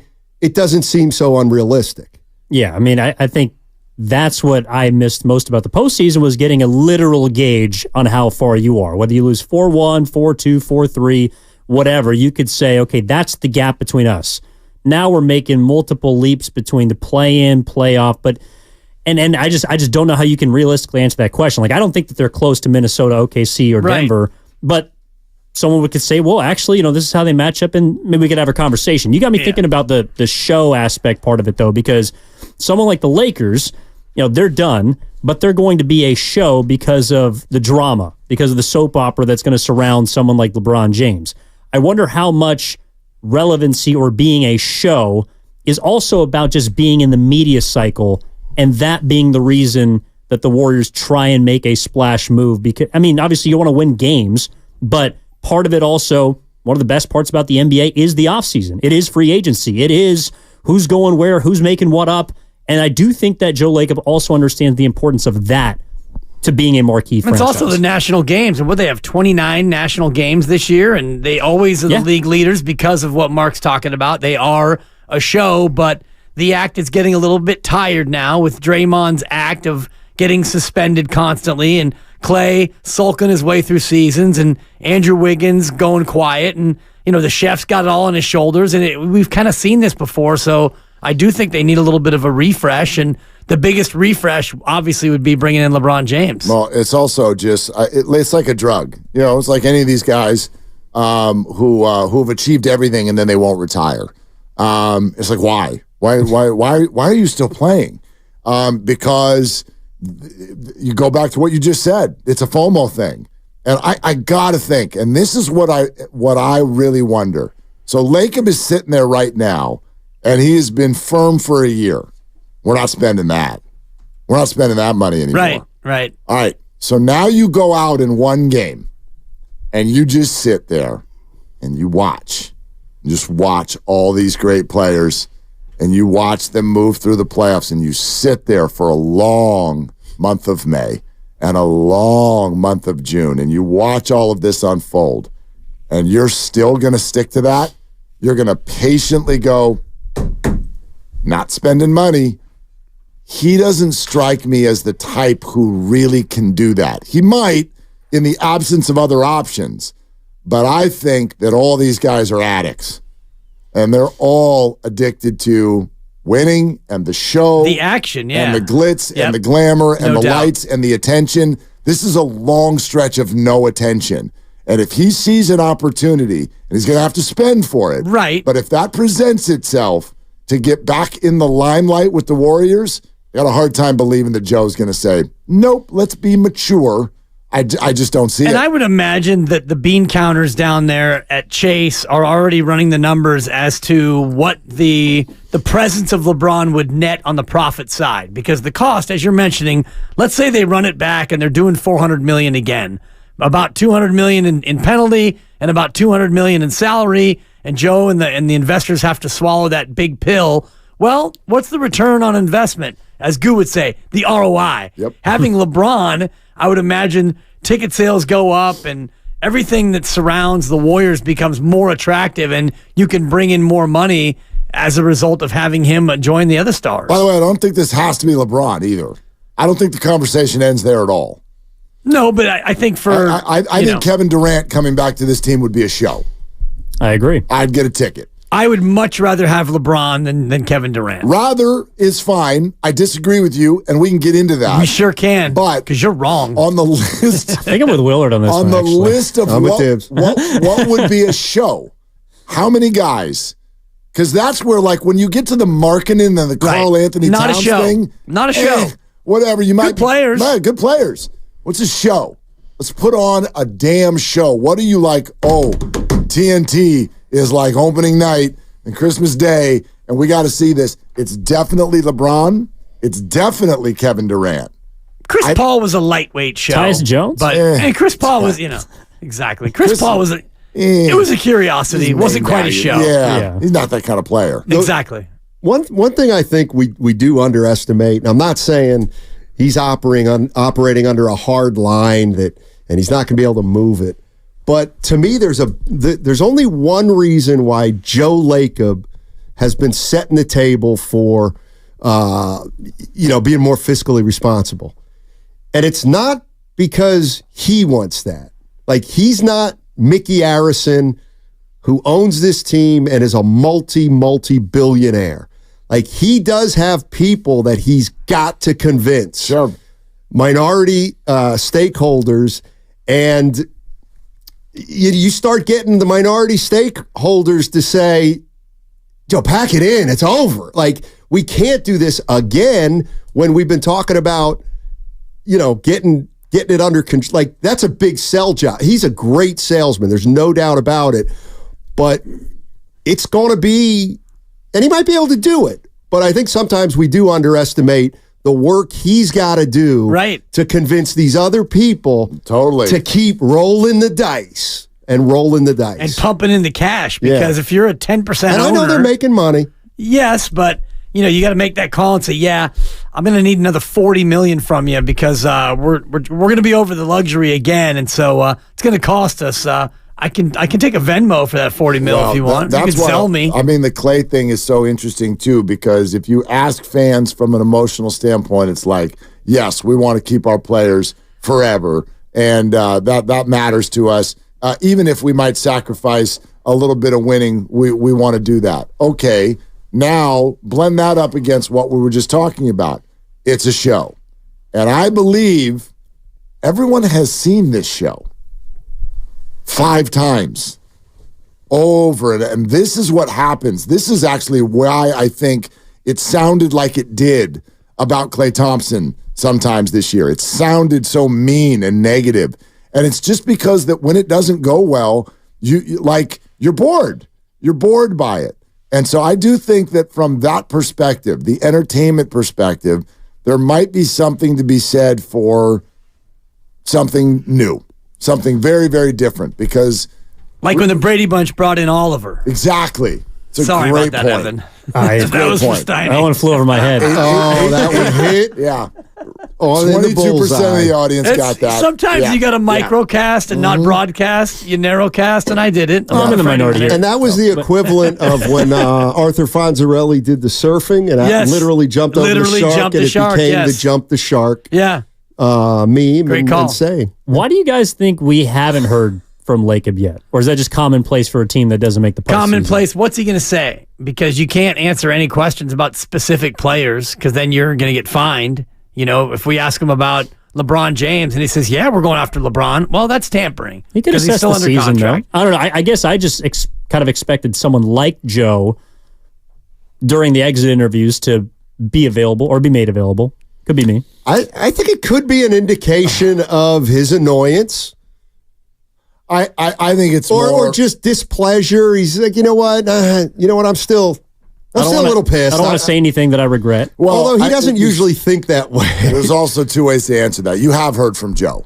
You have. You've just heard it through other actual human voices and faces that are the ones speaking for him. When Mike Dunleavy talks, you're hearing from Joe. When you hear the GM of the team talk about wanting to cut salary, you're not hearing from the GM. The GM doesn't want to cut salary. The owner does. So I think we've got his thoughts out there, but I also think what Joe is really good at, and boy, we learn this over and over again in life, right? This is one thing I aspire to be to everyone around me, is a person who under promises and over delivers. Do not be the opposite. Good Lord, our specific, right? Yep. Gibbs, our show is, are you saying he's more likely to do the opposite? Right. No like doubt. if he's going to spend money, he's not going to tell you that. Think of how you all feel about Farhan Zaidi for the last 5 years. Oh, I must have missed a point. Here's why. Because Joe Lacob was the guy that pointed to a banner and said, we need more of them. Yes. Right? But when it comes to the money, gotcha. Remember, he said this last year too. We're not doing 400 We're not million. doing 400. And then what did he do? 400. 400. Got the green light. Under promise, over deliver. If he came out and was like, we are looking to spend, we don't care about draft picks, second apron, or any of that stuff. F them picks. Yeah, exactly. You're just putting yourself in a really bad spot. So I'm not saying that he's full of crap. I think he's setting it up so that they can go either way. And I don't think they know where they're going. No. I mean, I'm sure they have an idea what's about available. I'm sure they have available. an idea about Clay. Right. Like they know better than us what's doable and what's not. But these players, they have a say. You could be like, well, we want LeBron. LeBron will be like, no. All right, well, that's the end of that. Same even with Kevin Durant. Doesn't Kevin have an opt-out? I think he's got a couple more He's got years. 2 more years left. I know, but I also saw, you mean down the line. does he have somewhere in there? And by the way, can Kevin and Draymond mend fences? I don't think so. You don't think so? No, and I do. And we can get into this further deeper in the show, but the reason why I'm not in on KD, but I am on LeBron, is because it would cost assets to bring in Kevin Durant. And we also talked to Bobby Marks, and he pointed out that you LeBron can't too. aggregate salaries in a trade until you get below the apron, which won't be till June 30th. Right. So even if you wanted to make a bold move, we're waiting until the end of June anyway. LeBron would probably have to be a sign and trade, though. Yeah, right? LeBron's going to cost you'd you have all to give up something. to fit all this. You're going to give up a lot of your people. Like that's just a fact. You're not getting one of these guys without a bunch of dudes heading out that door. If that's the case, then I would rather send a bunch of dudes for LeBron. Same for Paul George, actually. Right, but you probably can't afford him. He's going to be getting what, $50 million a year? I think all 3 of them are. Like he's the kind of guy that they win one more round and they're re-signing him. You know what I mean? Yeah. Or win this round, and then tied make too. noise. Yeah. All right, guys. Well, it sounds like you've got a lot of excitement coming up on 95.7, the game. Oh, yeah, that was quick. 2:11. They're longtime friends. Let me tell you something real quick about Dibbs that I'm sure not everybody knows. And first-time partners. Hang in there, big guy. There'll be brighter days ahead. Now, these 2 homegrown Bay Area boys finally come together to take over sports talk. Get the hell off of my doorstep. Major League Baseball, you stink. It's Willard and Dibbs on 95.7 The Game. Okay, for example, let me ask you this, and I've reached out deep within the NBA community, Dibbs, and I have spoken to some people from the dark side. I don't like speaking to these people, but sometimes I'm forced to. Right. I call them Laker fans. Yes, but you and I both have friends who work in and around and for that organization, so it can get a little bit muddy. Yes, no doubt. But I've spoken to Laker fans, and you know what they want? You know what they want this offseason? They want LeBron James to come back. let me ask you this, Dan Dibley. Why do you think Laker fans want LeBron James back on the team? Because he's a really good basketball player, Mark. That's one answer. Yeah. I could rally back and say Laker fans are very, very used to winning championships. And with LeBron on the team now for a couple, 2-3 years running at full health all the way to the end of the season, he's a play-in team and a bow out. A bow out against the Nuggets. They got a chip. Yeah, well, in 2020. They got half a chip, and that was 4 years ago. Right. That's a while ago now. But this is a play-in team, and it is a team that when it faces the Denver Nuggets, it's not close. Western Finals last year. Correct. And when they face the Denver Nuggets, it's not close. Like, yes, they made a little bit of noise. Nobody mistook the Lakers the last 3 years for a team that was going to win a ring. And I've been told for my whole life, Laker fans, Laker Nation, oh, they settle for nothing less. So why would they want LeBron James back? Seems to me you're signing up for 5th place. Why would you do that? They love their stars in LA. Okay. And he's a really good player, and they love their stars. And so you think about what you would have without LeBron James. You would have Anthony Davis, who is not exactly a ferocious saber-toothed tiger of a superstar. He is a superstar, but I think Laker fan would much rather have LeBron and not AD than AD and not LeBron. That's an interesting one. I mean, that's probably just because Anthony gets hurt all the time. He got hurt 4 times last night. Yes, he did. And he has good grimaces. Yeah. Really good grimaces. We'll find out. Look, there's a few things to find out from inside the Laker locker room before we know what might or might not be available to the Warriors this year. So our buddy Mike Trudell, who is the top Laker reporter out there for ESPN, and he is going to join us here in exactly an hour. Our buddy Nick Friedel is going to join us. Trudell and Friedel? That's right. So if your name Can we get Tankdell? Well, it was a day to talk to people who end in L. Right. Because that's what happened to the Lakers season and Kevin Durant, too. So there you go. That's a 4. Trudell, Friedel. We said, who can we get that doesn't have a W in their name? Turk Wendell, former Mets pitcher. Not available. But anyway, point is I think that Laker fans don't even know. The reason they want LeBron is because if you have LeBron, you're a show. And that's what this is. And so for me, you don't need to do this. I get it. I know where this is, Lucas will probably package this and he's going to put it on social media and I'm going to have to put my dukes up because here we are with the whole, Mark doesn't care about winning. No, that's not what I'm saying. But I think if you're the Warriors and you want to do this, you got to, for now, you got to remove this whole thing that we're all doing. How do we win a championship? It's not about that right now. You're the 10 seed. So crawl before you can walk. Maximize the remainder of Steph's career. All those things to me means you have got to reboot this thing so that it's exciting. It's a show. Yes, there's overlap there. You're not a show unless you're in the playoffs and you're making some hay. But the obsession with winning the last game, to me, is that's a couple of turns away on our Waze map. Okay? Yeah. That's not the next turn. Okay? That little voice, if Siri starts telling you where to turn, the next turn is, you got to be good. You got to be more exciting. You got to be interesting. Things. You have to, yeah. It's like the Kentucky Derby, Mark. Fastest 2 minutes in sports. You can't win the Derby out of the gate. You can lose it, but you can't win it. You don't win the Derby until you get to the top of the stretch. And at that point, you got 20 horses in the field. It stretches out wide. Then you make your deep run. So for your analogy, yeah, you get LeBron or whatever you do between now and the finish line.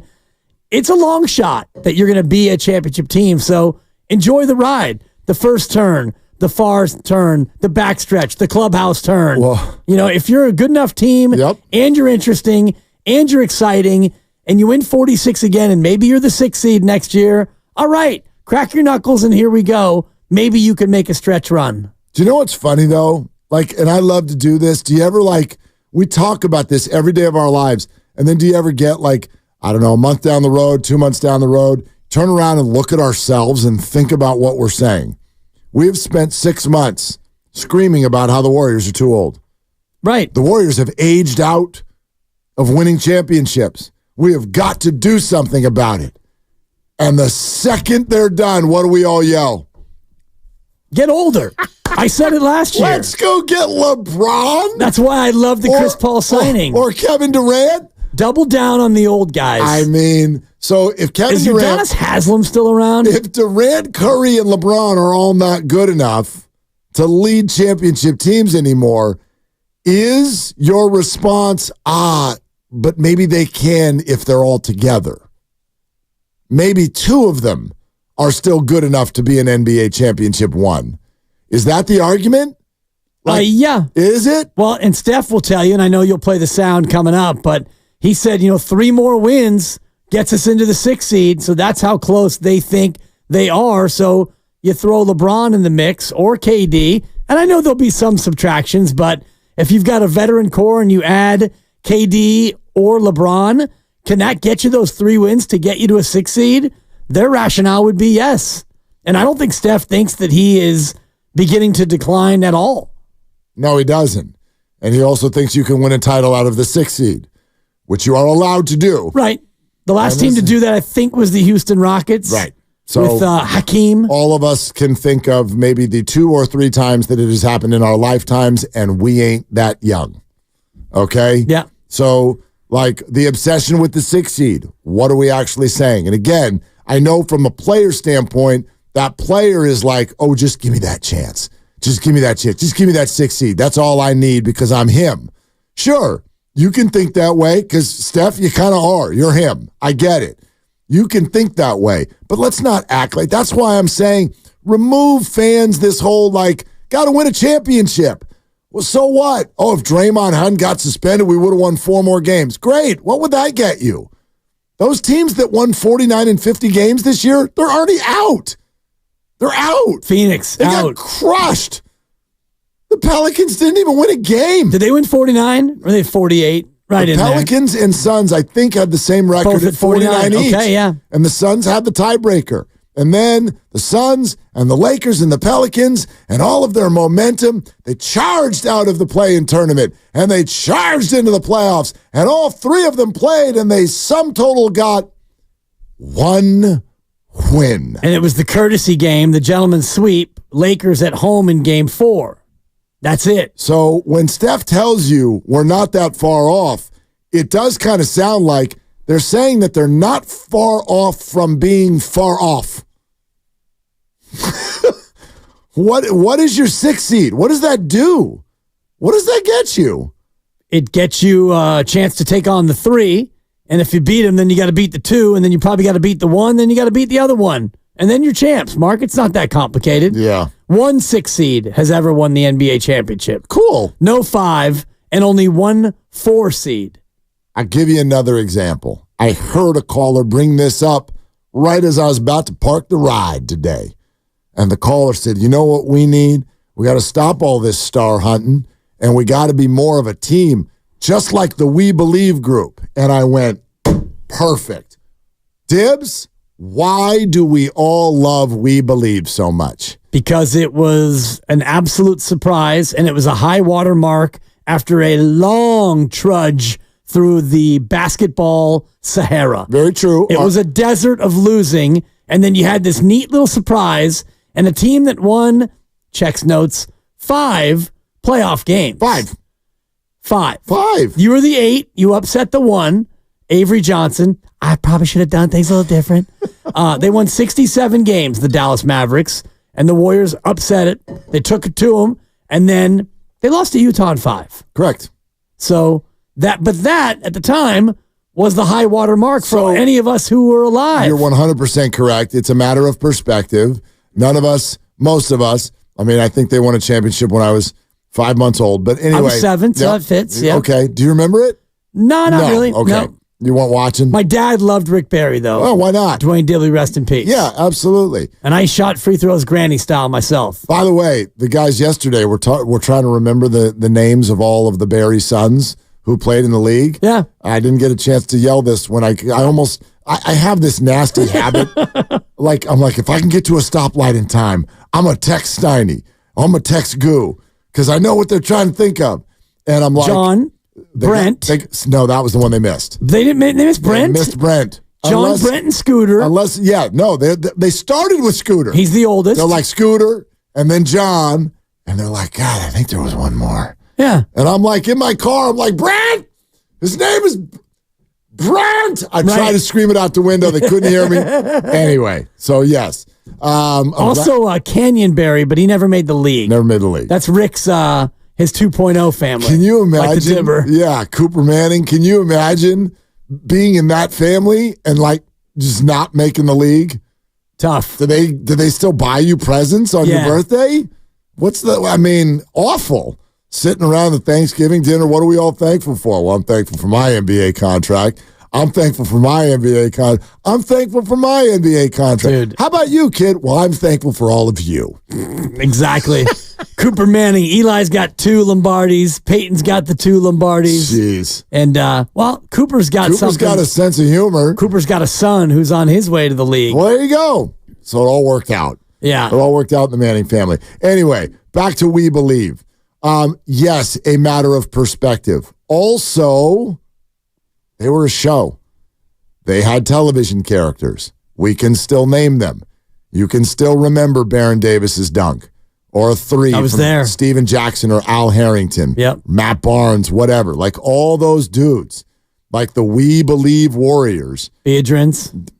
The young Beadrins. Andres Beadrich, who Kalena Azabuki. Really getting fun. some mop-up minutes. I love Beadrich's videos from his car on social media. It's been a minute, but still, like they had characters. Yep. And they had a thing and just a swagger, and you wanted to watch them on TV, and we love that. And it didn't win a damn thing.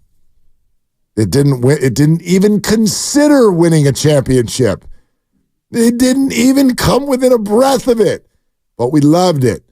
And so for me, that's a little bit more of my focus this offseason is how it's not like be a sideshow.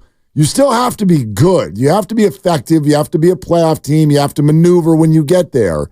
But this obsession with how do we get Steph another ring, I don't know if this sounds blasphemous.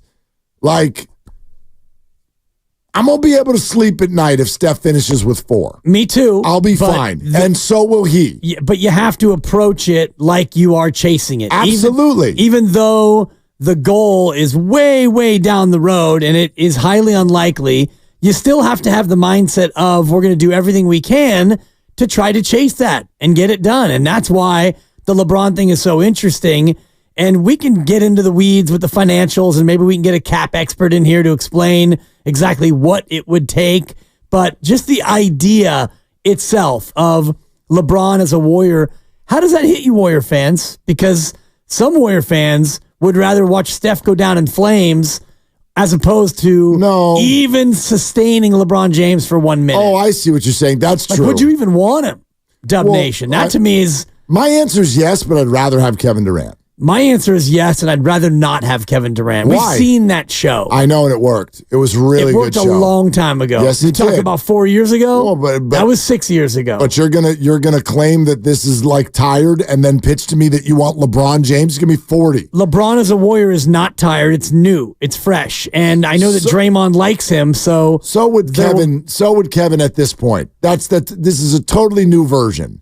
I don't like this version as much as I like that version. All right, they're both playing very, very well. Yeah, they're both playing great. Let's get into that a little bit more.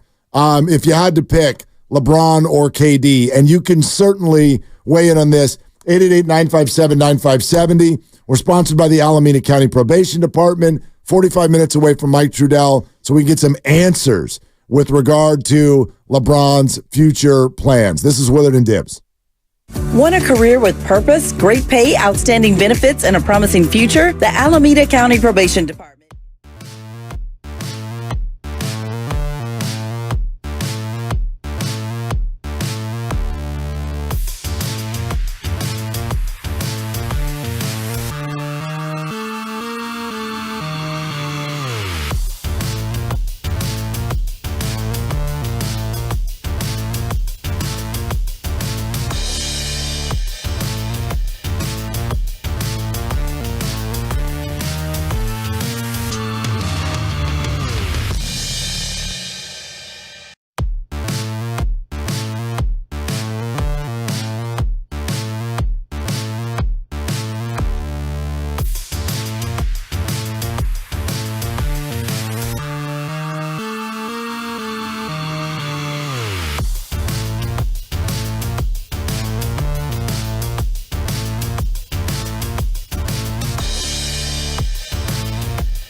Now, back to Willard and Dibs on 95.7 The Game. I have 4 letters for you, man.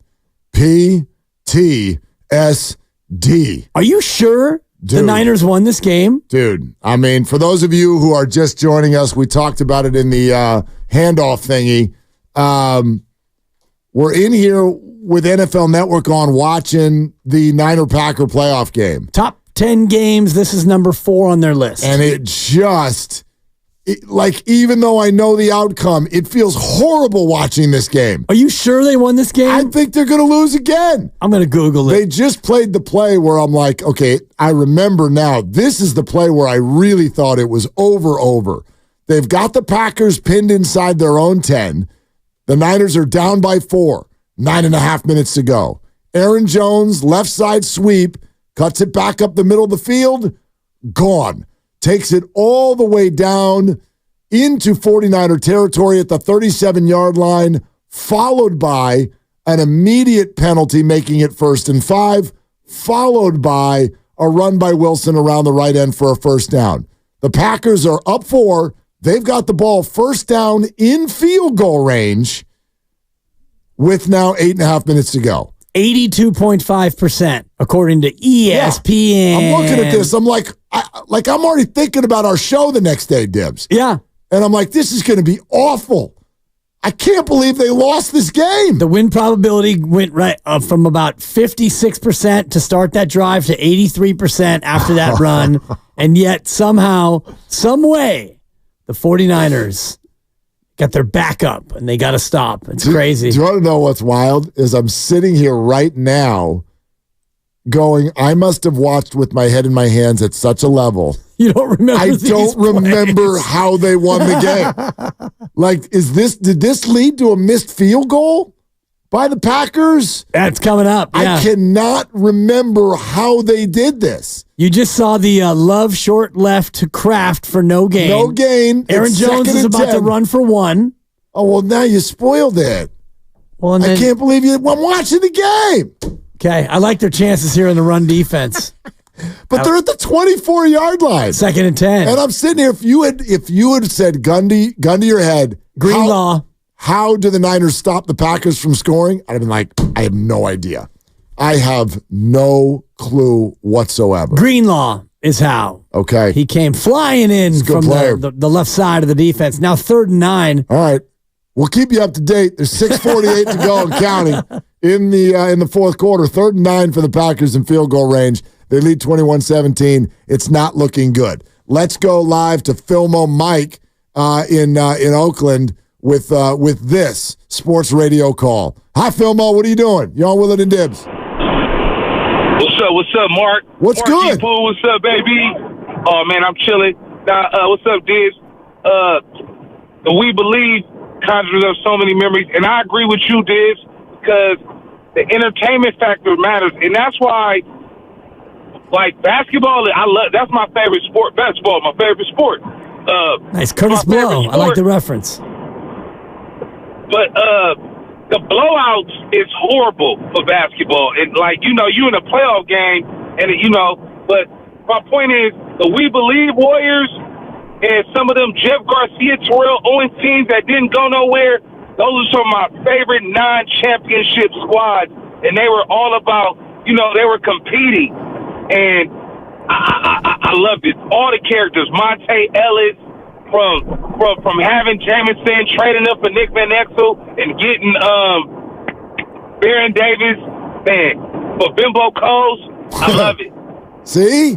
That's so characters. But so why do you not feel that way about this team? About the current Warriors? Yes.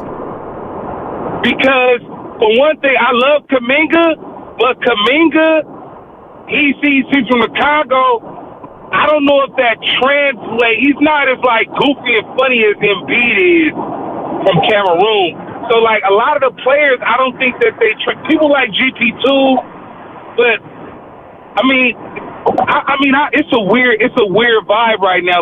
They're exciting because of Steph, and Draymond adds a little bit of spiciness because you never know what the heck he's gonna do. But for the most part, I'm not getting as much joy as I normally get from watching the Warriors, even on the national level. When they got good, I used to love watching the Warriors on a national level because I knew what Jim Barnett and Bob Fitzgerald knew. Like, we got a hell of a show right here. Like, you know what I'm saying? So when we got on the national level, even when we were weak and not that good and Steph was coming up, we were exciting. We were like new and fresh. We kind of stale and old right now. Yep. Unfortunately, I hate to say it. Kind of hurts me to say that, but it's the truth. Well, I think that's a really good word, Filmo. Filmo, always good hearing from you, brother. Stale. Stale. It's a really unfortunate but accurate word. And the vibe is kind of two vibes in one, not quite two timelines, but you get excited for watching the youngsters, Kuminga, TJD, Pods and Moody, and it's exciting, but then there's the feeling like Steve Kerr doesn't love playing him, and there's also the feeling like you got the vets over here, and then you got the youngsters over here, and then you got Kevon and Wiggins just in the middle. Right. Kevon's out there helping old ladies cross the street, and Wiggins is just, I'm here, I'm just here so I don't get fined. Or sometimes not. Right. Sometimes I'm not here. So I'm usually feels here. like the We Believe, it felt like that band of brothers, that group of renegades, they were all kind of cut from the same cloth. Harrington, Richardson, Stephen Jack, and Baron Davis. There was a swagger and there was an edge to it. And we've seen it now with All the Smoke podcast. And there's, it's no surprise that a lot of these guys have teamed up to do that sort of thing. But Matt Barnes, and you go up and down the roster, a lot of these dudes were the same kind of guy. And playing for Nelly, too, it seemed like it was a natural fit, It's really something that I think is relevant to this conversation. I'm really glad this came up. You're right. You can't remove from this that our perspective as fans, we were different people then. We were a bunch of people who'd never seen our team win. Right. That's who we were. So that team connected with us on a very, very deep level. Would it still? I doubt it. It's going to have to be a new group. Right. I don't think getting an 8 seed and upsetting a 1. For example, let's say the Warriors had beaten the Kings and they had beaten the Pelicans, and then they took on the OKC Thunder, the big, bad 1 seed, and the Warriors took them down in 6 games. Would we be like, let's make documentaries? I can't believe this. They beat the Thunders. Like, no, we wouldn't have done that because we're different people. But this is so relevant. I don't know why I remember this. It was the second series. It was after they beat Dallas. Okay? They go to play Utah. Right. They had lost game 1. And so you knew game 2 was a must. Right. And because remember, our thinking in that moment was, well, they're going to do it again. Now they're going to beat the Jazz. We believe. And I think they started out a little slow in game 2. I don't know what the score was. This is, midway through the first quarter. Yep. Say that it's 14-6. I don't know. Something. Utah's got them a little bit. I was at work with a coworker who I'm not even in contact with anymore, but it's one of those random moments that is emblazoned in your mind. And they started moving, and they came down the court, and it was bow. And I think Jackson hit a 3. And then it was a defensive stop, and you came down the other end. And it was Harrington from the right wing, and he let it fly. And my coworker looks at me and goes, here we go. And that little 3-word sentence is what I'm talking about. Because here we go meant show's about to start. Yeah. This is what they do. They're going to go on a flurry. They're going to hit a bunch of threes. They're going to have action.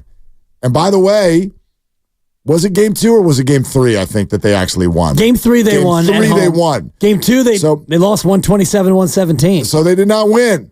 Right. They did not win. But in that moment, the thought was, okay, time to boogie. Show starts. We believe. And that's what that needs to be how the Warriors are thinking right now. Showtime. Not this sleepy, yawny, I'll get out of the club and down to my seats when I feel like it. And the Warriors, Steve Kerr will go on 95.7 The Game and start begging people to be in their seats. Raymond Ritter will send us all emails and texts. God, we're a part of this. We are complicit. Yawn. in what's going Another playoff game. Boring. yeah. Do I have to go, Dad? Dad. Totally. I wasn't done with my Gottsburger yet. We'll get there. Like, we are totally complicit in this. We are a different people. And if I'm Joe Lacob, that's what worries me. Because right across the parking lot is a team that's been dealing with this for 4 years now. People are going, my God, you are boring as all hell. And just a little secret here. I don't think analytics told the Giants, you know what? I think Jorge Soler is going to lead to a championship. I don't think that's what the analytics said. I think the analytics said, strikes out a truckload, might hit 35 home runs. And when he does, one of them might go 460. Might not. Yeah. Might get hurt. But his home runs are fun to watch. Good the dude Lord. gets two cheeks into it. Look what they did. They're like, let's get a center fielder from Korea whose name we can chant and is really exciting all-around ball player. And then let's get a guy with an earring and swag. And let's have some fun. The Giants, the Giants don't think they're going to win it all. They just want you to go to the game. Yeah, and you get in the playoffs, and who knows? In baseball, especially. Absolutely. By the way, it's a little bit more of that now in basketball than we want to acknowledge. Yes and no. The days of Steph, Clay, and Dre walking into the room and being like, probably going to win a title, that's gone sure. For sure. For sure, that's gone. So, yes, now it's much more throw the paper towel up into the air and see which way the wind blows it. Yes and no, but you've got to be good. Right. But you're not going to be the favorite. You're not going to be the favorite. 67 of the 77 NBA champs have been the 1 or the 2 seed.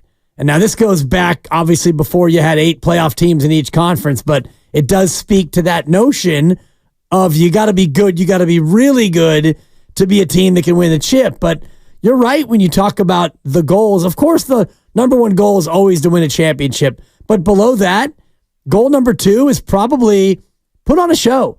Be interesting. And I'll tell you this, if they have LeBron James as a Golden State Warrior, your son's wolfing down that Gottsburger to make sure he's there in time for powder time. I do not disagree. I do feel he would feel the exact same way if it were Kevin Durant. I really do. And the only reason I'm not going to argue at all the idea that the Durant thing has more glitz, glamour, or style than LeBron. LeBron is a bigger name.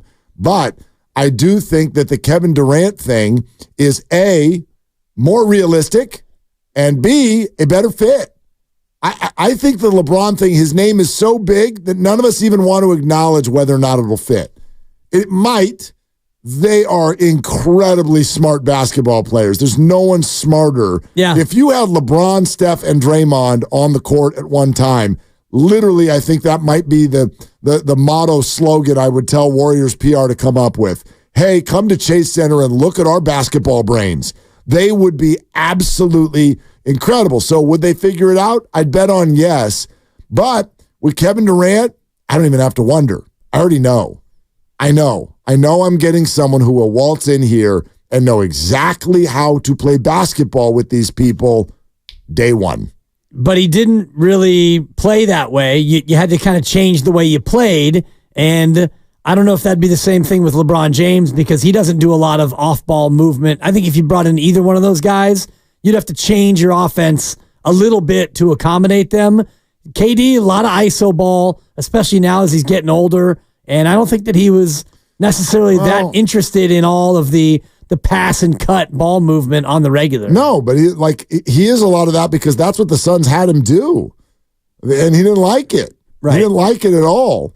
Updating, it is the 2-minute warning, and the 49ers are still down 4, but they have a 1st and 10. They are in the red zone, Dibs. Somehow they've taken a missed field goal by the Packers. They've got all their timeouts left, and they are moving down the field. No joke. I forgot that it went this late before they scored. Well, then they trailed really a lot longer than I remember, too. I did not remember that this went down to the final minute of the game. This is incredibly nerve-wracking. Let's just take a moment while we're revisiting this come from behind win, assuming that they do win. I don't want to put this one in the column just yet. They're at the 15, 1st and 10. Go ahead. Let's focus our attention on the offensive line and what a job they're doing giving Brock Purdy time and protecting Brock Purdy. We all want to skip ahead to the Super Bowl and the mistakes that cost him the game. This offensive line played their butts off in this game, especially in this last 6-minute drive. Swing pass to Christian McCaffrey that goes nowhere. It's 2nd and 10, Dibs. Yeah. Shanahan back to the play sheet. Yeah, exactly. Purdy, 23 of 39, 252 yards and 1 touchdown. Brandon Ayuk's eventual replacement on the field, Chris Conley. Stop it. They're going 3 wides here, Mark. They got Ayuk, Conley, and they got Jawan. Yeah. Purdy out of the pistol. Yeah. Exactly. So, anyway. Sets. Pressured. Rolls. I feel like Joe Buck. Scramble. Yeah, this was the scramble down to the 6. Dive. All right, so with that, I'm not going to argue any of, like, you come out with the point, like, the Warriors need to be the show, and so I'll agree with you. I think that they can get it done with either one of them. But I'm picking Durant for those 2 reasons. One, I do think it is actually more realistic that it could happen, number one. And number 2, I think I know immediately that it fits better. And let me extend that point to another one, which is I think it more allows Steph to still be Steph, Kevin Durant, as opposed to LeBron James. I think that you run a very high risk with LeBron James of him coming in and sort of substituting what people want the Warriors to look like. You're already going to have a good complement of Warrior fans that just because his name is LeBron James, like, no, I don't want that player on my team. But then if he comes in like he has in every stop ever in his career and immediately makes the whole organization about him, his style, his opinion, who he wants to sign, all of those things, I think you really run the risk of alienating the fan base, especially if it doesn't go well. Well, the big piece of this, I think, would be he brings his son with him. So that would be dictation in and of itself. I don't think that LeBron would leave L.A. to go to a new situation unless he was able to live out his dream of playing with his son. So that would be, I would imagine, something that he dictates to whatever team he goes to. And this is all of us doing guesswork. And I wonder why you think it'd be easier to get Kevin Durant than it would LeBron. LeBron, who can opt out and he can pick whatever destination he wants. Yes, exactly. But he wants $51 million. We don't know that. We know that. We know that he probably wants a sum of money. I don't know. Why would you opt out of a $51 million deal to go get $51 million? Are you that unhappy in LA? No, you got to keep your options open. If his priorities are Bronny, then you don't know who's going to draft Bronny. The Lakers say they're open to it. Great. Right. Are you going to do it? Are you going to do it? Well, the only team that would draft Bronny is a team that wants LeBron, because Bronny is not one of the 60 best basketball players eligible for the draft. Correct. But especially once you get past the first 10 picks, quite frankly, in the NBA draft, I would argue most NBA GMs are like, who gives a rip? If I can draft someone and that means LeBron's on my team, we'll waste the pick. Fine. Sure, Bronny, whatever. What's your name? Nobody cares if it means you get LeBron. But the finances, LeBron opting out and joining the Warriors, Brian Windhorst. LeBron's contract for next year for the Lakers, if he opts in, calls for $51 million. Right. If he opts out, he is looking for contracts in that range. The Warriors have nothing like that. These other teams, like whatever you want to get on the board, whether you want to say team X, team Y, remember, $50 million per year, multiple years the Lakers can give him. The idea of LeBron going to play for another team for $10 million, mid-level exception, or in the case of a tax-paying team, $6 million, even if you're going to cook up some scheme on a sign-and-trade contract, the Lakers would have to approve of that.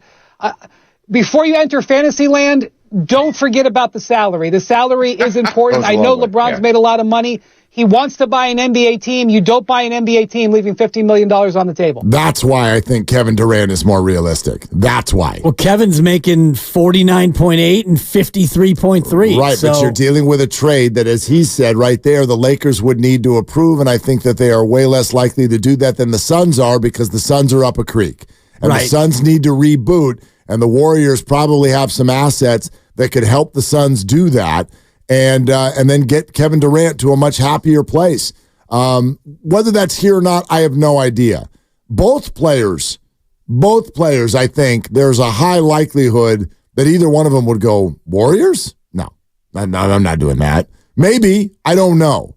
I think Kevin Durant is more likely to say that than LeBron because he's already been pilloried for championship chasing. He's the poster child for chasing a chip. So you're going to leave and go back to the place where you were assailed for chasing a championship? Yeah, because now you're 35. It's different now. It feels like tail between your legs more than LeBron, who's the king of the sport. He can go wherever he wants. I don't think anybody's coming down Katie's road at age 35, having been to two other teams since the Warriors, to come back and say it's championship chasing. How are you championship chasing if you go to the 10 seed?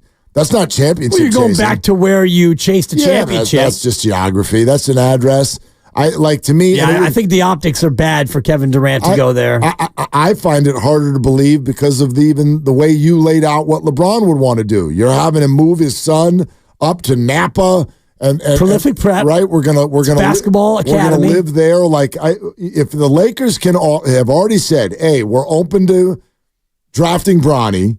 B, we've got multiple years we can give you at $50+ million. C, you don't have to move your family. Your son, who's in high school right now, stay right where he is. All of those things can be offered by the Lakers. How do the Warriors compete with that? You think he's going to take the mid-level and move his family to Napa? I find that harder to believe. He loves wine. We know that. He gave wine to his kids. They do have wine in L.A. I find it easier to believe that Durant and Draymond get on the phone and have a kiss. I find that easier to believe. I find that much harder to believe. Kevin Durant has already been through the Draymond experience, and now he's going to sign up for more. And not only are you signing up for more Draymond, you're signing up for angrier Draymond. You're signing up for Draymond who punches teammates and wounds opponents and gets suspended. No. This is the new Draymond. The old Draymond didn't do quite this much. I don't think Kevin is afraid of Draymond punching him. I don't think that at all. No, but you're signing up to play with a guy who may not be available because he can't control himself. That's always been the case. And for a head coach who he didn't necessarily love the first time around. We're presented by Fremont Bank, full service banking, no compromises. LeBron was asked last night if he had played his last game with the Lakers. We'll play you that sound coming up. Also, your calls. If you did need to pick one of these aging superstars to be on the Warriors next year, which one feels better to you, LeBron or Durant? 888-957-9570. We'll take your calls, and in 20 minutes, the top Laker reporter out there, Mike Trudell, joins the show. Willard and Dibs. Hey, it's Willard for La Garza Summer Camps. This is a great option for your kids this summer. My son Jude did it last summer, absolutely loved it. Tons of fun with all kinds of options. You can pick specific sports. You can do all sports, cooking, science. They can go in a bunch of different directions. The kids are absolutely going to love their coaches. And there are theme days every day of the week, like Motivational Monday, Gatorade Tuesday, Wacky Wednesday. They will come home happy and tired. Make this summer one they won't forget. LaGarzaSports.org. Use the code THEGAME for $50 off. Okay, raise your hand if you want to make your life a little bit easier. Great. Now raise your other hand if you like.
Who are you? Now, back to Willard and Dibs on 95.7 The Game. All right.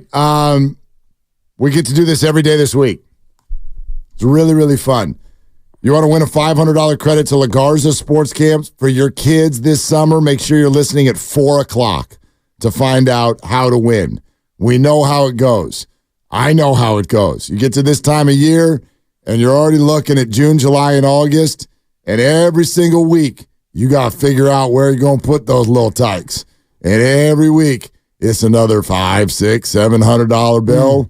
And my goodness, it adds up. So really thankful to La Garza Sports Camp and 95.7 The Game. I love La Garza. My kid went last year. He's going again this year. And I know for families, this is a big deal. So $500 credit. I'll be listening at 4 o'clock. Figure out how to do it. Willard and Dibs, we're talking out Warrior offseason now that the changing of the guard in the NBA is clearly underway. First time in basically about 20 years that LeBron, Steph, and Kevin Durant are all out by the time we get to the second May round. 1st, yeah. Unbelievable. Wow. Yeah, nobody's playing past May for those three. So how does the deck shuffle? LeBron was asked last night if he's played his last game in L.A. Was there any thought at all that, this could have been your last game with the Lakers? I'm not going to answer that. Appreciate it. After a big pause, That's too. a big pause. In other words, of course, I've thought about it, and in fact, it is. And he basically let the word be known today that he's opting out. Doesn't mean he won't opt back in with a new deal. Right. He could absolutely come back. But you think about all the things that are on the table in his mind there. A, I don't know what his happiness level is with the organization. B, his son potentially is coming into the NBA. C, the guy's exhausted after another loss. He might be contemplating retirement as we speak for all we know. He's 39 years old. All of those things are in his head. And he was not caught off guard. He's not dumb. He knows that that's literally like question number 1, 2, 3, and 4. It's no different than Clay coming to the press conference and slates. It's like, what about your future? It's like, my future? Let's talk about now. It's like, no, actually, let's not. Let's talk about your future. So he knows this question is coming, and he rocks you a good 4-second pause before he then goes, I'm not telling. That's a lot. That's a pretty interesting piece of sound. Yeah, it's very telling the way he pauses and then says, I'm not going to answer that. And he says it with a little bit of an edge. And I'm sure he's frustrated at the way it ended this year because, he did just about all he could. The guy played 71 games this year, 35 minutes a night, and averaged 25.7. This is not some older player gently going into that good night. This is a guy who's still playing at nearly an all-NBA level. There's also this, and this just came from earlier today. NBA Today on ESPN. Here's Woj talking about LeBron playing with Bronny. In my conversations with Rich Paul, who obviously represents LeBron James, but will also represent Bronny James, is that the idea of them playing together is not a priority. It's not foremost, at least any longer in LeBron James's mind. That Rich Paul's goal here in the pre-draft process for Bronny James is to see if there is the right developmental system, organization, a place that can take a young player like Bronny James, who went 5 months without playing, after his heart episode, certainly limited him in his season at USC. And so if he does go in the draft, he's very likely would spend next year in the G League. And I think so for LeBron James and Bronny James, and what Rich Paul said was if organically somehow they ended up together, that would be great. Okay, so that, this is an interesting. Right. No, I believe him. I don't buy it. You want to know why I believe him? The whole thing is a bunch of hooey to me. Well, why? Do you know what the best place for him to develop is college basketball. Yeah, no, I get Unless that. he's averse to getting an education. Well, there's a lot. Look, these guys aren't about getting their education. Let's be real. That's not what's happening at high level of basketball. I mean, but being a college student and being a college basketball player, that's a great way to develop your game. And many believe that the best way to do it is in Europe, and many believe the best way to do it is in the G League because guys are getting money and they want the right coaches. And so I think there's more than one way to eat a Reese's. But my point is, in thinking about the idea of LeBron playing with Bronny, like, I don't know, man. That'd be pretty selfish, actually, of LeBron. Not just because of how it would, affect the team, but it's like he wants to make it about you play with me as opposed to what's the right thing for you in your career. Right. But I mean, the other part of it is if his name was Jim Johnson, he would have no career. He's not very good. Well, not yet. Okay. So you're going to put him in the G League cauldron and expect him to instantly develop. And by the time he gets good enough, maybe then LeBron plays with him when LeBron's 43 or 44 and still playing at a high level if he wants to do it that long. I don't think he does. God, that'd be crazy. Why not? I mean, the guy, again, he averaged 35, 7, and 8. I'm sorry, 26 points, but 35 minutes. Yep. And he played in almost every game. No, he's still dominant. Right. He's still dominant, but I think, A, wear and tear, B, you're not going to win that battle against Father Time. C, he's talked about like he misses a lot. He misses a lot of his family that he wasn't planning to miss. He's got a 9-year-old daughter. Yeah. Janice in Berkeley on Willard and Dibbs. Hey, Janice, what are you doing? Hey, I like listening to you guys, and I love arguing with you, so I'm just going to put it out there. Yes. Last week we were talking, I was listening to you guys talk about how old Clay, Steph, and Draymond are, and how, they got to get some fresh young blood on the team. And now we're talking about taking LeBron, who's the oldest player in the NBA, and Kevin Durant, who is up there as well, and who is so fragile, he can snap his little legs can snap like a twig at the blink of an eye. And you want to possibly trade Klay Thompson for LeBron James and possibly his son, who's not even ready to be in the G League. His whole idea about his son playing with him, I think he probably does realize now that his son's not up to par and that he needs a lot more time. But LeBron didn't go to college, so of course he'd be willing to let his son bypass college just to get in the NBA. But I can't believe you guys are talking about LeBron and KD. KD left here and leaves everywhere because he's not a happy player. He's not loyal to anyone. And when he got 2 rings while he was here, he didn't appreciate it. So why would we bring LeBron in, who's not really a team player? He's a LeBron player, and he's old. Come on. His body is wearing out little by little. I'd rather stick with the 3 that we have, maybe bring in some fresh young blood that's trainable. And the best place for LeBron's son to learn is with the Warriors, because they can bring you up to speed if you let them. We don't need him, no. We don't need LeBron. Janice, let me ask you 2 questions. First of which is a very quick one. Why would you call Kevin Durant brittle and then say you want to keep Klay Thompson? Because Kevin Durant has had multiple injuries. He's very fragile. Look at his little legs. Multiple injuries. He's so unhappy. Multiple injuries. Where he goes, well, he brings on a cloud of disappointment wherever he goes. The guy's not happy. You guys said on a broadcast after they won one of the tournaments, someone ran into this dude in the gym and said, "How does it feel to get your ring?" Well, it's not like I thought it was going to be. He's chasing something that's not on the court. Well, I don't know, Janice. That wasn't us. I don't know anything about that, and I never listened to hearsay. But if you're going to say Kevin Durant had multiple leg injuries, I would invite you to again go look at Klay Thompson's history of leg injuries. But let me ask you this then. Here's the second question. What do you want the roster to look like next year? Klay wants to retire as a Warrior. LeBron doesn't. LeBron wants to go wherever he can get his kid on the court. We don't want his kid on the court here. We already had Jordan Poole. Come on. I don't even know if Klay wants to retire a Warrior. He hasn't said that. Right. When given the opportunity 2 weeks ago, did not say that.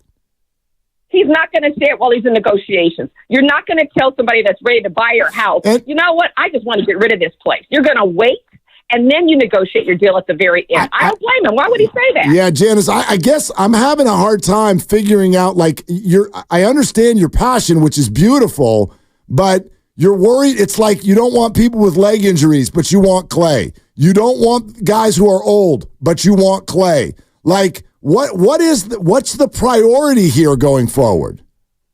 We had a young guy. We had Wiseman. What did he bring us? Well, right. But that's not even on the table. Nobody's talking about bringing in a 19-year-old. I'm just. Why would we bring in LeBron? He's 39. Right, and Clay is also in his mid-30s with multiple major, huge leg injuries. I guess it's like you're saying, let's not get old, let's get old. That's what it sounds like to me. No, I'm not. I'm saying you guys are acting like LeBron could be a better option for us than Clay. You're thinking Durant would be I think he would be a better option than Clay. Janice, you don't think LeBron's a better player than Clay right now? I don't think he's a better option for us. Okay, no, that's fair. Okay. All right, thank you, Janice. It's a good call. I think that he is a better option for quote unquote us right now. He's certainly a better player. I understand the emotional side of the issue. But what's one of the biggest issues they had this year is they couldn't get to the free throw line. LeBron James will get you to the free throw line, and he's right now a better defender than Klay Thompson is, even though he's 5 years older. Gosh. Is this okay to say? Like, he's better at everything than Klay Thompson right now. It's fine to say that. The only thing he's not better at than Klay is being a Warrior. Right. That's it. And if that matters to everybody, I totally get it. By the way, I'm over here on Team Durant. I'm not even on Team LeBron. But I think that it's, at minimum, isn't it time for all of us to open our mind to a bunch of different possibilities? I got to think it's at least that. Mike Trudell is about to join us. The top Laker reporter out there. Is this guy actually going to leave the Lakers? What was the vibe inside the locker room? Nobody knows it better than Mike Trudell. He joins us next on Willard and Dibs. The economy is rough, and traditional four-year programs are just not cutting it. People need something new, and Merit America.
Now, back to Willard and Dibs on 95.7 The Game. All right, Mike Trudell here in just a second.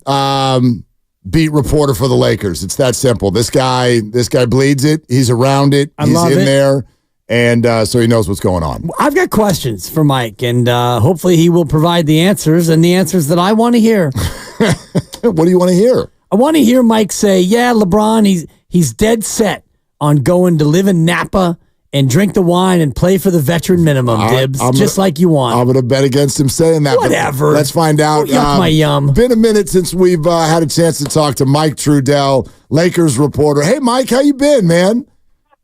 Yeah, guys, I just was listening in to that last 15 seconds or so. I think you may have gotten the wrong number. It's great to hear from you. Yeah. I'll talk to you later. Thanks. Okay. Thanks for joining us. Well, Mike? No. How about this? We can butter him back up. Okay. We can butter him back up. He works in and out of the Lakers. He knows the Lakers like no one else. But Mike, the human being, how about those T-Wolves, Trudell? Well, yeah, Willard, as you know, I am from Minnesota, and so I have been following that team. In fact, that's where I worked before I got the Laker job. So I always keep an eye on them, and I thought, in the way that the Lakers had in a matchup that was far from ideal, and I think the Lakers would have had a pretty good chance of beating almost anybody else in the first round, the Wolves had an excellent matchup. We just didn't know it from the regular season, which Phoenix somehow controlled. And that's why I think we always have to remember the difference between regular season and postseason basketball. But they are a lot of fun to watch right now. I think everybody's kind of is in a national crush right now, honeymoon phase with Anthony Edwards. It's going to last for a while. No doubt. All right, now let's get to the real question that LeBron would not answer last night and find out what you think. Has he played his last game with the Lakers? So I was there, of course, right after the game, and the first question I asked him was just about, how did the Lakers handle the disappointment of back-to-back losses against Denver and ones that were so close and et cetera. And I thought he gave a good answer. He gave Denver some credit, and then essentially he's not really into the whole consolation prize. Oh yeah, you played well. It's like, we lost. You lost 4 games out of the 5, however hard it was. Then I asked him if he had any initial plans or what his thoughts were on next year. And I'll take him at his word. I mean, he is family time right now, just like me. Got off the plane at 3 a.m. last night, checking in with his 3 kids. Then he's going to try and get his body ramped up for the Olympics to go to Paris for Team USA. And then I think he's going to get to the part of thinking what comes next for the Lakers. What do the Lakers do in the draft? What happens in free agency? What happens in contract talks? Does he want to do? There are all these different options for him. So I genuinely think that the way that he put it is pretty fair. There's so much that can still happen that has to happen before he gets down that road of making that decision and giving everybody the answer that they want. Okay, so that's fair. Understood that this could play out a bunch of different ways. What do you think any of the other options might be? How about this? What do you think's motivating LeBron for his next decision? Yeah, it's another good question that I don't have the answer to. I mean, I can speak from just covering LeBron and sort of watching him and listening to him talk after these games. And there's no doubt that winning still remains the main driver of everything, right? And so, when that's the case, and you just look around the NBA, you could put LeBron in this case, you could put almost anybody else in the situation.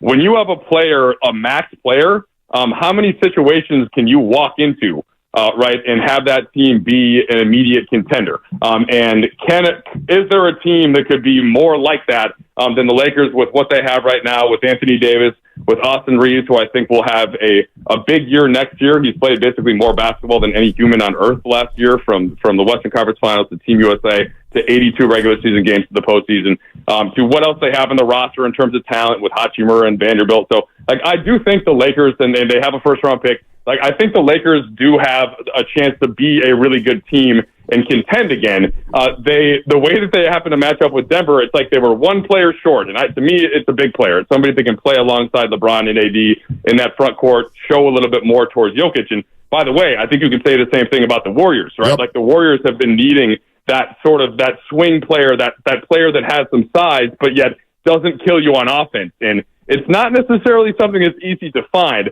And I would think you could kind of pull the Warriors into this conversation in a similar way, where like if they happen to hit on things in the right way, can they make a run? Or they've got the whole situation with Clay, and that's, I don't want to turn this an interviewing you guys about Clay and telling you what Michael thinks.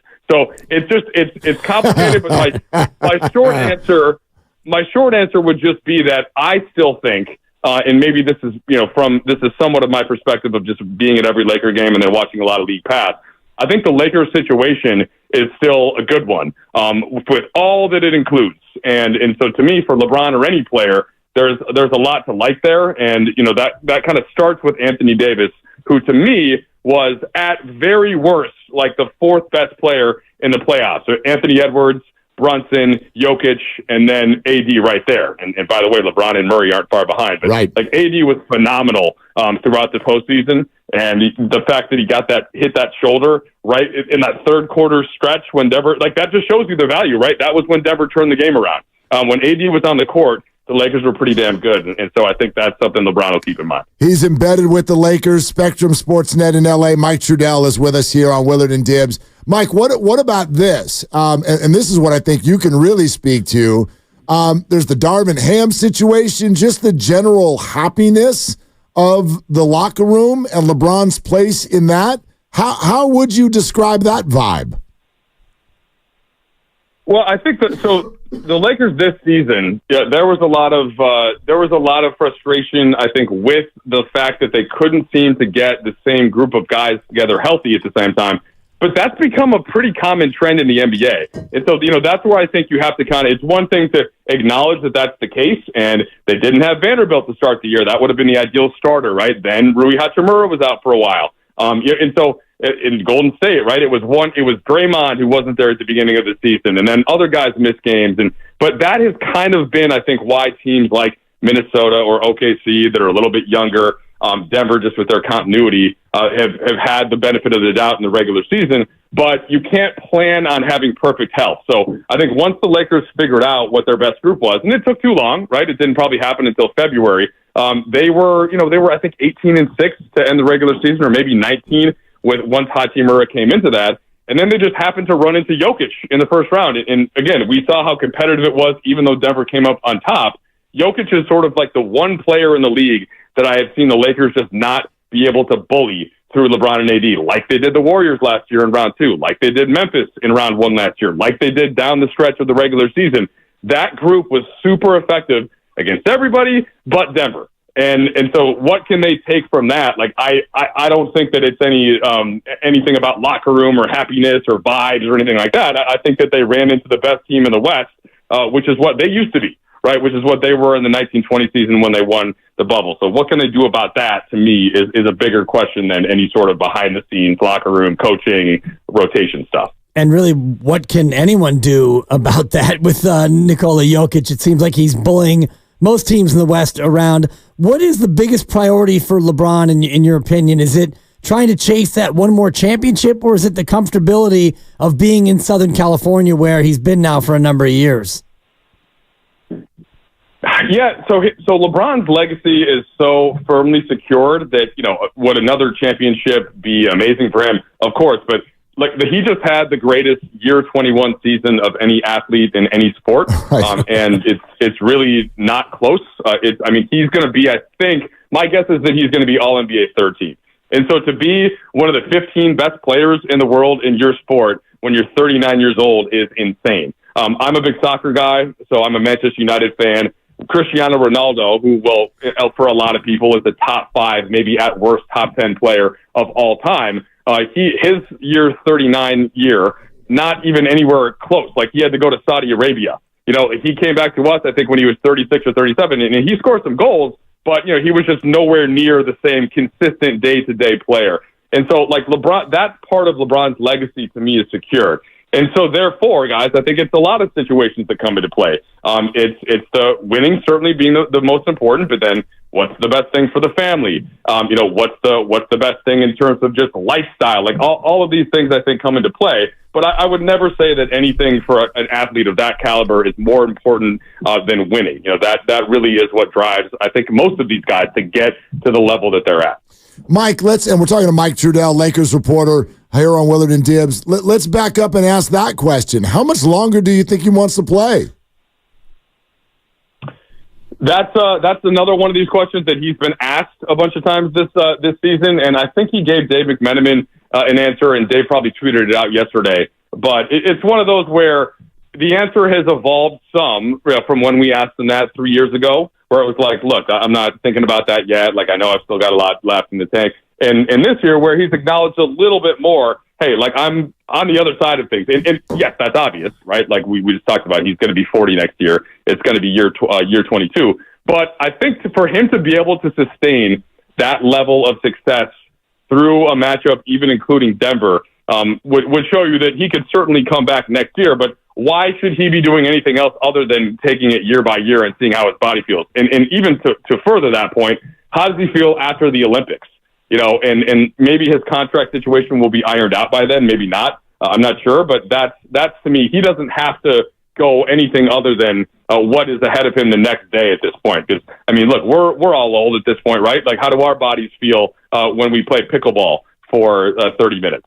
You know, so now we're not the best athlete in the planet, but even then, I think we can understand not trying to look and see what it's going to feel like in 2 years, and just try to take it into what it's going to look like from a month to month, and then really, I guess, year to year basis. You mentioned the Olympics, and that's late July to mid-August. So do you think that he will opt out and then wait that deep into the summer before he makes a decision, thereby kind of holding a lot of these teams at bay and make them have to wait for him?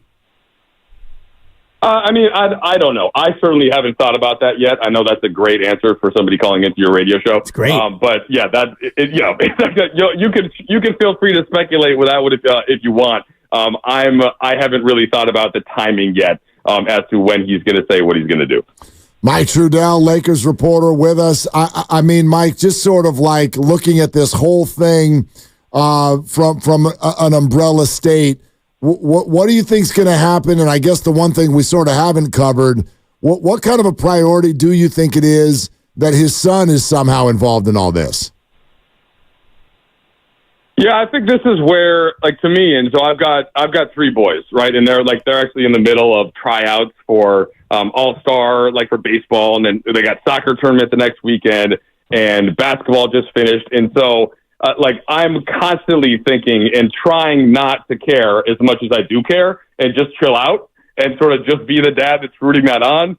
And that, of course, again, is a very difficult thing for a dad to do. So I think, like, in the dream world, some scenario works out perfectly. But I think LeBron knows that can't be completely controlled, right, as to what happens. So the first thing there is Bronny going to enter the draft, or is he going to transfer to a different school? And that's the first step. Then what happens from there?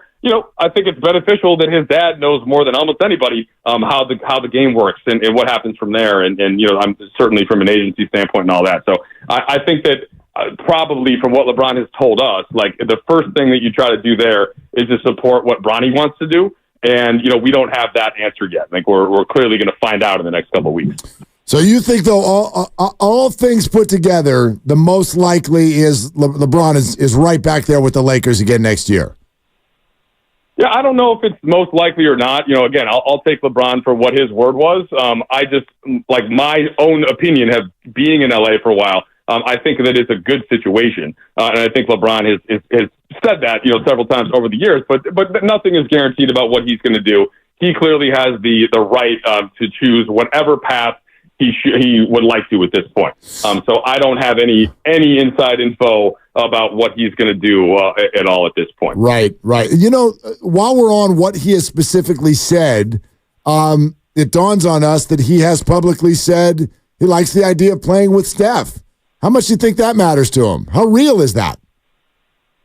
That I got even less for you than whatever my last answer was. My last answer was Willard. I think that a lot of these guys that know each other and they're going to be together in Team USA. It's not hard to picture, like, them talking about any number of scenarios, but it's always a lot easier said than done, right? And there are only so many stars that can play together in different spots. So I never really took a lot into all of that reporting that came out a little bit ago about it. That it didn't seem like something that was super likely to me. But again, not something that I really investigated.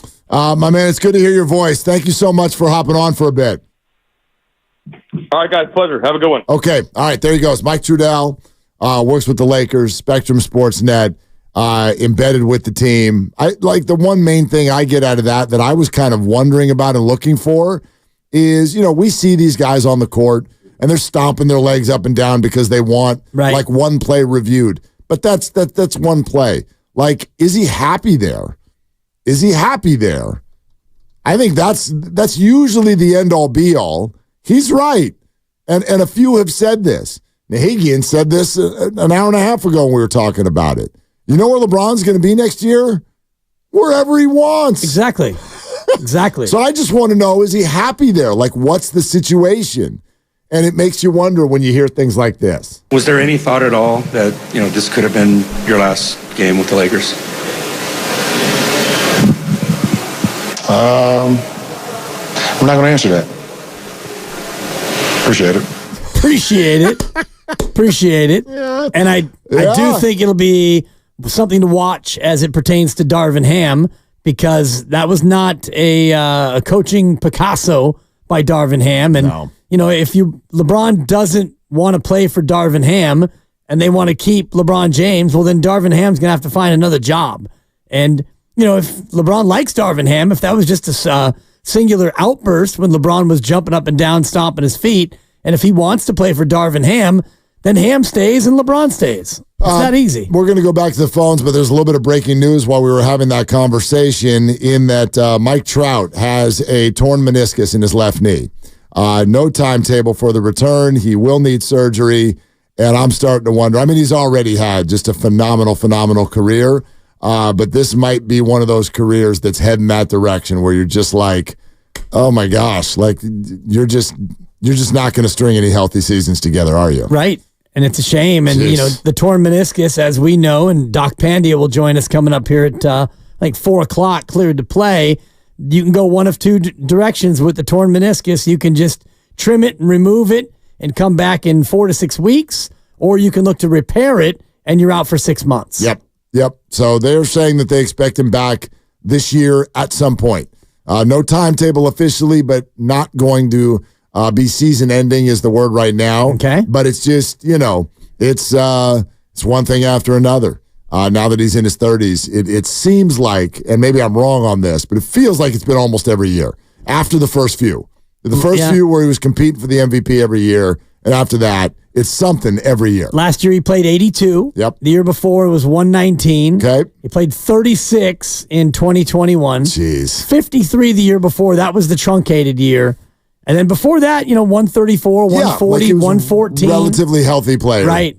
Leading the league in homers this year, too, with 10. God, he's such a good player. Yep. But anyway, Glenn in New Jersey is on the phone. And apparently, for those of you who have been with us long enough to have heard Janice, who had a very energetic call about 45 minutes ago, apparently this is her son Glenn. Glenn, is that accurate? Are you Janice's son? That is 100% accurate. Okay. I'm actually from Oakland, but I currently live in New Jersey, and Janice is my mother. Well, thank you for calling. You're quite welcome. Does your whole family, they all gather around every day to listen to Willie and Dibby?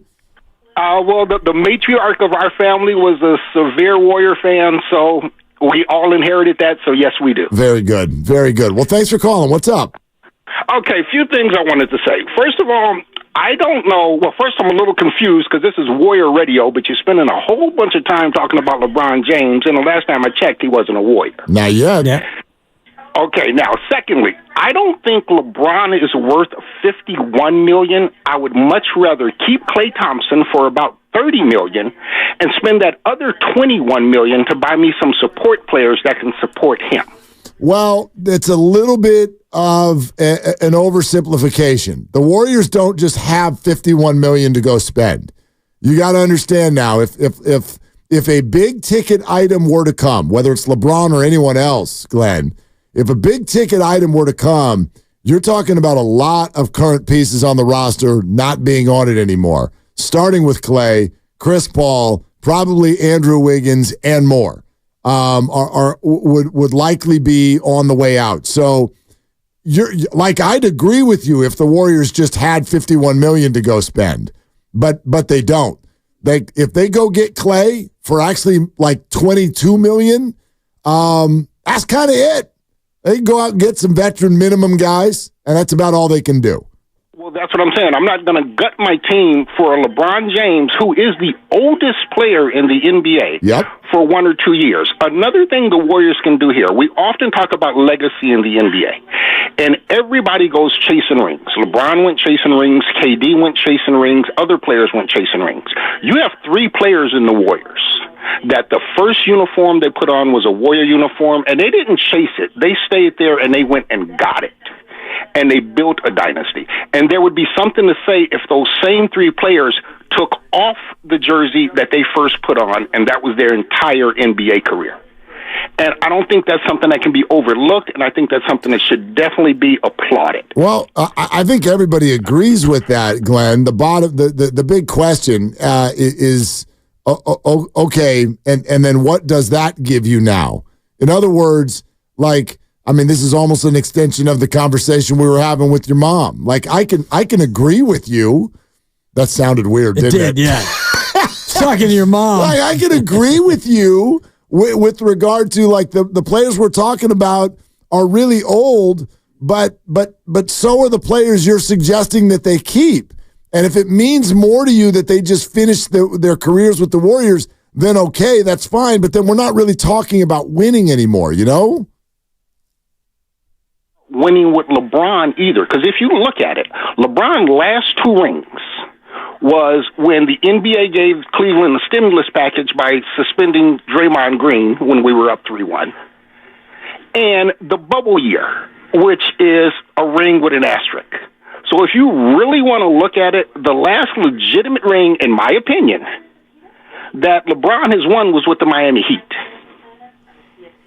Draymond Green earned that suspension. I don't think that the league necessarily gave them the stimulus package. And believe me, Glenn, I am the president of the Pandemic Championships Don't Count fan club. I'm the president. I'm the dictator of it, okay? Wow. But that said, I don't think it means you can just act like LeBron James hasn't been good for the last 8 years in the NBA. I don't think we can do that. No, he's going to be either second or third team All NBA, as is Steph. Kevin Durant probably as well. Just watch the games. He's still really, really good. Right. And I'm over here saying this, even though I'm the one, and our poll is up on both YouTube and on Twitter. If you want to vote on it, if you could add either KD or LeBron, which would you choose? I'm over here the whole reason this came up is because I'm voting for Kevin Durant over LeBron.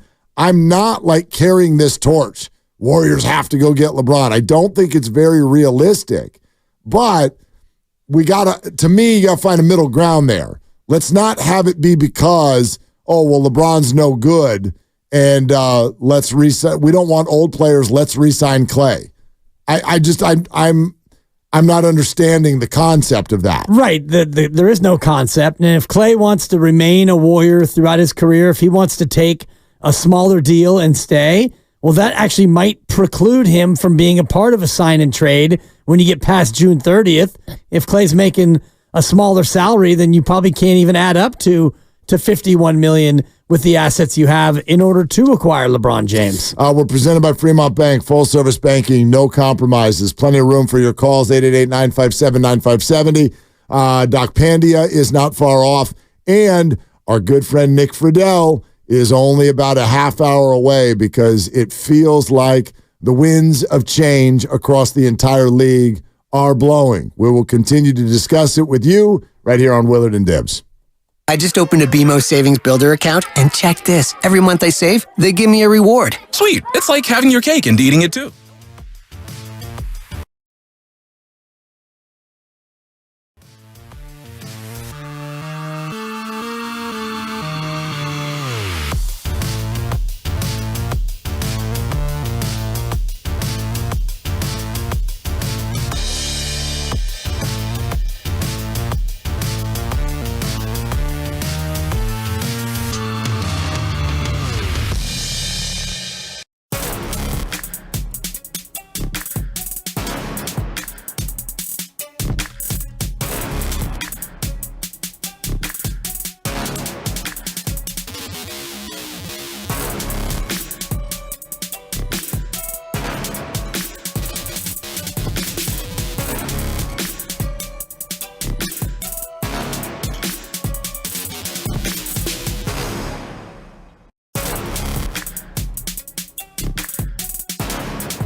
I'm not going to answer that.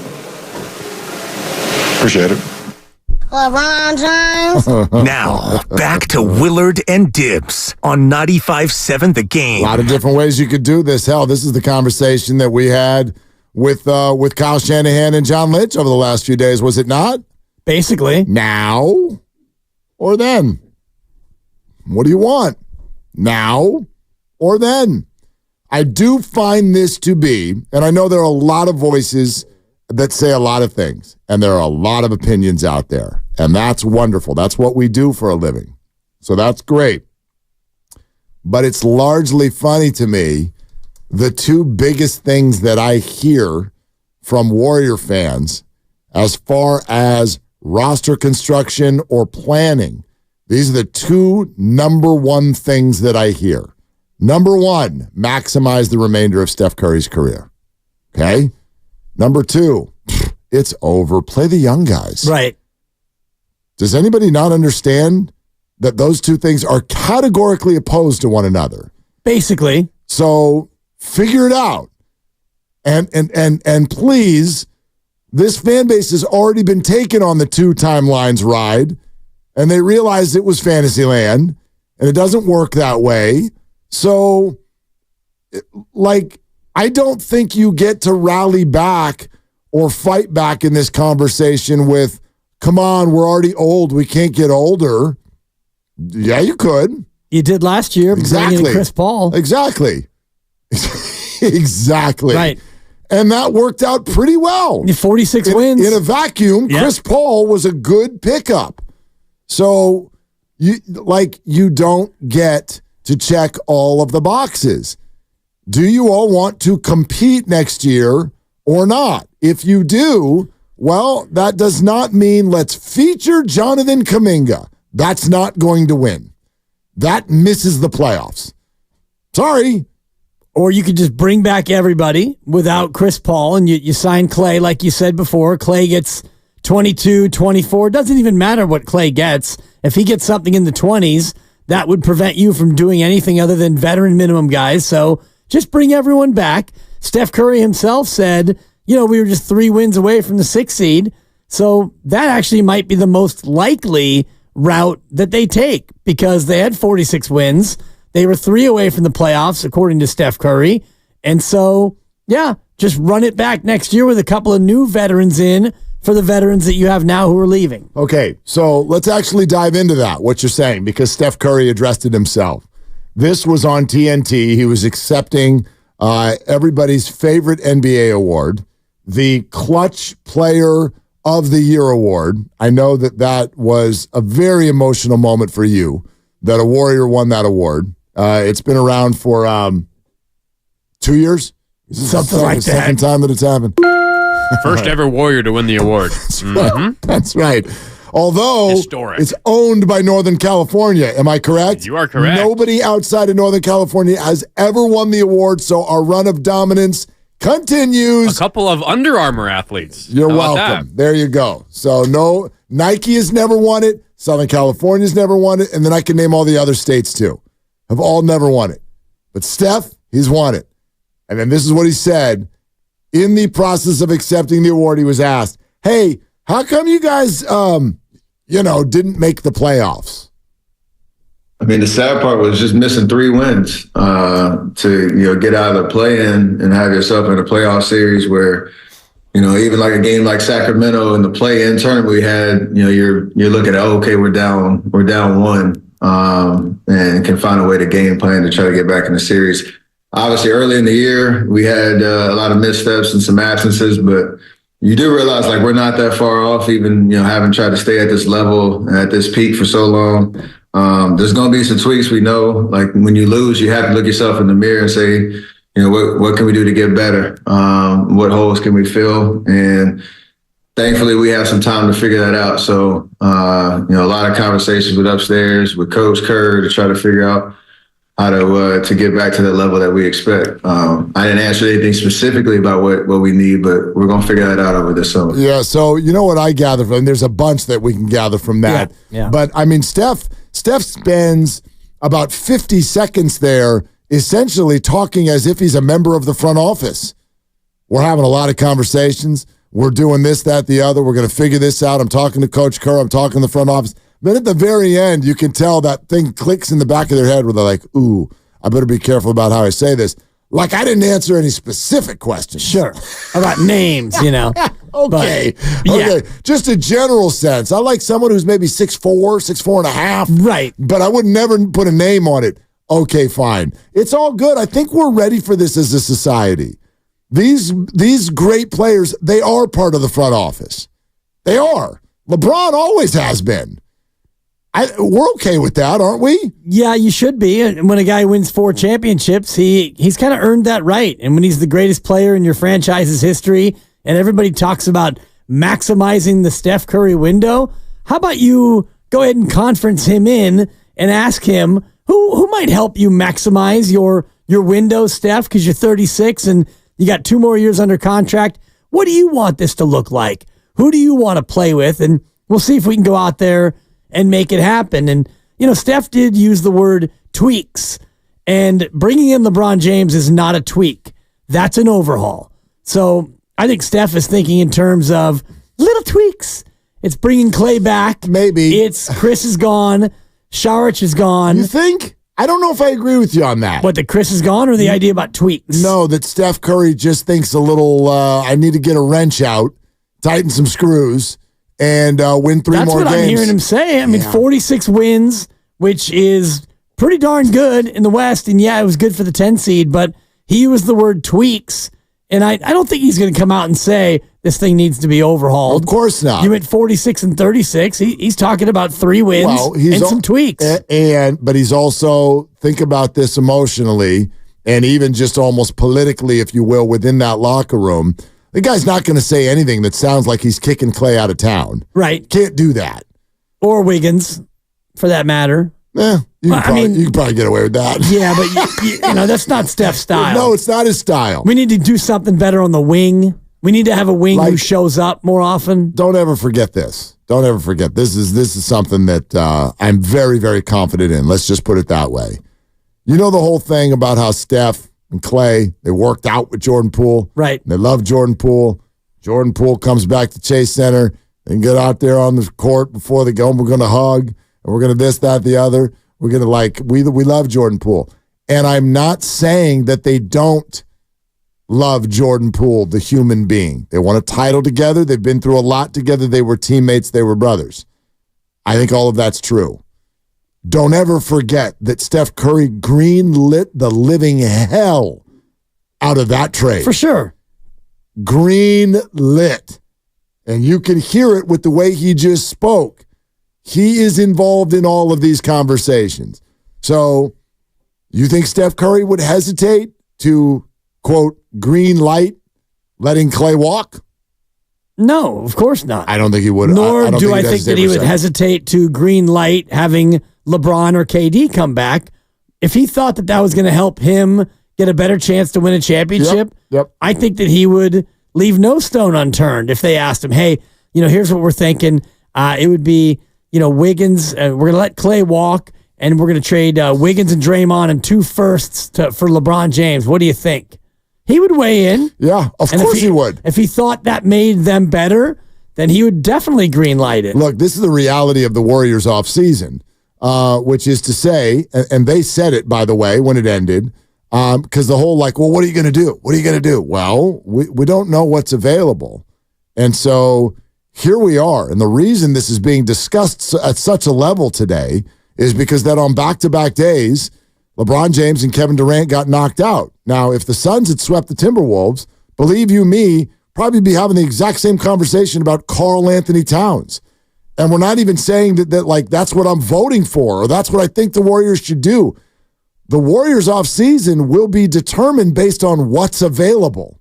What can they do is question one. The Warriors are not in a what do we want to do spot. They are in a what can we do spot. And then the market will dictate the action. And so when they say we want Clay back, that's because that's one thing that they know is available to them should they want to go that route. But this can twist and turn all over the place. And the first information, we knew this going into the playoffs. We're going to see what happens, and we're going to find out who might be disgruntled. How's the league going to turn? Well, this is the first set of informational pieces that we're going to get. KD got swept.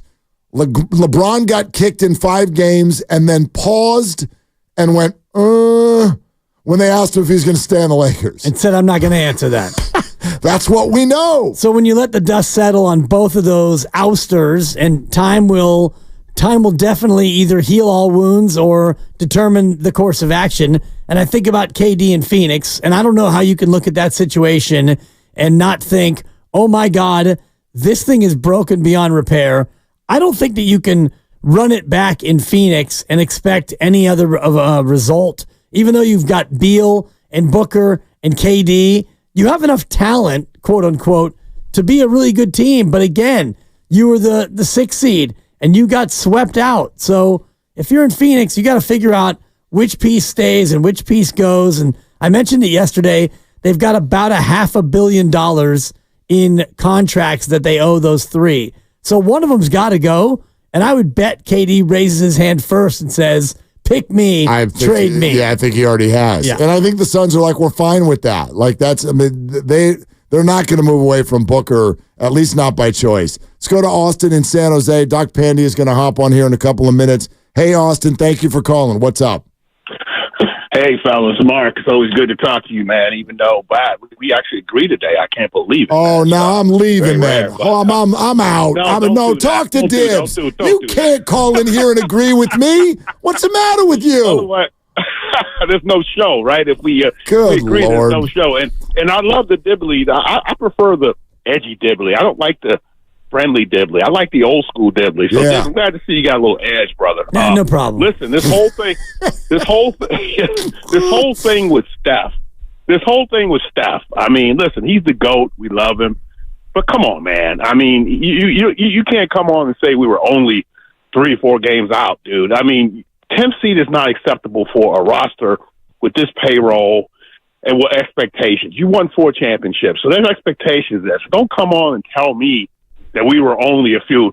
I think that's a smokescreen. The other thing I wanted to get an idea of what you guys think. I think that I agree with you, Mark, that it's wide open. The Warriors are going to go get somebody. If you think for a second that these veterans are behind these youngsters, you're kidding yourself. They're going to play the game of these guys are good, but they would let J.K. and these guys, they would trade these guys in a second to get a big boy. So I think that's the direction they're going to go. And the other piece I always think is interesting is you guys are starting to get into is the entertainment part of it.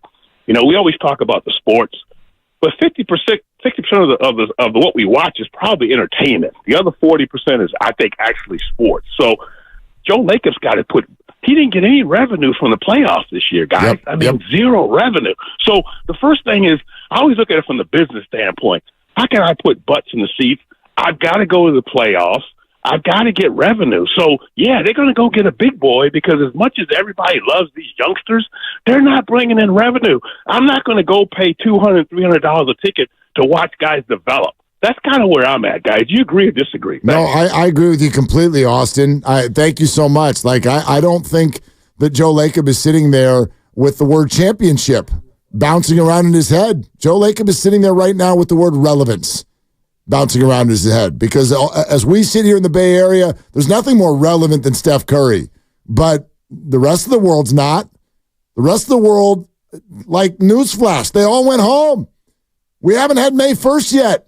LeBron, Kevin, and Steph right now, get them bucket hats and a fishing boat. That's irrelevant. And the Warriors have been out for a couple of weeks now. Irrelevant. I wonder how many rounds of golf Steph Curry's already played instead of playing basketball games. And he appeared on Inside the NBA on TNT in street clothes. Normally this time of year, he's sweaty in his basketball uniform making that appearance. Exactly right. All right, you're listening to 95.7 The Game, KGMZ FM and HC1 San Francisco, on Odyssey Sports Station, always live on the free Odyssey app, Twitch and YouTube, powered by First NorCal Credit Union. Upgrade your savings dividend. Open a First NorCal first-class money market today, and your chance to win a $500 credit to La Garza Sports Camp is coming up shortly. You can send your kids there this summer. They'll love it. They'll have a great time. Plus, we'll tell you how to get $50 off La Garza summer camps, even if you don't win our contest. All you got to do is listen. We'll tell you how to do it. You can go do it right away, and you'll be able to get that $50 off. All right, time for Cleared to Play. We're going to take you inside the tent, get you updated on the latest injuries in the Bay. Proud to partner with UCSF Health on this segment and bring in Professor of Orthopedic Surgery, Dr. Nirav Pandya. Doc, what's going on? I'm doing good. How are you guys doing? We are great, man, and there's tons of NBA injuries, unfortunately, for these teams to get to. But can we start with the Giants and your reaction to the Blake Snell news? There is also the news today that the Giants are going to put him out there for a simulated game, and hopes are high. But then again, we heard that Alex Cobb hopes were high too. So, and I know that's a different injury. But what's your reaction to Blake Snell, and how long do you think he'll be out? Yeah, I think in general, when you hear these adductor injuries that involve kind of the groin area, you do worry about, okay, was there potentially not enough simulation or not enough kind of live pitching before he kind of went into the season? Did that leave some of these core muscles kind of more susceptible to get injured? I think he has dealt with a similar injury in the past. I mean, in general, if you look at major league players, it can be somewhere between 2 to 3 weeks in terms of how much time they're going to miss. But the key thing is number one, is it more of a muscle-based injury? Is it more kind of where the muscle and tendon kind of come together? It is a little bit hard for pitchers with that left adductor for when you're kind of coming off the mound. That adductor does get stretched out, but a lot of it's based on how it feels. The good thing is it's not like, a cornerback or a basketball player where you're constantly doing explosive stuff.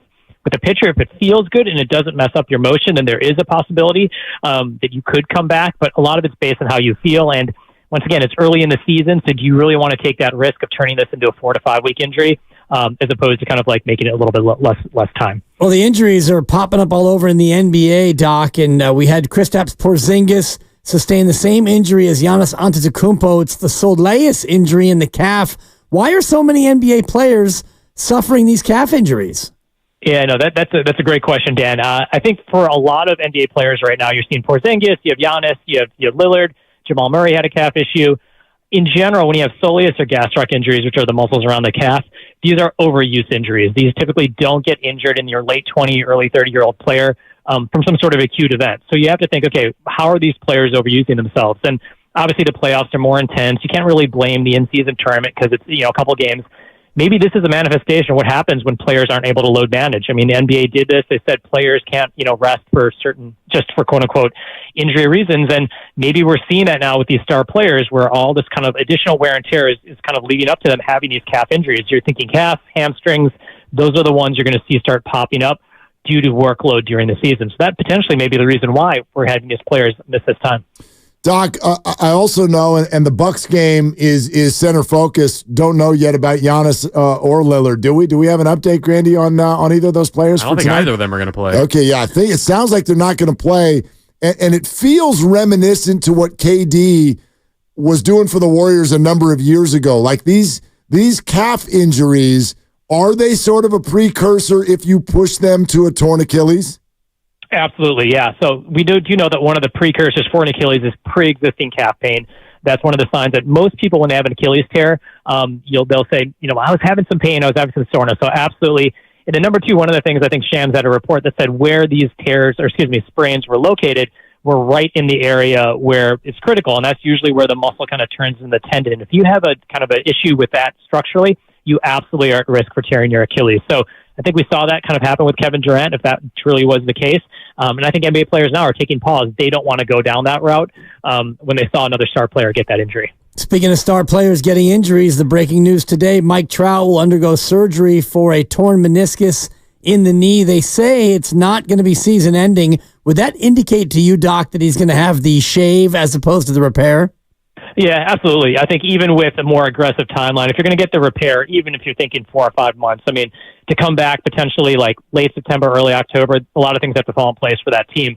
This sounds more like a shave. And one of the good things for baseball players is that unlike basketball players, unlike football players, because there's less stress on the knee, players can get back to peak performance a lot quicker coming off a meniscus shaving than, say, an NBA player. I mean, we see Joel Embiid coming off a meniscus shaving. You see how much pain he's in. But for a baseball player, there's a little bit more rotation, but not as much constant pounding. So the fact that Trout could potentially come back and perform very well are very high. This might be a weird question, Doc, but I'd like to ask it, especially after I watched this one very closely last night. And he even went down at one point and then waved the bench off and said, "Get out of here. I'm going to play right through it." Why the hell does LeBron James not get hurt more? That's it's the question, $1 million question. I think a couple things. Number one is that if you look at LeBron's mechanics, I think of a lot of NBA players in terms of how they're landing, how they're jumping. There are these subtle things where, their knees dropping down. They have these little intricacies that make them more prone to get injured. If you kind of put someone on and said, who is the ideal basketball player? He lands well, his mechanics are great. It's LeBron. Then number two, he's a bigger person, so he doesn't get that natural wear and tear. And number three, I think he does all those things, and he did it very early in his career that really don't talked about a lot. It's the sleep, it's the diet, it's the recovery, and he really was one of the pioneers for that. So I think you take all those factors together. He's just biomechanically just one of those freaks who just does everything right. He takes care of all the things at the margins, and he's a bigger player. So all those things that make him why he's so good at this age. Freak. Yeah, that's the word that was in my mind as well. Crazy. Hey, Doc, thanks for coming on as always. Love having you. No problem. Take care, guys. Yep. All right, there he goes. We'll do it again next week. The proceeding was sponsored by UCSF Health. LeBron went down, bucket right toward the end of the game, and was holding, it looked like his ankle. He was holding the ankle. He went down awkwardly, and even the announcer's like, oh, no. Anthony Davis is already over there grimacing on his shoulder. Right. Oh, no, LeBron's down under the hoop. And he gets up, and he's just like, he's going to rub it for a second, and he looks at the bench, and he's like, no. I'm not coming out of the game. And then played the rest of the game and looked like his normal self. 39 years old. Incredible. I don't get it. I flat out don't get it. Number 6 all time in regular season games played. Number 6. And, he needs to play 120 more games to pass. And I don't even know if you would come up with a guy who's number 1 all time. For games played? Games played. Regular season. Games played. Yeah, I have no idea. The Chief. Cal Ripken. The Chief. Oh, Rob. Parrish. Nice. Goes Parrish, Kareem, Vinsanity, Dirk, John Stockton, and then LBJ. Interesting. Yeah. Stockton at 1504. Karl Malone right behind LeBron. So LeBron needs to play another 2 seasons, not full years, but about a season and a half to pass the Chief. Our friend D. Lou on YouTube goes, it's called PEDs, Willard. Well, the funny thing is PEDs, at least my perception, is they open you up to the injuries, especially late in your career, even more. Like they make you, and I know there's a recovery aspect to it. I get it. Believe me, I get it. But PEDs that's not like a free get out of injury card. If it was, everyone would be taking them. Right. And maybe they are. Maybe. But you know what I'm saying? Like it's not just, I'm on PEDs, so I'll never get hurt. It doesn't work that way. No, but it does allow you to build up your body. Muscle, the totality of your body, and his body is incredible, even at 39. I mean, he's always been very muscular, but I think Doc is right about sleep and nutrition and all the other things that he's done throughout his whole career. He's taking care of himself. Yeah, no question. Well, you don't catch him at the club late night and, burning the candle. And, if he needs a day off, he takes it. But he's out there now. Yep. But I mean, like what you just described, that's Kobe Bryant. And what happened at the end of his career? Yeah. Torn Achilles. I mean, LeBron, it really is incredible that, he's been hurt, but it is almost never the I don't think it's ever been one of those just like season's over, horrible injury, under the knife we go. And the fact that he still plays as hard as he plays for as many minutes as he plays at this age, I don't really even understand it when you watch him. It doesn't make any sense. Right? He played 71 games, 35 minutes a night at 39. Still really good, too. Right. Like, it's not just, he's playing well. He still has that same thing where he's got the ball up at the top of the arc, and if you give him a chance to break down a defender one-on-one, he still has the burst to go right by you. He still has the strength to go right through you. Still. It's not just he's playing well. He still dominates people physically. Dunking on a couple of kids who were in 21, 22 last night. Bananas. Yep. It is absolutely bananas. All right, we really want to keep going with your calls throughout the remainder of the show. You're welcome to call 888-957-9570. Our good buddy Nick Frudell, who knows the NBA as well as anybody, is going to join us coming up next. And also coming up next, the $50 or $500 credit to La Garza Sports Camp. Plus, even if you don't win that credit, tell you how you can get the $50 off. And we're also sponsored by O'Reilly Auto Parts. It's Willard and Dips. Get 5 quarts of O'Reilly Full Synthetic Motor Oil and a micro.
to Willard and Dibs on 95.7 The Game. All right, Nick Friedel is going to join us shortly, but first he's got to put his good friend Lucas through the ringer. I see Lucas smiling, so I know that they're getting ready. They're getting ready. We'll get the baritone in here. Nice. And talk it out, man. What's actually, like, honestly, we're going to talk about this, but before we even go down the road too much, my biggest question is going to be, what is actually even possible? I know. You make it sound a little bit too evil. He's got multiple laughs now. No, I know he does, but one thing I know about Nick is he is not evil. On the line, Odyssey NBA Insider, the not evil one, Nick Friedel. Insider calls are brought to you by the all-new Hyundai 2024 Santa Fe, equipped for adventure. You're a nice guy, right, Nick? Mark, it's Mr. Dibs. He brings the worst out of me sometimes. So that's where the nice laugh can get a little evil when we need it to. I understand. Hey, I'll take that. Yeah, it's a compliment. Sometimes. Yeah, that's right. Yeah, true. I tell you what, some of us are having evil thoughts with regard to what the Warriors should do this offseason. Can we start with that? And this is like broad, but I'll let you take it where you want. What's even possible for the Warriors as far as big name acquisitions? Well, Lucas called me earlier, and he is hell-bent on the idea that the Warriors can somehow land KD and LeBron. So, Mark, I feel like we need to start there because, is it possible? Is it possible? Is it possible? I mean, I think the possibility out of the two of those guys would be Kevin. I think that one is more plausible than LeBron because, one, I don't see LeBron leaving LA. I saw all the pomp and circumstance of that press conference last night. Oh, I'm not answering it. Okay, cool. LeBron at this stage of his career wants to be in Los Angeles, wants to do stuff that is not just basketball. I don't think he's turning down $50 million or whatever it would be to re-up with the Lakers. That would really, really surprise me if he's not still in Los Angeles going forward, at least in the next year. With Kevin, I mean, he's got 2 years left in Phoenix. If you're the Warriors and you say, okay, well, we know it can work and we know it can make it happen, I think that's where you call Phoenix up and you say, hey, you want a boatload of picks back and Kuminga? I mean, would that be something that would get both sides going? I don't know. And at this stage of everyone's career, with Steph and Kevin and Draymond and potentially Clay, and I know that's another big question mark on what happens this summer, the reality, and it's crazy to even think about it this way, given that all three of us lived through how great that team was when it was together. I mean, guys, you really have to question, even if the Warriors got Kevin back in this scenario, are they good enough as currently constructed with the pieces they'd have to give up? Because Phoenix is certainly going to ask for Kuminga and all those picks and undoubtedly more than that. Are they good enough to win? I mean, is that team at this stage better than Denver? Are they better? I mean, we see what Minnesota and Oklahoma City are doing. I mean, I wouldn't put it past them because Steph is still motivated. I know Kevin is still motivated. I was around that team plenty when he got there. And I saw him, of course, those last couple of years in Brooklyn. Draymond, when he's on the floor, wants to still win another ring. I just don't know if we're trying to break all this down, even if you got that big name, Mark, if it would make them get to the level that we're used to seeing them at. Is there any lingering hard feelings between Kevin Durant and Draymond or Kevin Durant and Steve Kerr over the way things went toward the end? There's always lingering feelings in a bad breakup, Mr. Dibs, and this I can speak from personal experience on. I mean, that one gets its own different laugh category there. I've been down that road too much, but the reality is, do I think it would preclude all of them from getting back together? No, Those guys are all really smart. All the guys that you mentioned, Draymond and Kevin and Steve Kerr and Steph, they know basketball-wise what being together represents. And what we saw out there in the Bay for those 3 years is greatness.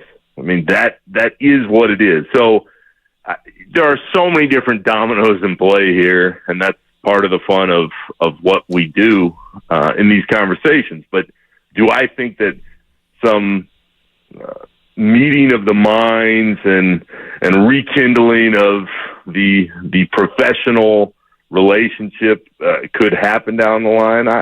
I do think it's possible. I don't think that everything was torched so bad at the end there that everybody couldn't sit in the room and say, hey, let's give this one more chance.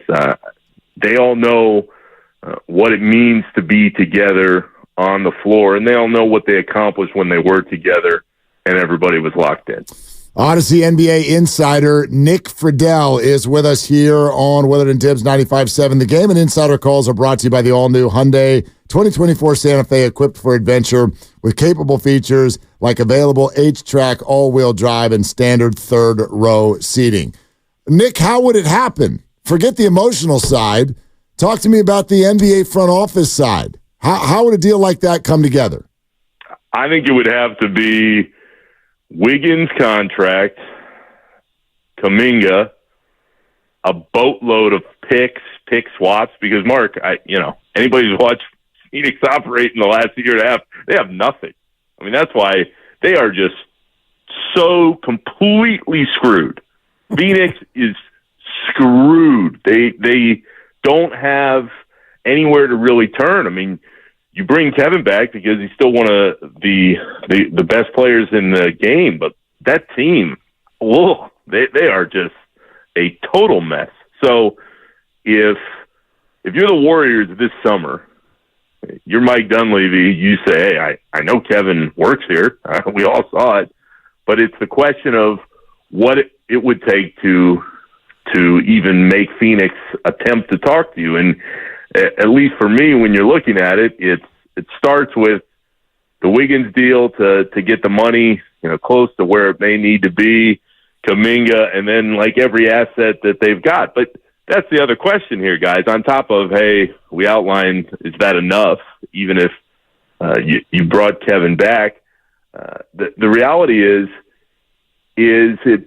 are the Warriors better suited to do that deal right now in this make-believe world, because it may be the last best shot that they have. And the last best shot might have already been long gone, as we saw. I mean, they didn't even get close to the playoffs. Sacramento smoked them in that game a couple weeks ago in the play-in. But if you're Dunleavy and you're Joe Lacob and you're the front office, do you sit there and say, hey, is it worth it to give up every asset basically that we have moving forward to try and get Kevin back and give this one more push? And looking at the Warriors' options, I think the answer to me, guys, is yes. Like, if you're Mike Dunleavy and you're looking at the possibilities here, I don't see a way with Steph and Draymond, and again, who knows what's going to happen with Clay, but I don't see a way that you keep Steph and Draymond and you can legitimately say, yeah, we're close to a title. And let me be very clear. I don't even know if you get Kevin back at this point if you have enough. My point is, with Steph at the level that he's at still, with Draymond when he's on the floor and focused, he's still an unbelievable, especially defensive player. And with Kevin, and Kevin is still Kevin, he's awesome. I think that's a damn good team. I just don't know, like, if you keep Kuminga and we haven't even touched on Pajimski and TJD. You develop those guys. That's all well and good. I just mean in the context of Steph Curry at the level that he's at and the stage of his career that he's at. I don't think it's the worst idea to see what is possible as far as that reunion goes, just because I don't see another path forward for the Warriors. Again, Could they be better? Can those younger players develop? Sure they can. But I think all three of us agree. You judge the Warriors on titles.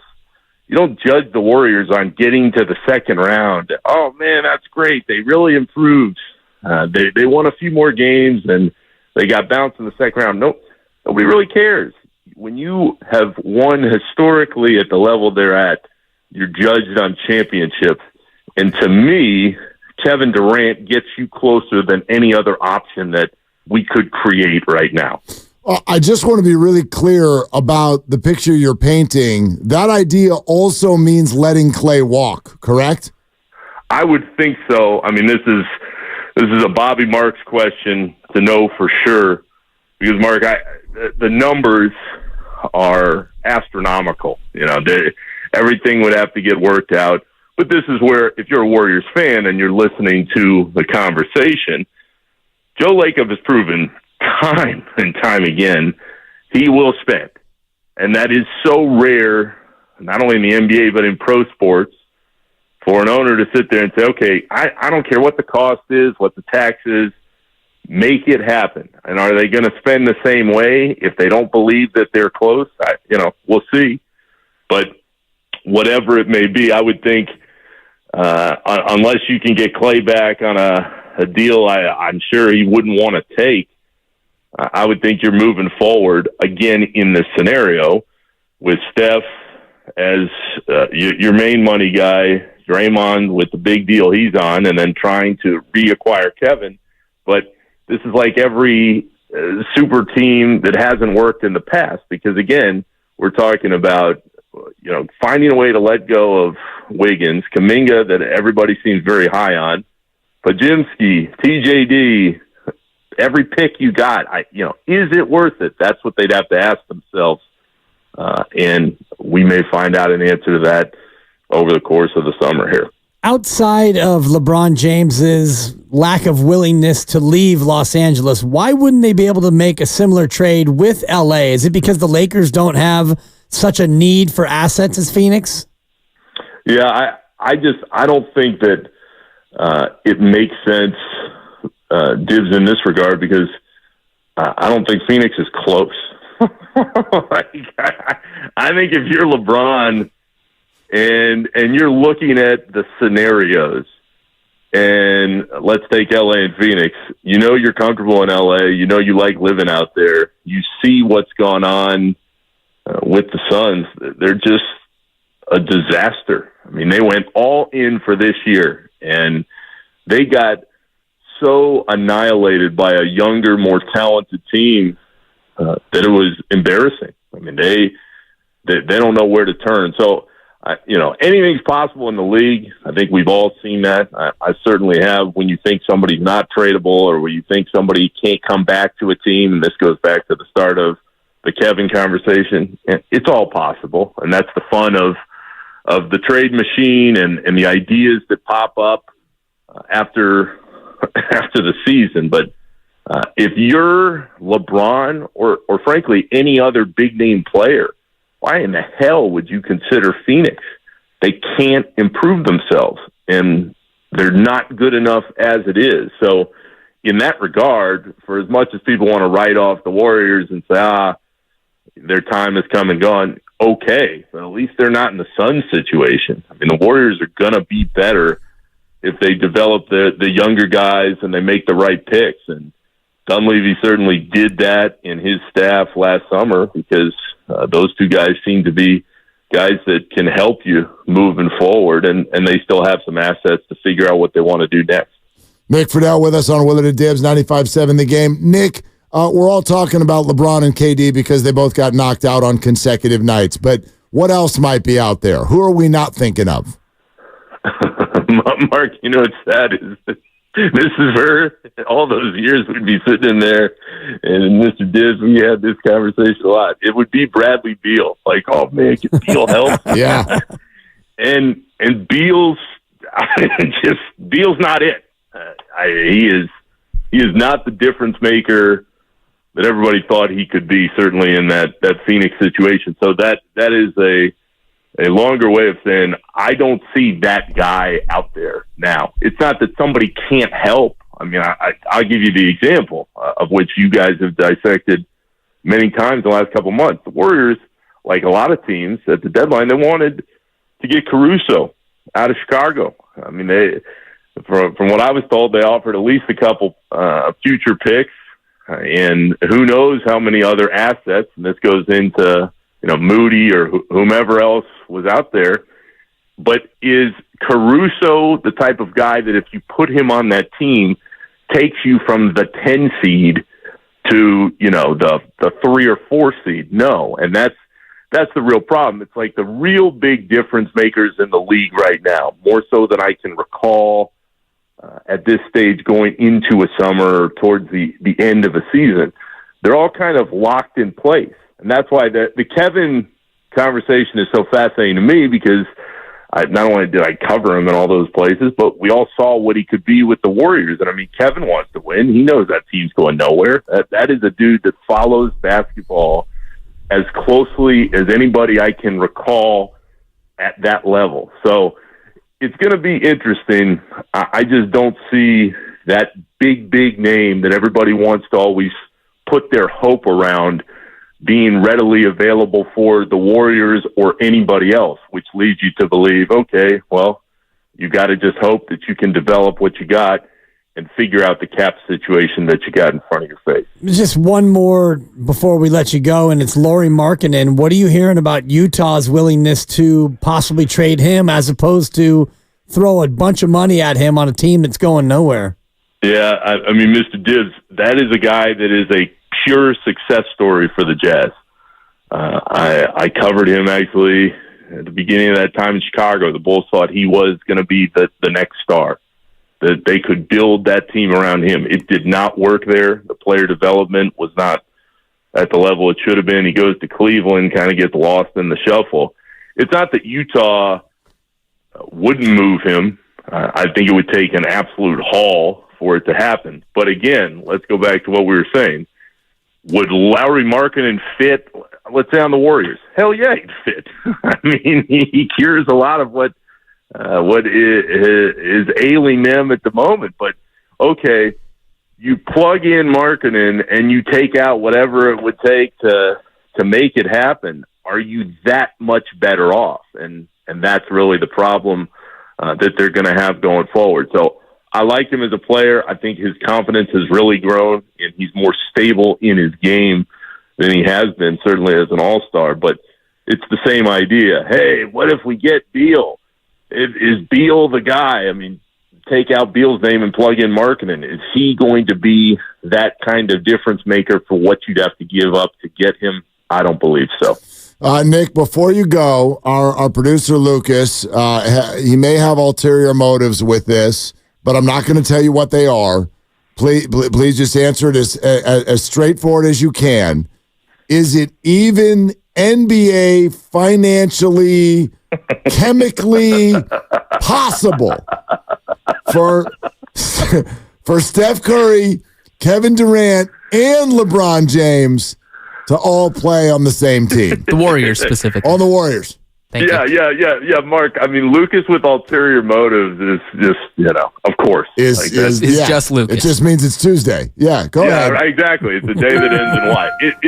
Is it possible? Yeah, I guess it's possible. Steph on the Mega Max, you acquire Kevin in some kind of deal, and you say to LeBron, "Hey, LeBron, I got a super team for you. Here's the vet minimum. Come to San Francisco. You'll learn some more tricks of the trade from Joey Lightyears, and it'll be a party out here with Kevin and Steph at the end of your career." Is it possible? Sure. Do I believe in any scenario that it's going to happen? Absolutely not. Okay, there it is. Nick Friedel says that yes, the Warriors are efforting Steph Curry, Kevin Durant, and LeBron James in 4 months. We look forward to that. And, we thank you for coming on, buddy. Guys, I miss you, and it's great to hear you, and I'll talk to you soon. All right, We're going to do it again soon. Cousin Nick. There it is. That was Odyssey NBA insider Nick Friedel. Insider calls are brought to you by the all-new Hyundai 2024 Santa Fe, equipped for adventure, and it will be an adventure for Nick when he opens up his social media apps tonight to find that he was quoted saying LeBron and KD to join Steph in Golden State in a matter of moments. It is possible. Yeah. It is feasible. And Lucas, I'm sure, he's already scheduled the tweet, waiting for that answer to, was it Dumb and Dumber? So you're saying there's a chance? Is that basically what that was? That's pretty much it, yeah. So there is. Right. There's a chance. LeBron opts out and plays for the veteran minimum. That's the way that would have to go. Correct. And you trade Wiggins and Clay and probably Kuminga and 3 first-round picks to Phoenix for Kevin Durant. Correct. So you've got Steph, Draymond, LeBron, KD, and Pods. And TJD. And vet minimums. And hi, this is GP2. There you go. Yeah. Let's do it. And maybe Kavan. I'd buy a ticket. Yeah. Yeah, you would. It'd be a lot of fun. No doubt. It's called the Olympic team. And Bronny. You have Bronny. Yeah, that's a good point. Bronny in the second round. In Santa Cruz. Big Smooth in Oakland. Hi, Big Smooth. What are you doing? Hey, guys. Here's what I think. First of all, thanks for the vine, as Rome people would say. Nice. Rack that guy. Rack me. But listen, man, you got to make a splash. This NBA is younger, stronger, faster. Listen, my analogy is this. We've been making championship sandwiches for about a decade. We got 2 pieces of bread left. One of them is a butt. We got to do something drastic. I think KD makes sense, but whatever we do, unfortunately, we got to get rid of Kuminga. Why? Because he's the most valuable piece with some ceiling. I want to keep him, but to get look, I just want one more chip. I'm good. Whatever happens after that, we have to mortgage the franchise. Let's just get one more chip out of this. But we got to get rid of. We got to let Kuminga go. We get 5, man. We're good. We get 5. Four's not good enough. Smooth. 4's not good enough. Nah, we need one more. We need one more. Okay. Man. We need one for the thumb, as they say. Yes, nice, nice, Big Smooth. Yeah, it's like Ocean's 11. Do we need one more? All right, we'll get one more. I don't need one more. Big Smooth, thank you. I really don't. I'd love one, but I don't think anybody needs that. That's kind of what my message is today. This is much more to me about relevance. This is about entertainment. This is about being a show. There is overlap here. You've got to be good to be all of those things, and you've got to be good to win a championship. But I think you're setting yourself up for a crappy ride if you say, let's do blank, and the reason I'm doing blank is because we've got to win a chip. Because the very, very likely result of no matter what you do is going to be something that is not a chip. That's the likelihood. Right. Over the next few years. Very high likelihood. 29 out of 30 is probably the odds because 29 teams don't win a chip every year. And it's even more than that because you're not currently one of the teams set up to do so. Right. And as I mentioned before, the number 1 or number 2 seed in either conference has won 67 of the 77 NBA finals. So if you're playing this out, by getting this player, if you think that gets you up to be the 1 or the 2 seed, well, then you've got action. Then you're a real threat to win the championship because almost every team that wins the chip is the 1 or the 2, and 8 of the other 10 are the 3 seed. So if you're not 1 through 3, you're one of only 2 teams to have ever won the championship outside the 3 seed. It doesn't happen very often, No, Mark. it does not. No championship does. I don't know how long you've been alive, but yeah, it doesn't happen very much. Presented by Fremont Bank, full service banking. No compromises. Couple things coming up next. Now that Nick Friedel has said, he painted the picture of the Durant thing and then went on to say, I'd do it. Would you? Kevin Durant to the Warriors. Probably means Kuminga's gone. 888-957-9570. We will take your calls throughout the 5 o'clock hour. Also, we've been a little late on this, but we've got it coming up next at long last. $500 credit to La Garza Sports Camp. Plus, find out how you can get $50 off, even if you don't win. Plus, find out how you might turn that $500 win into an $800 win. All to send your kid to camp this week and come home tired and happy. We'll tell you all about it and give it away coming up next on Willard and Dibs. And I'm Dan Dibley here, Mark, and I'm not tired, but I am happy, and it's because I've lost 21 pounds and a couple of inches off the waistline with Abundant Life Weight Loss BayAreaWeightLoss.com. If you're sitting out there and you want to make changes to your body, if you look in the mirror and you think, I've got to drop some pounds, well, this is the plan for you. You can lose up to 20 to 30 pounds in about a month or two. You can drop a pound of fat each and every day just by following the program. It's a very easy program to follow, and you get healthy the natural way. It's safe. You don't have to worry about any surgery. There's no drugs, no prepackaged meals, no counting calories, no nonsense. There's no injections and no risk of serious side effects. It's good, solid nutritional information, doctor supported, and it's a thorough plan. I just got my genetic testing back, and they were able to highlight that I've got a B6 vitamin deficiency. Didn't know that. It's now being addressed. For a free consultation, give us a call, 925-854-5140, or go online at AbundantLifeWeightLoss.com.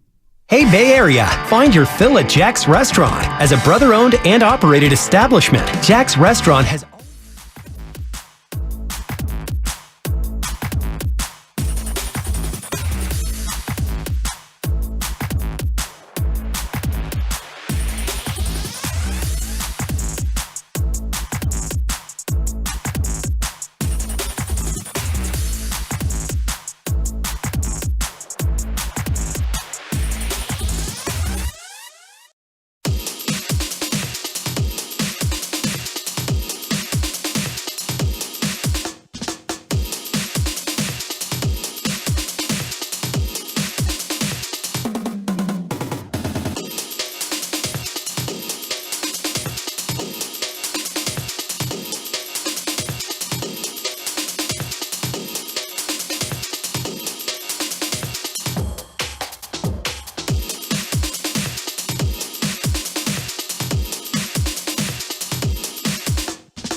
Steph on the Mega Max. You acquire Kevin in some kind of deal, and you say to LeBron, "Hey, LeBron, I got a super team for you. Here's the vet minimum. Come to San Francisco. You'll learn some more tricks of the trade from Joey Lightyears, and it'll be a party out here with Kevin and Steph at the end of your career." Is it possible? Sure. What are my chances? Not good. You mean not good like 1 out of 100? I'd say more like 1 out of 1,000,000. So you're telling me there's a chance? Yeah! Now, back to Willard and Dibs on 95.7 The Game. I mean, let's get those jerseys printed, man. Let's go. Let's go. Let's go. All right. There's a lot more to say on that. But the first thing we're going to do is give some stuff away. And I want to start that out by saying contest line. Contest line. Don't call the regular line. And I'm not saying that to be mean. I'm saying that because you won't win if you don't call. You can't win. You can't win if you don't call the contest line. You got to call the right number. So before I even tell you what we're giving away, I'm going to give you the number so that you can jot it down. Or if you're driving, I want you to, I don't know, pull over or something. Pull over. 415-523-4652. That's the contest line. 415-523-4652. Summer is just around the corner. I'm doing this with you. I got the spreadsheet out. Okay. The week of the 23rd, week of the 30th. What are we doing? Who's taking care of my kid? I got an idea. Okay? It's La Garza Summer Camp because they've got amazing teachers that are not just there to watch your kids. Honestly, this is true now. The whole idea behind the camp, build some confidence. Build some confidence for these kids. And they will absolutely love this camp. My kid Jude loved it last year. He's doing it again, I think twice this summer. Okay, and there's a lot of different ways you can do it. They've got all sports camp. They've got basketball camp, but then they've got non-sports camps. Get creative. Go to the STEAM lab. Cook something up in the kitchen. Maybe go home and make mom and dad some dinner for once and give them a break. Totally. I'm sorry. What did I say? Anyway, summer fun for the kids. Here we go. Don't let the boredom take over. Don't let the iPads and the screens take over. So register now for any of these camps at lagarzasports.org, lagarzasports.org, and use the code THEGAME, make it one word, THEGAME, for $50 off. But we're going to give one of you lucky callers $500 credit right now. Caller 5, 415-523-4652. 415-523-4652. Caller 5 is the winner. $500 credit to La Garza Sports Camp, lagarzasports.org. Plus, if you win, you're qualified for the grand prize, which is an $800 credit. Good luck. And if you don't win today, don't worry. We're going to do it every day, all week long. lagarzasports.org. I love it. It's exciting. Right? It is exciting. How you doing on that spreadsheet of camps? I think we got some good candidates. We got 1 week left. Oh, okay. Yeah, La Garza's going to occupy a couple of weeks. Okay. We got, I think, 3 other weeks at camp. We got some travel in. Nice. And then I think I got 1 week left. And if anybody knows of a good youth golf camp, I'm looking. No, because the one in my area, Nike, I think, has one that comes in, and they did the whole thing where they wooed me. Like I was reading about it, and I'm like, ooh, this looks good. Oh, that looks good. That sounds wonderful. And the more I read, I'm like, this is going to be expensive, isn't it? Yeah. And I got to the bottom, and it's like, and the grand total is, boom, bow. Cash me out one time. I'm like, ow. But then even. That really hurt. Even, ow. That really hurt me. Ow. Okay, so there was that, but then there was the double whammy of, it's also full. It's already closed.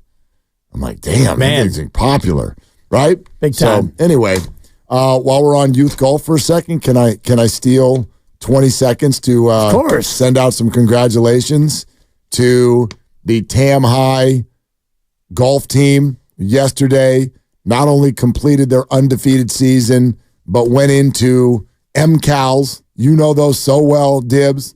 Went into MCALs. Oh, so good. And crushed the competition. Absolutely crushed the competition.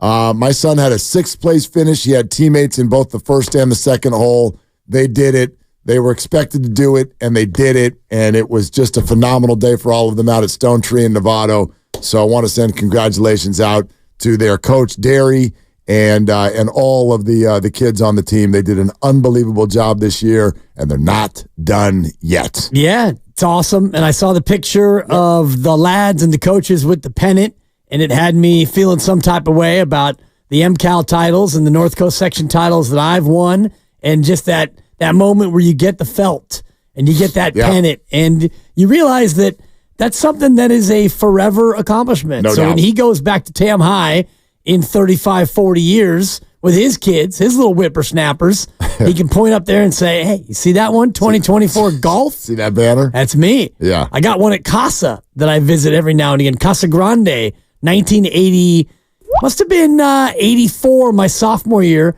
SCL, Sonoma County League, tennis champs.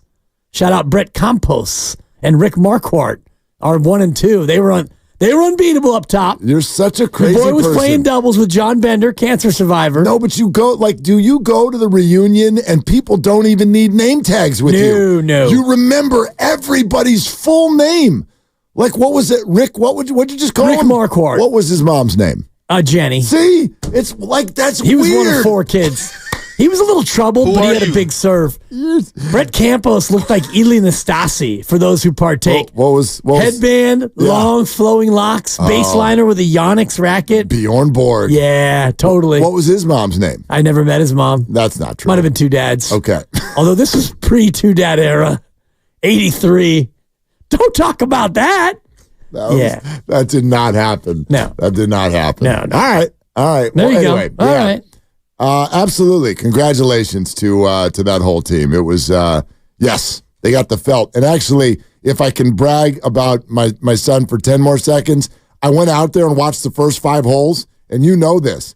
I took off and I'm like, I got to go. I got to go to work. And I left after 5 holes. And so, you make phone calls on the drive and everything. And everyone knew, like my people all knew he was out there. Like, how's it going? I'm like, yeah, not good. It's not going well at all. He's not playing well at all. This is not good. And best text I've gotten in months when I got the text at the end of the round, dude, screwed everything on straight. Basically, right after you left, I was the bad luck charm. And I love it when young athletes like that have that kind of stick-to-itiveness. Like, just stay with it, man. Stay with it. Don't let the bad hole get to you or the bad start or the whatever. I loved it. So great day out there at Stone Tree. Okay. Willard and Dibbs, and you're listening to 95.7 The Game, KGMZ FM and HC1 San Francisco. Odyssey Sports Station, always live on the free Odyssey app, Twitch, and YouTube, powered by First NorCal Credit Union. Upgrade your savings dividend. Open a First NorCal First Class money market today. I saved this a little bit, I guess, toward the end. But, this is truly my answer when we do the whole, would you be into the idea more of LeBron or KD? Part of the reason that I am full-blown team KD, if you were going to pick one or the other, is this. Listen to Brian Windhorst. LeBron's contract for next year for the Lakers, if he opts in, calls for $51 million. Right. If he opts out, he is looking for contracts in that range. The Warriors have nothing like that. These other teams, like whatever you want to get on the board, whether you want to say team X, team Y, remember $50 million per year, multiple years the Lakers can give him. The idea of LeBron going to play for another team for $10 million, mid-level exception, or in the case of a tax-paying team, $6 million. Even if you're going to cook up some scheme on a sign-and-trade contract, the Lakers would have to approve of that. Before you enter fantasy land, don't forget about the salary. The salary is important. I know LeBron's made a lot of money. He wants to buy an NBA team. You don't buy an NBA team leaving $50 million on the table. I mean, is this the winning card in the whole LeBron versus KD conversation? when it comes to LeBron, it's not happening. It's not happening. Well, it's not happening if he decides that he wants to stay a Laker, but beyond that, it's not happening even if he decides that he doesn't want to be a Laker. It could happen. How? You trade out some salary and free up the room for LeBron to come in and make whatever he's going to make. Okay, so, but now you're talking about a free agent contract. The Warriors can't do that. When you say free up some room, how? Well, if you trade Wiggins. For who? Who knows? It's you not get even salary important. coming back. Of course it's important. You have to have salary coming back. How are you going to clear this money to sign the $51 million free agent? I don't know what the rules are as far as getting over the tax if you bring in a free agent. If you have traded players coming back, are you hard capped at that point, or can you go over the luxury tax like you have been? Well, again, the point being is if, like he even said it, for it to be the Warriors, it would need to be a sign and trade. The Lakers would need to be complicit. They would need to be in on this. Right. Are you sending Jonathan Kuminga to the Lakers?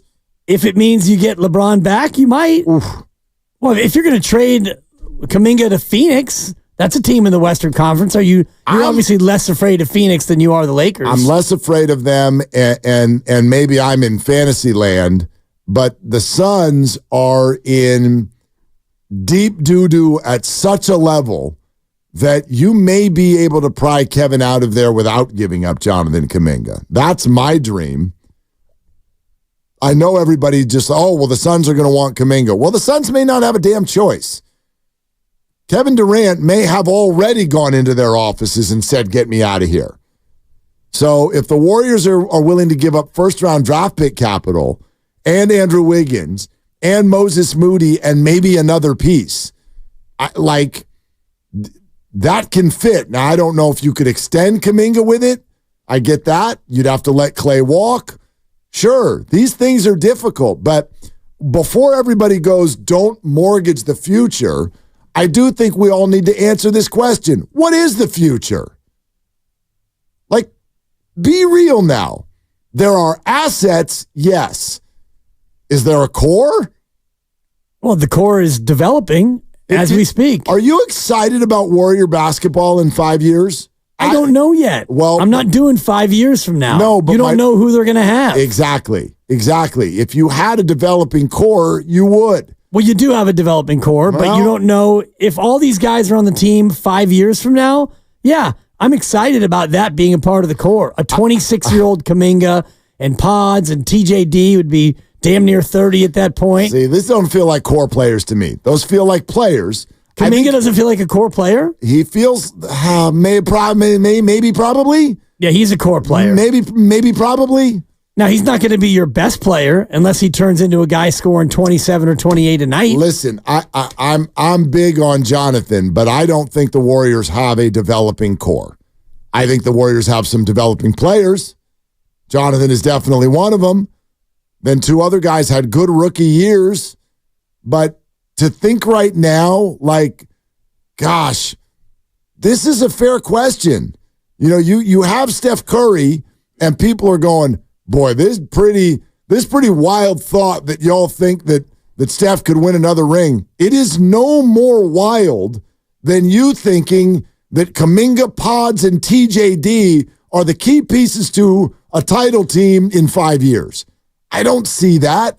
I'm not saying that they are going to be key pieces to a title team. You asked if they're going to be part of the core, and you're hoping that they are. Sure, you're hoping that they continue to improve and get better. I guess what I'm asking is, do you think they've got a bird in hand? Because if they don't have a bird in hand, what are you really worried about? Do you know what I mean? Like a Brandon Pajemski, a TJD, are those the type of players that you probably could go get again if you needed to in a few years? Like, this is the balancing act they're doing.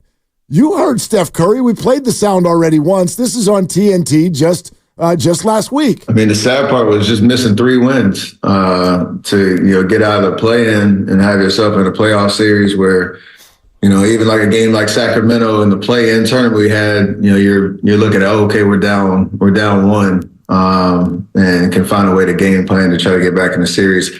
Obviously, early in the year, we had a lot of missteps and some absences, but you do realize, like, we're not that far off, even, having tried to stay at this level, at this peak for so long. There's going to be some tweaks. We know, like when you lose, you have to look yourself in the mirror and say, you know, what can we do to get better? What holes can we fill? And thankfully, we have some time to figure that out. So, you know, a lot of conversations with upstairs with Coach Kerr to try to figure out how to get back to that level that we expect. I didn't answer anything specifically about what we need, but we're going to figure that out over this summer. They're trying to get this summer back to that level. This is what we're doing. Like, nowhere in there is Steph Curry, like, and obviously we also have to keep in mind, like, what's going to happen after I retire. That's right, not even a thought in his mind. That group of players that is the future core potentially, they helped you get 46 wins. No doubt. So you're not just going to discard them because you want to bring in more veterans, and I don't think the team's going to do that because at some point when Steph leaves and Draymond and Clay, you're going to want to have a team, and you're going to want to have at least one guy that the fans are excited about, and right now that guy is Jonathan Kuminga, and he's going to be eligible for an extension. And maybe he gets it this offseason, and if he does, doesn't necessarily mean they keep him, as history has shown us. Sure. But what it would tell you is that they believe in Kuminga to the tune of $27 million a year over 4, which wouldn't start this year, it'd start the year after, and fans could at least say, all right, there's a guy that the team believes in. And I think they do believe in him. Well, we'll see if they extend him. And I don't think that, well, sometimes that comes down to what you have to do in addition to what you want to do. Well, it also comes down to what you want to do elsewhere. And if you don't trade Wiggins and you keep Draymond, and now you've got Steph, and you think about Kuminga making 25 even in that first year, well, that right there is 4 players who are making more than 25 million, which, as you've detailed before, it's very difficult to do in the association. Really do it anymore. Yeah, absolutely. No, you're not wrong. But again, like, it'd be great for all worlds just to be taken care of, but we don't get to do that. You don't get to just be like, well, we don't want to give up any of our young players, but we do want to also maximize the remainder of Steph's career, and we want to get better right now. Like, we want to get better by October. It's about to be May. We want to get better by October. How are we doing it? Can't touch any of our young people. Building a core. Okay, how do you get better? Makes it tough.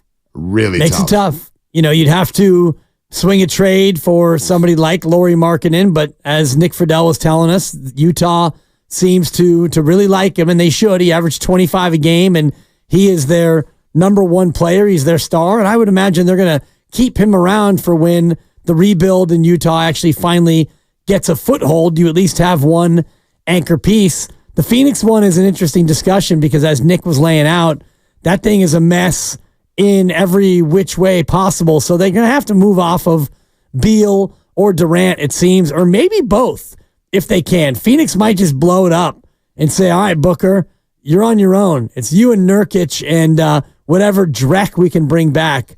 Lots of luck. Go out there and try and win 20 games. No, I get it. And by the way, on the Durant idea, which, again, as Nick pointed out, and one of the reasons I would pick that over LeBron is I actually think that it's doable. I think there's a way to do it. I don't know exactly what it is, but similar to every Animal Planet show that we've ever watched, what happens when a lion comes up on a herd of gazelle? What do you look for? The weak link. There you go. You look for the one that's limping. The Phoenix Suns have a broken leg. Like, big time. If you would like to make your team better, that's the team I'm calling. I'm not calling the Lakers. I'm not dealing with the Lakers. I'm not trying to make them better. I'm not trying to send Jonathan Kuminga and Moses Moody or anything like that to the Los Angeles Lakers. The Suns are totally broken. They have been put together. I said this on Sunday night. I want to make sure I say it very clearly so it doesn't sound like I'm calling any individual on the team dumb. I think that individually, these are good basketball players. But the roster construction, the concept behind bringing that roster together is one of the dumbest things I've ever seen in my life. The only reason that they're a 6 seed is because they have a few players who are so ridiculously talented, they can just sort of overwhelm you to almost 50 wins.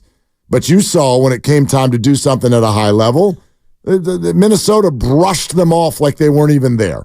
And they don't like each other, right? And they don't want to be there. They know that this is not a good construction. That means Phoenix has a weakness at its core. They're like the Death Star, and you got to go fire that bullet right into the middle and blow that thing up.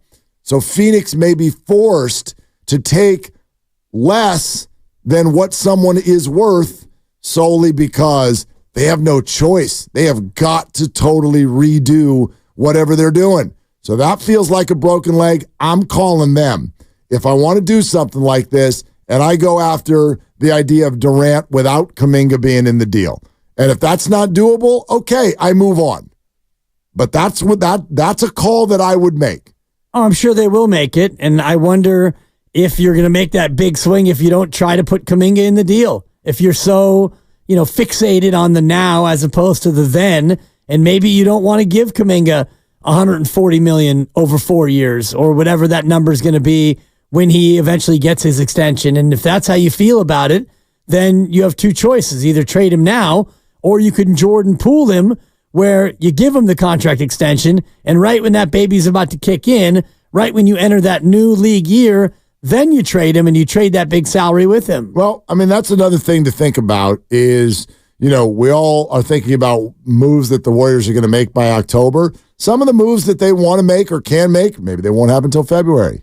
It doesn't have to happen in the off season, but that's the way I think that this whole thing is going to blow and the way that this thing is going to go. Like, you got to watch the way that the league unfolds as these playoffs unfold and therefore sort of see who comes available. That's why Durant is more interesting to me because LeBron became available because the Lakers predictably lost to Denver and he's LeBron. So he's going to keep his flexibility, and he's also going to keep all of the attention.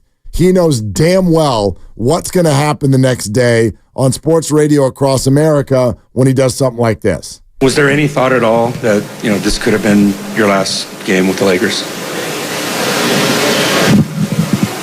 I'm not going to answer that.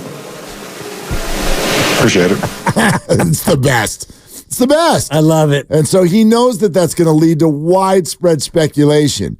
But it doesn't mean that he or the Lakers, for that matter, are suddenly in a powerless position. The Suns are. The Suns are. They built something. It crumbled.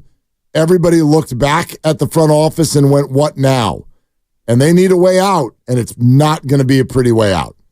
So I'm calling that weakness, and I'm going to see if I can take advantage. Well, they're dead in the water, as Nick was laying out, and I talked about it yesterday and today as well.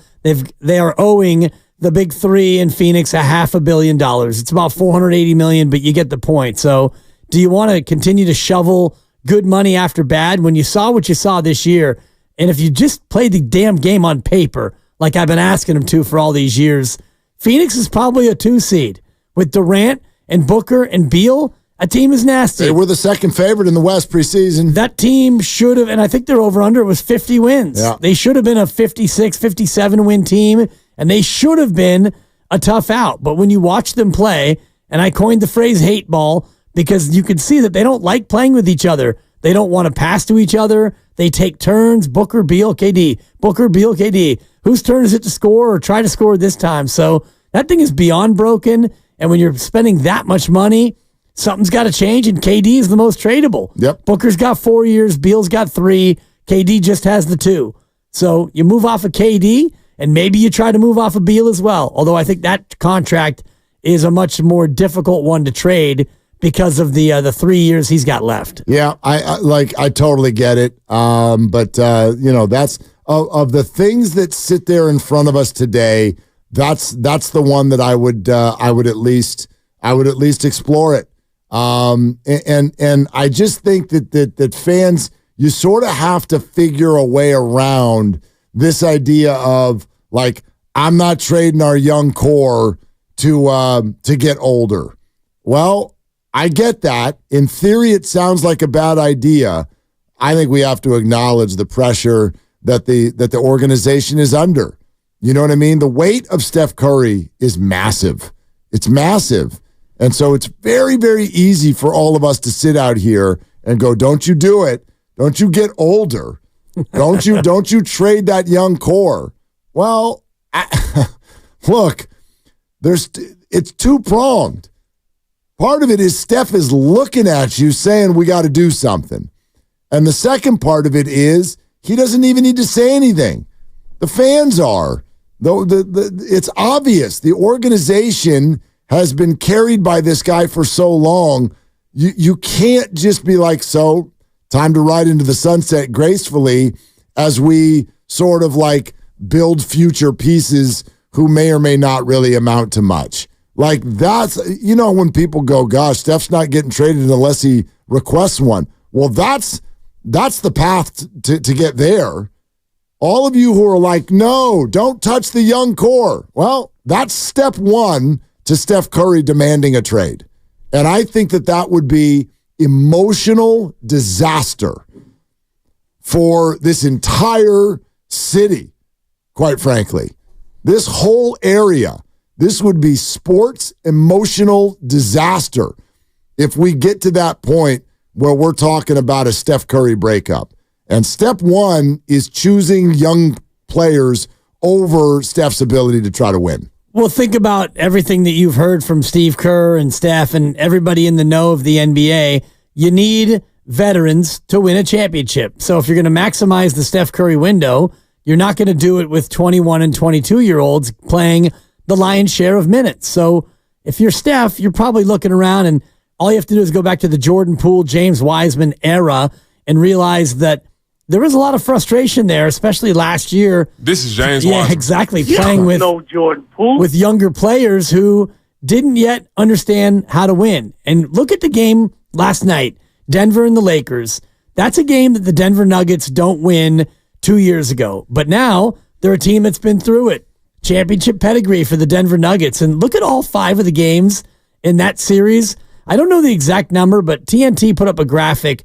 I think LA was a combined plus 74 in the first half of those 5 games. Oh, they led. They did not trail at halftime in any of them. They led way more than Denver did. But the number was obscene. Yeah. The aggregation sensation of their first half, and yet Denver in a spot where they're champs. Now they have that confidence, and they've got that championship pedigree, and so they were able to come from behind and win those games. 2 years ago, they don't do that. It's a long way to say the Warriors aren't going to rally around 36-year-old Steph and Draymond and Clay with just the young guys. You know what I noticed too? Like, did you watch fourth quarter of that game last night? Yeah. I sat there. Fun game. It was a really fun game, and it was a heavyweight fight. But I also had my feet up the whole time, and I'm like, Denver's winning this. Yeah. Now, why do you feel that way? Because the Lakers... Because Anthony Davis couldn't play 90 seconds without a grimace. But the Lakers led most of the way. They've got LeBron James. There was nothing about their offensive sets that was saying they couldn't get open shots. There was nothing like that. But I'm like, Denver will win this game.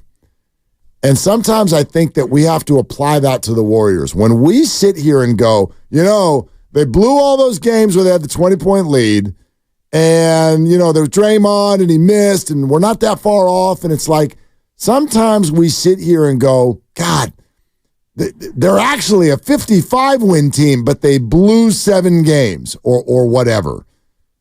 That is the definition. That is the separation between the team that wins 56 versus the team that wins 46. The separation is who knows how to finish, who knows how to not blow leads. And Denver, they got beat the majority of this series against the Lakers and somehow won the series in 5 games. They had a gentleman's sweep where they trailed most of the way. Right. How's that possible? Well, here's how. Denver's better. And so they know that when they get to the fourth quarter, beep, bop, boop, this is our system, we win.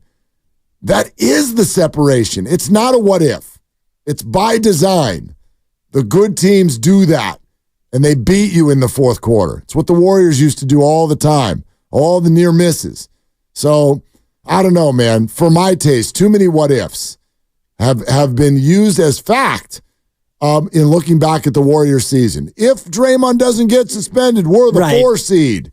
If we don't blow it to the Clippers, we're the 4 seed. Well, no, that partially defines your team. Yes, and what also defines your team is the fact that there are 5 teams remaining in the Western Conference playoffs, and against those 5, You were 3-16. Yeah. 3-16. It's pretty significant. So we can look at OKC, they should have fouled and they didn't, and then they shouldn't have fouled and they did, and those are 2 games that they could have had back. Well, Denver beat you 4 times. The Clippers beat you 3 out of 4. Minnesota beat you all 3 times. I'm seeing a pattern here. So Steph is right. 3 wins away from the 6th seed. You were 3-16 against teams 1 through 5. So 3 wins away from being 16 wins away. Right. And, I don't know if they would have gotten swept in that series, the 3-6 series, if they got to the 6. You feel like probably not, but that's because we're who we are. The Suns and their people did not think they were going to get swept either. I don't think anybody would. Minnesota's better than the Warriors this year. So is OKC. Minnesota's so is better. Denver. Yeah, absolutely. Phoenix, by the way, beat them 3 out of 4 as well. That too. RJ and Napa. Hey, RJ, you're on with Willie and Dibby. What's up? Good afternoon, gentlemen. I just want to say I agree 10,000,000% about bringing Durant in. I think we've reached the point where, like when you're younger and you have a favorite rock band and they're selling out arenas and every album they release is a big deal and they're so great and wonderful for a long period of time. And then all of a sudden you look up one day and they're playing at the county fair. Okay, so the Warriors are bordering on that county fair playing rock band. So they need to do something. It's clear that Kerr and the organization do not give a crap about the young guys. And I think, honestly, behind closed doors, if you ask Steph, Clay, and Dre, is it worth bringing in Kevin Durant? If we get rid of Kuminga or whoever it takes to get Kevin Durant, I think that's what you do. And then you be honest with the fans and you say, look, we're taking a 2-year shot at it, and whatever happens after that happens. But anyway, I agree with you guys. Give it a shot. Bring him in. RJ, thanks. You know what else I just thought of with the whole, another aspect that intrigues me, let's put it that way, with the idea of Kevin Durant. Last year, we spent a lot of time trying to figure out who was Steph Curry's 2. And it was a rotating position. Some nights Clay, some nights Kuminga, some nights Wiggins. Couple nights. Some nights Pods. The field. Yeah, Pods had a couple of good games, right? Yeah, but you're right. But we got toward the end of the year and we're like, man, you need your 2. Like, when you watch the Nuggets play basketball, it's almost like it's a staircase effect. And it doesn't mean that it's going to line up perfectly every night. But Jokic is your 1, and Murray is your 2, and Porter is your 3, and Gordon is your 4, and then other people hit shots. KCP, whatever. It's very organized. Right. And it is a machine, the way that they move around and share the ball and find each other and attack. It does very much remind me of the way things used to look with the Warriors. If Kevin Durant were on the team, you would not have any questions about who's your 2. It'd be Steph. Well, I get what you mean, but whatever. It doesn't matter. They can be interchangeable, but your 1 and your 2 would be occupied. And when one's having an off night, you can look to the other. And they are very different also. They're not just all trying to fire up 3-pointers. Right. They're, one of them can be, right? Like, what did you and I talk about? Oh God, you take it, guy. That's Kevin Durant. Shot clock is running down. You take it. Kevin Durant. So his style of play is something that the Warriors were missing. There's no question in my mind on that one. Well, and also you could say the same thing about LeBron, and in terms of going to the basket and drawing fouls. Kevin Durant, he's still a very, very good player. I wonder, though, how the team would look and if they'd have to change their approach if you lose Clay, and that's something that Nick Friedel was indicating as a likelihood. If you do bring in KD, where does your shooting come from? Because this year, you didn't have enough shooting, and that's with Steph and Clay. And Clay turned out to have a pretty good year shooting the 3 ball, not up to his normal standard, but he got better as the year went on. I wonder where you get those 3-point shots from, or if you just change the way you go about playing. Would you like to know what LeBron James just tweeted? Sure. Okay. This is literally 1 minute ago. 1 minute ago. You know when you open up Twitter and those tweets that are just getting so much interaction that it's just like bloop, bloop, bloop, bloop. That's what it's doing right now. The retweets, the comments. Here we go. LeBron James, quote, I've heard a lot of reports about my future. I said it last night, and I'll say it again. I do not know yet, as I'm only thinking about spending time with my family and friends. When I know, after speaking with the fam, my counsel, as well as my representation about it, then you guys will know. Until then, love, King. He also has an emoji of, is he saying, until then, quiet? He's got the finger over the shushing mouth. face. Shush. Until then, shush, love the King. First of all, you don't get to tell me whether or not to shush, so we'll start there. He does. You don't have to listen. LeBron James. Exactly. LeBron and I will not shush, and I will continue to move the chains on this very topic. Maybe he's saying until then he's going to shush. I mean, that is what he's saying. I'm not going to talk about this right now. Right. He didn't want to talk about it yesterday. Right. Right. I mean, this is what he said after the game, for those of you just joining us. Was there any thought at all that, this could have been your last game with the Lakers? I'm not going to answer that. Appreciate it. Okay. Curious that LeBron is too cheap to pony up for premium and have all that into one tweet. There, I said it. That's right. I should shush. That's right.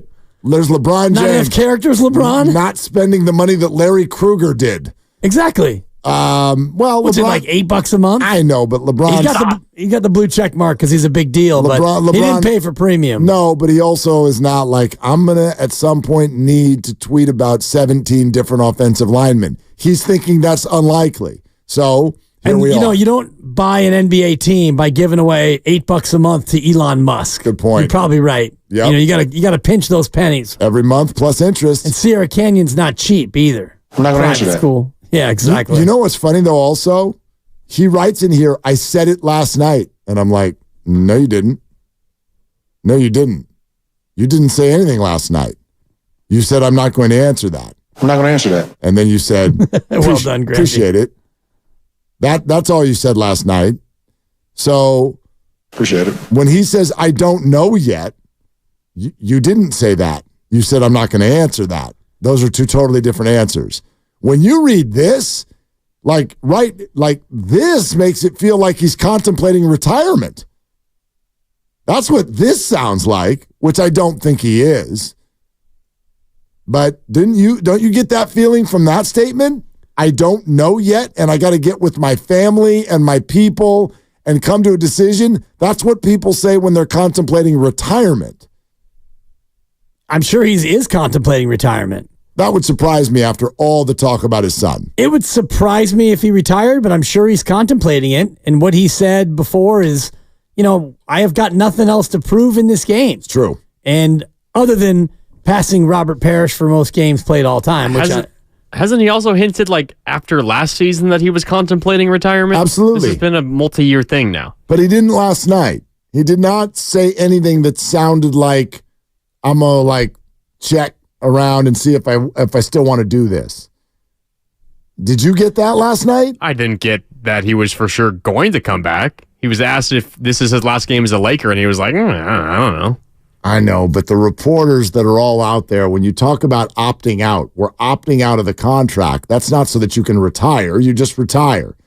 Brian Windhorst, who follows LeBron around for a living, says he is going to be looking for a contract in the neighborhood of $50 million because he wants to buy an NBA team someday.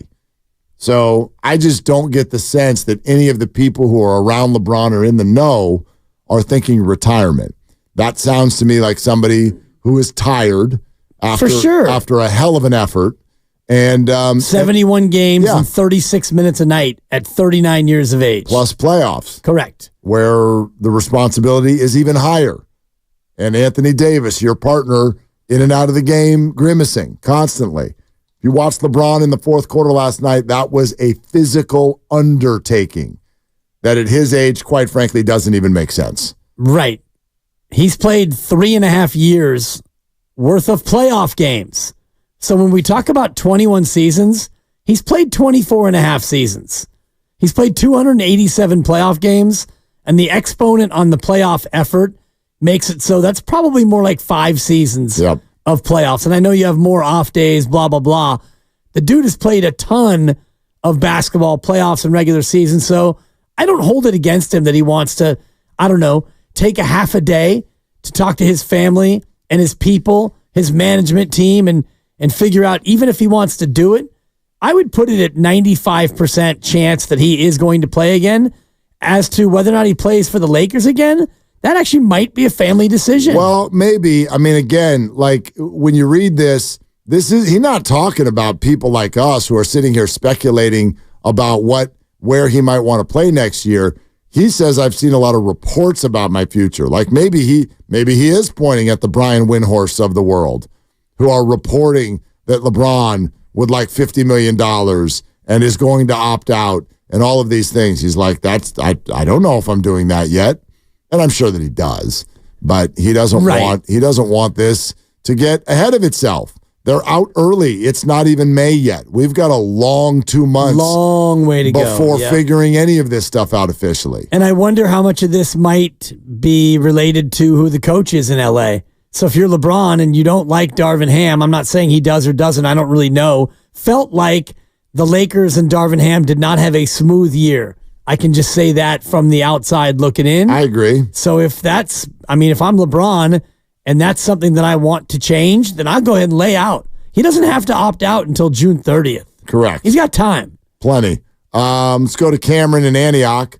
Hi, Cameron. Thanks for calling. What's up?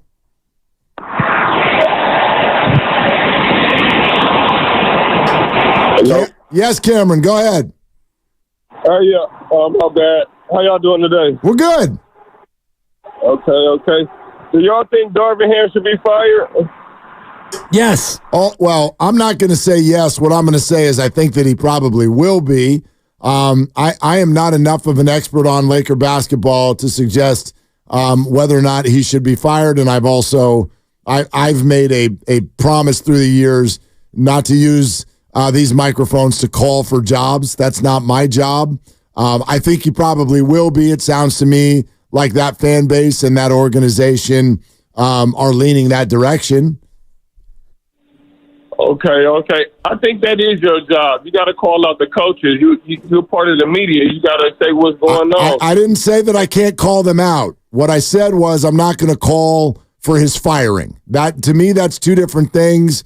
When we work in a business like I do, there's a lot of firings all the time. It's just that's my choice, Cameron. I would think it'd be odd for me to think that I know enough about Laker basketball, living in San Francisco and covering the Warriors, to render a fair opinion on whether or not he should be fired. I do know that that's the way the wind is blowing for that organization, and I don't think that he's done a very good job. How about that? I'll call him out, but I'm not calling for his job. Okay, for sure. Why is Kerr not on the hot seat if Darvin Ham is on the hot seat? Kerr has blown 13 double-point digit leads. What is the difference? Why is Kerr not on the hot seat? Kerr has been doing crazy things for years now. Why is he getting all these passes? I know he won 4 titles on the back of Stephen Curry, but yeah, if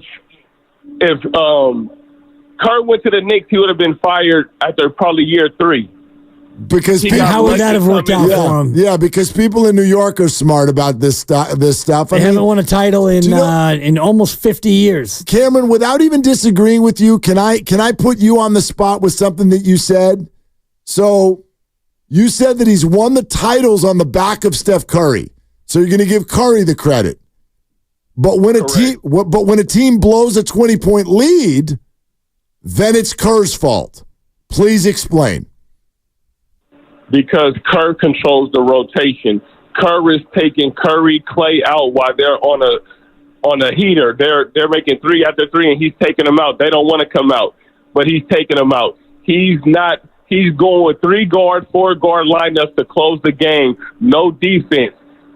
Instead of playing TJD, he got Sarge out there for 60 games when you see he's not doing good. He got Curry and CP3 and Pods playing at the same time. That's insanity. That it rarely works unless they're just going crazy. That does not make sense to have this small lineup, all the DMPs, Moody. If Kuminga didn't go to the media, he would have been riding the bench with Moody right along. He forced Kerr's hand. I tell you what. No, Cameron, listen, there are some points there. And I don't believe that Steve Kerr had a great year rotationally. I don't. However, I will also say, I will acknowledge and have repeatedly this year, being able to figure this group out rotationally is one hell of a challenge. And that ain't all his fault. A lot of it's their fault. Right. You had players that you thought you could play, and then they played poorly, and so you put other guys in, and they didn't do well. And it was you had injuries, and it was an ongoing roulette wheel of, hey, who's playing good tonight?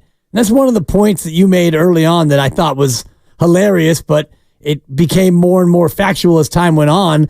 How is he supposed to know who's going to play well before he even puts them out there? Well, and it used to be very much more bankable. You had more bankable players, but now you don't. And Cameron also accuses Steve of taking out Steph and Clay when they were on heaters.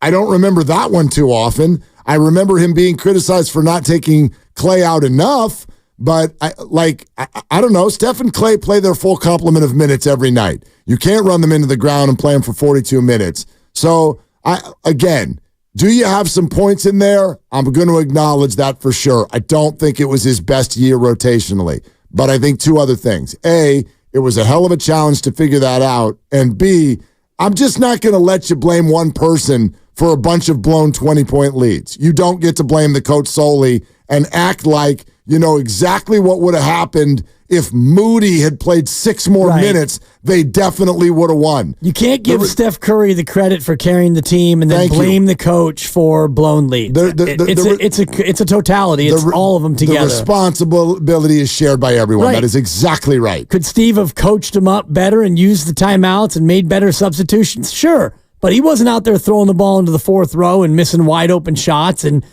really the biggest issue was defense, and particularly transition defense, live ball turnovers, giving you from 18-point lead down to 7 over the course of 5 possessions. Well, Cameron's saying he went to Sharits too much.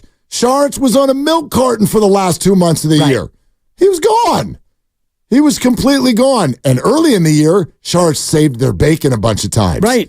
He was really good. And he's right. He did play 64 games, but go ahead and look at those game logs and see how much of that was Garbo. Time. Yeah. Man. I don't know. It wasn't a perfect year. It was Steve not a Kerr, fireable year. Well, you go 46-36 with your second best player missing a third of the season and your second or third best player, Klay Thompson, hunting his shot, Andrew Wiggins inconsistent and missing, and then you played 4 or 5 really, really young guys. Now, could Steve have done better? Yes. That was not the kind of year that is fireable. Now, what I see in L.A., and I will call for his job because I can do that. It's my prerogative. I think Darvin Ham's got to go. You look at a good veteran team, not a great team, but they're better than they performed. And I just read the body language of players, and you look at some of the discontent of guys on that team, and even late in this year, mismanaging ball games. And last night, using a challenge way too early and using their last timeout and not having a timeout later in the game that they needed as Denver scores to get a 2-point lead. You don't have a timeout. So now LeBron's got to try to go the length of the floor. Little management stuff like that. I think the game's a little bit too fast for him. I do not think he did a very good job this year. I will absolutely agree with you there. Yeah, I do not think he did a very good job this year. And the Lakers, I think, have higher standards than that. Yeah, maybe. I like the other thing that sort of interests me when people go after the coach is what I'm hearing is that means you think that this roster is in place. Championship roster mismanaged by its boss. You're talking about the Warriors now. Well, if anybody says Steve Kerr should be fired, why would you not fire Steve Kerr? Well, that tells me that you think that the roster is worthy of so much more. Because if at 46 and 36 you think fire, that means that a different coach, in your opinion, would have won what? 7, 8, 9 more? I mean, that's how many he, quote, blew. I think he actually said 15. Yeah. Okay. So he blew 15 games that some other coach wouldn't have blown. So now, even if I'm blowing that number up a little bit, now we're somewhere up in the 57, 58 win area. Oh, you're the 1 seed. Do you think that? Come on. No, I don't think so. I mean, that's just that's an excuse. And therefore, by the way, boy, you're making Dunleavy's job easy. Hey, Mike, do nothing this offseason. Right. Roster's perfect. Just replace Steve Kerr. See how that works for you. I disagree with that idea. They would have won 61, Mark, if they had a better coach. And 61, I believe, would have been the best record in the association. I do, too. All right. You want to be mom's favorite? Do you want to be your mom's favorite? Give her tickets to the downtown Los Altos Bubbly Stroll. She'll enjoy her favorite sparkling beverages paired with live music on Friday, May 10th. This is heading into Mother's Day weekend. Sponsored by The Post and BK Collections. Get tickets at downtownlosaltos.org. Some more phone calls coming up. We'll get you ready for Grandy's Best Of. This is Willard and Dibs. And Dan Dibley here to give you an idea about a different kind of stroll, and it's a bank stroll, Fremont Bank, and they've got more than 20 locations around the Bay Area, and no matter which one you go in, it's going to feel...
I'm not going to answer that. Appreciate it.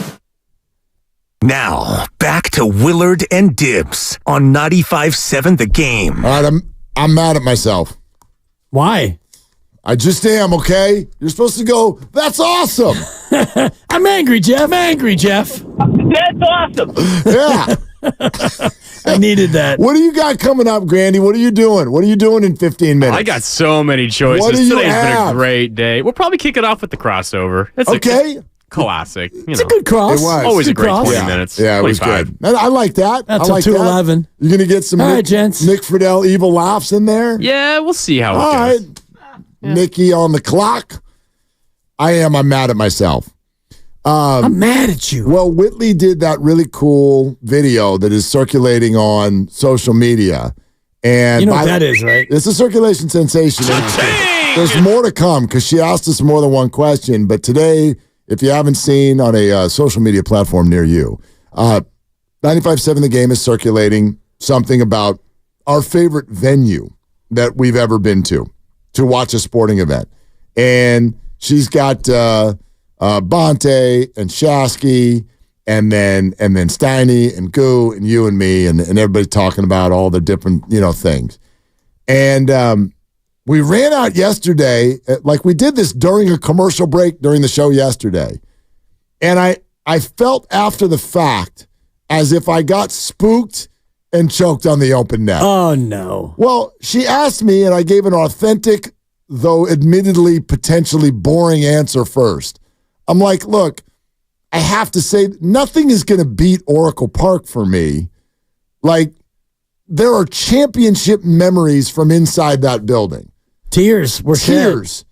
Then I worked there. Like, whoop, right? I used to walk out of that place 3 nights a week at 1 a.m. when I was the only person left, me and the janitors. And yeah, there were nights, is anybody listening? There were nights where I would just run the bases? I'd go walk out on the field a little bit. You would? I didn't run the bases, but I'd go do left field, and I'd just take it in because, as I've told many times before, like I think in life, if you have dreams and they come true, you better soak them in, man. You better soak them in.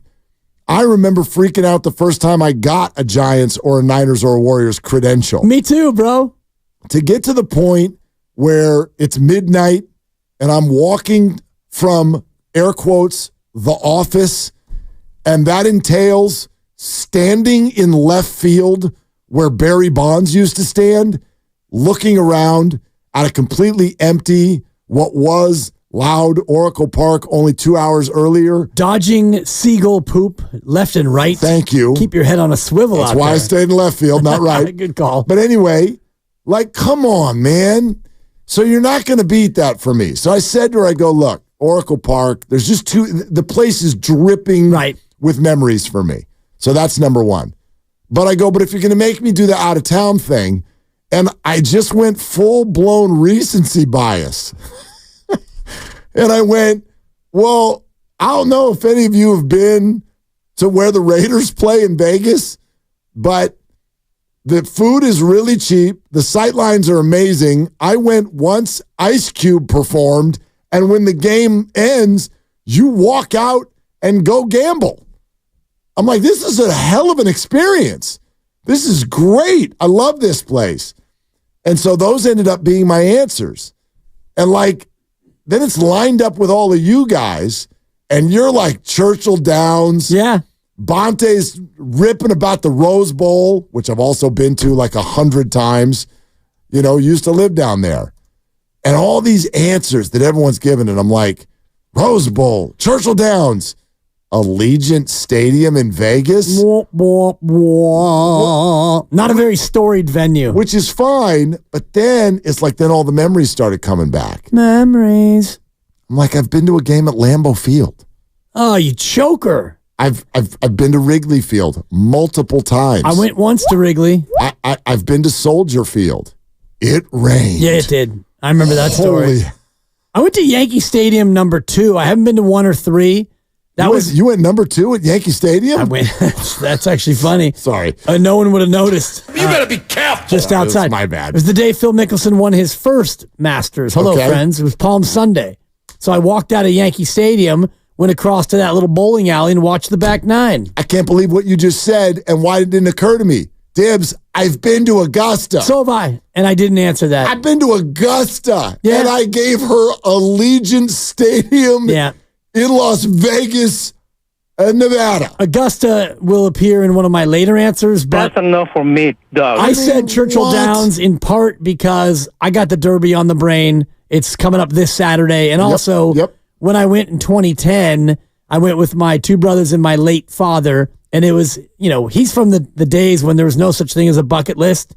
You worked, 60 hours a week and you shut your damn mouth. You didn't talk about bucket lists. Right. But I knew he always wanted to go. So I contacted the late, great, legendary Sam Spear at Golden Gate Fields. And he put me in touch with a guy. We got a box, 4-seat box, right up from the finish line. And I went there with the old man. So the Twin Spires of Churchill Downs holds a special place in my heart, without a doubt. I mean, I watched Tiger Woods' legendary round at Pebble Beach when he won the U.S. Open by 15 shots. Pebble's another one I could have used, yeah. I was there. And then years later, hey, Tiger, it was fun.